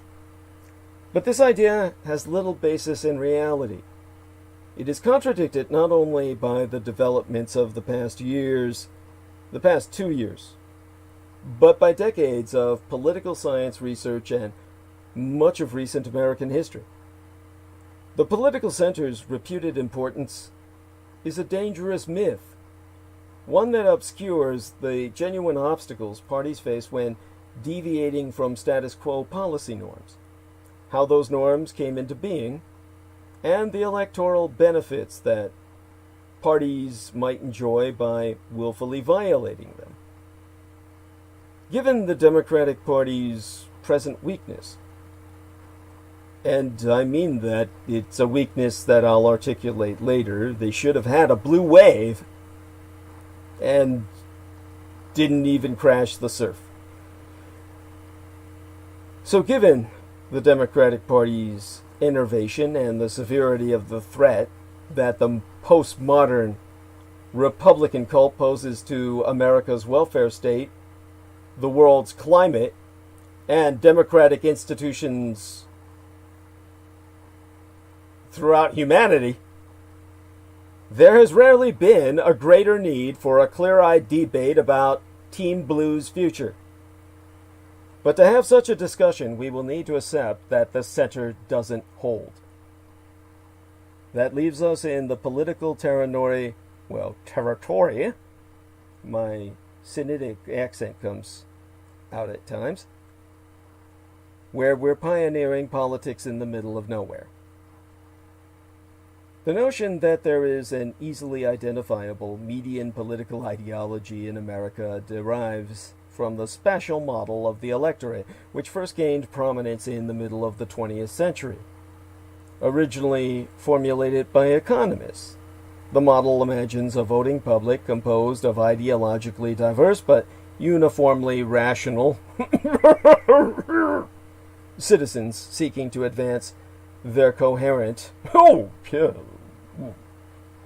political philosophies. In their 2016 book entitled Democracy for Realists, political scientists Larry Bartels and Christopher Akin offered a thumbnail sketch of the theory. I'm going to read from the book, so let me wet my whistle first.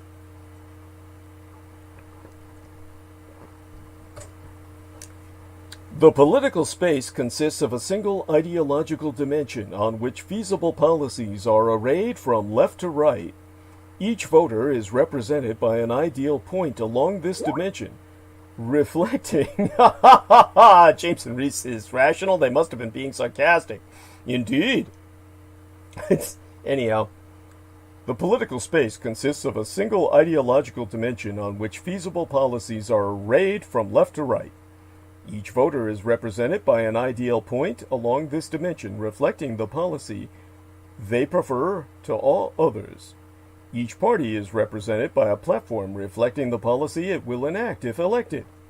Voters are assumed to maximize their ideological satisfaction with the election outcome by voting for the parties closest to them on the ideological dimension. Parties are assumed to maximize their expected payoff from office holding by choosing the platforms most likely to get them elected.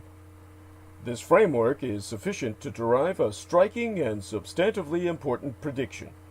Both parties will adopt identical platforms corresponding to the median of the distribution of voters' ideal points. This is, oh man, this is like, what they're saying is there's no point in having different parties, that they're all going to say what makes everyone happy, is what they're trying to promote. They're going to go to the black militants and ask them, equal pay for equal work? Or equal pay for equal time put in? And the blacks will go, yeah. And then they'll go to the neo-Nazi skinheads and say, equal pay for equal work? Or equal pay for equal time put in? And they'll say, oh yeah, all right. And then you get everybody, right? Well, that, as Jameson Reese said, that economists dictated this bullshit is itself indicative of a massive problem. You see, at that point, you have no point. There's nobody going to take you seriously because you're not standing for anything. You're trying to make everybody happy. And that never works. You see, Akin and Bartels argue in their book, the book I just read from, that the problem with the theory they themselves are articulating for the sake of historical context, that none of its premises are true. First, very few voters have uniformly liberal or conservative ideological views, which is to say, public opinion varies across more than one ideological dimension.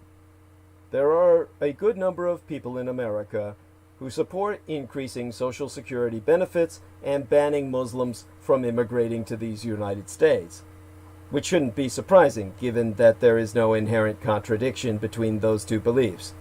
They're old bigots who want to get more bucks while banning foreigners they believe will basically dip into the pie. In fact, a recent study of the 2016 electorate by political scientist Lee Drutman found that most social/racial conservatives, you like that? Ethno-social conservatives in the United States have broadly liberal economic views because they're old and they want to be taken care of by a welfare state. If voters' views vary across more than one dimension, then there is unlikely to be any median voter for parties to target. One could calculate the median policy preference on each individual issue and then find that virtually no one in the country holds all of them at once.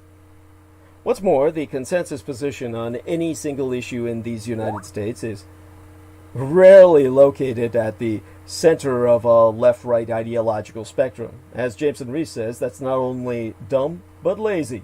A 2014 study from Berkeley political scientists David Brookman and Douglas Aller, right across the bay from myself, surveyed voters on 13 policy issues, offering them 7 different positions to choose from on each, ranging from extremely liberal to extremely conservative. And there we are. George Knight posted something I appreciate. I'll take a look at that. He tagged me in it. Good. I can look at that later. Thank you, George Knight.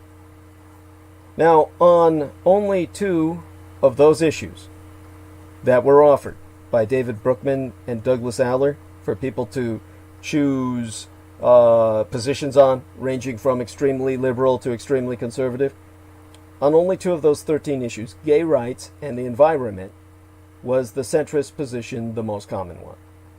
On marijuana, the most popular policy was full legalization, which personally I think is totally fucking stupid. On immigration, the most widely favored proposal was the immediate roundup and deportation of all undocumented immigrants and an outright moratorium on all immigration until the border is proven secure, which again I think is totally fucking stupid and advertises the ignorance of these people who don't realize that it's all these illegal immigrants that are doing all the work.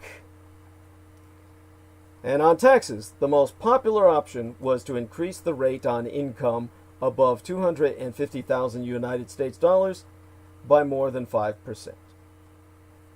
Meanwhile, establishing a maximum annual income of $1 million United States dollars by taxing all income above that at 100% was the 3rd most common choice, which is just this side of collectivist redistribution of wealth, boasting in this survey 4 times more support than the National Republican Party's platform on taxation. So when pundits implore Democrats not to abandon the center, they do not typically mean that the party should embrace legal weed, much higher taxes on the rich, and mass deportation. More often, such pundits call on Team Blue to embrace a combination of moderate fiscal conservatism, a cosmopolitan attitude towards globalization, and moderate social liberalism. In short, to become the party of Michael Bloomberg, minus perhaps the enthusiasm for the nanny state public health regulations. The former New York mayor is routinely referred to as a centrist in the mainstream press, despite the fact that his policy commitments, support for Social Security cuts, Wall Street deregulation, mass immigration, and marriage equality, when taken together, really put him at the fringes of American public opinion. In Drutman's study, the percentage of the electorate that held right-of-center views on economic matters and left-of-center ones on identity issues was 3.8%, which is like nobody. There are virtually no libertarians in these United States, and we can thank our lucky stars for that. As Bruckman told Vox Magazine's Ezra Klein back in 2014, and I quote his when we say moderate, what we really mean is what corporations want. Within both parties, there is this tension between what the politicians who get more corporate money and tend to be part of the establishment want. That's what we tend to call moderate, versus what the Tea Party and more liberal members on the other side of the spectrum want. So, identity trumps policy. Let's stipulate that pundits routinely overestimate the appeal of moderate middle ground policies, which they do. Perhaps parties still pay a predictable price when they diverge from the genuine center of public opinion on any given issue. Alas, even this proposition withers under scrutiny. The spatial model presumes that voters' positions on any given issue are static and coherent. It does not allow for the possibility that a party could shift the views of the public dramatically left or right through propagandistic messaging, through programming, social programming. But this is yet another baseless premise. While voters may have strong, coherent stances on a handful of core issues, on most matters their views tend to be hazy and heavily dependent on framing, as it's called in psychological operations.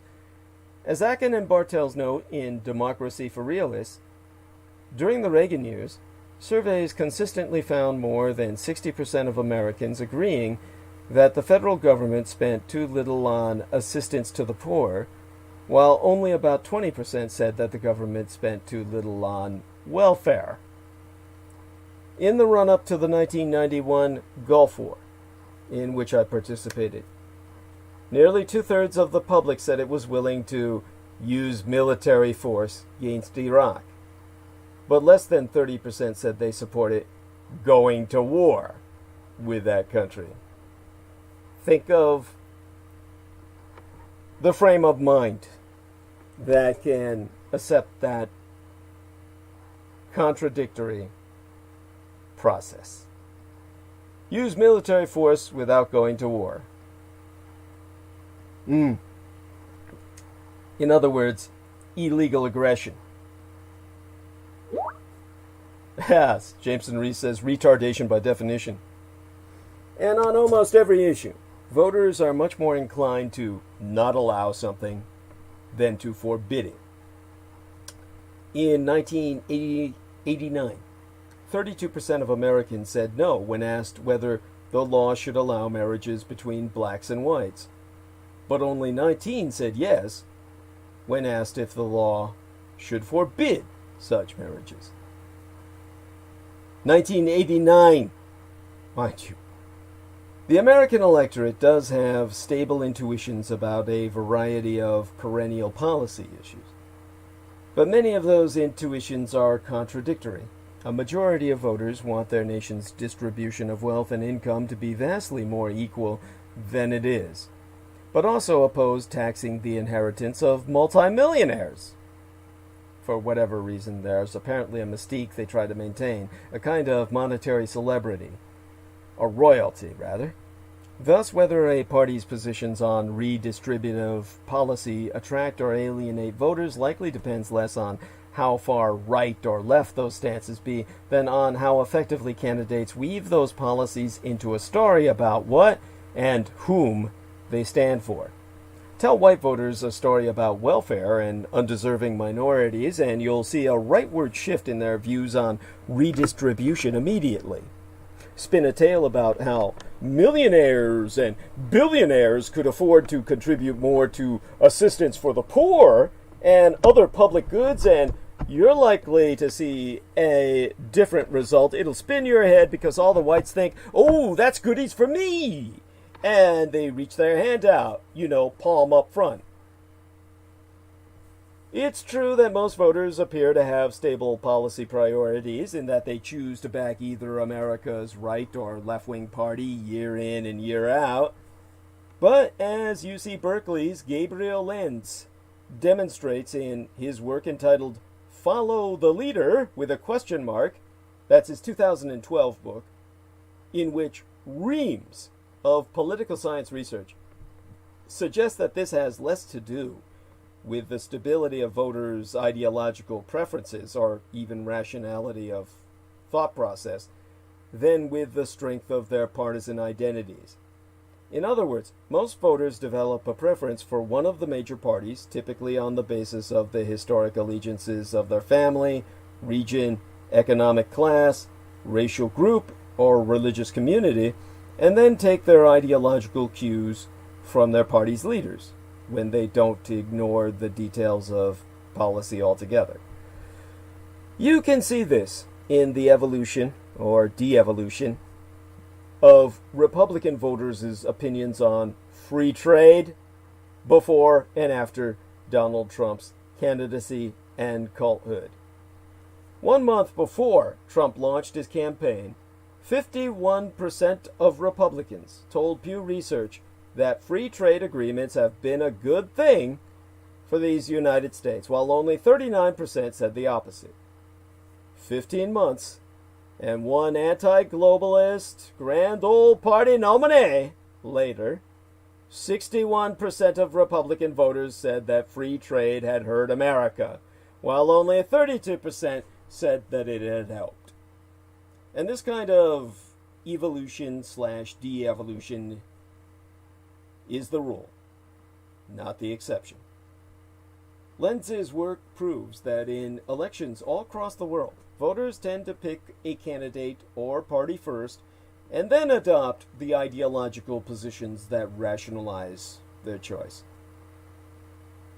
First shoot, then justify. Finally, the spatial model baselessly assumes that voters have an accurate sense of what precisely the policy commitments of each party even are. Exit polls from November's election, 12 years ago, found that, back in 2016 actually, found that Trump won 27% of white voters who wanted to see more liberal policies than Barack Obama had pursued. That's why Trump kept saying he would never cut Social Security.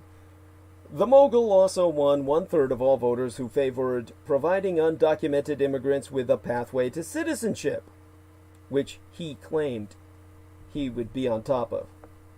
These results may reflect another strategy that voters use to avoid any tension between their partisan identities or candidate preferences and their past policy views. Project the latter onto the former. Yes, as Jameson echoes, most voters are entirely ignorant of the policies. There's little reason, then, to expect that a party will inevitably become less electorally competitive the further it shifts away from the consensus views that voters express in opinion polls.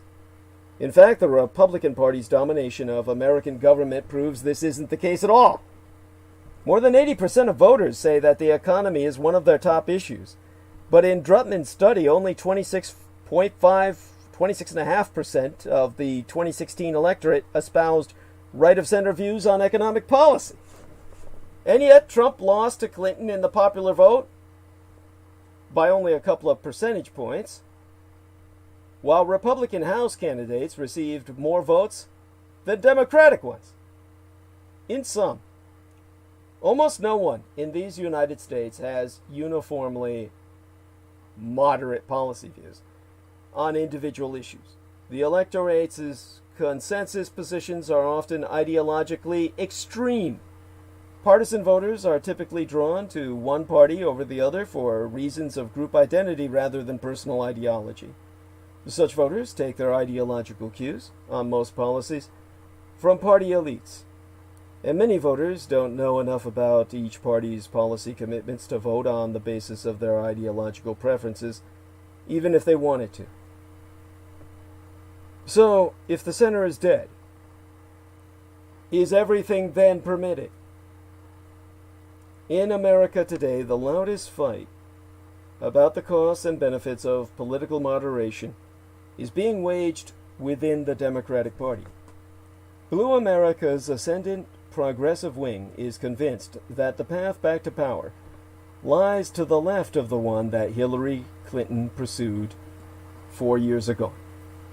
But some centrists and pessimistic liberals worry that a sharp leftward turn will narrow their party's appeal and make it easier for the Republicans to retain their dominance. One could read the preceding discourse, the dissertation that I've presented as a brief for Team Bernie Bro. After all, one implication of the center's non-existence is that parties have a lot more freedom to move the poles of America's political debate than is popularly believed.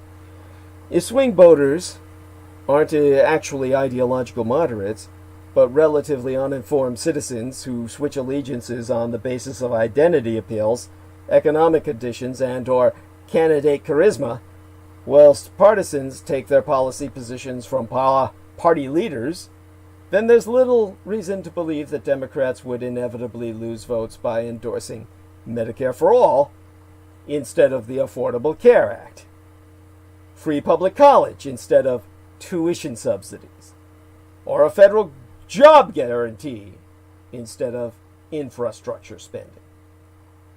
Then again, just because the Democratic Party's agenda is not constrained by the need to appeal to a largely non-existent mushy middle, that doesn't mean that it isn't hemmed in by other factors. Voters may not impose sharp ideological boundaries on the politically possible, but economic elites and moneyed interests still might.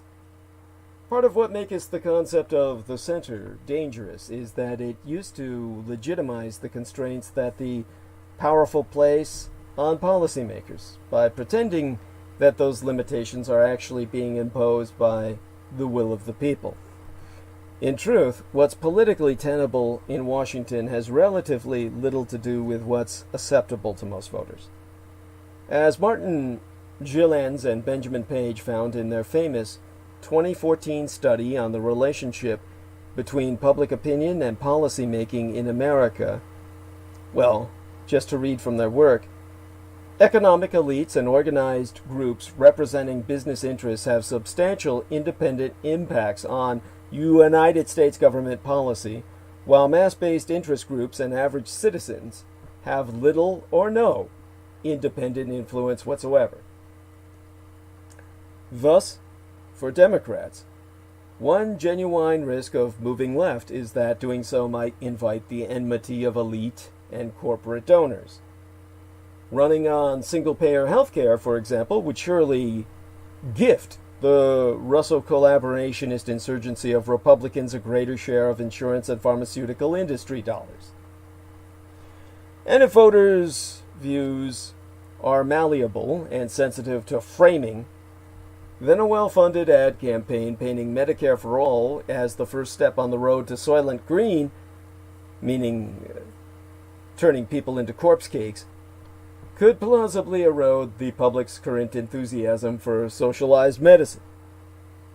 And big money isn't the only obstacle to social democracy in America. There's also white racial resentment. White racial resentment. Few voters have sturdy ideological commitments, but virtually all have strong social identities. And in a nation founded with a melanin-based caste system, racial identity is bound to be a powerful political force in a race-based hierarchy. America's rapidly changing demographics and the right's steadfast efforts to inflame and exploit anxieties about those changes have made white identity politics increasingly salient in recent elections. As Jameson says, imagine the horror of those politicians losing their lobbies. The horror, yes. He's talking, of course, about losing lobbyists if you go too far left. Now, when I'm talking about white identity politics becoming predominant, the very crux of political identity in white America, this was especially true of 2016's contest, when Donald Trump stoked racial grievances more shamelessly than any major party nominee in recent memory, while his opponent campaigned on pledges to dismantle structural racism and grant citizenship to the undocumented. By November, there were few better predictors of a given voter's preferred presidential candidate than Hillary Rodham Clinton's level of black influence animosity. That was the term they used. BIA. Black influence animosity. They insist that is one of the factors that killed Hillary Clinton's career. Now, Democrats have long relied on a flank of economically liberal, culturally conservative white voters, especially in the party's old labor strongholds in the Midwest. The 2016 election was largely decided by the defection of such voters to Trump's Russo insurgency. One could credit this development to the weakness of Clinton's economic message or the failures of 2 decades of trade policy or James Bryan Comey. But given the broader context, the notion that the Democratic Party might pay an electoral price for continuing its leftward drift on immigration, police reform, and other so-called identity issues is not entirely baseless.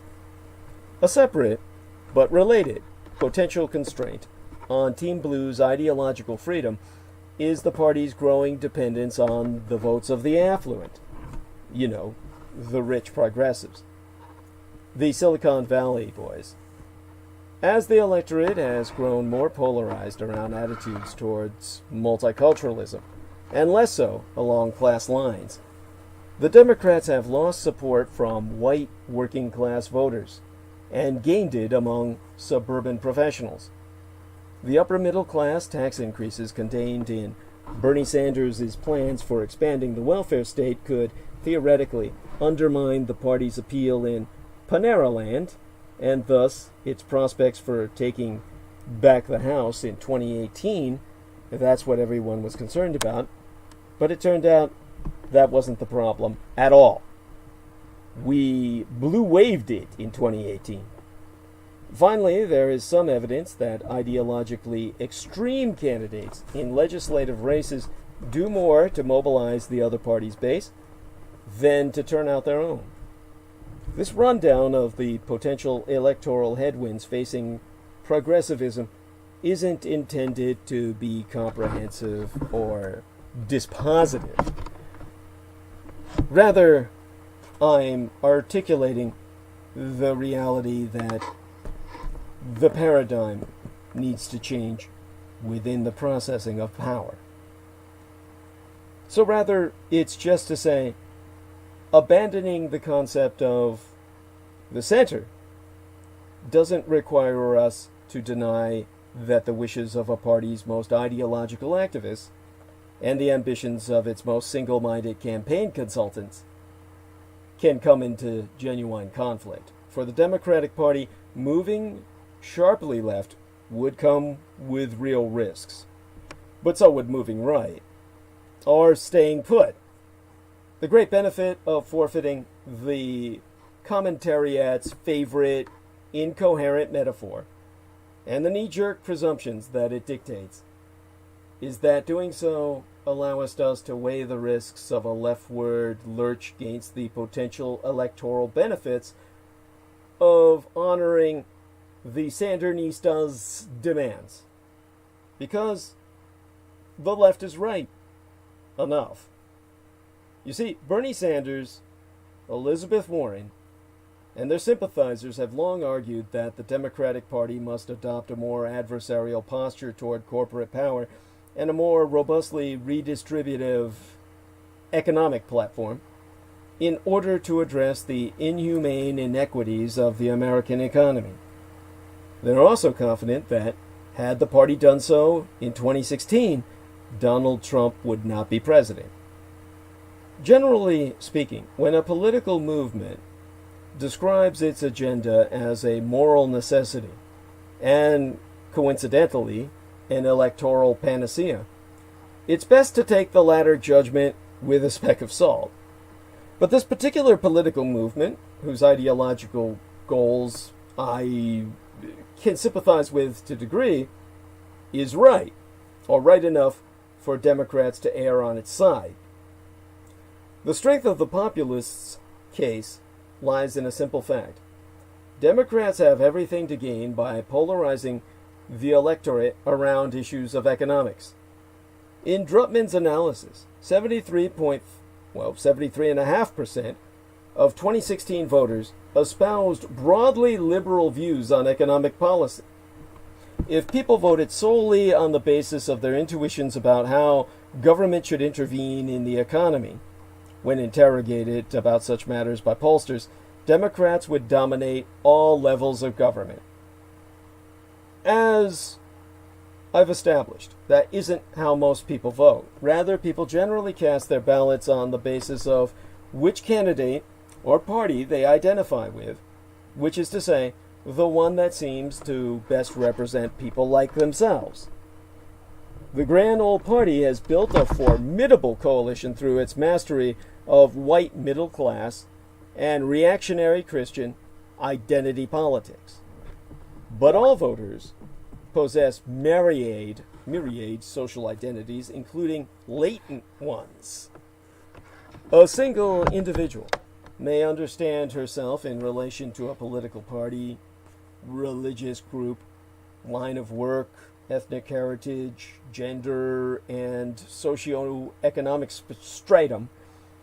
And since Trump took office in January 4 years ago, the Grand Old Party has done virtually everything in its power to inform the vast majority of its voters that it does not stand for them in their capacity as working people.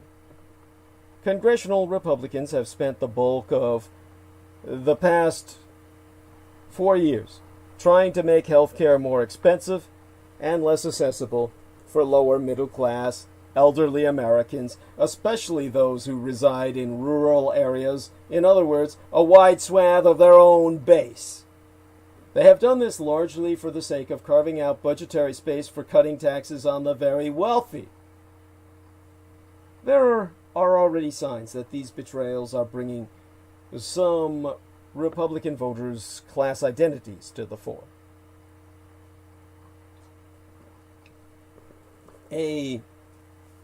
By this time, a kind of old Vox survey monkey poll found that 1 in 7 Trump supporters feared that the Republican health care bill would hurt them. These voters are, in the aggregate, poorer and less economically secure than the president's other supporters. Critically, their fear of Trump care appears to be alienating them from the president. Compared to other Trump backers, They're less confident in the president's economic management and more concerned about the Russia scandal and the administration's alleged ethical violations. This presents Democrats with an opportunity. And there's good reason to think that a populist turn, which is to say a conscious effort to increase the electoral salience of economic class through rhetoric and policy, is the best way to capitalize on it. Identities gain strength when defined against another. Trump cultivated the white identity of his supporters by telling a story that pitted honest, hard-working Americans, meaning whites, against the undocumented welfare cheats, implicitly non-white, cop killers, and Islamist militants. Sanders and Warren, by contrast, aimed to cultivate the class identity of the 99% by telling a story that pits them against an economic elite composed of billionaires and multinational corporations. This brand of storytelling is off limits to Democrats who seek to portray themselves as centrist by definition. In 2016, Clinton sought to strike such a non-ideological pose in her paid messaging, which largely ignored the progressivism of her platform, while framing her campaign around a narrative that put forward-thinking, broad-minded Americans in opposition to Trump himself, and perhaps implicitly, his deplorables. It stands to reason that an electoral strategy aimed at polarizing the electorate round issues of economics would be better served by the populist frame. And Barack Obama's 2012 campaign offers anecdotal support for this thesis. And that year, the president pivoted away from the centrist politics of fiscal responsibility that dominated the latter half of his first term and put a spotlight on inequality. His pitch to swing voters in the Midwest was, in essence, Mitt Romney represents all that's predatory and exploitative in modern financial capitalism. This message secured the first African-American president enough votes from economically liberal, culturally conservative white voters to sweep the Rust Belt battlegrounds, and multiple focus groups of Obama to Trump voters since November 8th of 4 years ago offer limited and anecdotal evidence that Hillary Rodham Clinton may have been able to win a larger share of that cohort had she embraced more sharply ideological themes and tied Trump to Paul Ryan's plutocratic agenda. And that, of course, bears much absorption as an invaluable life lesson. Most post-election analysis, including my own, has presumed that while a turn toward populism might make Democrats more competitive with working-class whites, it would simultaneously jeopardize the party's ability to compete in the highly educated, affluent enclaves where Clinton actually outperformed Obama's 2012 showing the year before. But there's reason to believe that this common wisdom was wrong. As more and more college-educated whites have drifted into Democratic tent, the share of the demographic with consistently liberal views on matters both cultural and economic has grown. In fact, recent survey data suggests that college-educated white voters actually have more progressive views on a variety of economic issues than so-called working-class ones. And I use the term so-called because most working-class whites don't work by definition that immigrants work. Meanwhile, a Pew survey from, April of some 4 years ago or so, found a majority of voters who make over 100,000 United States dollars a year saying that the wealthy and corporations pay too little in federal taxes. Now, one could accept all these points, while rejecting the premise that Democrats would benefit from moving left on policy, instead of just rhetorically. After all, Obama won the Midwest with a more populist message than Clinton, but a less progressive platform. The Democrats' official 2018 pitch seems to reflect this insight. A better deal takes some of the more progressive pieces of Clinton's 2016 agenda and rebrands them in unabashed populist language, while putting more flesh on the bones of her antitrust concerns. This is a reasonable gambit, and it's certainly true that a party's overarching message carries more weight than the details of its issues website. But it's also true that a campaign's signature policies, lend heft and credibility to the story it wishes to tell. It seems doubtful that Trump's nativist rhetoric would have been as resonant had it not been paired with calls for a border wall financed by Mexico. One advantage of the Sanders-Warren wing's policy agenda then was that its relative boldness and simplicity was better suited to illustrating the populist narrative.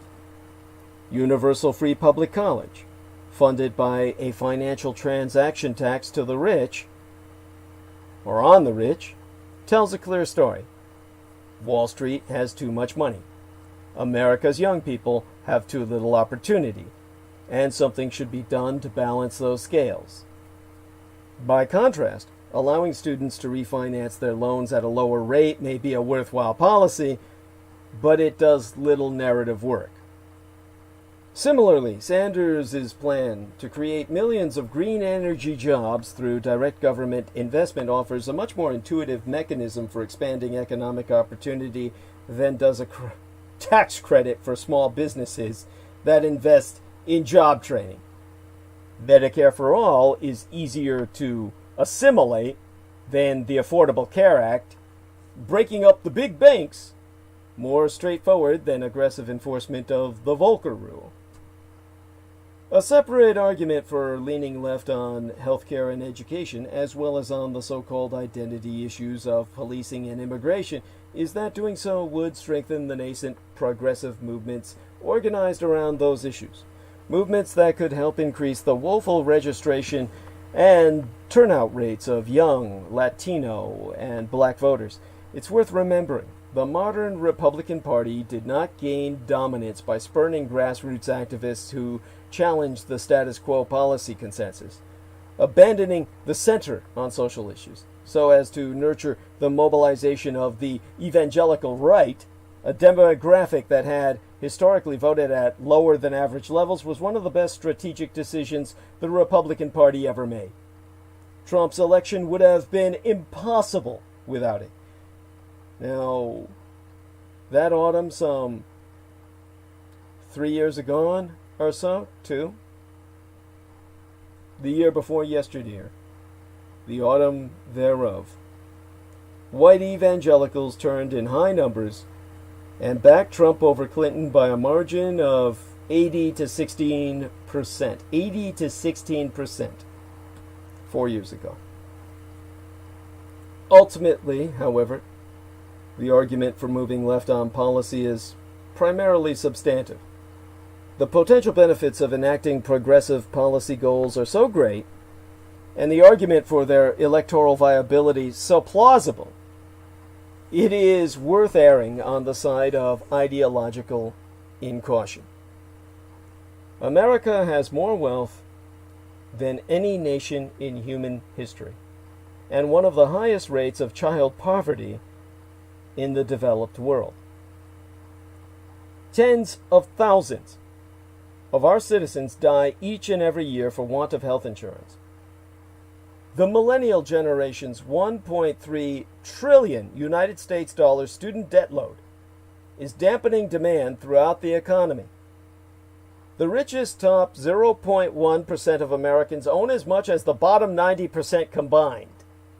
And a growing body of research suggests that such grotesque inequality is depressing economic growth. Most people in this country have seen their average annual incomes decline over the past 30 years, even as the richest among us have seen theirs shoot into the stratosphere. And all that while, humanity's prospects of averting catastrophic climate change have grown rapidly dimmer. On most of these issues, effective policy responses aren't unknown. They're just considered politically untenable. We know how to reduce inequality and eradicate poverty. You redistribute pre-tax income from the rich unto the poor.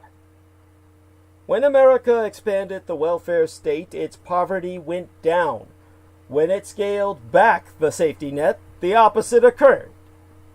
Nordic social democracies devote more resources to propping up the living standards of their most vulnerable citizens than most other countries, and their poverty rates are among the lowest in the world as a result.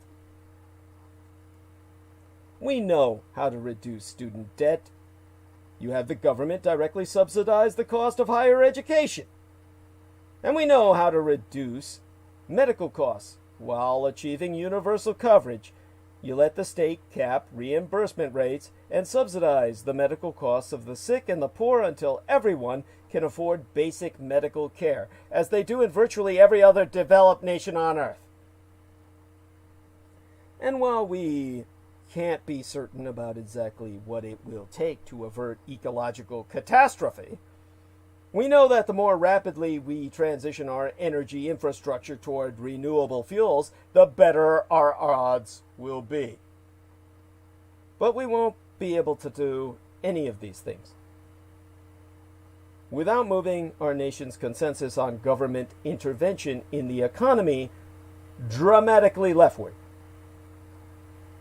There may be a compelling case for postponing that challenge in the interests of near-term electoral pragmatism. But if there is, that argument maketh no reference to the sensibilities of any center that does not exist. So, the real America is center-left. Joseph Biden will be the 46th President of these United States. That's due, above all else, to a simple yet completely unrecognized fact. America is a center-left country. Now that may seem far-fetched if you picture the big patches of blood red on election night maps. But consider this basic fact. Biden won the popular vote. As of Friday into this weekend last, he led by well over 4 million votes.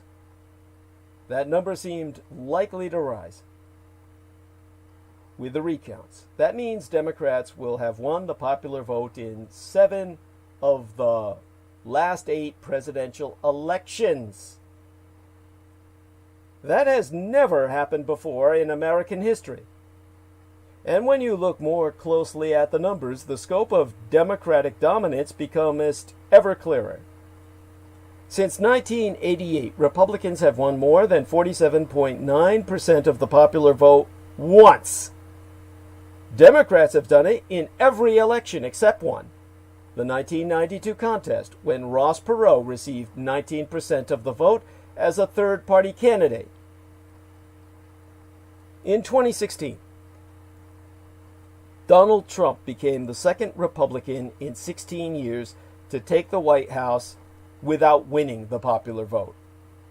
His Electoral College total of 304 votes was the most won by a Republican candidate since 1988. Trump won 306, but 2 electors refused to vote for him. Democrats have topped that number 4 times in that period. And on Friday, Biden not only matched that, he overcame that to become the most popular politician in all American history. Popular not because of himself, but because he wasn't Trump. In short, the Democratic Party has become our nation's presidential party. If we lived in a country with a normal political system where the person with the most votes became president, millions of Americans would not have spent Thursday evening and Friday morning constantly refreshing the vote totals for Georgia and Pennsylvania. And pundits would be asking Republicans why they have failed so miserably at appealing to average American voters in places like New York, Los Angeles, Chicago, and Boston.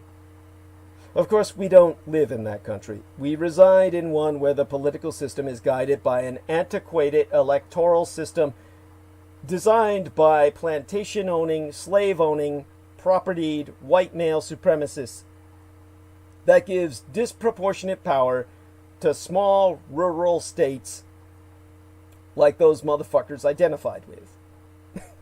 So even though Democrats have a stranglehold on the popular vote, it is Republicans who have a stranglehold on the nation's political agenda.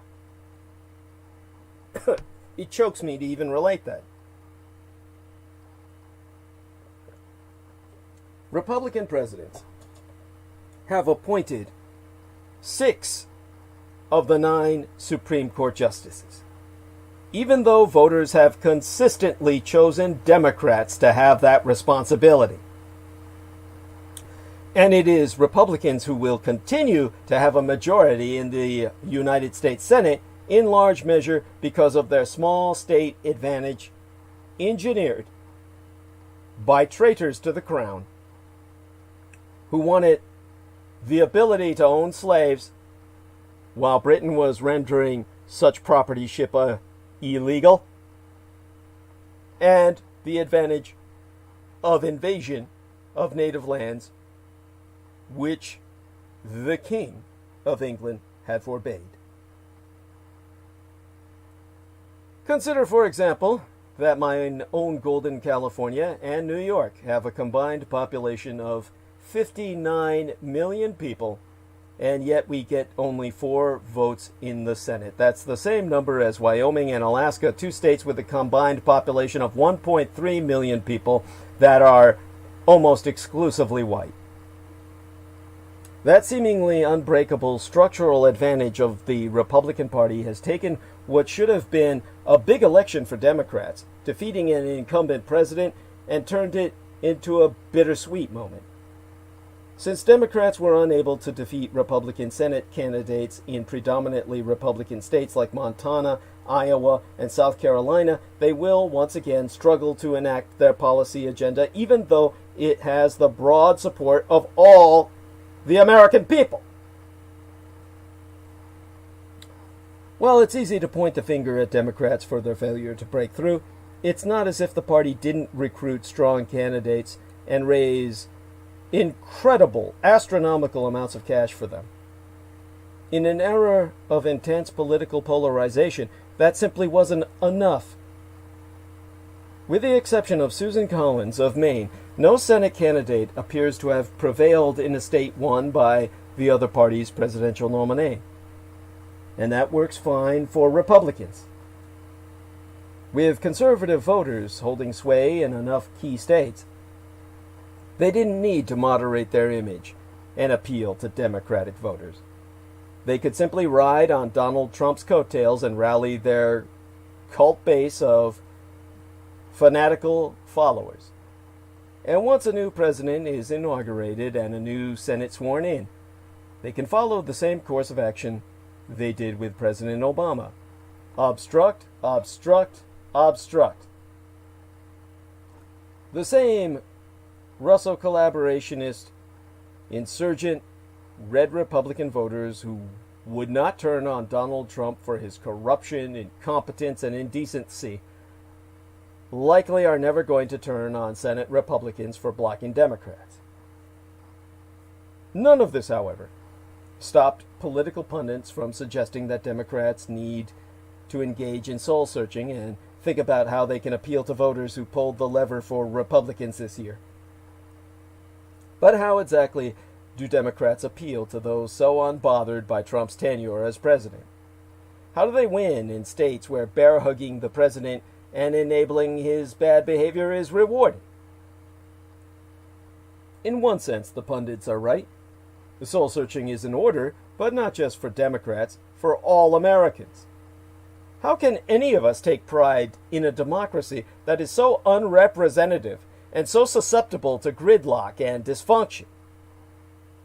Defeating Donald Trump was a vital accomplishment, but the work of creating a government that represents the will of the American people has only just begun. You see, Alexandria Ocasio-Cortez, Bernie Sanders, and Elizabeth Warren are the real centrists because they speak for most Americans. The views of Ocasio-Cortez and other progressives are much closer to the vast majority of ordinary Americans than Joseph Biden or Michael Bloomberg. Do you know what really annoys me about the media's coverage of American politics, and especially the Democratic Party? Google, search the words moderate or centrist, and a small group of names will instantly appear. Michael Bloomberg, Amy Klobuchar, Joe Biden, and yes, Howard Schultz. Bloomberg is considered a centrist thought leader. That's Vanity Fair talking. I'm looking at this now. I'm Googling. Klobuchar is the straight-shooting pragmatist. That's Time magazine talking. Biden is the quintessential centrist. That's CNN. And the last hurrah for moderate Democrats. That's New York Magazine. Schultz. He's gifted with high-profile interview slots to make his centrist independent pitch to voters.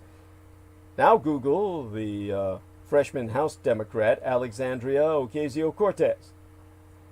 She's been dubbed a member of the loony left by the Washington Post, and a progressive firebrand by Reuters, and a liberal bomb thrower by the New York Times.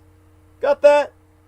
Biden, Schultz, and company, we are told, sit firmly in the middle of American politics.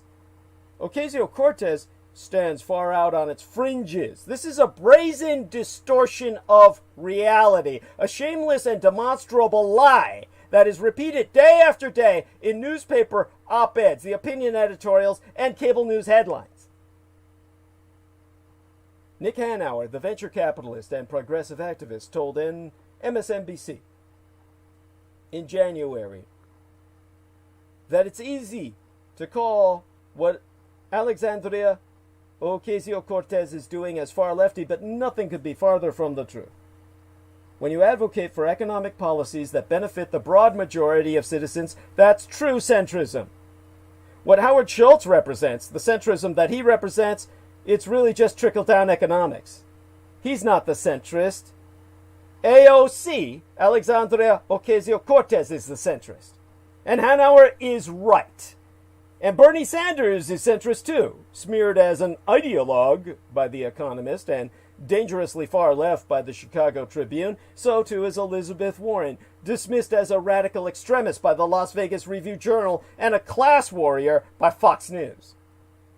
The inconvenient truth that our lazy media elites do so much to ignore is that Ocasio-Cortez, Bernie Sanders, and Elizabeth Warren are much closer in their views to the vast majority of ordinary Americans than the Bloombergs or the Bidens. They are the true centrists, the real moderates. They represent the actual political middle. Don't believe me? Take Ocasio-Cortez's signature issue, the Green New Deal. Former George W. Bush speechwriter and torture advocate Mark Thiessen claims that the Green New Deal will make the Democrats unelectable in 2020. The economists agreed at the time he said that, saying themselves the bold plan could make the party unelectable in conservative-leaning states. A testy Dianne Feinstein, the senior and supposedly moderate Democratic senator from Ione, California, told a bunch of kids in a viral video, "The Green New Deal will not pass the Senate, and you can take that back to whoever sent you here and tell them." But here's the reality. The Green New Deal is extremely popular and has massive bipartisan support. A recent survey from the Yale Program on Climate Change Communication and George Mason University found that a whopping 81% of voters said they either strongly support, at 40%, or somewhat support, at 41%, the Green New Deal, including 64% of Republicans, and even 57% of conservative Republicans.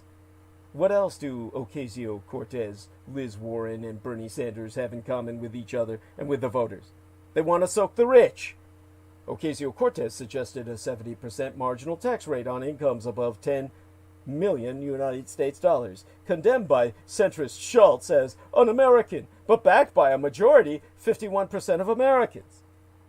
Warren proposed a 2% wealth tax, 2% wealth tax on assets above 50 million United States dollars, or $500 million in fortune, slammed by the moderate Bloomberg as Venezuelan-styled socialism, but supported by 61% of voters, including 51% of Republicans. Americans have never, in living memory, ever been averse to higher taxes on the rich. How about health care? The vast majority, 70% of voters, including a majority, 52% of Republicans, support a single-payer universal health care system, or Medicare for all. 6 in 10 say it is the responsibility of the federal government to ensure that all Americans have access to health care coverage. Debt-free and tuition-free college? A clear majority, 60% of the public, including a significant minority, 41% of Republicans, support free college for those who meet income levels. A higher minimum wage? According to Pew, almost 6 in 10, 58% of Americans support increasing the federal minimum wage from $7.25 an hour to the Sanders recommended 15 United States dollars an hour. Gun control? About 6 out of 10. 61% of Americans back stricter laws on gun control, according to Gallup, the highest percentage to favor tougher firearms laws in 2 or more decades. That's Gallup that Peter Moon reminded us was never questioned. Almost all Americans, 94%, back universal background checks on all gun sales, including almost 3/4 of the National Rifle Association members. And abortion? Support for a legal right to abortion, according to a June 2018 poll by NBC News and the Wall Street Journal, is at an all-time high. 7 out of 10 Americans said they believed Roe v. Wade should not be overturned, including a majority, 52%, of Republicans. Legalizing marijuana? 2 out of 3 Americans think marijuana should be made legal. According to a Gallup survey from October of the year before yesteryear, this marks another new high in Gallup's trend over nearly half a century. And here's the kicker. A majority, 53% of Republicans, support legal marijuana as well. Mass incarceration? About 9 out of 10. 91% Americans say the criminal justice system has problems that need fixing. About 7 out of 10, 71%, say it is important to reduce the prison population in America, including a majority, 52% of Trump voters. Immigration? A record high 75% of Americans, including 65% of Republicans and Republican-leaning candidates, well, independents. That means probably libertarians, the motherfuckers, told Gallup in the year before yesteryear that immigration is a good thing for the United States. Believe that? Even the fucktards, the libertards, the libertarian-tarded, can see they can't do the work that the men in brown can do. And 6 in 10 Americans oppose the construction of a wall on the southern border, while a massive 8 in 10, 81%, support a pathway to citizenship for undocumented immigrants living in these United States. How much of this polling, however, is reflected in the daily news coverage of the Democrats, which seeks to pit leftist activists against centrist voters and liberals against moderates? How is it that labels like centrist and moderate, which common sense tells us should reflect the views of a majority of Americans, have come to be applied to those who represent minority interests and opinions? How many political reporters are willing to tell their readers or viewers what Stanford political scientist David Brookman told Vox's Ezra Klein in 2014? And I quote his T again, "When we say moderate, what we really mean is what corporations want." Within both parties, there is this tension between what the politicians who get more corporate money and tend to be part of the establishment want, and that's what we tend to call moderate, versus what the Tea Party, and at the other end of the spectrum, more liberal members want. The center ground, if it even exists, can never be found on a map. It is not a fixed geographical location. You cannot get in your car, type the address in your navigation, and then drive thereunto. It moves, it shifts, it reacts to events. The center of 2019 is not the center of 1999 or even 2009. You want to know where it is right now? You want to find the moderate middle? Then ignore the right-wing hacks, the conventional wisdom mongers, and the donor class. Go check out the policy platforms of Alexandria Ocasio-Cortez, Bernie Sanders, and Elizabeth Warren. But the Supreme Court is helping Republicans rig elections. For a judge with a purportedly brilliant legal mind, Amy Coney Barrett seemed oddly at a loss for words. Senator Dianne Feinstein of California asked, "Does a president have the power to postpone an election?" Barrett said she would have to approach that question about a power the Constitution explicitly grants to Congress with an open mind. Senator Amy Klobuchar of Minnesota asked, "Is voter intimidation illegal?" To which Barrett replied, "I can't apply the law to a hypothetical set of facts." Klobuchar responded by reading the statute outlawing voter intimidation, which exists and is therefore not hypothetical. Senator Cory Booker of New Jersey asked, "Should the president commit to a peaceful transfer of power?" Barrett replied that, "To the extent this is a political controversy right now, as a judge, I want to stay out of it." Taken together, these three questions ask whether the president is, in essence, an elected monarch who, once in office, can determine the time and circumstances of his relinquishing power. Federal law stipulates that states must report their election results by the fourth Wednesday in December. The Constitution mandates that a president's term ends at noon on the 20th of January. Voter intimidation is outlawed by statute rather than by the Constitution, but the law is unambiguous. Yet Barrett could not commit herself to affirm the bedrock principle of American democracy, the ability of voters to choose their leaders in free and fair elections. The very idea that a potential justice, now on the bench, would be unable to address these questions is risible. Barrett seemed completely comfortable affirming her support for the Brown versus Board decision, a precedent safe to endorse, perhaps because it has already been neutered.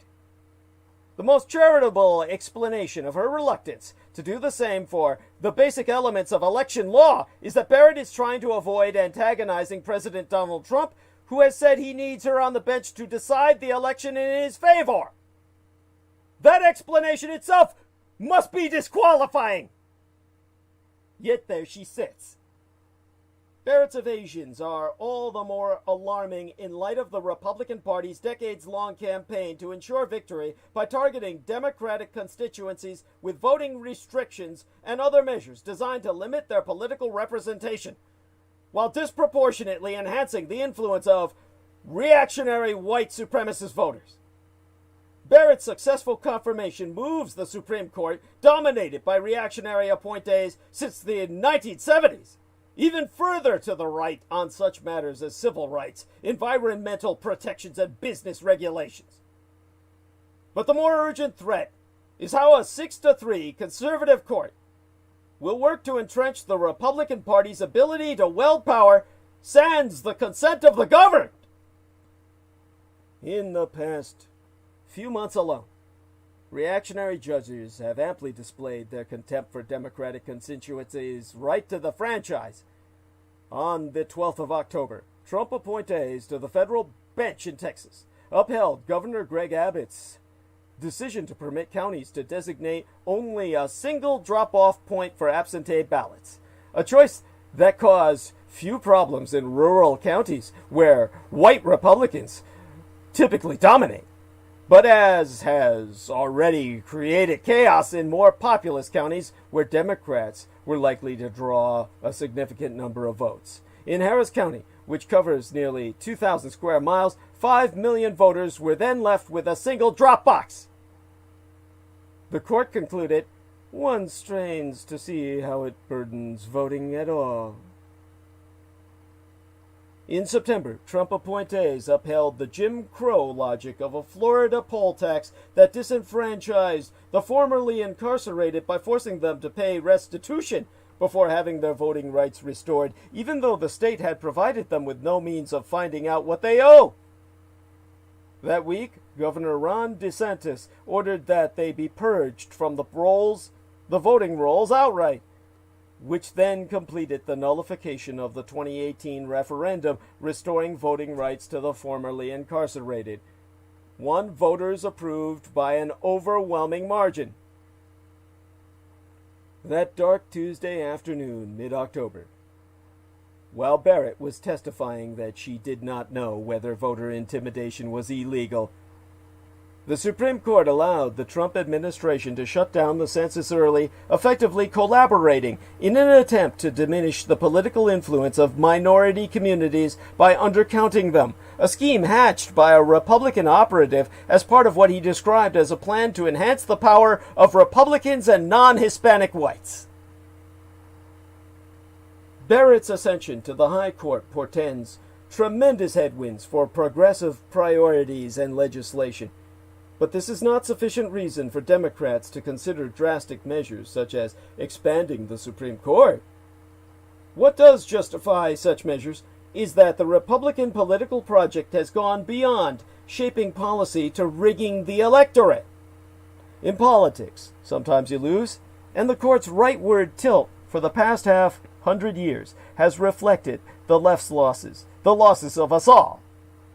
The reactionary justices, however, have now concluded that their role is to help the Republican Party continue to wield all political power by inhibiting voters' ability to make a different choice. James K. Vardaman, later a Democratic governor and senator from Mississippi, wanted to be very clear about the purpose of the state's 1890 Constitution. Vardaman declared, Mississippi's Constitutional Convention of 1890 was held for no other purpose than to eliminate the nigger from politics. Not the ignorant and vicious, as some of the apologists would have you believe, but the nigger. But when the case of Williams versus Mississippi came before the Supreme Court in 1898, challenging the state's constitution and its laws for discriminating against black voters, the court upheld the rules. Justice Joseph McKenna wrote that even though the state's poll tax, grandfather clause, and literacy tests had reduced the registration rate of one of the largest African American populations in the country to almost nothing, the measures themselves did not mention race and therefore did not violate the Constitution's prohibitions on racial discrimination. Indeed, McKenna wrote, well, let me read it. It has been uniformly held that the Constitution of the United States, as amended, forbids, so far as civil and political rights be concerned, demonstrations, no discriminations by the general government or by the states against any citizenry because of his race. The operation of the Constitution and laws is not limited by their language or effects to one race. They reach weak and vicious white men, as well as weak and vicious black men, and whatever is sinister in their intention, if anything, can be prevented by both races by the exertion of that duty which voluntarily pays taxes and refrains from crime. As the legal historian Lawrence Goldstone wrote in his work entitled Inherently Unequal, subtitled The Betrayal of Equal Rights by the Supreme Court, the justices had chosen a paper-thin, even tortured interpretation of the 14th Amendment and turned a blind eye to the obvious. When it came to black rights, the Supreme Court has proven itself both ignorant and vicious. The Williams case capped a decades-long process of disenfranchisement. Although the Reconstruction governments guaranteeing equal rights for black Americans had been overthrown by 1876, and Republicans had retreated from their advocacy of racial equality, Southern politics remained in flux for some years thereafter. The long night of Jim Crow did not fall all at once. Goldstone writes, and I read from his work, blacks continued to endure abuse and risk bodily harm in order to try to cast ballots. White Southerners were also all too aware that just because the Supreme Court had drifted away from freedmen's rights, this was no guarantee that they might not one day drift back again. For white society to permanently breathe easy, they would need to find a way to embed in law what was practiced in the community. As the historian C. Van Woodward wrote in 1959, in his work entitled The Strange Career of Jim Crow, Democrats embraced a violent politics of white identity in order to splinter any potential class alliances between poor whites and blacks. Woodward wrote the following. I will read this from his work. The leaders of the movement resorted to an intensive propaganda of white supremacy, negrophobia, and race chauvinism. Such a campaign preceded and accompanied disenfranchisement in each state.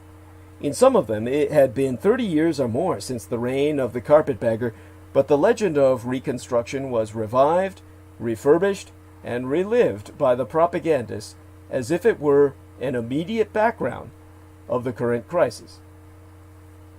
States, the laboratories of democracy, or in this case, its suppression, experimented with different methods that would disenfranchise the black voters while being superficially race neutral enough to pass under the blind eye of the justices on the Supreme Court, who were willing to countenance the most blatant forms of discrimination so long as they did not announce their obvious purpose. There were grandfather clauses which exempted those who had been able to vote prior to the Civil War and their descendants from the new onerous voting requirements. There were poll taxes and property requirements which dispossessed black men could never afford. There were literacy tests which could take the form of unanswerable questions in the event that a prospective black voter even knew how to read, since no one would teach them. All of these provisions were aimed at disenfranchising black voters, but technically such measures didn't mention race at all. After Williams, Southern states were free to employ all of these methods. The Constitution was no obstacle to white supremacy throughout the South.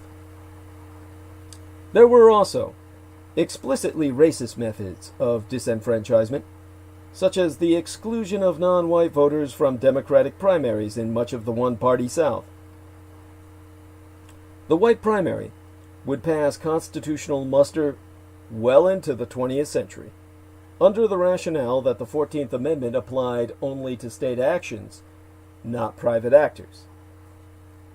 But race-neutral methods, quote-unquote, worked well enough to disenfranchise black Americans even without white primaries. These methods were swept away by the 1965 Voting Rights Act, enabled the year before I was born, which not only enforced the 15th Amendment's protections against racial discrimination in voting, but also placed jurisdictions with a history of such measures under federal supervision to keep them from being reimposed. That worked. That is, until Chief Justice John Roberts decided that such protections were no longer needed. And so, in his 2013 opinion, in the case of Shelby County versus Holder, which rendered useless the provision allowing the federal government to preempt discriminatory voting changes in jurisdictions with a history of discrimination, Roberts announced, "Our country has changed.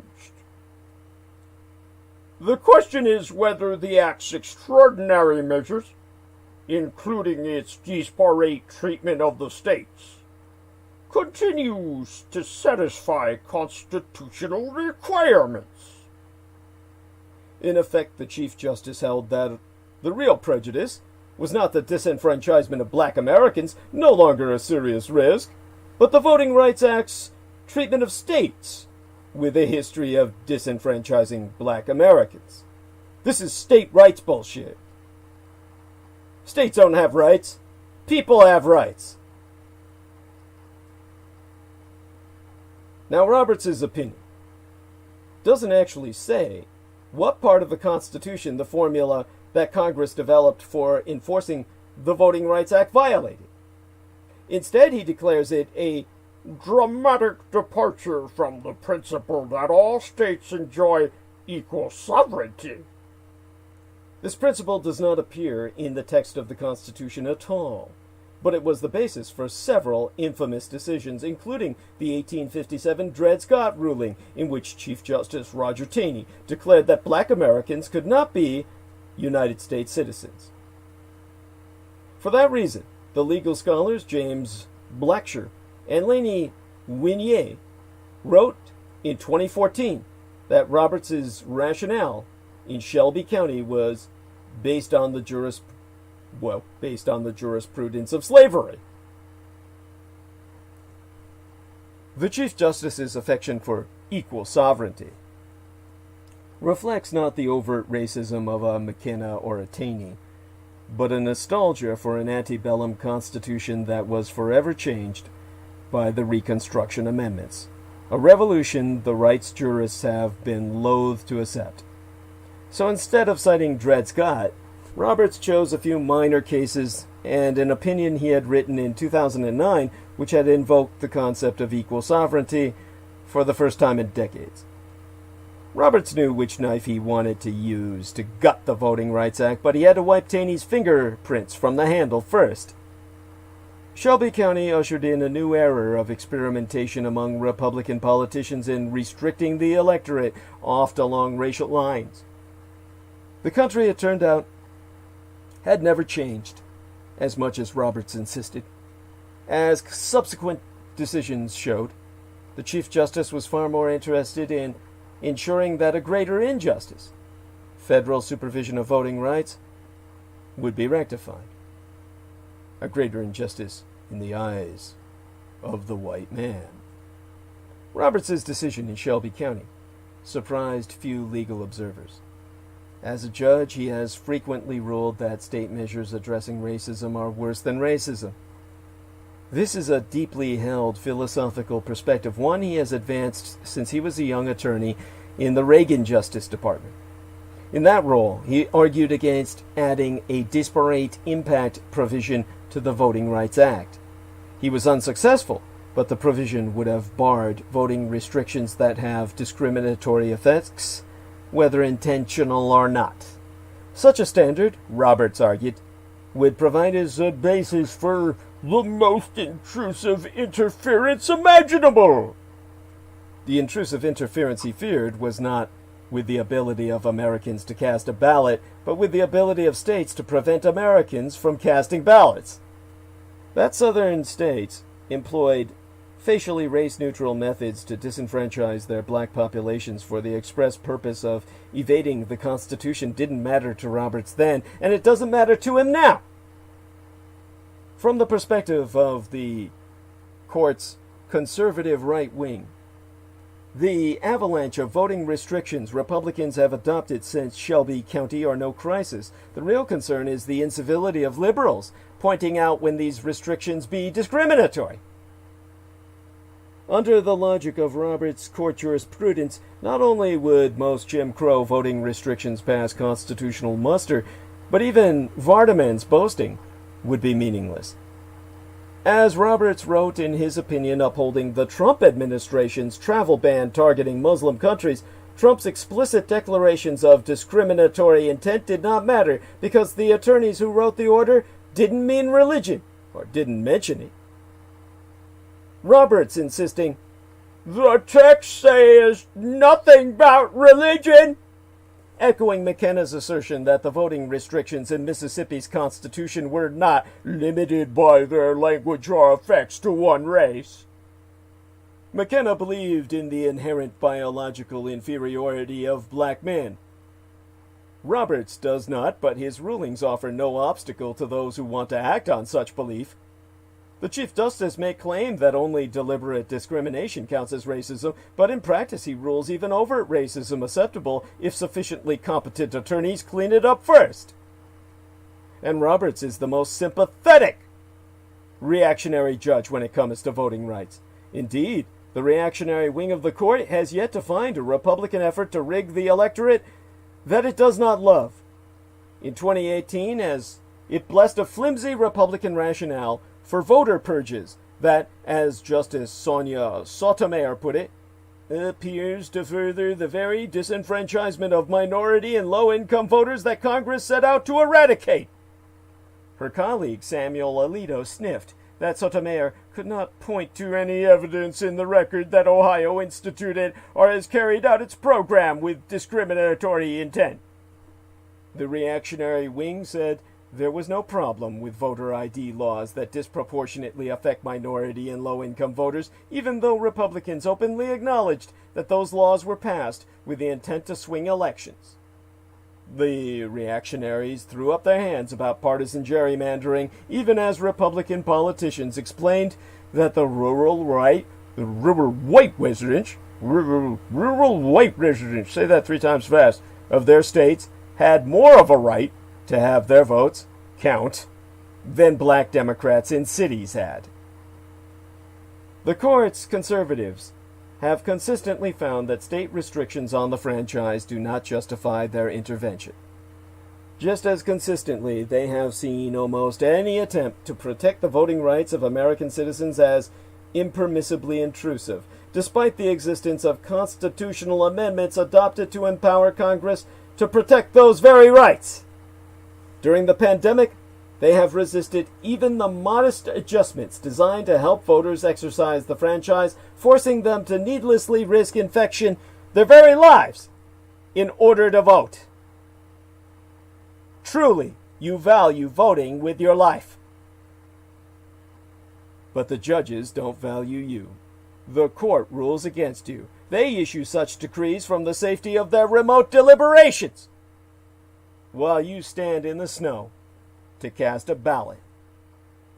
Every Republican effort to restrict the franchise, no matter how ephemeral its justification, is met by the Supreme Court's conservatives with wilting modesty, while every effort to protect voting rights is struck down as tyrannical state overreach. The pattern holds in the lower courts. Trickle-down oppression and suppression.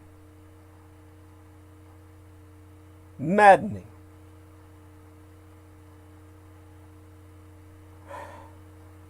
Let me take my breath.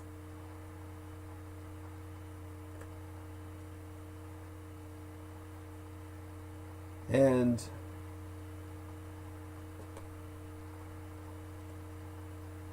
let me try and dive back in.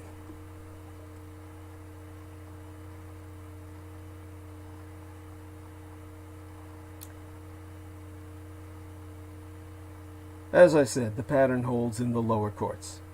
One recent study found that Republican appointees interpreted the law in a way that impeded ballot access 80% of the time, versus 37% for Democratic ones. The reason for this is simple. Republican-appointed judges, like Republican voters, believe that voter fraud is real and racism is a myth, when in fact, the reverse be true.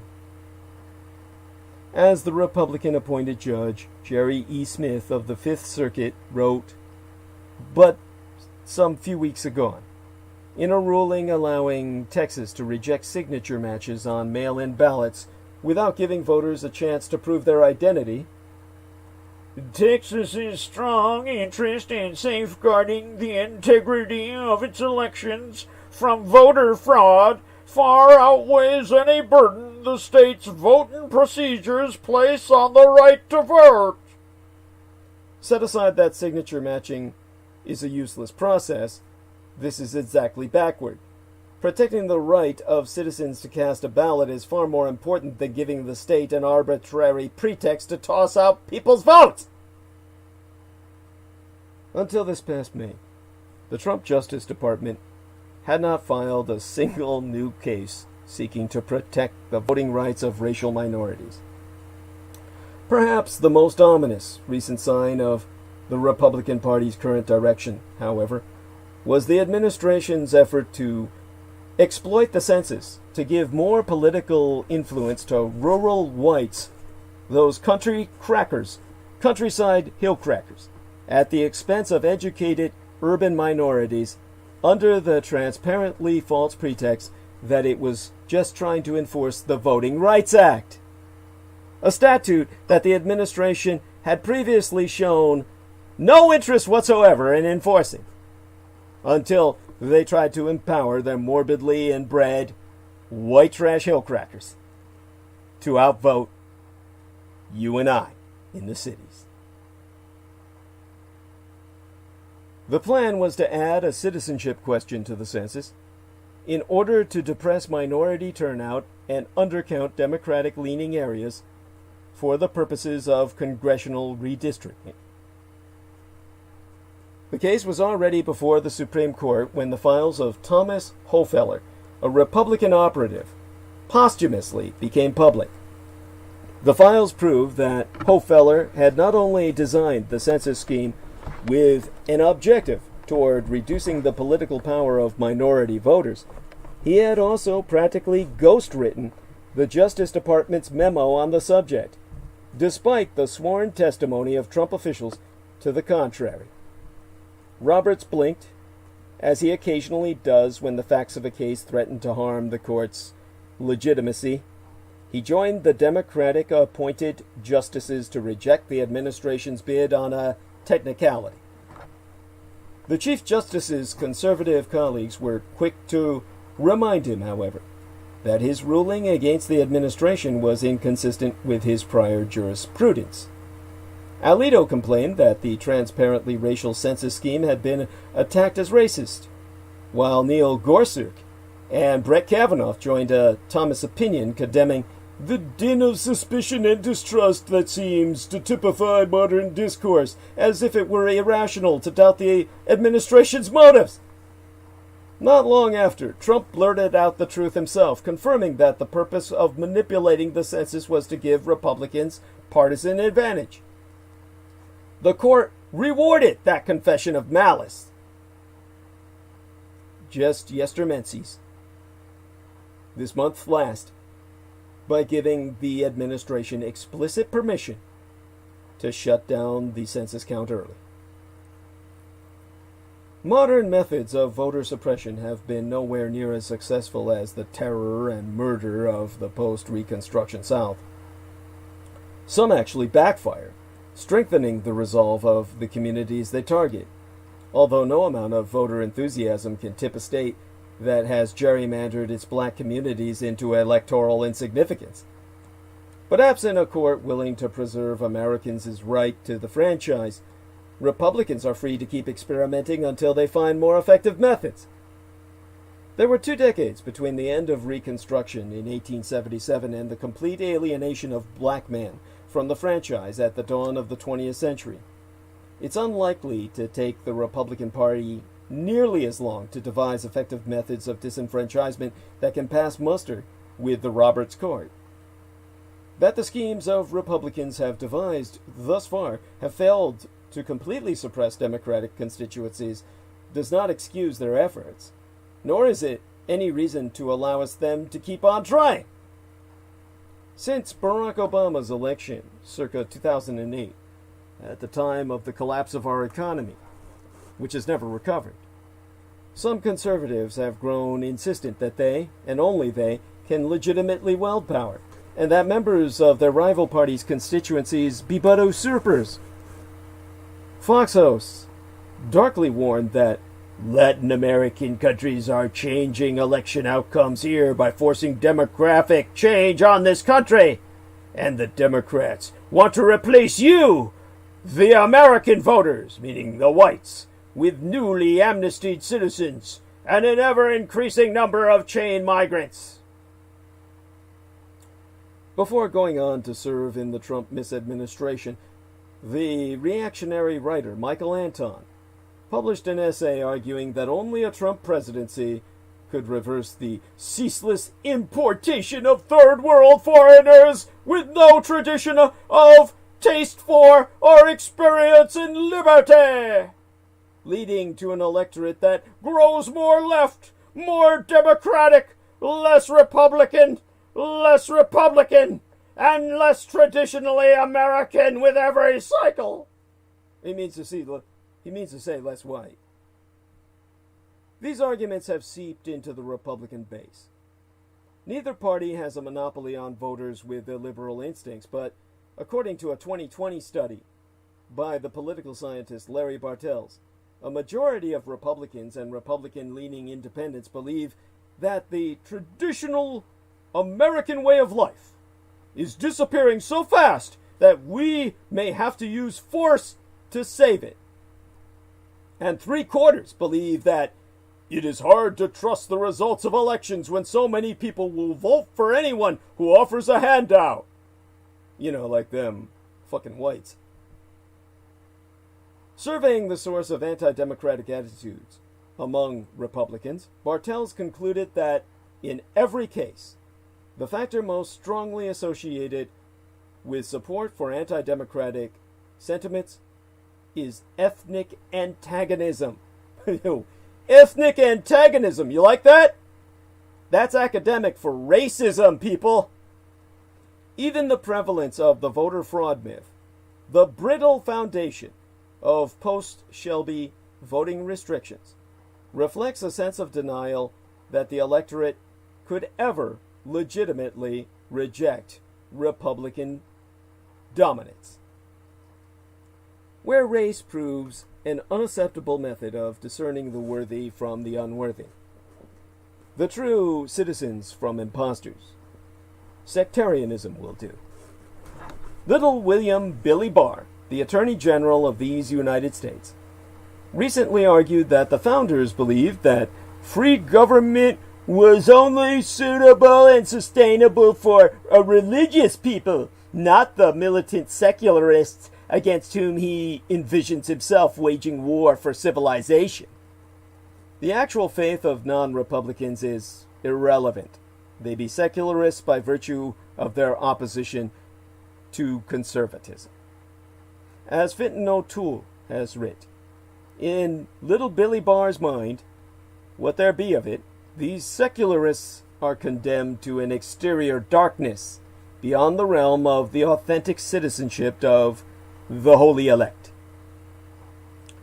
The logic here is as clear to present-day Trumpists as it was to Democrats decrying Negro rule in the South. Their inalienable rights can only be preserved as long as the worthy deprive the unworthy of power.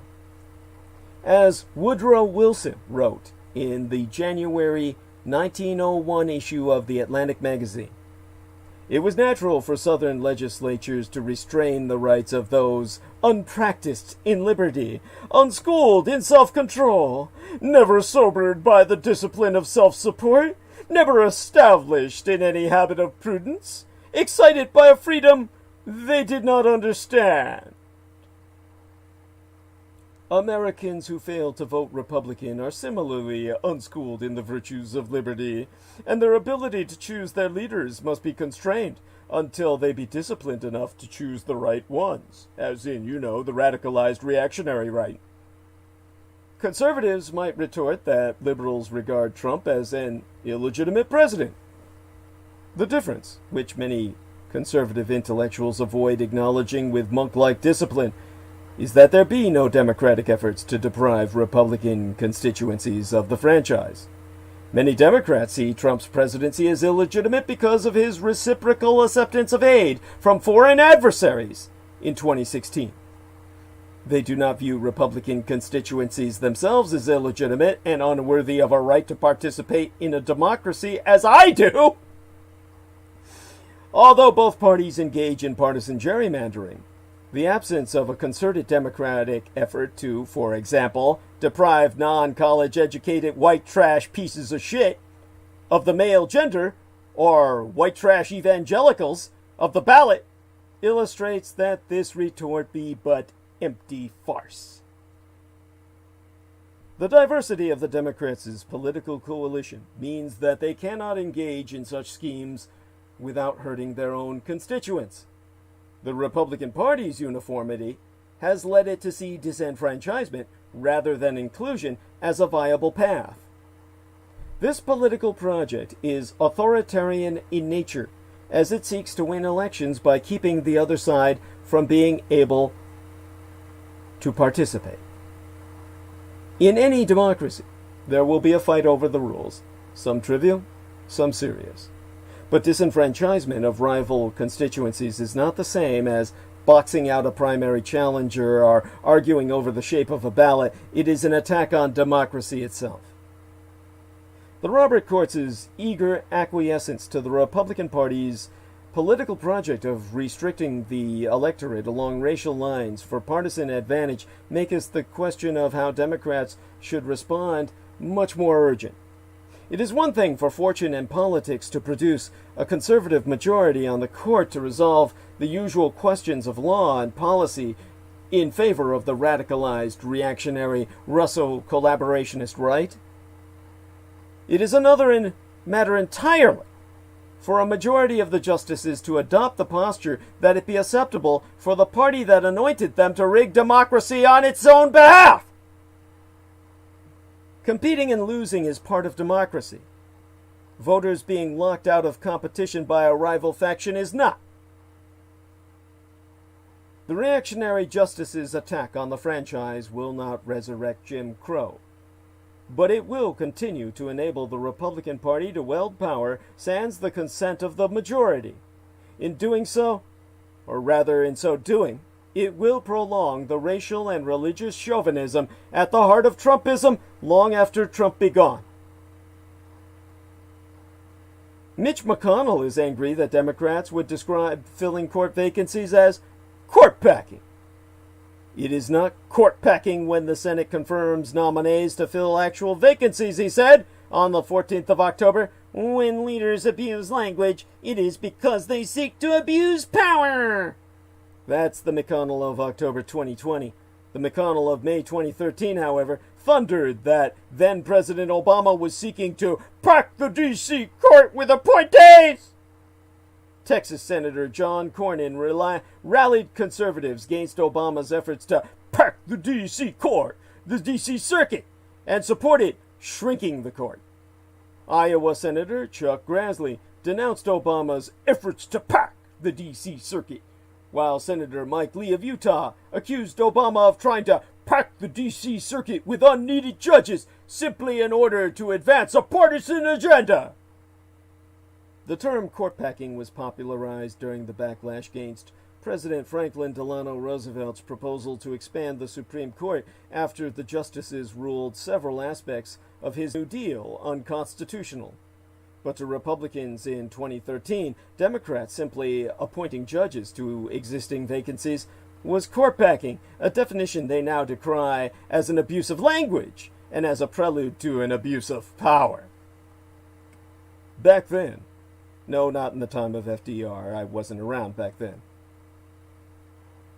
I noted to myself that if court packing means to artificially alter the number of judges on a court in order to enable an ideological agenda, it's Republicans who be engaging in the court packing. But the most egregious manipulations were yet to come.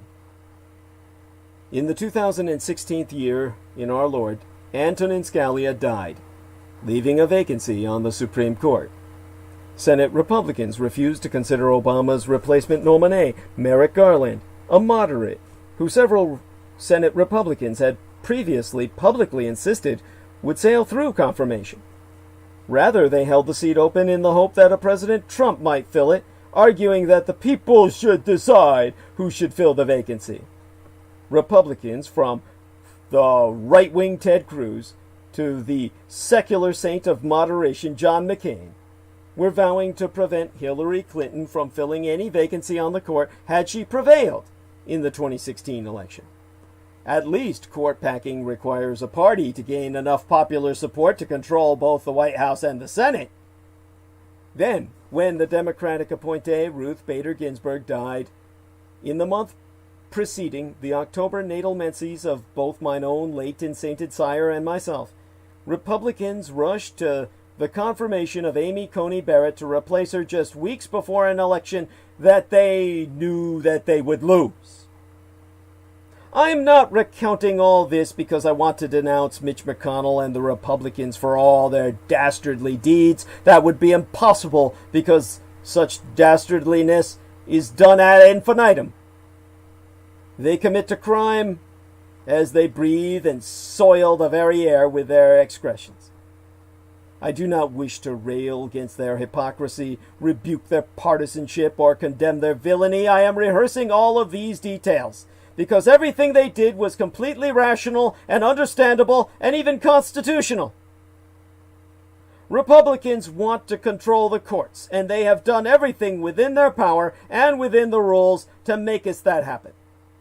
Were the situation reversed, many Democrats would want their representatives to act with the same ruthless self-interest. And they should! McConnell's success is in no small part due to the Democratic adherence to Senate rules Republicans have never had any intention of honoring.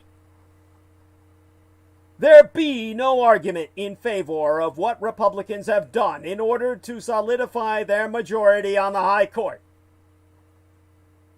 However, that does not also apply to what Democrats now contemplate. As the New York Times' Jamel Bouie has written, the same Constitution that says Republicans can confirm Barrett weeks before the election that allows them to retroactively impose a new and novel partisan requirement, same party control of the Senate, on judicial confirmations, also says Congress can add as many seats to the Supreme Court as it wishes.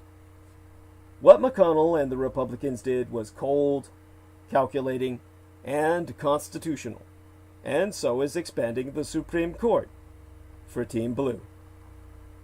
Back when Clinton was favored to win the 2016 election, Kyle Salmon argued in the conservative publication The Federalist that Republicans should not confirm any new justices to the court should she prevail.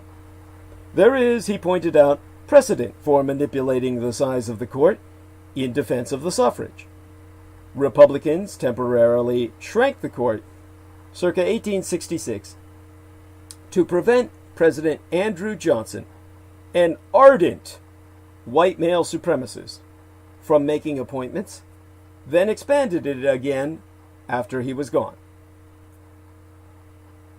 And so, Kyle Salmon, in his reactionary rag, did write, Southern states were already enacting restrictions on former slaves' voting and civil rights, and Republicans feared that the rapidly reassembled Union would place the erstwhile secessionists in an even stronger position than they had held before the war, while trampling on black Southerners' new-won freedoms.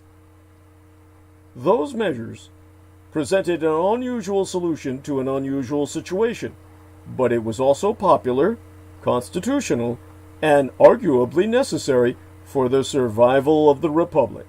You know what? I myself could not agree more. The Republican opposition to court packing, moreover, is hard to credit. The party has pursued the technique to shape state courts all over the country, using it successfully in Georgia and Arizona. Instead, their objection appears to reflect the belief that Republicans can do what they want because they are the only legitimate governing party in their own eyes. Their hope is that the capture of the Supreme Court will ensure for generations that they never have to answer to an electorate they have deliberately sought to disenfranchise. The conservatives on the court have signaled that they be eager participants in this project.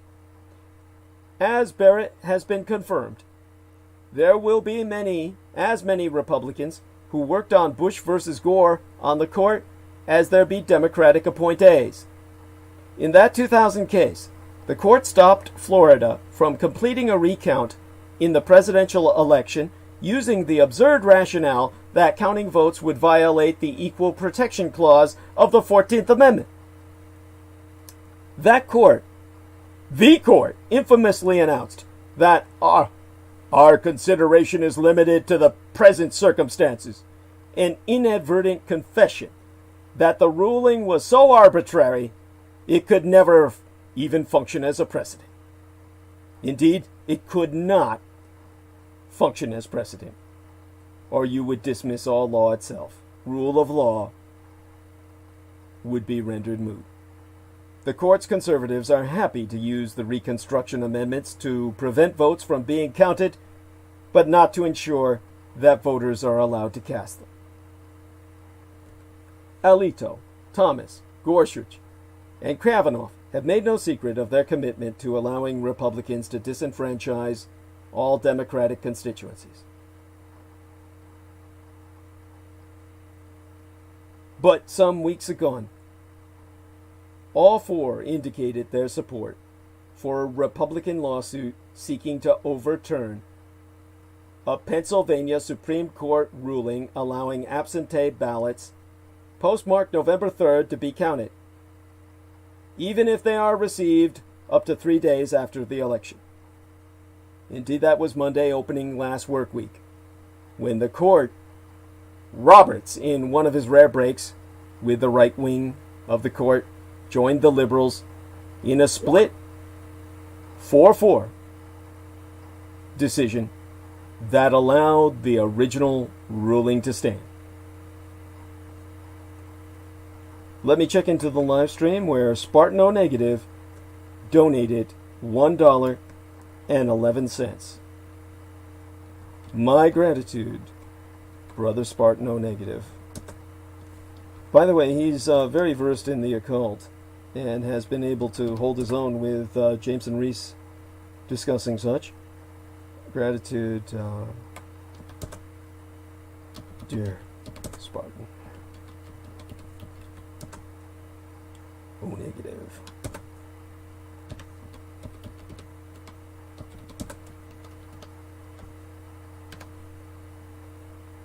Okay.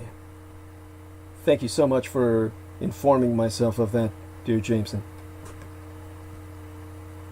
Quick check around. Okay. Got some other notifications, not quite sure what they were. There we are. George Knight reacting, good. Alright. In terms of everything I've articulated thus far, taking us to the bottom of our last hour, well, the opening of our last hour on transmission, the message is clear. There is no constitutional amendment, no federal statute, no state law, no half-baked legal philosophy, and no federalist principle that will prevent the conservatives on the court from upholding Republican efforts to sever Democratic constituencies from the franchise. Whether Trump wins or loses this election, and it's still up in the air, they will pursue this agenda in earnest, and with Amy Barrett on the court, it'd be unlikely that even Roberts's rare defections into decency will prove any obstacle to them. The Democratic presidential nominee, now the president-elect, Joe Biden, has refused to rule out the possibility of expanding the court, and the Republicans have responded with considerable alarm and anguish. They sacrificed their dignity, their House majority, and their principles to elevate a clownish reality star to the presidency, a would-be strongman whose disastrous tenure has seen hundreds of thousands of American deaths, the collapse of the American economy, and the nadir of American global influence. Everything Republicans have done for decades has led to this moment. The destruction of your country, the fall of the American empire, and the possibility of that victory becoming Pyrrhic is terrifying for these traitors, this Russian insurgency on our very shores. That's a shame, but it does not begin to justify accepting the Supreme Court's assault on the franchise. Certainly, one party engaging in constitutional hardball while the other adheres to a set of norms that no longer exist, creates perverse incentives, as Quinta Jurecic and Susan Hennessy have writ. But reaching a détente between the parties is less important than preventing the court from foreclosing on democracy for millions of vulnerable people, for you and I. Some counter-majoritarian safeguards be necessary in a democracy to prevent it from descending into rule of the mob. Fundamental rights, like freedoms of speech or worship, should not be subject to a show of hands, other than to deeply qualify what they mean. You cannot shout fire in a crowded theater. You cannot say stick 'em up as a joke in a serious adult environment like a bank. In that context, freedom of speech has to be changed to a freedom of expression, as in the Commonwealth nations, and the First Amendment revoked. That is a separate subject. But the Republican Party is seeking to use the High Court to insulate itself from a changing electorate. An expanded court does not assure Democratic Party dominance in perpetuity, but it can force the Republican Party to reach out beyond its base to the voters it has spent years demonizing. In multi-ethnic democracies, the members of parties that lack diversity will always come to view those unlike themselves as an existential threat. That was once true of Southern Democrats, and now it be true of the cult of Trump, the Republican Party. Expanding the Supreme Court will not destroy the Republican Party, nor will it usher in a one-party state controlled by Democrats. Far from threatening the health of the Republic, an expanded court promises to restore it by protecting the franchise. Should Republicans lose one of the major contra-majoritarian levers of American democracy, they may finally be forced to relinquish the politics of white male identity that have posed the most dire threat to liberty since the nation's founding. Conservative legal groups are already teeing up challenges to Section 2 of the Voting Rights Act, which bars voting changes that have the purpose or effect of discriminating on the basis of race or language. That these same groups previously justified gutting the Act's pre-clearance provision by assuring the court that Section 2 would remain as a safeguard has not deterred them. All the protections of the Reconstruction Amendments, the basis of multiracial democracy in these United States, from birthright citizenship to barring discrimination, to the authority of the federal government to protect the vote, are now on the chopping block.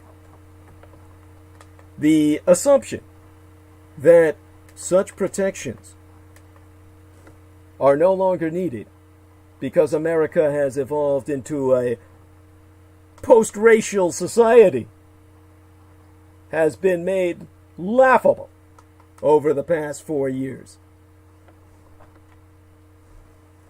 Americans have already seen how an unequal society emerges when the Reconstruction Amendments be rendered null. There be no reason to risk it again. Republicans are committed to an agenda of dispossession and disenfranchisement, entrenching minoritarian rule sans the consent of the very electorate over which they govern. Their appointees to the High Court are bound to a legal ideology, not the law, that accepts all but the most obvious of Jim Crow-era voting restrictions. Adding more justices to the bench be the only way to stop them. Because conservative Supreme Court justices are threatening a post-election coup, they are pushing a theory that makes a mockery of America's constitutional design. After handing down orders in a spate of challenges to states' efforts to make voting easier during the coronavirus pandemic, the Supreme Court is catching its breath. But the pause be short-lived. In several opinions that conservative justices have issued over the past week, a radical idea is rising from the ashes, resurrecting language from one of the most fraught decisions in that court's history. 4 justices, Samuel Alito, Neil Gorsuch, Brett Kavanaugh, and Clarence Thomas, have resuscitated a half-baked theory 3 justices espoused in Bush versus Gore to let Republicans trash ballots after Election Day. Chief Justice John Roberts has not joined his 4 colleagues in this misadventure. But if the recently seated Justice Amy Coney Barrett sides with the quartet, America will be in for a battle that makes Bush versus Gore look tame. By shutting down a recount in Florida that could have put Al Gore over the top in the 2000 election, the Supreme Court of the United States effectively handed George W. Bush the keys to the White House. The majority reasoned that disparate methods for interpreting the infamous hanging chads on Florida's punch ballots denied the state's voters the equal protection of the laws, thereby violating the 14th Amendment in a convoluted pretzel logic fantasy. But then Chief Justice William Rehnquist, joined only by Scalia and Thomas, would have gone further. In a concurring opinion, he scolded Florida's Supreme Court for misapplying the state's election law. He leaned on the electors clause of the Constitution, which says each state shall appoint its slate of presidential electors in such manner as the legislature thereof may direct. By meddling with what Florida's legislature had done, Rehnquist concluded its highest court had violated the Constitution. Now, but Yester Septimania, last week, in an opinion blocking an extended ballot deadline in Wisconsin, Brett Kavanaugh highlighted this minority rationale from Bush versus Gore, the first such reference to that infamous decision since 2000 Anno Domini. The text, here's what it reads. The text of the Constitution requires federal courts to ensure that state courts do not rewrite state election laws. And so, Kavanaugh argued. Rehnquist had persuasively explained this 2 decades ago in his concurrence, as claimed by Kavanaugh, and the court had unanimously affirmed it in Bush versus Palm Beach County Canvassing Board an antecedent to Bush versus Gore. But as a professional historian who eats revisionists for breakfast, lunch, and dinner, I can assure you that's fake history. Rehnquist spoke for just 3 justices. And in its unanimous Palm Beach ruling, the court pointedly declined to resolve whether it had the authority to set aside a state court decision regarding state electoral law. Instead, it sent the case back so the Florida Supreme Court could explain how its decision setting terms for the ongoing recount took account of the Electors Clause. So Kavanaugh's history was gratuitous as well as mistaken. The case from Wisconsin concerned a federal court order extending the ballot receipt deadline. It had nothing to do with state courts reviewing state legislation. In the days since the Wisconsin order, Kavanaugh has been mum. But in opinions lamenting the court's refusals to block extended ballot deadlines in Pennsylvania and North Carolina, his fellow conservatives have taken up the torch. Without a watchful Supreme Court, Alito wrote in the Pennsylvania case, joined by Gorsuch and Thomas, a state court could override the rules adopted by the legislature simply by claiming that a state constitutional provision gave the courts the authority to make whatever rules it thought appropriate for the conduct of a fair election. And in the North Carolina order, Gorsuch lamented that a 6-day extension to the ballot receipt deadline does damage to the faith in the written Constitution as law, to the power of the people to oversee their own government, and to the authority of legislatures. This ascendant chorus from the Supreme Court's most reactionary bloc is frightening. It affords exclusive and unbounded power to state legislatures to set the terms of federal elections, sans oversight from or supplementation by any entity, including any court, state, federal, or supreme. And it clashes with the checks and balances that animate our very federal system. Consider how state legislatures could be used to warp elections if this absolutist vision were to prevail. Legislators could ignore the results of the statewide popular vote and just name their largest campaign contributors, or even themselves, as electors. Does a fundamental right to vote, spelled out in virtually every state, Constitution, preclude these blatantly anti-democratic maneuvers? Maybe on paper, but under the theory of Kavanaugh et alia, it seems state courts have no power to enforce such provision.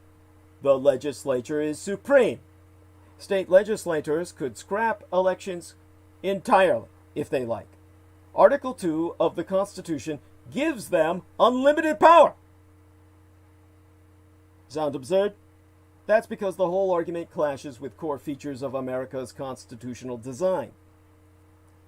State legislatures have wide latitude to specify how elections are conducted and how electors are appointed, as the Supreme Court held in 1892.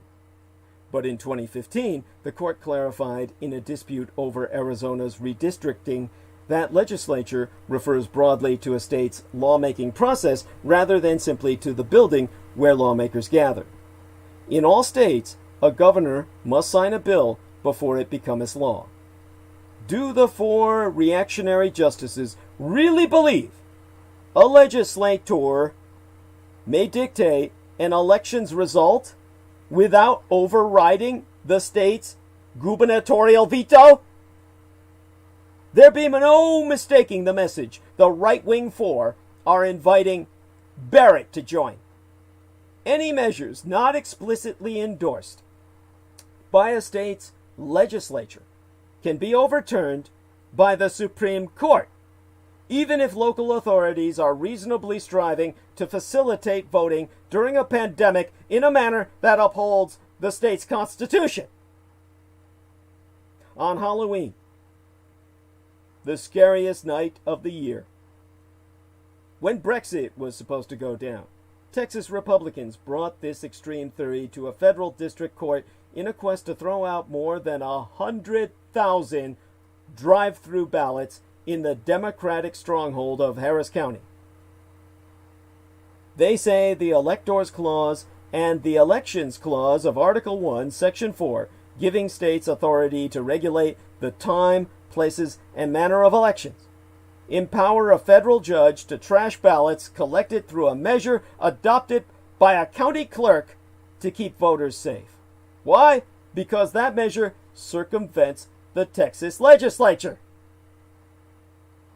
The absurdity of the Kavanaugh approach can be seen by reflecting on a parallel constitutional passage empowering a legislative body, the national legislature.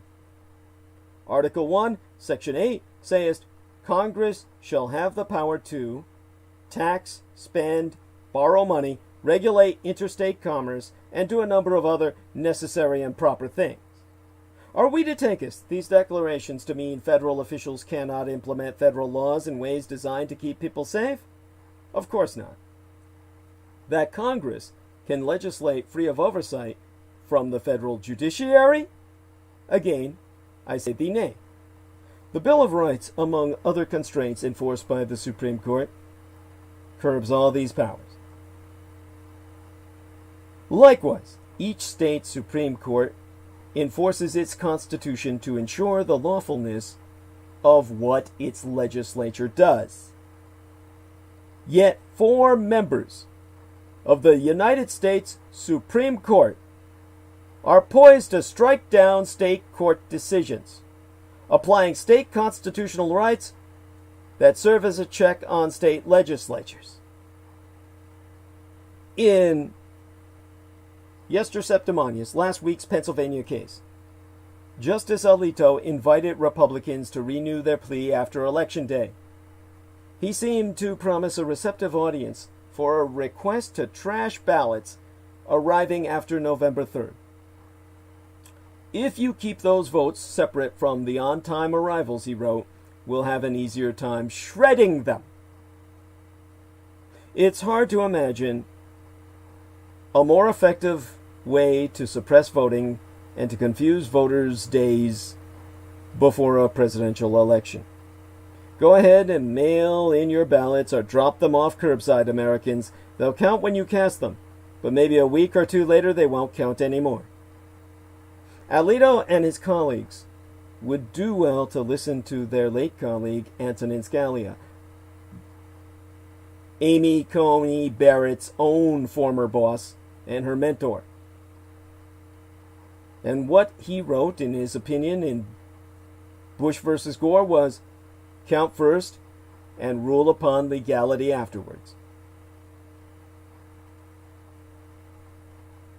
In his own opinion, Bush versus Gore is not a recipe for producing election results that have the public acceptance democratic stability requires. The Democratic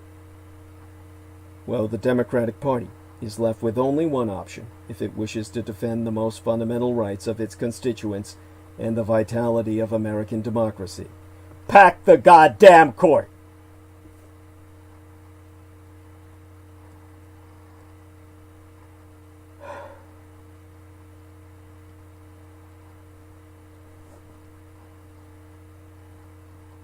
All that I've said is probably far too much for the majority of yourselves to absorb. This is truly an education in civics and on your society that you have never imagined. We are entering an incredibly dangerous phase in American history. And it is one in which brother will turn against brother,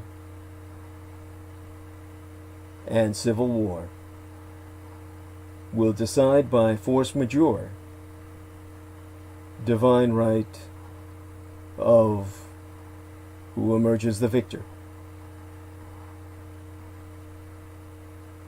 What will ultimately shape our culture of the future. This is something that I cannot overemphasize. There's far too much more for me to cover tonight than I probably can. We have approximately 45 minutes left. And what I can do is, of course, recite my final solicitation for the night. Remind everyone of the GoFundMe that you need to take advantage of to provide myself with the ability to continue working in the Workers Disabled program. This is absolutely necessary in these grim and terrifying times, where your very vote, the victory we've just earned, is in danger of being rejected. So, I do want to cover many other topics tonight. We just don't have the time. And you probably don't have the ability, as I said, to process it all at once. So we'll have to wait until the next transmission to then try and approach these other aspects of governance. Our current state of the Democratic Party in Capitol Hill, and hopefully provide some layer of solution, some ideas for reconstruction. And this is ultimately my struggle, to educate yourselves. And everything I've articulated tonight should by now prove unto you the necessity of my leadership when we do descend into war.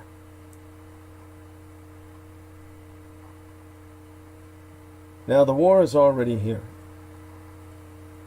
and the active agents in the field who would deprive you of my leadership are what we need to strike down legally for their crimes. They should not be allowed to get away with domestic terrorism simply because they're white, male, supremacist, pedophiliac terrorists. Report to the United States Department of Veterans Affairs Office of the Inspector General that the case must be reopened of Richard K. Cole Jr., Lance Corporal, Marine Corps dropout who never served a full tour of duty and never participated in a single moment of combat. He's on 70% disability and unemployability, yet represents himself as completely employable and a crack journalist and an ace private investigator. Make it certain to report him so that the VA revokes his disability and his unemployability, and he actually goes to work instead of your tax dollars paying for him to thrive and spend all his time attacking myself when he's not perusing child porn and cavorting with other white trash pieces of shit. Report this to the VA Government OIG hotline at va.gov/OIG for Office of Inspector General/hotline. That's va.gov/OIG/hotline. Also, you can call the Veterans Administration at 1-800-488-8244. That's 1800-488-244. Once again, call toll-free the Office of the Inspector General at 1-800-488-244. Also, inform the FBI of his openly disseminating feloniously forged federal military and veterans documentation, altered federal military and veterans documentation, and false federal military and veterans documentation illegally writ on government letterhead to defraud the American public. Report such toll-free to the United States Federal Bureau of Investigation at 1-855-TEL-FBI. That's 1855-835-5324. That's 1855-835-5324. Submit your complaint at ic3.gov. That's ic3.gov. Remind them all that Richard K. Cole Jr. lives in Prattsburgh, New York. Upstate New York, where all the white trash breeds with each other in a never-ending flesh pit of degeneracy. Yes, that Prattsburgh, New York. Spelled, I believe, as Prattsburgh.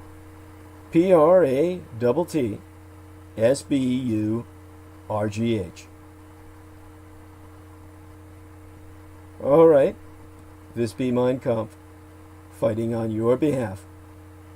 Mein Kampf, my struggle, be thine own. Contribute to the struggle at paypal.me/Douglas Dietrich, where we now be accepting contribution via PayPal Holdings Incorporated at douglasdietrich.com.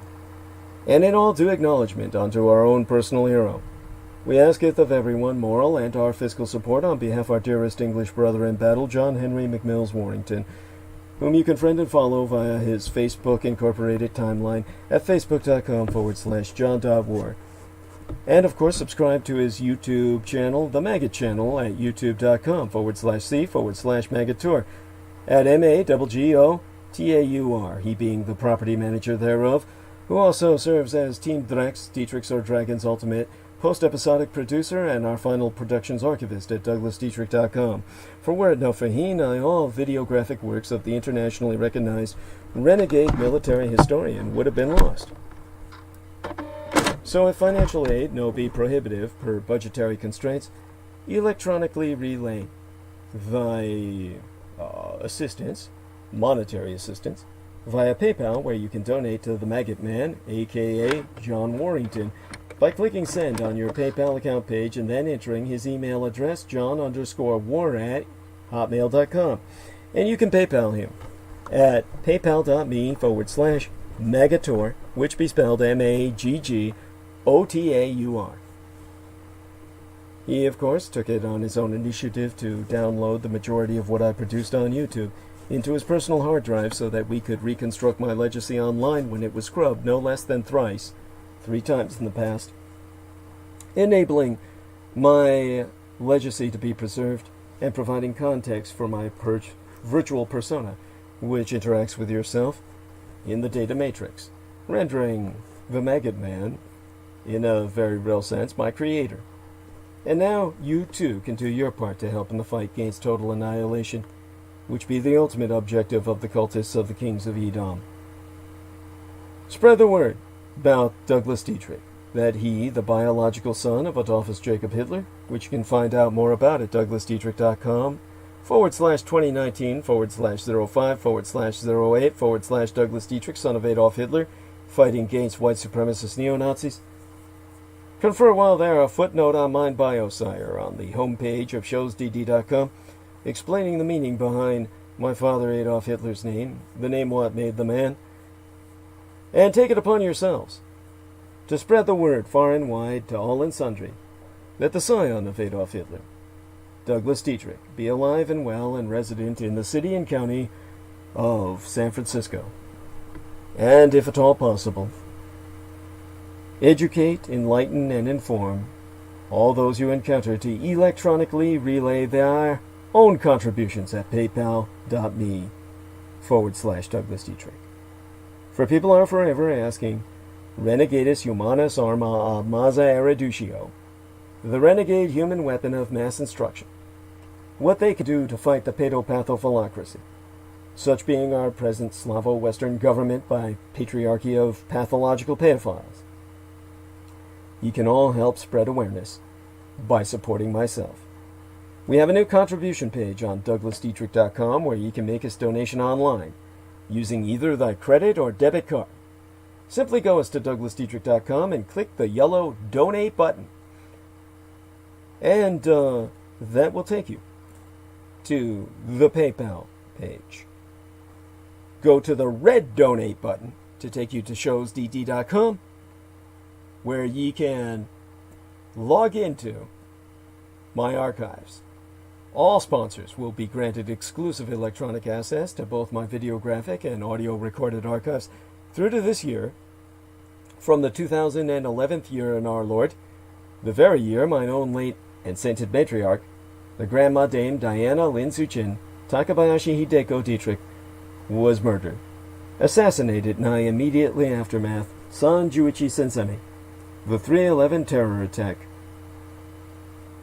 against the Fukushima Daiichi, or Big One cluster of nuclear power plant facilities on site, the 7,000 islands of the Greater Japanese Empire, when 'twas deemed by much Native American cosmological reckoning that the first rays of the dawning of the sixth world broke upon us, and magics could again be worked conjointly with Mother Earth to redeem the folk upon her.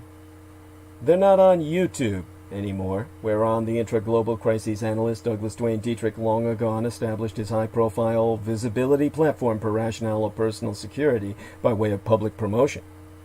Only on contribution will their membership be processed within 48 through 72 hours, between 2 to 3 days, for full access to all mine archives, meaning all those videos that John Warrington saved, aside those on the Maggot Douglas Dietrich channel and the YouTube channel named Taboo Bros 2, spelled TABOO space BROS space Roman numeral 2, as managed by mixed martial arts maestro Daniel Arola of Damage, DAMAG, Daniel Arola Martial Arts Group Incorporated, Cali Combatives. Visit him on Facebook at facebook.com/Daniel.Arola.3, and optionally mail either checks or money orders, never cash, to the personal residential address of the Mr. Douglas Dietrich, which itself be listed on douglasdietrich.com/donate-2. The most important thing being that people regularly donate what they can within their means.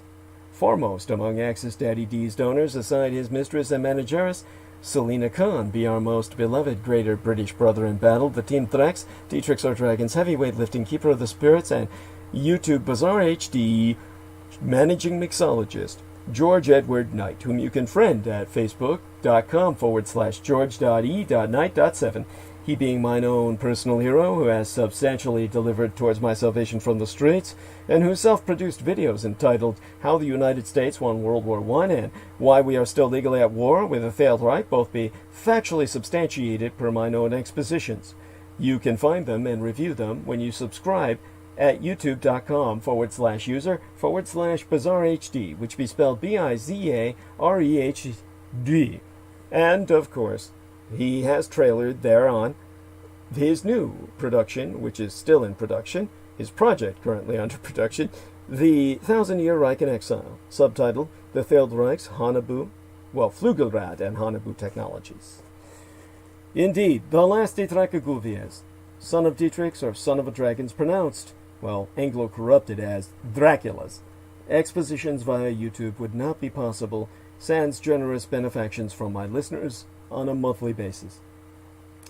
The Amerasian agent of the Peacock Angel, Tavush Maliek, be the only person on the surface of this world with the insider knowledge and experience necessary to lead that resistance against the Russo sub-satanic occupation and anti-godly insurgency, it bearing no end of emphasis that Judy, Anglo-corrupted as Jedi, literally Master D, or the Master of Enlightenment, myself is not paid to articulate mine expositions and have never once been remunerated for my services rendered unto thyself and all thy holdest dear at incomparable sacrifices to myself, most tragically of all mine loved ones, in my most singular and quite unenviable role as the ultimate public informant at personal risk still at large.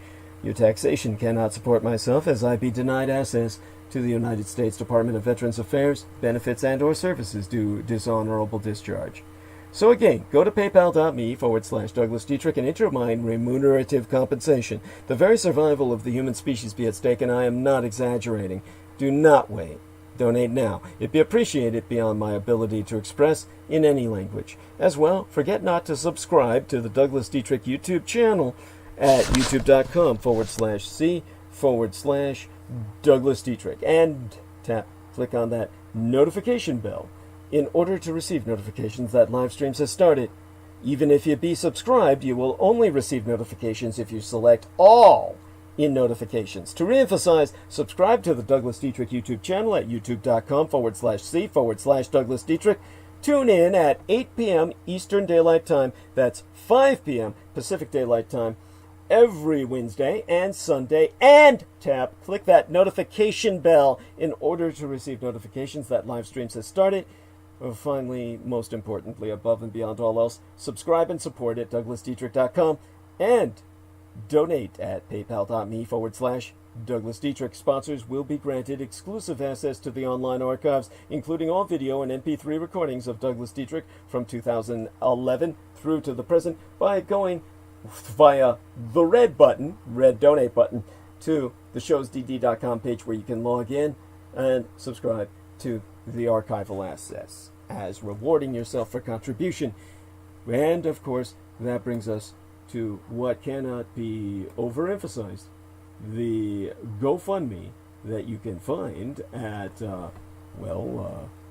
GoFundMe.com, entitled Urgent Contribution, Professional Studio Supplies Organized by Douglas Dietrich. And that, of course, is my quest to garner enough money to purchase the establishment of an in-home studio by which to continue educating yourselves in a world that you live in but never made. Very well then, let's check into Nathan Post, who kind enough to comment on a tag. Yes. So let me provide a how do I respond to this? There we are, the care, and again, the care. Okay, and as well, let's take a look here. Live stream. Checking out live stream. Nobody wrote anything or entered anything after I said my gratitude, dear Spartan O Negative. Oh well. Dear Derek, place in the GoFundMe link again if you would, even though it's right up there where everyone can see it. I guess that would be kind of redundant. No big deal if you don't. And yeah, he's got it there already. It's at the bottom. It's the last thing people see. Amazing how many viewers we had, considering all the crap that went down on the internet. Oh shit. Just exited live stream. Well, let me stop streaming, and then we won't need to maintain the live stream up there. And Alright.